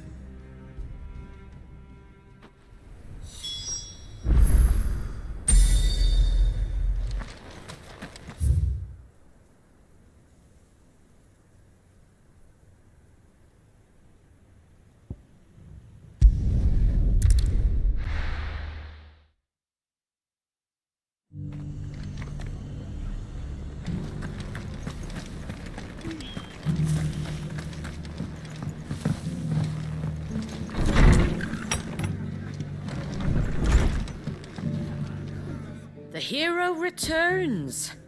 It's lucky you came by when you did, eh? Not only did my seeds get delivered, but you went and saved Eastpool and all. I just did what I could. And it's only right that you get rewarded for it. Take it before I change my mind. Thank you, Martha. So, Eastpool's finally back on its feet again. And a home to free bearers. Who'd have thought we'd see the day, eh? Well, it was your idea. I know that, but I never stopped to think what it would mean. Bearers in charge of themselves, thinking for themselves, working for themselves. Like your hideaway, but not even hidden away. Though I suppose the rest ain't much different nowadays. You know, bearers living free like that reminds me of when I first met Sid. Loath as I am to recall that particular day. I take it you didn't always see eye to eye. What happened? Well, if you really want to know, I started doing what I do long before I met Sid. In fact, that's how I met him. Or at least how he came to meet me. He showed up at the stables one day, asking questions about who'd been buying up bearers. Founder knows what he thought I was doing with them. Running a hunt, poking around in their innards. Something awful anyway. Me, I thought he was a new constable. Thought the game was up. But somehow we both managed to work out what each other was about. And before I knew it, the cheeky arse was rattling on at me about how I was doing it all wrong. After all my hard work. Told me I was giving them relief but not freedom. That my bearers were still dying as slaves. Got right under my skin, it did. Told him if he didn't like it, he could bugger off and report me to the garrison. And do you know what he did? He smiled. And then he laughed. And then I did the same. We made a pact that day, that whenever one of us was in need, the other would always be there for him. And you were? Well, we both wanted the same thing. To make life better for bearers. Just like your dad. Do you know I was born right around the time Elwyn became Archduke? Growing up, I saw how he tried to change things. He certainly didn't lack for ambition, that one. Indeed. But the loftier one's ambitions, the harder they are to achieve.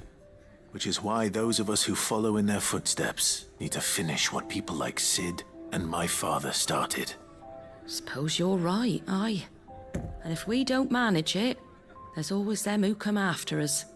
Good thing we've got a few half-decent sorts waiting in the wings, eh? It's almost enough to give you a little bit of hope. Just a little. Anyway, enough nattering. Better get back to work. Let's see about making everyone some dinner, shall we? The least the folks who saved Eastpool deserve is a hot meal. And you and me ain't gonna save the world on an empty stomach neither. That sounds like a wonderful idea.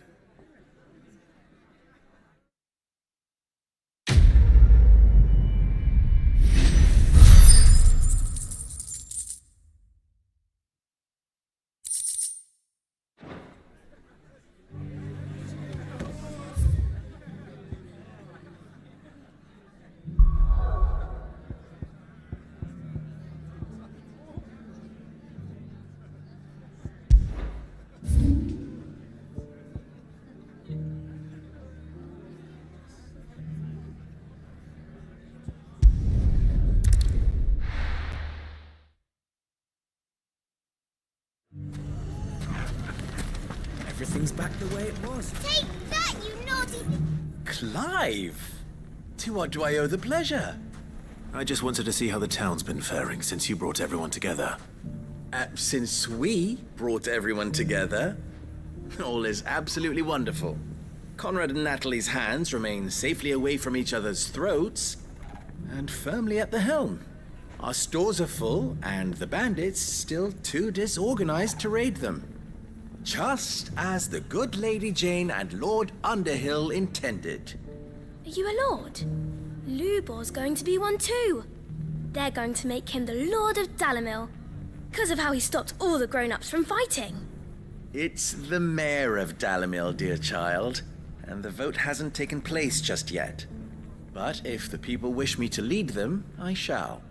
And my first act will be to build a school so that menaces like you two learn not to interrupt your elders. Speaking of menaces, there may be a rather worrying one just over the horizon. May there indeed. I'm afraid the example Conrad and Natalie set in putting aside their differences and presenting a united front might have caught the bandits' attention.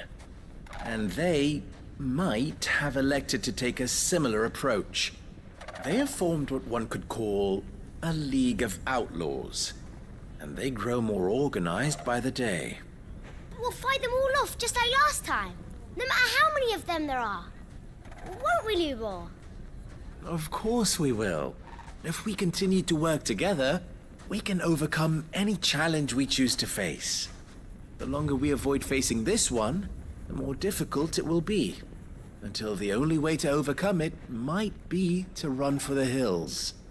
Our best hope is to nip these efforts at organization in the bud, by finding those ne'er-do-wells who have yet to join the cause, and ensuring that they never do.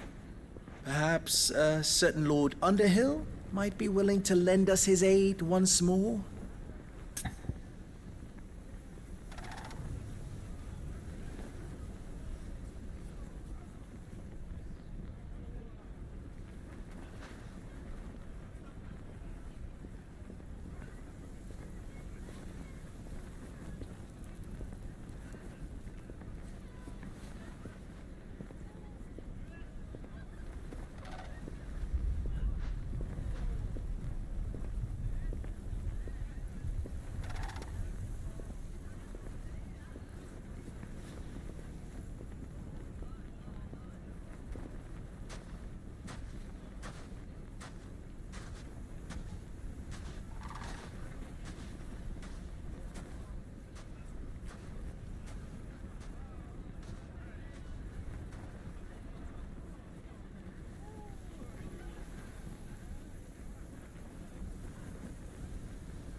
How could I refuse?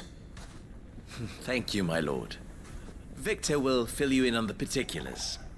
I have him stationed by the desert gate, receiving and collating reports from my scouts. Such an amenable soul. He reminds me of you. I'll go and speak with him.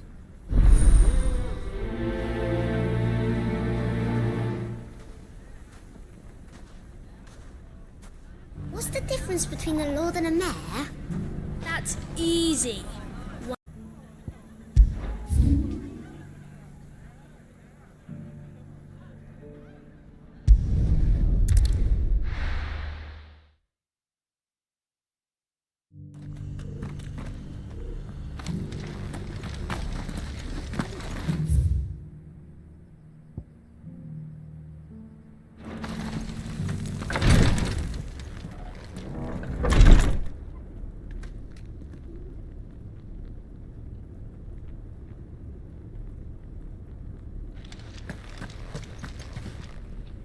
Lord Rosfield, is there aught the Undying might assist you with this day? Perhaps. My brother said that your order was helping him with his quest to uncover Ultima's origins. Have you learned anything of note since last we spoke? Little unless, I regret to report. I see. Be assured, however, that we will not rest until the truth is known. Even now, our archaeologians scour ruins in every corner of the realm for traces of Ultima's touch. Fallen ruins, I take it. Dating back as far as Phoenix Gate. Indeed. Ultima's thralls are oft sighted among the remnants of the fallen civilization, as if protecting the secrets concealed within. Secrets we'd see unearthed. Should our methods be of interest, my lord, mayhap it would please you to observe some of our number at work. Would that be possible? Of course. A survey is being conducted not far from here. Perchance you are familiar with Kretov, a small hamlet built around a fallen airship. I was due to visit my colleagues there to collect their preliminary findings, but if you would consent to do so in my stead, I'm sure that they would be honored to relate any discoveries they have made to you directly.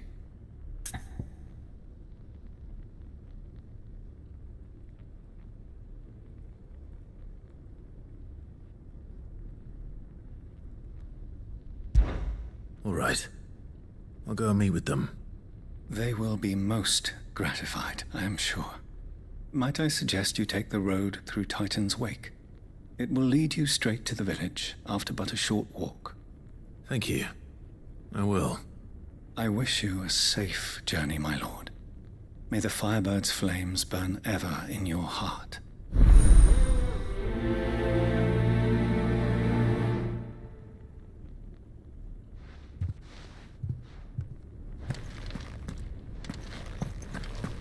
A village built around an airship. Sounds like another lost wing. I hope the inhabitants are just as friendly.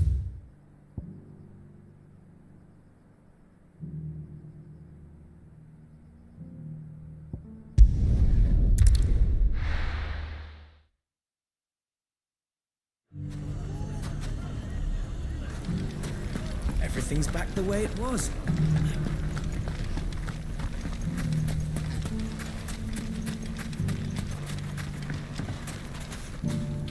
Still in Dalamil, Victor? Ah, Sid. I thought you'd have returned to Cosnis by now. I did. Then I came back. I've developed something of a fondness for the place. And having worked so hard to see it saved from one fate, it would seem remiss to abandon it to another. A sentiment Master Lubor certainly isn't shy about exploiting. Hence my doing his bidding yet again. You're not the only one. What does he want you to do? He asked for my aid in putting down the bandits. And he said that you might be able to help me find them. Then you've come at just the right time. I was on my way to speak with Conrad about how to organize our forces. There are more camps in the vicinity than we can safely strike at once. But we must strike together, and we must strike soon at as many camps as we can. We can't give this league of theirs time to rally its forces. All right. Which camp shall I take? There's one upriver. Just out there, across the dunes. Leave it with me.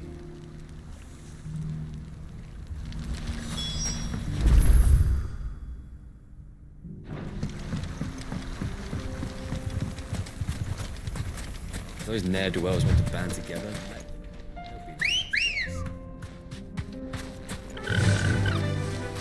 Run like the wind.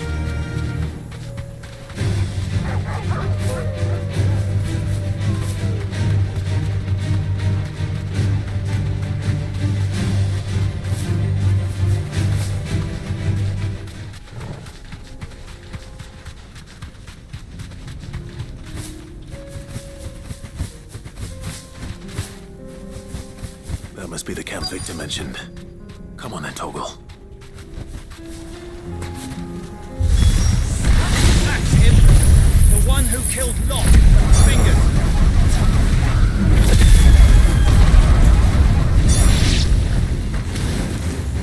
Take his head off!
I'd better let Victor know.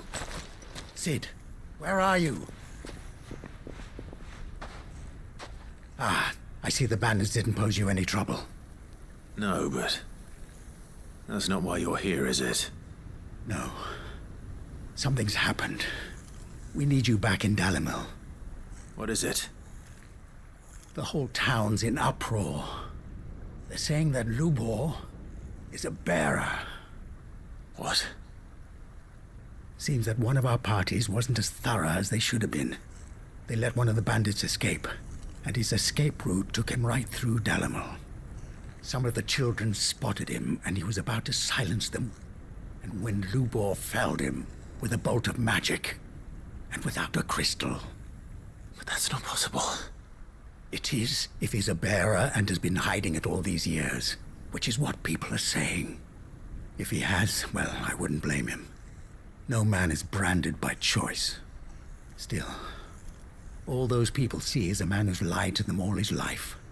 One who was made a leader of himself when the world believed he should have been a slave. Fuck. I don't know where we go from here, but I know one thing. Lubor needs all the friends he can get right now. You're right.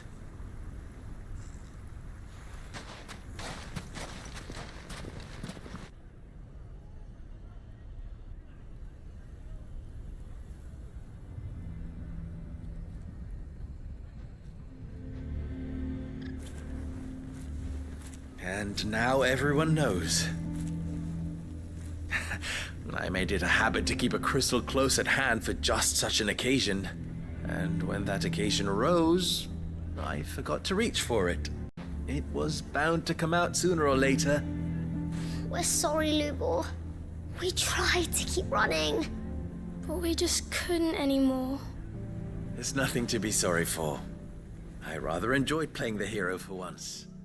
All that matters to me is that you two are safe. Look at him talking to his betters like it's nothing. All lies, I'll wager. Just like the ones he fed us all these years. Once people make up their minds, it's hard to change them. We need to do something, and quickly. Convince the people not to let their prejudices blind them. Convince them that nothing has changed. That their enemy lies outside these walls, not within them. You're right. We should speak to everyone. I'm glad you agree. I'll handle the townsfolk. I'm a Dalmek born and bred. They listen to me. You head to the tavern. Make Conrad and Natalie remember who Lubor really is. They know that Lubor and I are friends. I might not make for the most impartial of interlocutors. Lord Underhill of Randalar's League of Merchants, however, is a trusted and impartial mediator of note. I'll do what I can.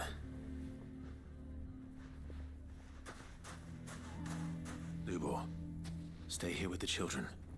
I can't promise anything, but we'll try. And that is all I can ask of you.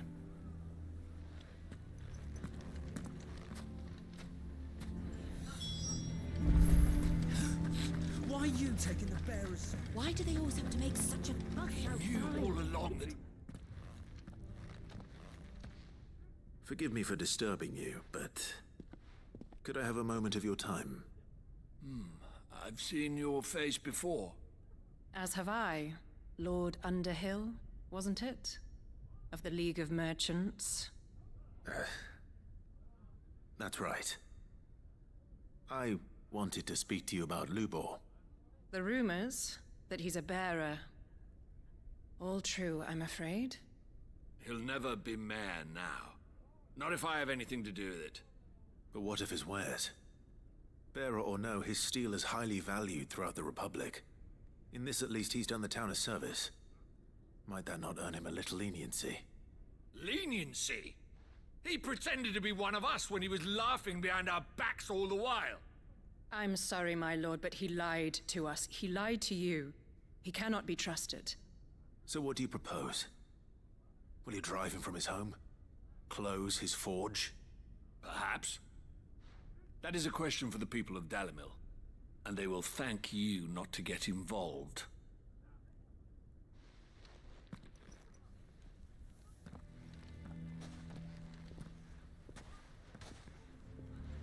townsfolk have made their minds up. There was nothing I could do. Nor I. Conrad and Natalie refused to consider anything but their own wounded pride. You never know. Once their anger is cooled, they might see things differently. For now, we should report back to Lubor. All right.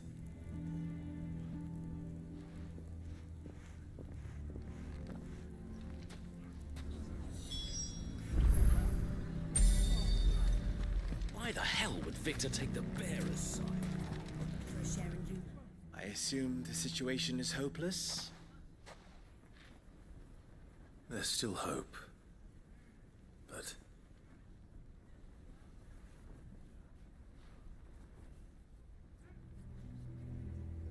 But perhaps not in this lifetime, I think it's fair to say. You mustn't think like that, Lubor. Give them time. They'll come around. We'll talk some sense into them in the end, you'll see. No, you won't. And your efforts would be better spent elsewhere. But Lubor... Rosina would often tell me that steel does not lie, that a blade is a reflection of the smith who forged it. To yourself be true, that was her point. Rather an ironic one when you consider that her life was taken with a blade of her own making. But I do not doubt that she was always true to herself and what she believed in, right to the end. And so must I be. I must do what I know to be right, no matter what others might think of me. And now, I know what that is. I must embrace my new role of villain so that the people of Dalimil have something to unite against. For only united can they hope to stand against the threat that awaits them. I'll need to make a suitably dramatic exit, of course. Don't go, Lubor. You're the only one who was ever kind to us. We'll be all alone. Again. Trust me, little ones. It is for the best that I go. Not only for the town, but for you, too. How could it possibly be for the best? These children need you. The least you can do is give the townspeople a chance to change their minds. They would not take it, Victor. It's over. Over, you say? And so just like that, you're going to throw this town and these children to the wolves? I thought you were better than this. But it seems you had me fooled as well. Victor. Forget it. Do what you will. You sure you're making the right choice, Lubor? Of those available to me, I believe it's the best one. Yes. Ah, but where are my manners? Here. A reward for clearing out that bandit camp. Right then. I have packing to do. If there's anything I can do. Anything. I'll bear it in mind. Thank you.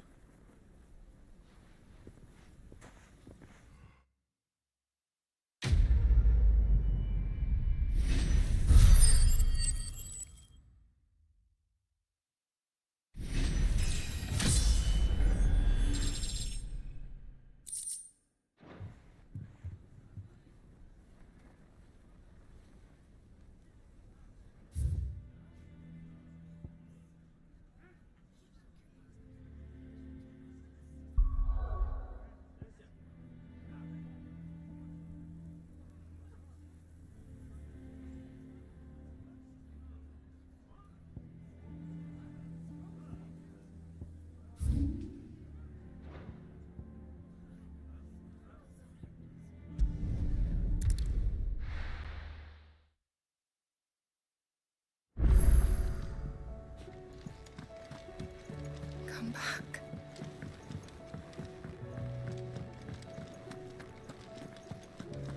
The stew's Tell me we've run out of pappy on that. Ah, the man himself. We were just about to make a start on that sword I promised you. It's funny, but none of this would have been possible without your help. You remember Camille? we'll be using his leatherwork for the grip. The steel, meanwhile, will be tempered in a fire, burning the cinders you charmed out of old Zoltan here. And that whetstone from the Outer Isles, that'll be what gives the blade its edge. And the final flourish will be my talented colleagues' engraving. A team effort led by the greatest blacksmith alive. Now, save that talk till the thing's finished, yeah? Right. I'm ready if you are. To the bellows it is, then.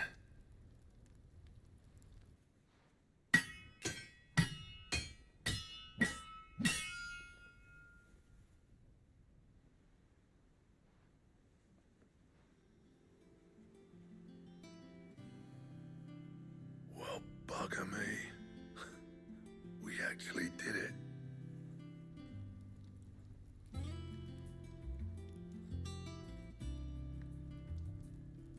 The sword to end all swords. Ragnarok. It's quite something.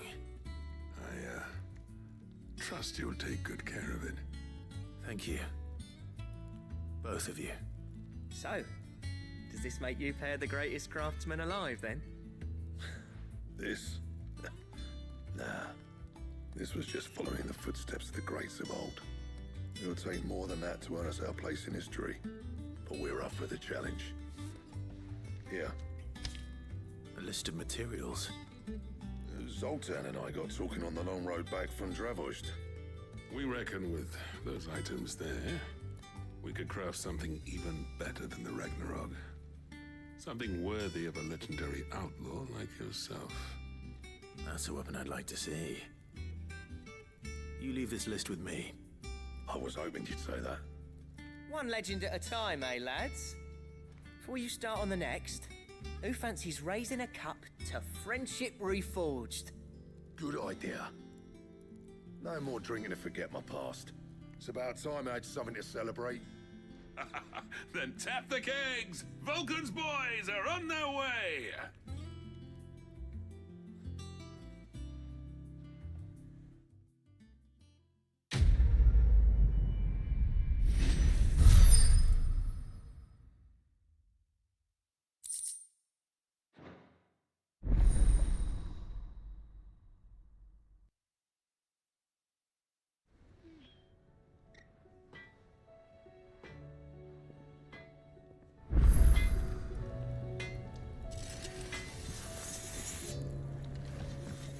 Tell me we've run out of papio nuts and all. Still alive, are ya? Go on, then. It'd better all be here. You'll not find a better price than that.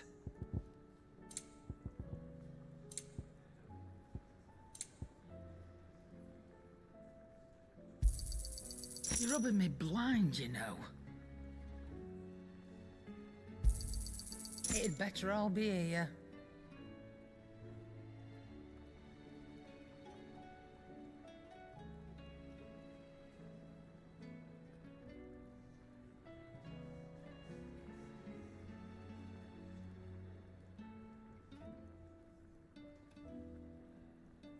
Come again. Or don't. I'm not much bothered either way.